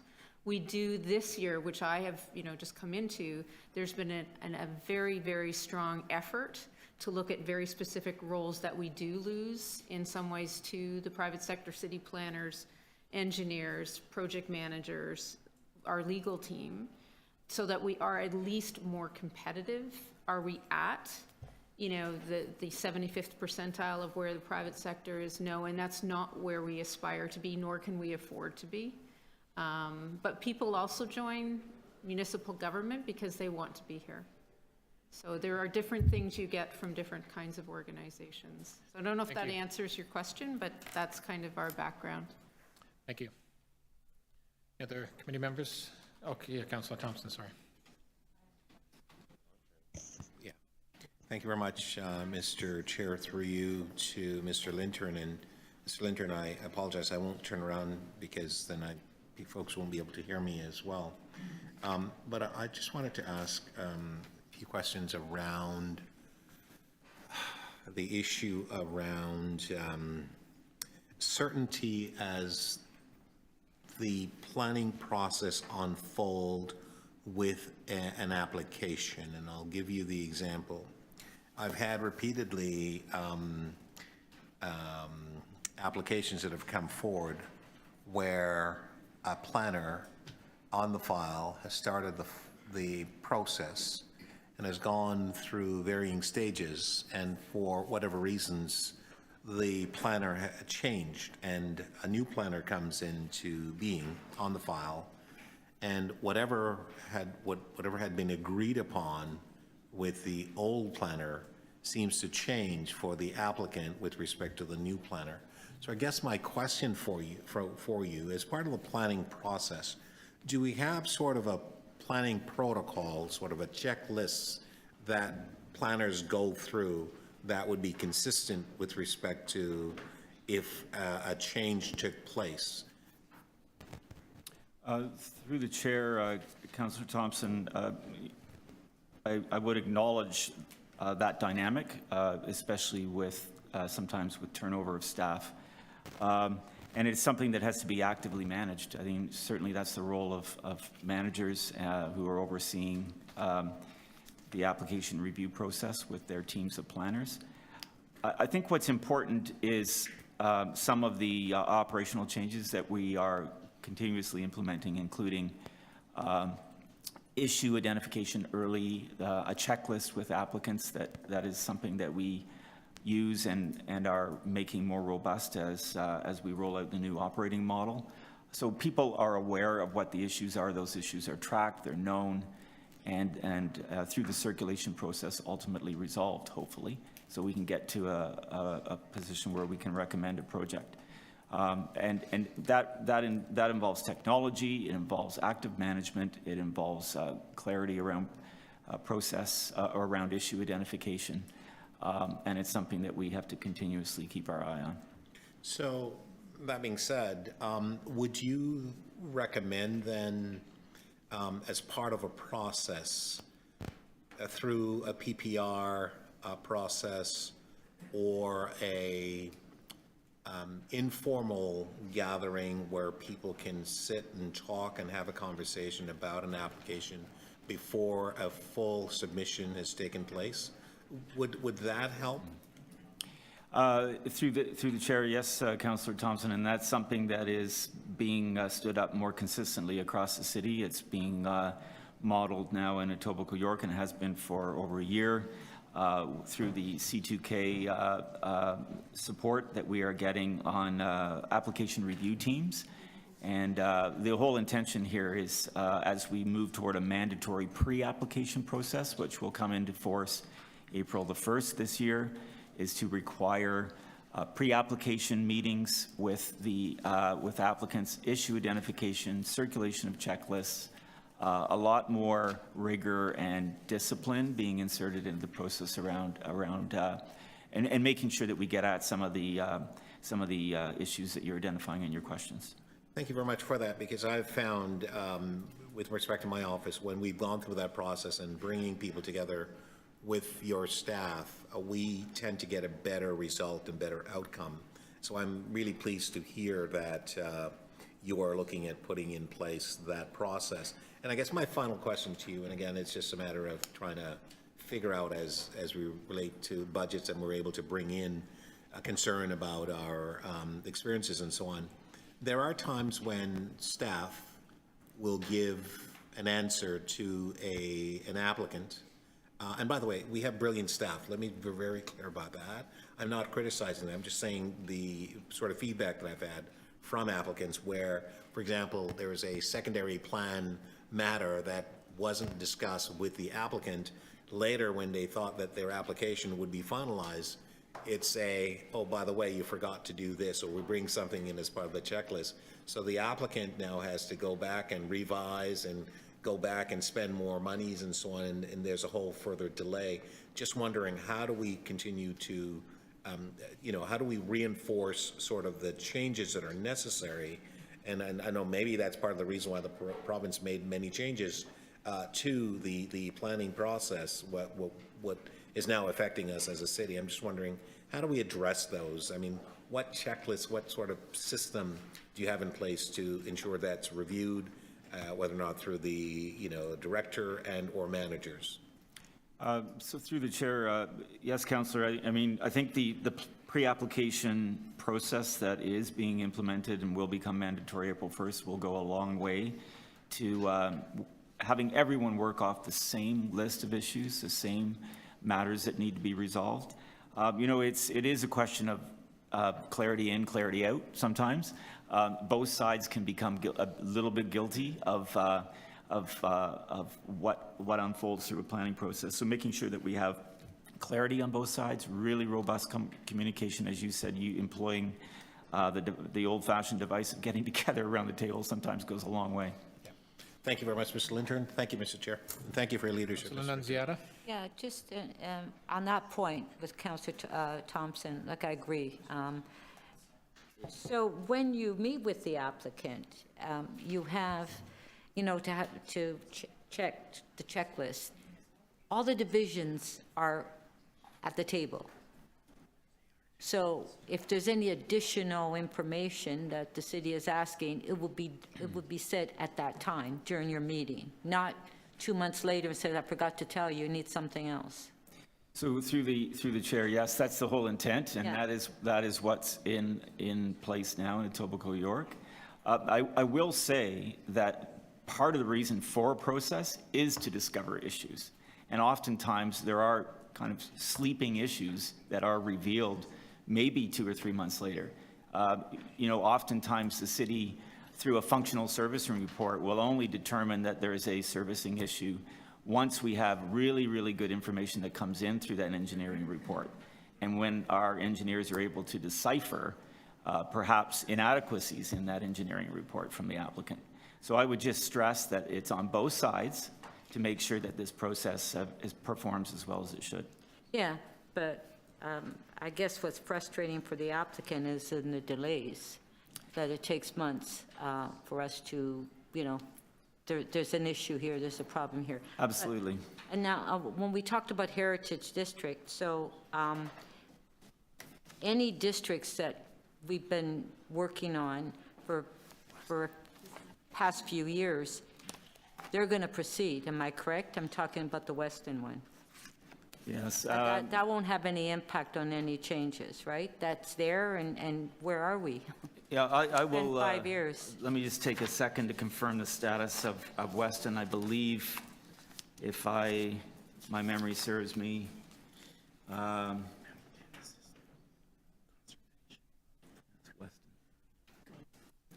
I'll follow up with you, Councillor, on the exact status of Weston. Because it's been quite a few years, as you know. And part of the work in Weston is Yeah. been completed, parts underway. There could be No, I other know, phases. I know, Yeah. but- But I'll follow up with you directly on the status of that. And the Weston Planning Study, is that going to start in 2023? So we are reporting to Planning and Housing Committee February 28th meeting on our annual work program. And Okay. we'll be updating councillors then on the status of various framework studies that are going to be underway. Okay, so one last question. The Mount Dennis study, which we completed and got approved, has been appealed. So can you just explain to me, so what happens now that it's appealed? Like nothing happens, or we just? No, I think through the chair, Councillor, not unlike when we do other planning frameworks across the city, we will proceed to manage the appeals. We will be sitting down with appellants. Likely there'll be mediation around those appeals. I know, for example, in the Golden Mile, there are 18 appeals on a secondary plan, and we work through all of those appeals individually. But at the same time, there are other deliverables that have to come along in Mount Dennis, including zoning and implementing zoning bylaw, implementing public realm and urban design instruments, and we'll continue to work on those in parallel with trying to resolve those appeals. So is the councillor informed of what you're doing? Am I part of this? We would absolutely, I'm looking at Mr. Because Mitzi, I didn't even know there was. make sure. I didn't even know there was an appeal until the BIA told me. Well, that's unfortunate, That's Councillor. unfortunate that we don't Yeah. have city staff informing the councillor that there's an appeal on a planning study that we've been working on for 4 years. And then somebody says, "Did you hear?" I says, "No, I didn't." Like, it's really embarrassing. It's Yeah. unfortunate. We'll try to do better on that, Councillor. Thank you, Councillor. Seeing no other questions on planning, we will now move to transportation services. Councillor Perks, I see you back. Why don't we start with Councillor Perks? And I just want to thank you all for keeping Ms. Gray here until my town hall was over. My first question, so the backlog, it sure is growing, right? Through the chair, that is correct, Councillor. Now, the thing about backlogs of state of good repair on our roads is, if we have a road that's due for resurfacing and we just don't resurface it and don't resurface it, water gets in, it freezes and thaws, and then we have to reconstruct it. What is the difference in cost between resurfacing a road and reconstructing a road? Through the chair, it is significantly more expensive to reconstruct a road than it is to resurface a road, which is why we always attempt to get to our resurfacing when we can. I don't know if I have any more details. It's about $200,000 a kilometer for reconstruction than resurfacing. So deferring maintenance on our roads would be penny wise and pound foolish. That is correct. Okay, thank you. In our, I'm forgetting the title of the program you have, but it's the one where you deliver complete streets. You do it in sort of 3-year tranches, and we're coming to the end of one, we're about to launch another. I imagine that the size of that complete street program has a couple of constraints on it. One would be capital. Is that correct? Yes, through the chair, I'm trying to parse the program that you're talking about. We have a 3-year cycling network plan. Cycling network plan. Yeah, the cycling plan. The complete streets, yeah. Yeah, it is. They overlap. Complete streets. So, Sure. so the proposal we're going to get for the next 3 years will be impacted by the amount of capital money available. Capacity to spend, as the CFO talks. It will. We tend to over-ramp our cycling program. That's why when you look at some of the deferrals or reductions that we've made, you don't see any in cycling, because we tend to over-ramp that program so we can, like we do with most of our programs, to hit a pretty high spend rate. That had been a challenge for us historically, and this year, given all the other complexities, we should be at about an 80% spend rate. 80% spend rate. But the amount you ask for hits a wall of constraint in terms of the capital money available because of the city's debt ceiling, correct? Absolutely. Absolutely. Would an additional constraint, and I'm just curious about this, let's suppose the City of Toronto changed its debt ceiling, or all the other departments decided not to ask for capital money and you had as much as you wanted. Would an additional, look at the big smile, would an additional constraint be the amount of staff you have in your cycling unit to do the design work?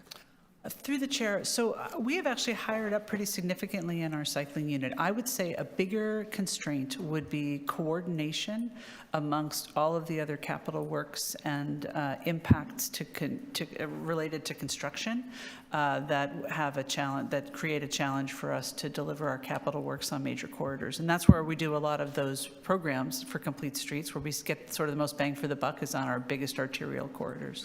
So I'm going to interrogate that piece a little further. Sure, go ahead. So, for example, the next phase of Bloor West, my understanding is it's broken into 2 pieces.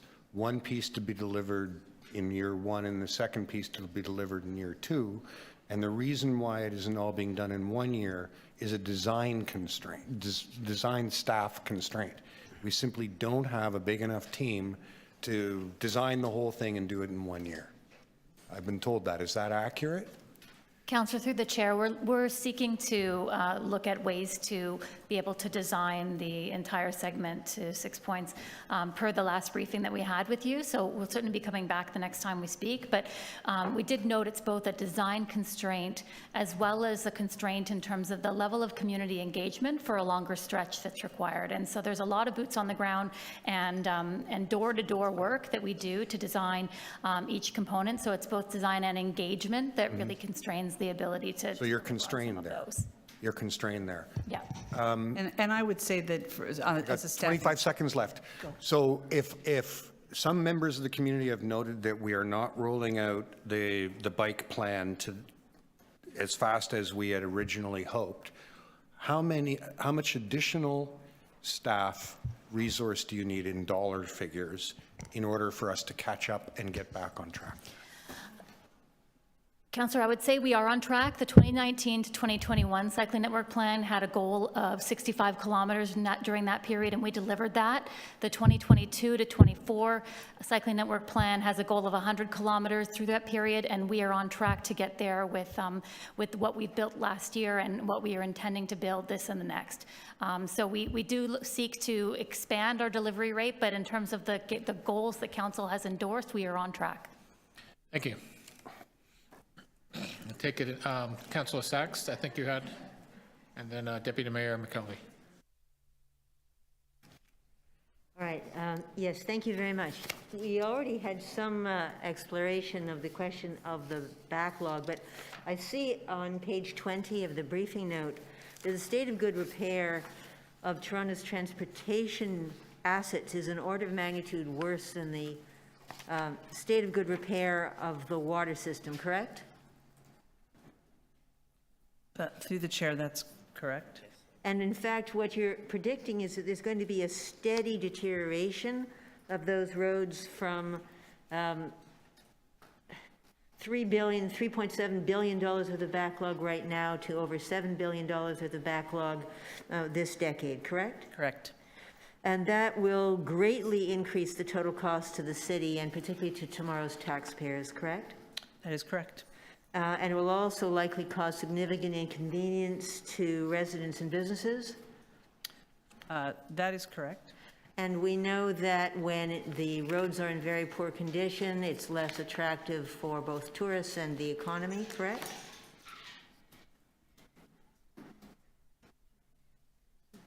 I'm pausing, through the chair, I'm pausing, Councillor Sachs, because while I agree with you on the grand scale, I think, we have to look at sort of a balance when we look at all the needs over the 10-year constrained capital plan. So while I do think that deteriorating roads are certainly an impact on businesses and residences and neighborhoods, we do our best to kind of manage within the constrained budgets that we have and try to deliver those areas where we can leverage the dollars as best we can. Oh, absolutely. Ms. Gray, I'm not suggesting for a moment you're doing anything less than sterling service to the city, but we need to be honest with the people of the city about what they're seeing and what's coming.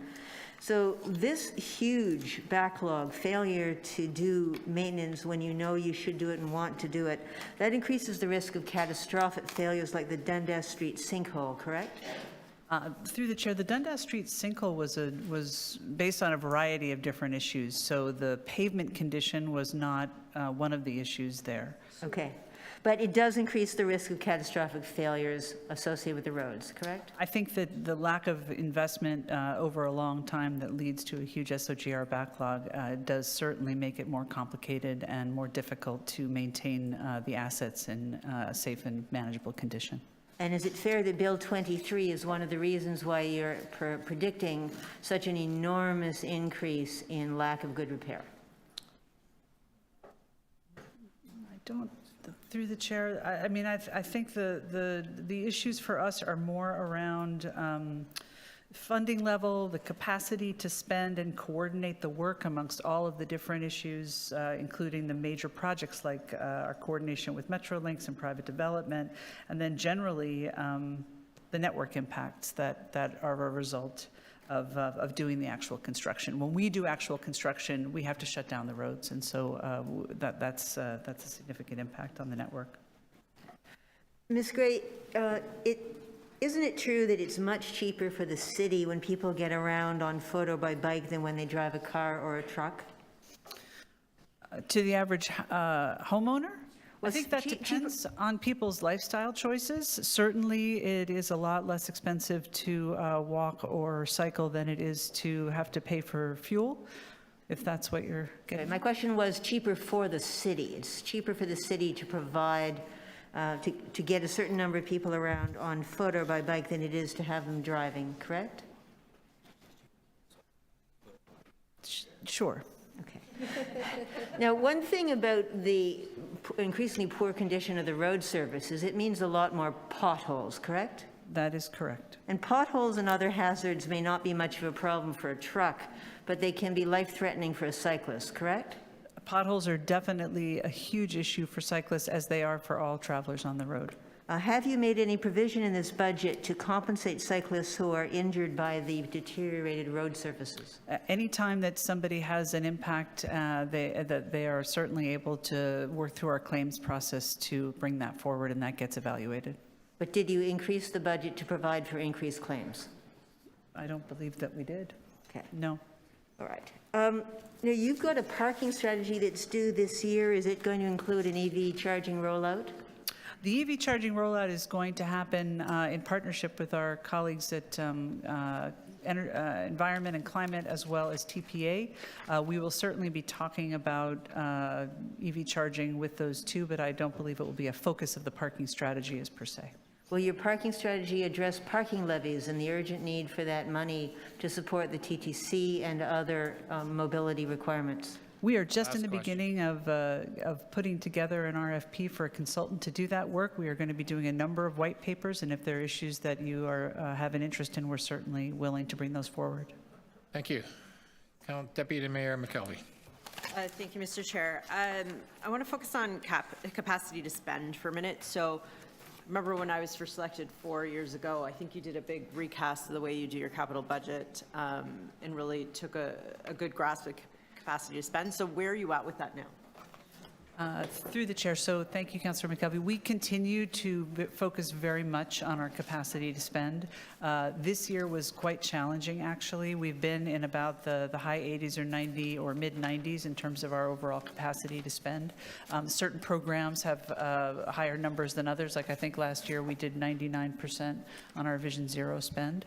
But we are at about 80% of our overall capacity to spend. And that's been a combination of a number of factors. In some cases, it's been about over-ramping when we know that projects sometimes get pulled out because of coordination impacts. And so we try to plan for more projects than we know we're able to deliver in the year so that we're able to slot in new projects when others have to come out. And in some cases, it's having the capacity on staff to do that design work, et cetera. But we've been very focused on making sure that we can spend the money that council affords us. And on some programs, for example, like has procurement or the labor market been a challenge? Through the chair, absolutely, especially this past year. Okay. Can you speak to the importance of engagement and engaging on projects prior to delivery and why that's important?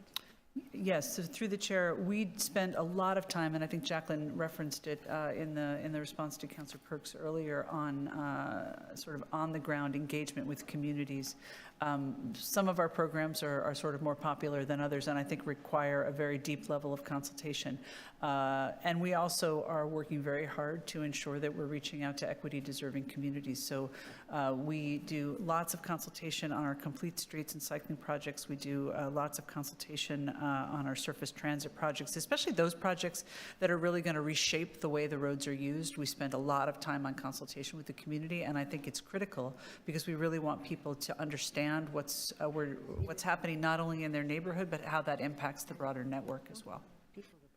And for the cycling network, have we ever expanded our network at this pace before? We have never expanded our network at this pace before.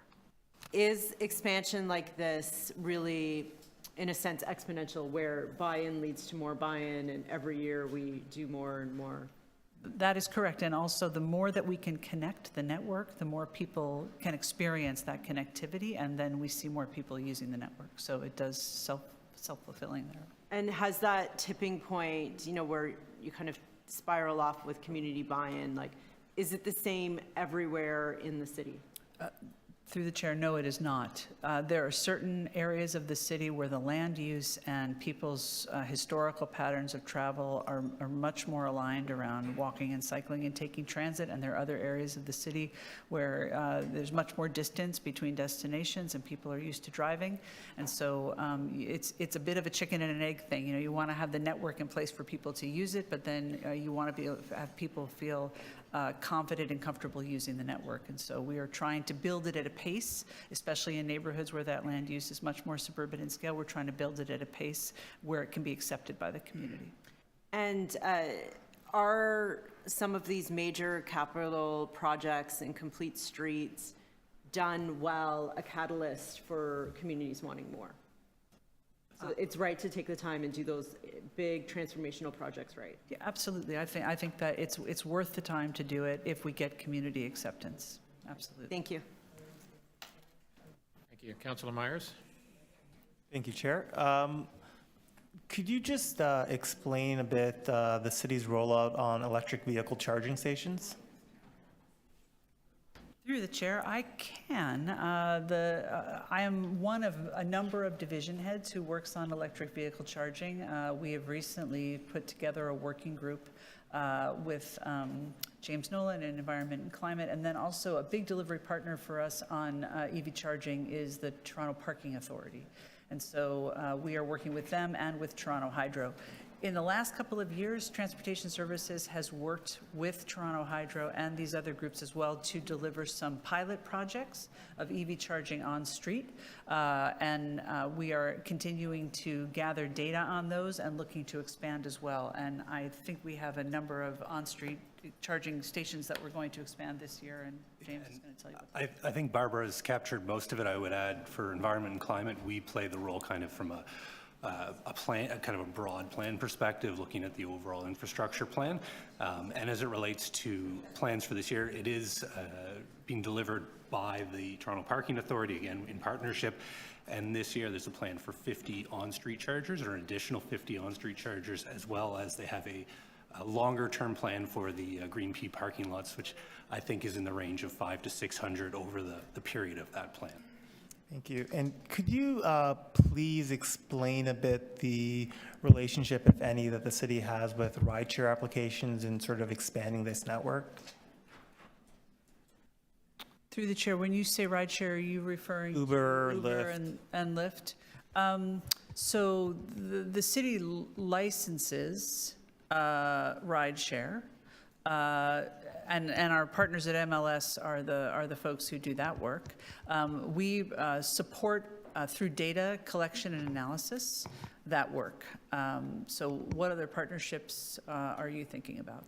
I'm just like, do those rideshare applications help to cover the costs of the expansion of these vehicles? Because I think we're moving towards the requirement that these apps be EV, no?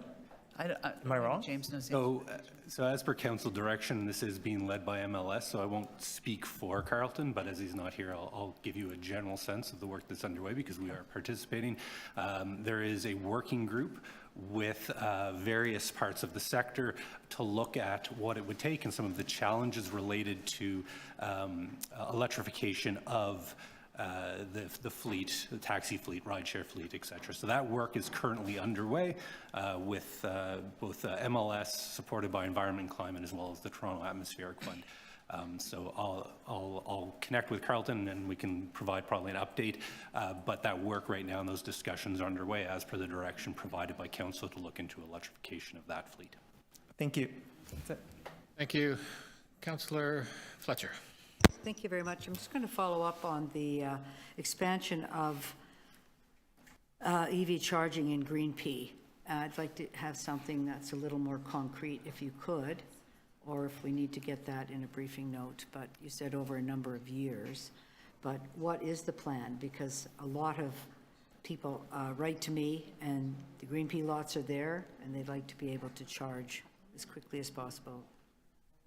Through the chair to Councillor Fletcher, I do think we need to get the definitive numbers that you're requesting from the Toronto Parking Authority. They are really rolling out, I think, reasonably aggressively electrification in their lots.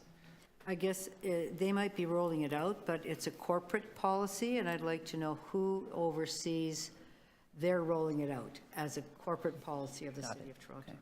Is it a deputy city manager? Is it, obviously, it's not you, because you do the on-street. So I'd like to understand the governance of that program. So we have a councillor through the chair. We have an electric vehicle working group, and the Environment and Climate Committee is kind of the overall coordinating chair of that across all of the pieces. But the Toronto Parking Authority has the specific responsibility for the Green P lots and their delivery. I think I'm going to ask deputy city manager or the city manager. It's really got to do with, that's a corporate requirement. This is an agency, not direct city run. And I need to understand that they are reporting in on their results. They're on track. They have targets. They have to do this. We want to know. And it's not up to a committee. It's actually a management function. And I'd like to know who the manager is, besides the parking authority who's actually implementing it.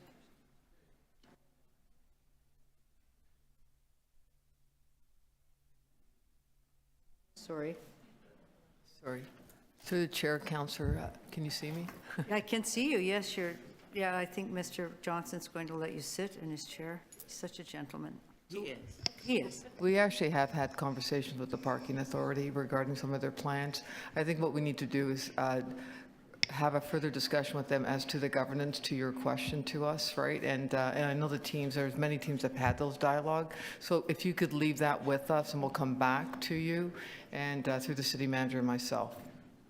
Yeah, I think I'm really interested in that. I'm a little concerned that that doesn't exist because even we know with hydro that they have targets, but there is a requirement to live up to certain things. So that's a management issue, not left up to Toronto. But Authority, even though it's an agency, we did give it to them, but that's a requirement. So I want to know from this plan, how many each year, meeting their targets, et cetera, who's funding. I'm a little concerned, and I think we can clarify that for you. probably from the city manager on this, because Agreed. I'd like that undertaking from you, Mr. City Manager, when we go into this. You haven't had Chair, a chance happy to to- say anything today. Now's your chance. No, I think I've said a couple Did you things. say a It few might have things? been out of the I wasn't room. here. I wasn't here. I have hit this button more than once today, but I Okay. will say to you through the chair that absolutely, we'll get back to you on that. No, I just want it on the record that Do this you is think not the that first that's an time I've issue pushed when we have an important kind of program rolling out that's a big environmental program, and that there needs to be some oversight and control and management on the city side, even though it's a agency of the city?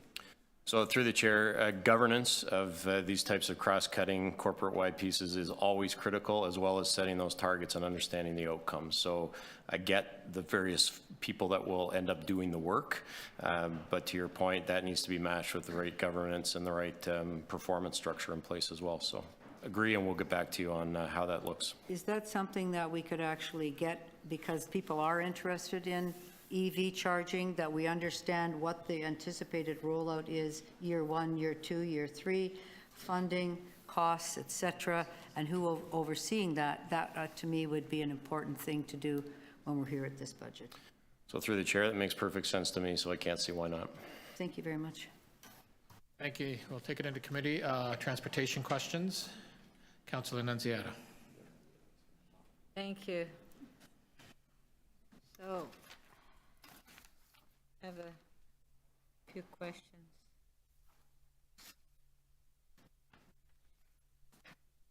So the mechanical leaf collection, you're eliminating that from the service? Through the chair, that is true. Okay, and it affects 7 out of 25 wards? Yes, the mechanical leaf collection program affects about 4% of Toronto's homes, or about 43,000 homes across the entire city. Yeah, but were the 7 councillors of the 7 wards notified?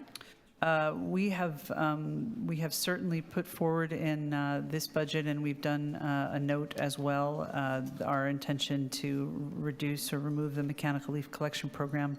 It's actually something that we brought forward over many years to eliminate that program, because we believe it's a carryover from pre-amalgamation in a couple of wards in Scarborough, and then a number of wards in Etobicoke as well. It is not a service we provide across the city. The rest of the city has bagged leaf collection. It's quite labor intensive, and we also have a long-term contract in the Etobicoke area that is coming to an end this year.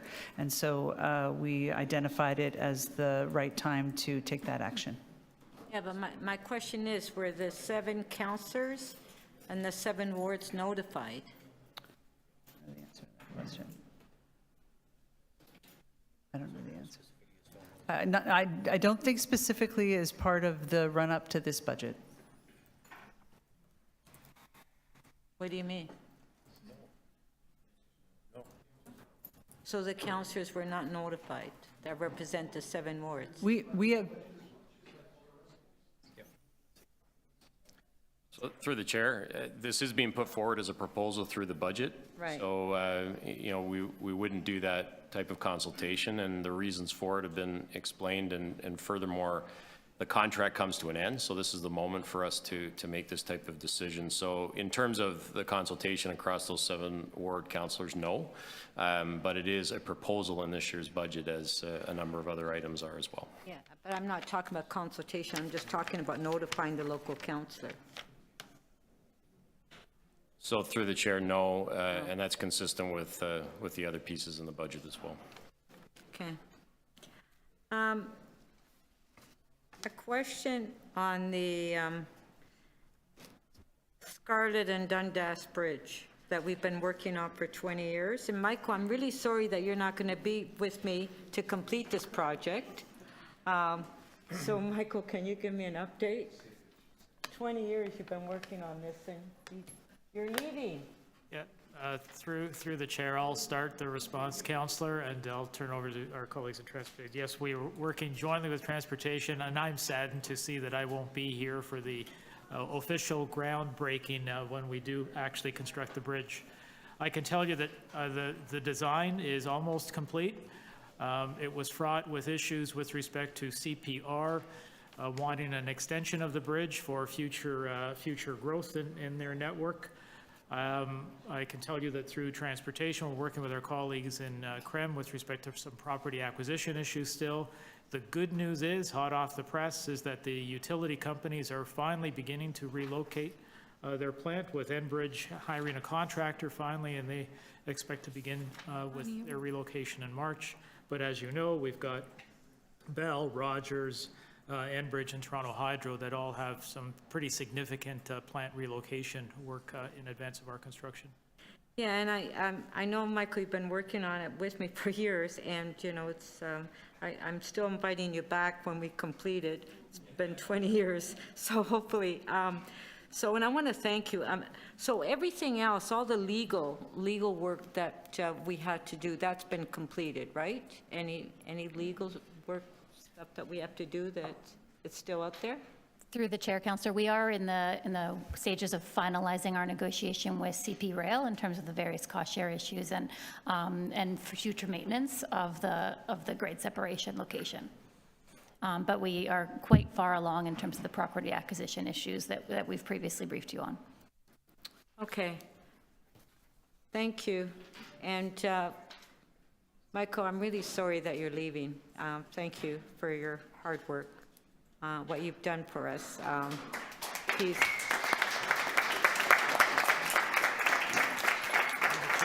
Thank you for your kind words, and I must thank you and the committee members and the rest of council for your support in the work that we've done. Thank you so much. And he came here just to talk about our bridge, Gord.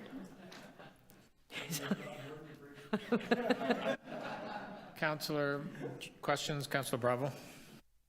Well, after the applause, it's not going to be as fun. And I wish... We're still on we're sort of all over the map at the moment, but we're trying to be on transportation services. So since my time is ticking here, this week, just in my ward, there was a collision where 2 cars ended up on sidewalks on College in between Dufferin and Lansdowne, and lots of school routes, dozens of kids could have been on that sidewalk. So I'm bringing a big sense of urgency from my community to ask about Vision Zero. And I noticed in the budget note, it says better integration of Vision Zero road safety plan improvements and capital projects identified in the cycling network plan as part of the state of good repair projects. Does this mean that approved bike lanes and other Vision Zero road safety improvements that make, that slow down traffic and stop sort of racing on the street will only happen in 2023 if they're linked to other state of good repair road projects like road resurfacing? And will we only get an approved bike lane installed if the city aligns it with other transportation work? Through the chair, thanks, Councillor, for the question. So no, we do standalone Vision Zero projects all across the city every year and on a regular basis. We always try to leverage major capital works, and often we will put things off a year or so if we can align it with a major capital project to leverage that investment and give us the ability to do as much as we can on the safety improvements. Okay, thank you. Thank you. Seeing no other questions? Oh, sorry, I didn't realize. Okay, Councillor Thompson. Councillor Thompson, then Moise. Thank you very much. Through you, Mr. Chair, to Ms. Gray. How's the snow clearing working out this year? Through the chair to Councillor Thompson, we've had 2 major activations under our new contracts. The first one, we had certainly some challenges up in the northern part of Scarborough, which we believe were largely corrected in the second one. So certainly there's been some growing pains, but I think the team has done an exceptional job of moving to this new program with a lot more oversight and a lot more performance oversight of the contractor as well. Thank you very much for that. Wanted to ask about red light cameras and speed enforcement. the investment that we make, it's a direct investment as part of the program, is that correct?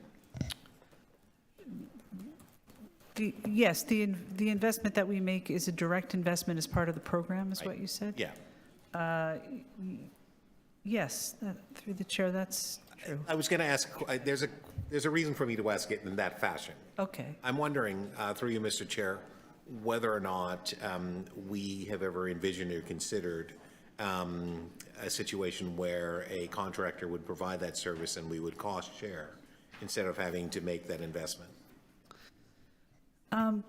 So through the chair, currently, because it's an enforcement program, and it might be valuable for us to have an offline conversation about this, because it's an enforcement program, there's certain requirements. We have effectively offenses officers who are required to examine the image captures from the cameras before tickets can be levied. And so my understanding is that is work that we do in-house right now. So while certainly in the future we might look to other models, right now the entire province of Ontario uses a similar approach and trying to have a consistent delivery of that program across the entire province means that we all have in-house resources. Got you. That's my understanding. Can you tell me, in terms of road surface, concrete versus other types of material, if we were to look at utilization in terms of long-term, instead of asphalt, for example, what are the differences in terms of costs, environmental differences, and so on, in terms of would we be better off long-term with respect to concrete versus asphalt utilization on our roadway? So through the chair, concrete is more expensive than asphalt. Yeah. Sure. So certainly when you focus on using concrete road infrastructure, we tend to do that in places where we have the most wear and tear. So you'll see concrete road beds underneath the TTC, streetcar tracks, et cetera. Concrete also, like on sidewalks, depending on what the mix is, can also get, over a long period of time can lose traction, et cetera. Most of our roads have concrete base with an asphalt overlay so that we have the strength of the concrete material and that we're able to resurface it on a more regular basis to extend its life. And I think that's a pretty standard practice for cities as large as ours with as big a road network as we have. Fair enough, fair enough. Vision Zero, its implementation, are you happy with respect to the results of Vision Zero so far? So through the chair, Vision Zero is going to be a continual program to get to zero. Right. And so we have rolled out a significant amount of infrastructure since the program has started. Right. We have done a lot of education. We have seen over the years the numbers go down on fatalities and serious injuries, but as you know, one is still too many. So we still have a long ways to go, but I believe that we have rolled out and implemented the program consistent with the plan that we brought to council. So you're happy with the direction, and as you just said, you're basically, the plan is working. It takes more time. Correct. Okay, super. Thanks, Mr. Chair. Thank you. Thanks, Councillor Moise. Thank you, and through the chair. When I asked Solid Waste Management about the garbage bins, they mentioned transportation. So here we are again. What are your plans to replace or refurbish the current bins that are in disrepair? Thanks, Councillor Moyes, for the question. So we work with a company called Astral Bell Media, who is responsible as part of our street furniture program for managing the physical assets of those bins. They have a team that works directly with us, and we have recently put a more aggressive working group together with Solid Waste and Astral so that we can address many of the concerns that we heard from councillors prior to the break, and then certainly I know you all heard as part of the election. And my colleague Matt talked about the frequency of the litter collection. We also have reasonably high standards for Astral. They've been working to repair bins. They've had some supply chain issues, but in fact, there's a lot of wear and tear on those bins. And so we work with them to try to get them to get their response as quick as they can to complaints that either come directly to them or through 311. We've been tracking that in a weekly dashboard, and we've seen some good results of that. But I know that it's a more complicated issue, and we've also talked about the new changes to solid waste pickup, and so we will be working to look at some pilots for some new bin types, and we will also be bringing a comprehensive report back to council on litter bins, what's happened up to now, where we see changes need to be made in the second quarter of this year. Are they owned by Bell Canada? Who's the parent company of that Astra Bell Media? The company that owns the bins, who's the parent company of that? It's Bell. Bell, okay. My second question is around parking. Okay. So permit parking rates increase, has it increased annually with inflation or cost of living? Are permit parking rates increasing with the cost of inflation? Yeah, yes. We have a standard number of permit parking locations throughout the city. We'll see if we can get that for you. Many of those locations have a waiting list, and so there's certainly a healthy demand for permit parking in residential neighborhoods across the city.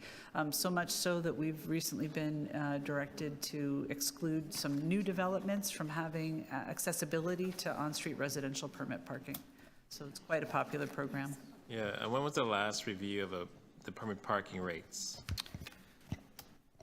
When was the last review of the permit parking rates? Sorry, Councillor, I was having trouble hearing you. So the last review, the rates were reviewed. I know that we've seen a little over 9% increase above the 2022 rates, but we are doing a parking strategy citywide, and that is one of the things we will be looking at, is that program overall as well as the rates, because I know there are other models in other cities for charging for parking, and so we'll be looking at that to make sure that we are commensurate with other large cities. I mean, TTC fare went up or is going up this year. So I think it's only fair that, we look at permit parking as well. So those are my comments. Thank you. Thank you. I think we are done transportation. Next, engineering construction services. So even though we may have done that, and again, Michael is, of course, officially retiring from the City of Toronto. We just want to wish him well. This is his last budget. Okay, well then why don't we begin with you, Councillor Perks? Thank you. And Mike, Sarah sends her best. Mike and I have known each other for almost 40 years, since I used to have a beard and long hair and be a hippie environmentalist. And I wish that I could give you an easier send-off, but I do have questions in two areas. We'll do the easy one first.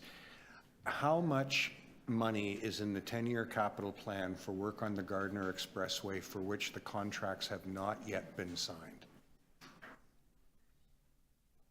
Well, through the chair, I think I'm going to have to direct that question to transportation in respect to the capital budget.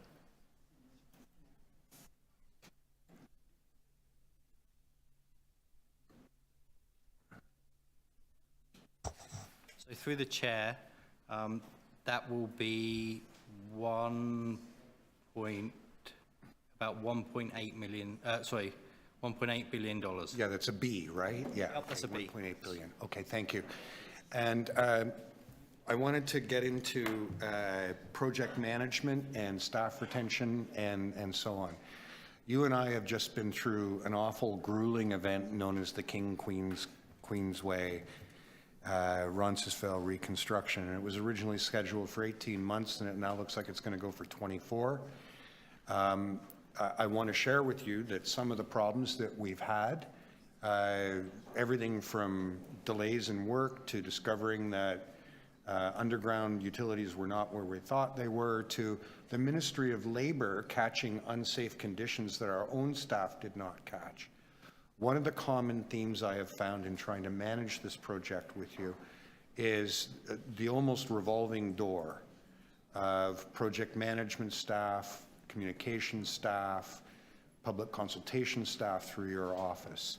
I've raised before whether you feel that we have that we're doing well enough being able to attract project engineers. I can tell you lived experience, we're absolutely not. What is your plan? Through the chair, well, Councillor, thank you for that, and please send. Oh, really? Well, no, thank you for raising the question with respect to staff retention, because as you know, that has been a long-standing issue for engineering construction services. And I know that you have asked for a compensation review and to address that issue head-on. So I can tell you that hot off the press, working with our colleagues collaboratively with People in Equity and with the support of the senior leadership team, we did do a fulsome review, and our engineering and project management staff have seen a significant increase in their compensation levels. In respect to the KQQR, as we call it, the project, we have unfortunately suffered from a number of staff departures, mat leave and resignations, and that has been challenging, particularly as we're in midstream of the project and you have a situation where some of your more significant staff are no longer, and it's the turnover in terms of then trying to bring other staff on board as well. We have been challenged, candidly, on the compensation. And you're even leaving. Well, for other reasons. But we have been challenged, candidly, in terms of recruiting the caliber of staff that we need on complex projects like KQQR. As you know, it's one of the more challenging projects that we have managed within the municipal right-of-way. So I can tell you with some level of certainty, because we are now seeing the attention being drawn back to ECS with respect to the recent job calls. So I'm confident that on the go forward, we will be in much better shape than we are I today. literally have 1 minute left in your career to ask you questions, and it's breaking my heart.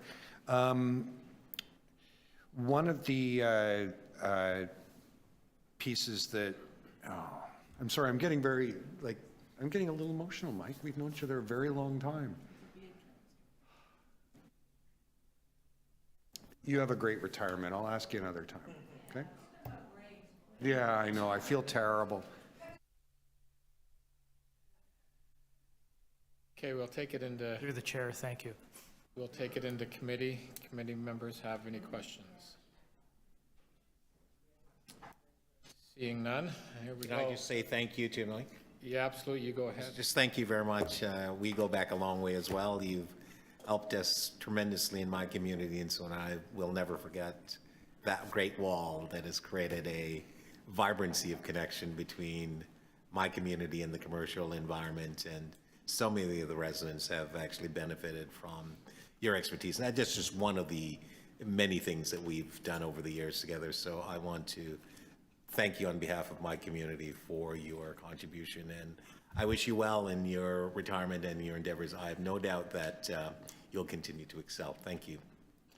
Thank you, Michael. Thanks so much. Thank you. Thanks to the committee. Next, Office of Emergency Management. Getting down to the last few, folks. Office of Emergency Management. There were questions that were identified earlier. I'm not too sure who wanted to do that. Okay, we'll take it into committee. Councillor Moyes. Thank you. Through the chair, we are seeing an increase of fires that are displacing residents from their homes. Do you believe we have adequate resources to house these folks? I know in my ward alone, we had a few fires just last month, and people were sheltered in hotels. But beyond that, I don't know what happened to them. Through the chair, thank you, Councillor. When we have these fires, we have a process that we follow. We follow through Red Cross. We have them on contract, and the residents are given a certain amount of time to have stays at these hotels. It depends on the situation and the background of the actual buildings. If there's processes in place with the building, I can speak to you more about this if you would like. at another time and give you the details of all the different types of scenarios. Okay. Just one follow-up question, though, but after the timeline is up, who helps these people and who perhaps pays for their residence? Yeah, again, it's a very complicated question. It all depends on the situation. There's multiple different scenarios that can be applied. Sometimes it's actually the owner of the building that does supply the further monetary fees for these, and sometimes it's through Red Cross. So it just depends on the situation. And again, I can give you more detail on that. Okay, thank you. Thank you, Councillor. Seeing no other questions, we'll move on next to Waterfront Revitalization. I think, where's Councillor Bravo? She's not in the room. She had... Councillor Bravo? We are on Waterfront Revitalization. I believe you had some questions for Councillor Malik. I'm here to work for Councillor Malik. So just give me 1 second. She had Waterfront Revitalization. I apologize. Okay. Number 1 of 2. What are the risks to funding required infrastructure in the Quayside project and other waterfront revitalization areas based on Bill 23's impact on cities' ability to recover the costs associated with growth-related infrastructure projects and to support complete higher density communities across Toronto?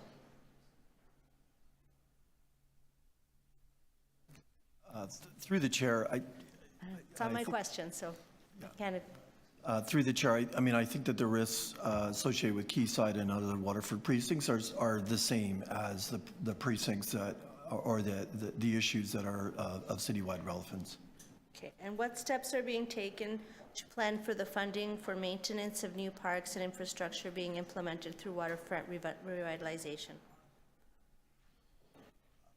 So typically what we do with the larger, through the chair, typically what we do through the larger projects is that we report on operating and maintenance, operating and maintenance impacts of capital. And for example, we'll be doing that this May when we report comprehensively on the Portland's flood protection project. We'll be reporting on a number of topics at that time, and one of them will be the operating and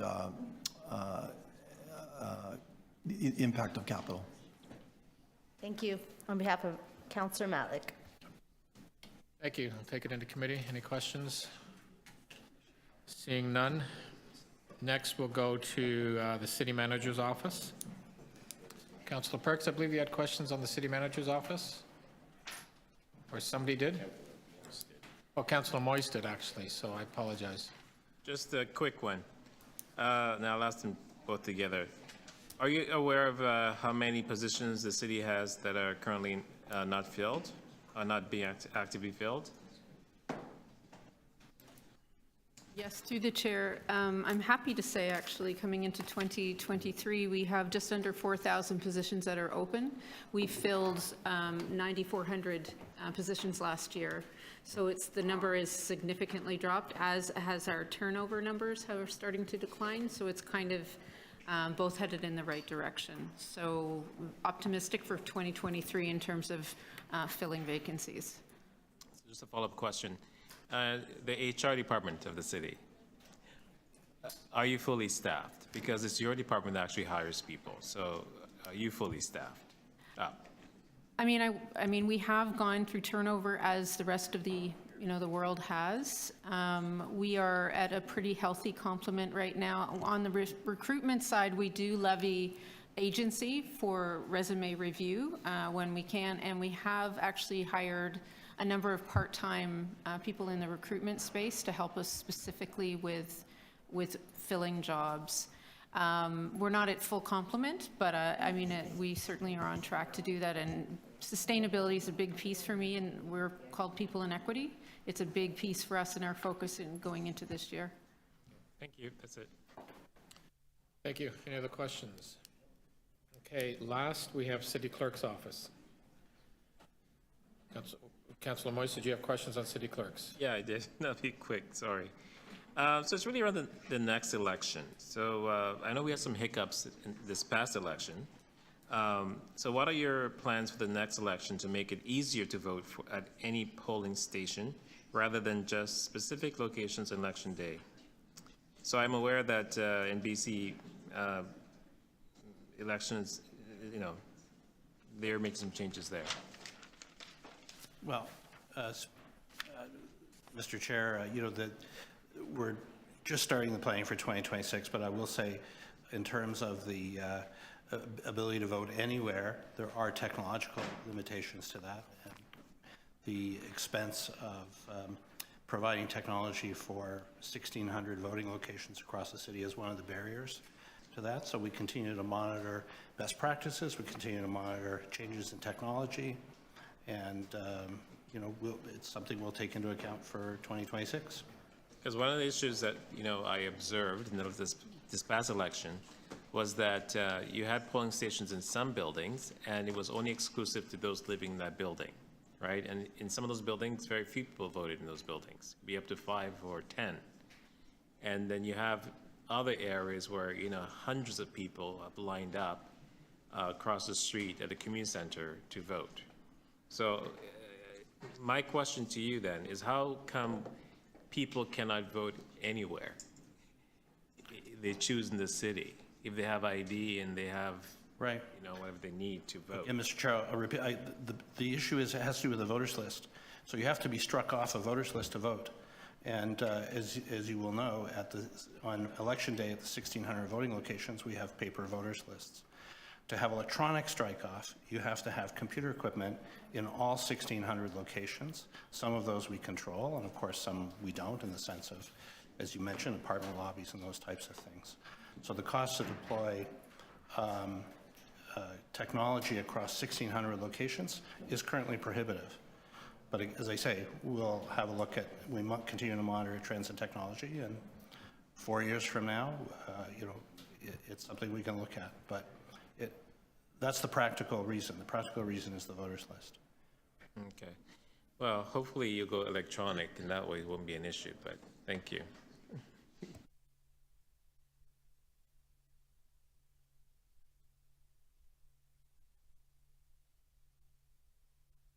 Sorry about that. We are done, I believe. We are in recess. Thank you, everyone. It's been a long day, but a good day. Can we leave our binders and our personal stuff here? I mean, Sorry, the Councilor binders. Perks? Did we? So, Mr. Chair, before you dismiss the committee, my understanding is you wanted the briefing notes in. Yes. Yes. Typically, you have called for votes on whether the briefing notes are going to be forwarded. Given that the system is, every year you vote down whether or not we're allowed to have certain briefing notes. That's tomorrow. Then why did I have to have them in today? Because staff need to review them. They need to look at whether they can actually get them done in the time. I know that actually violates the principle of good governance, but we'll have that debate tomorrow. Staff don't get to decide what motions we move. They don't.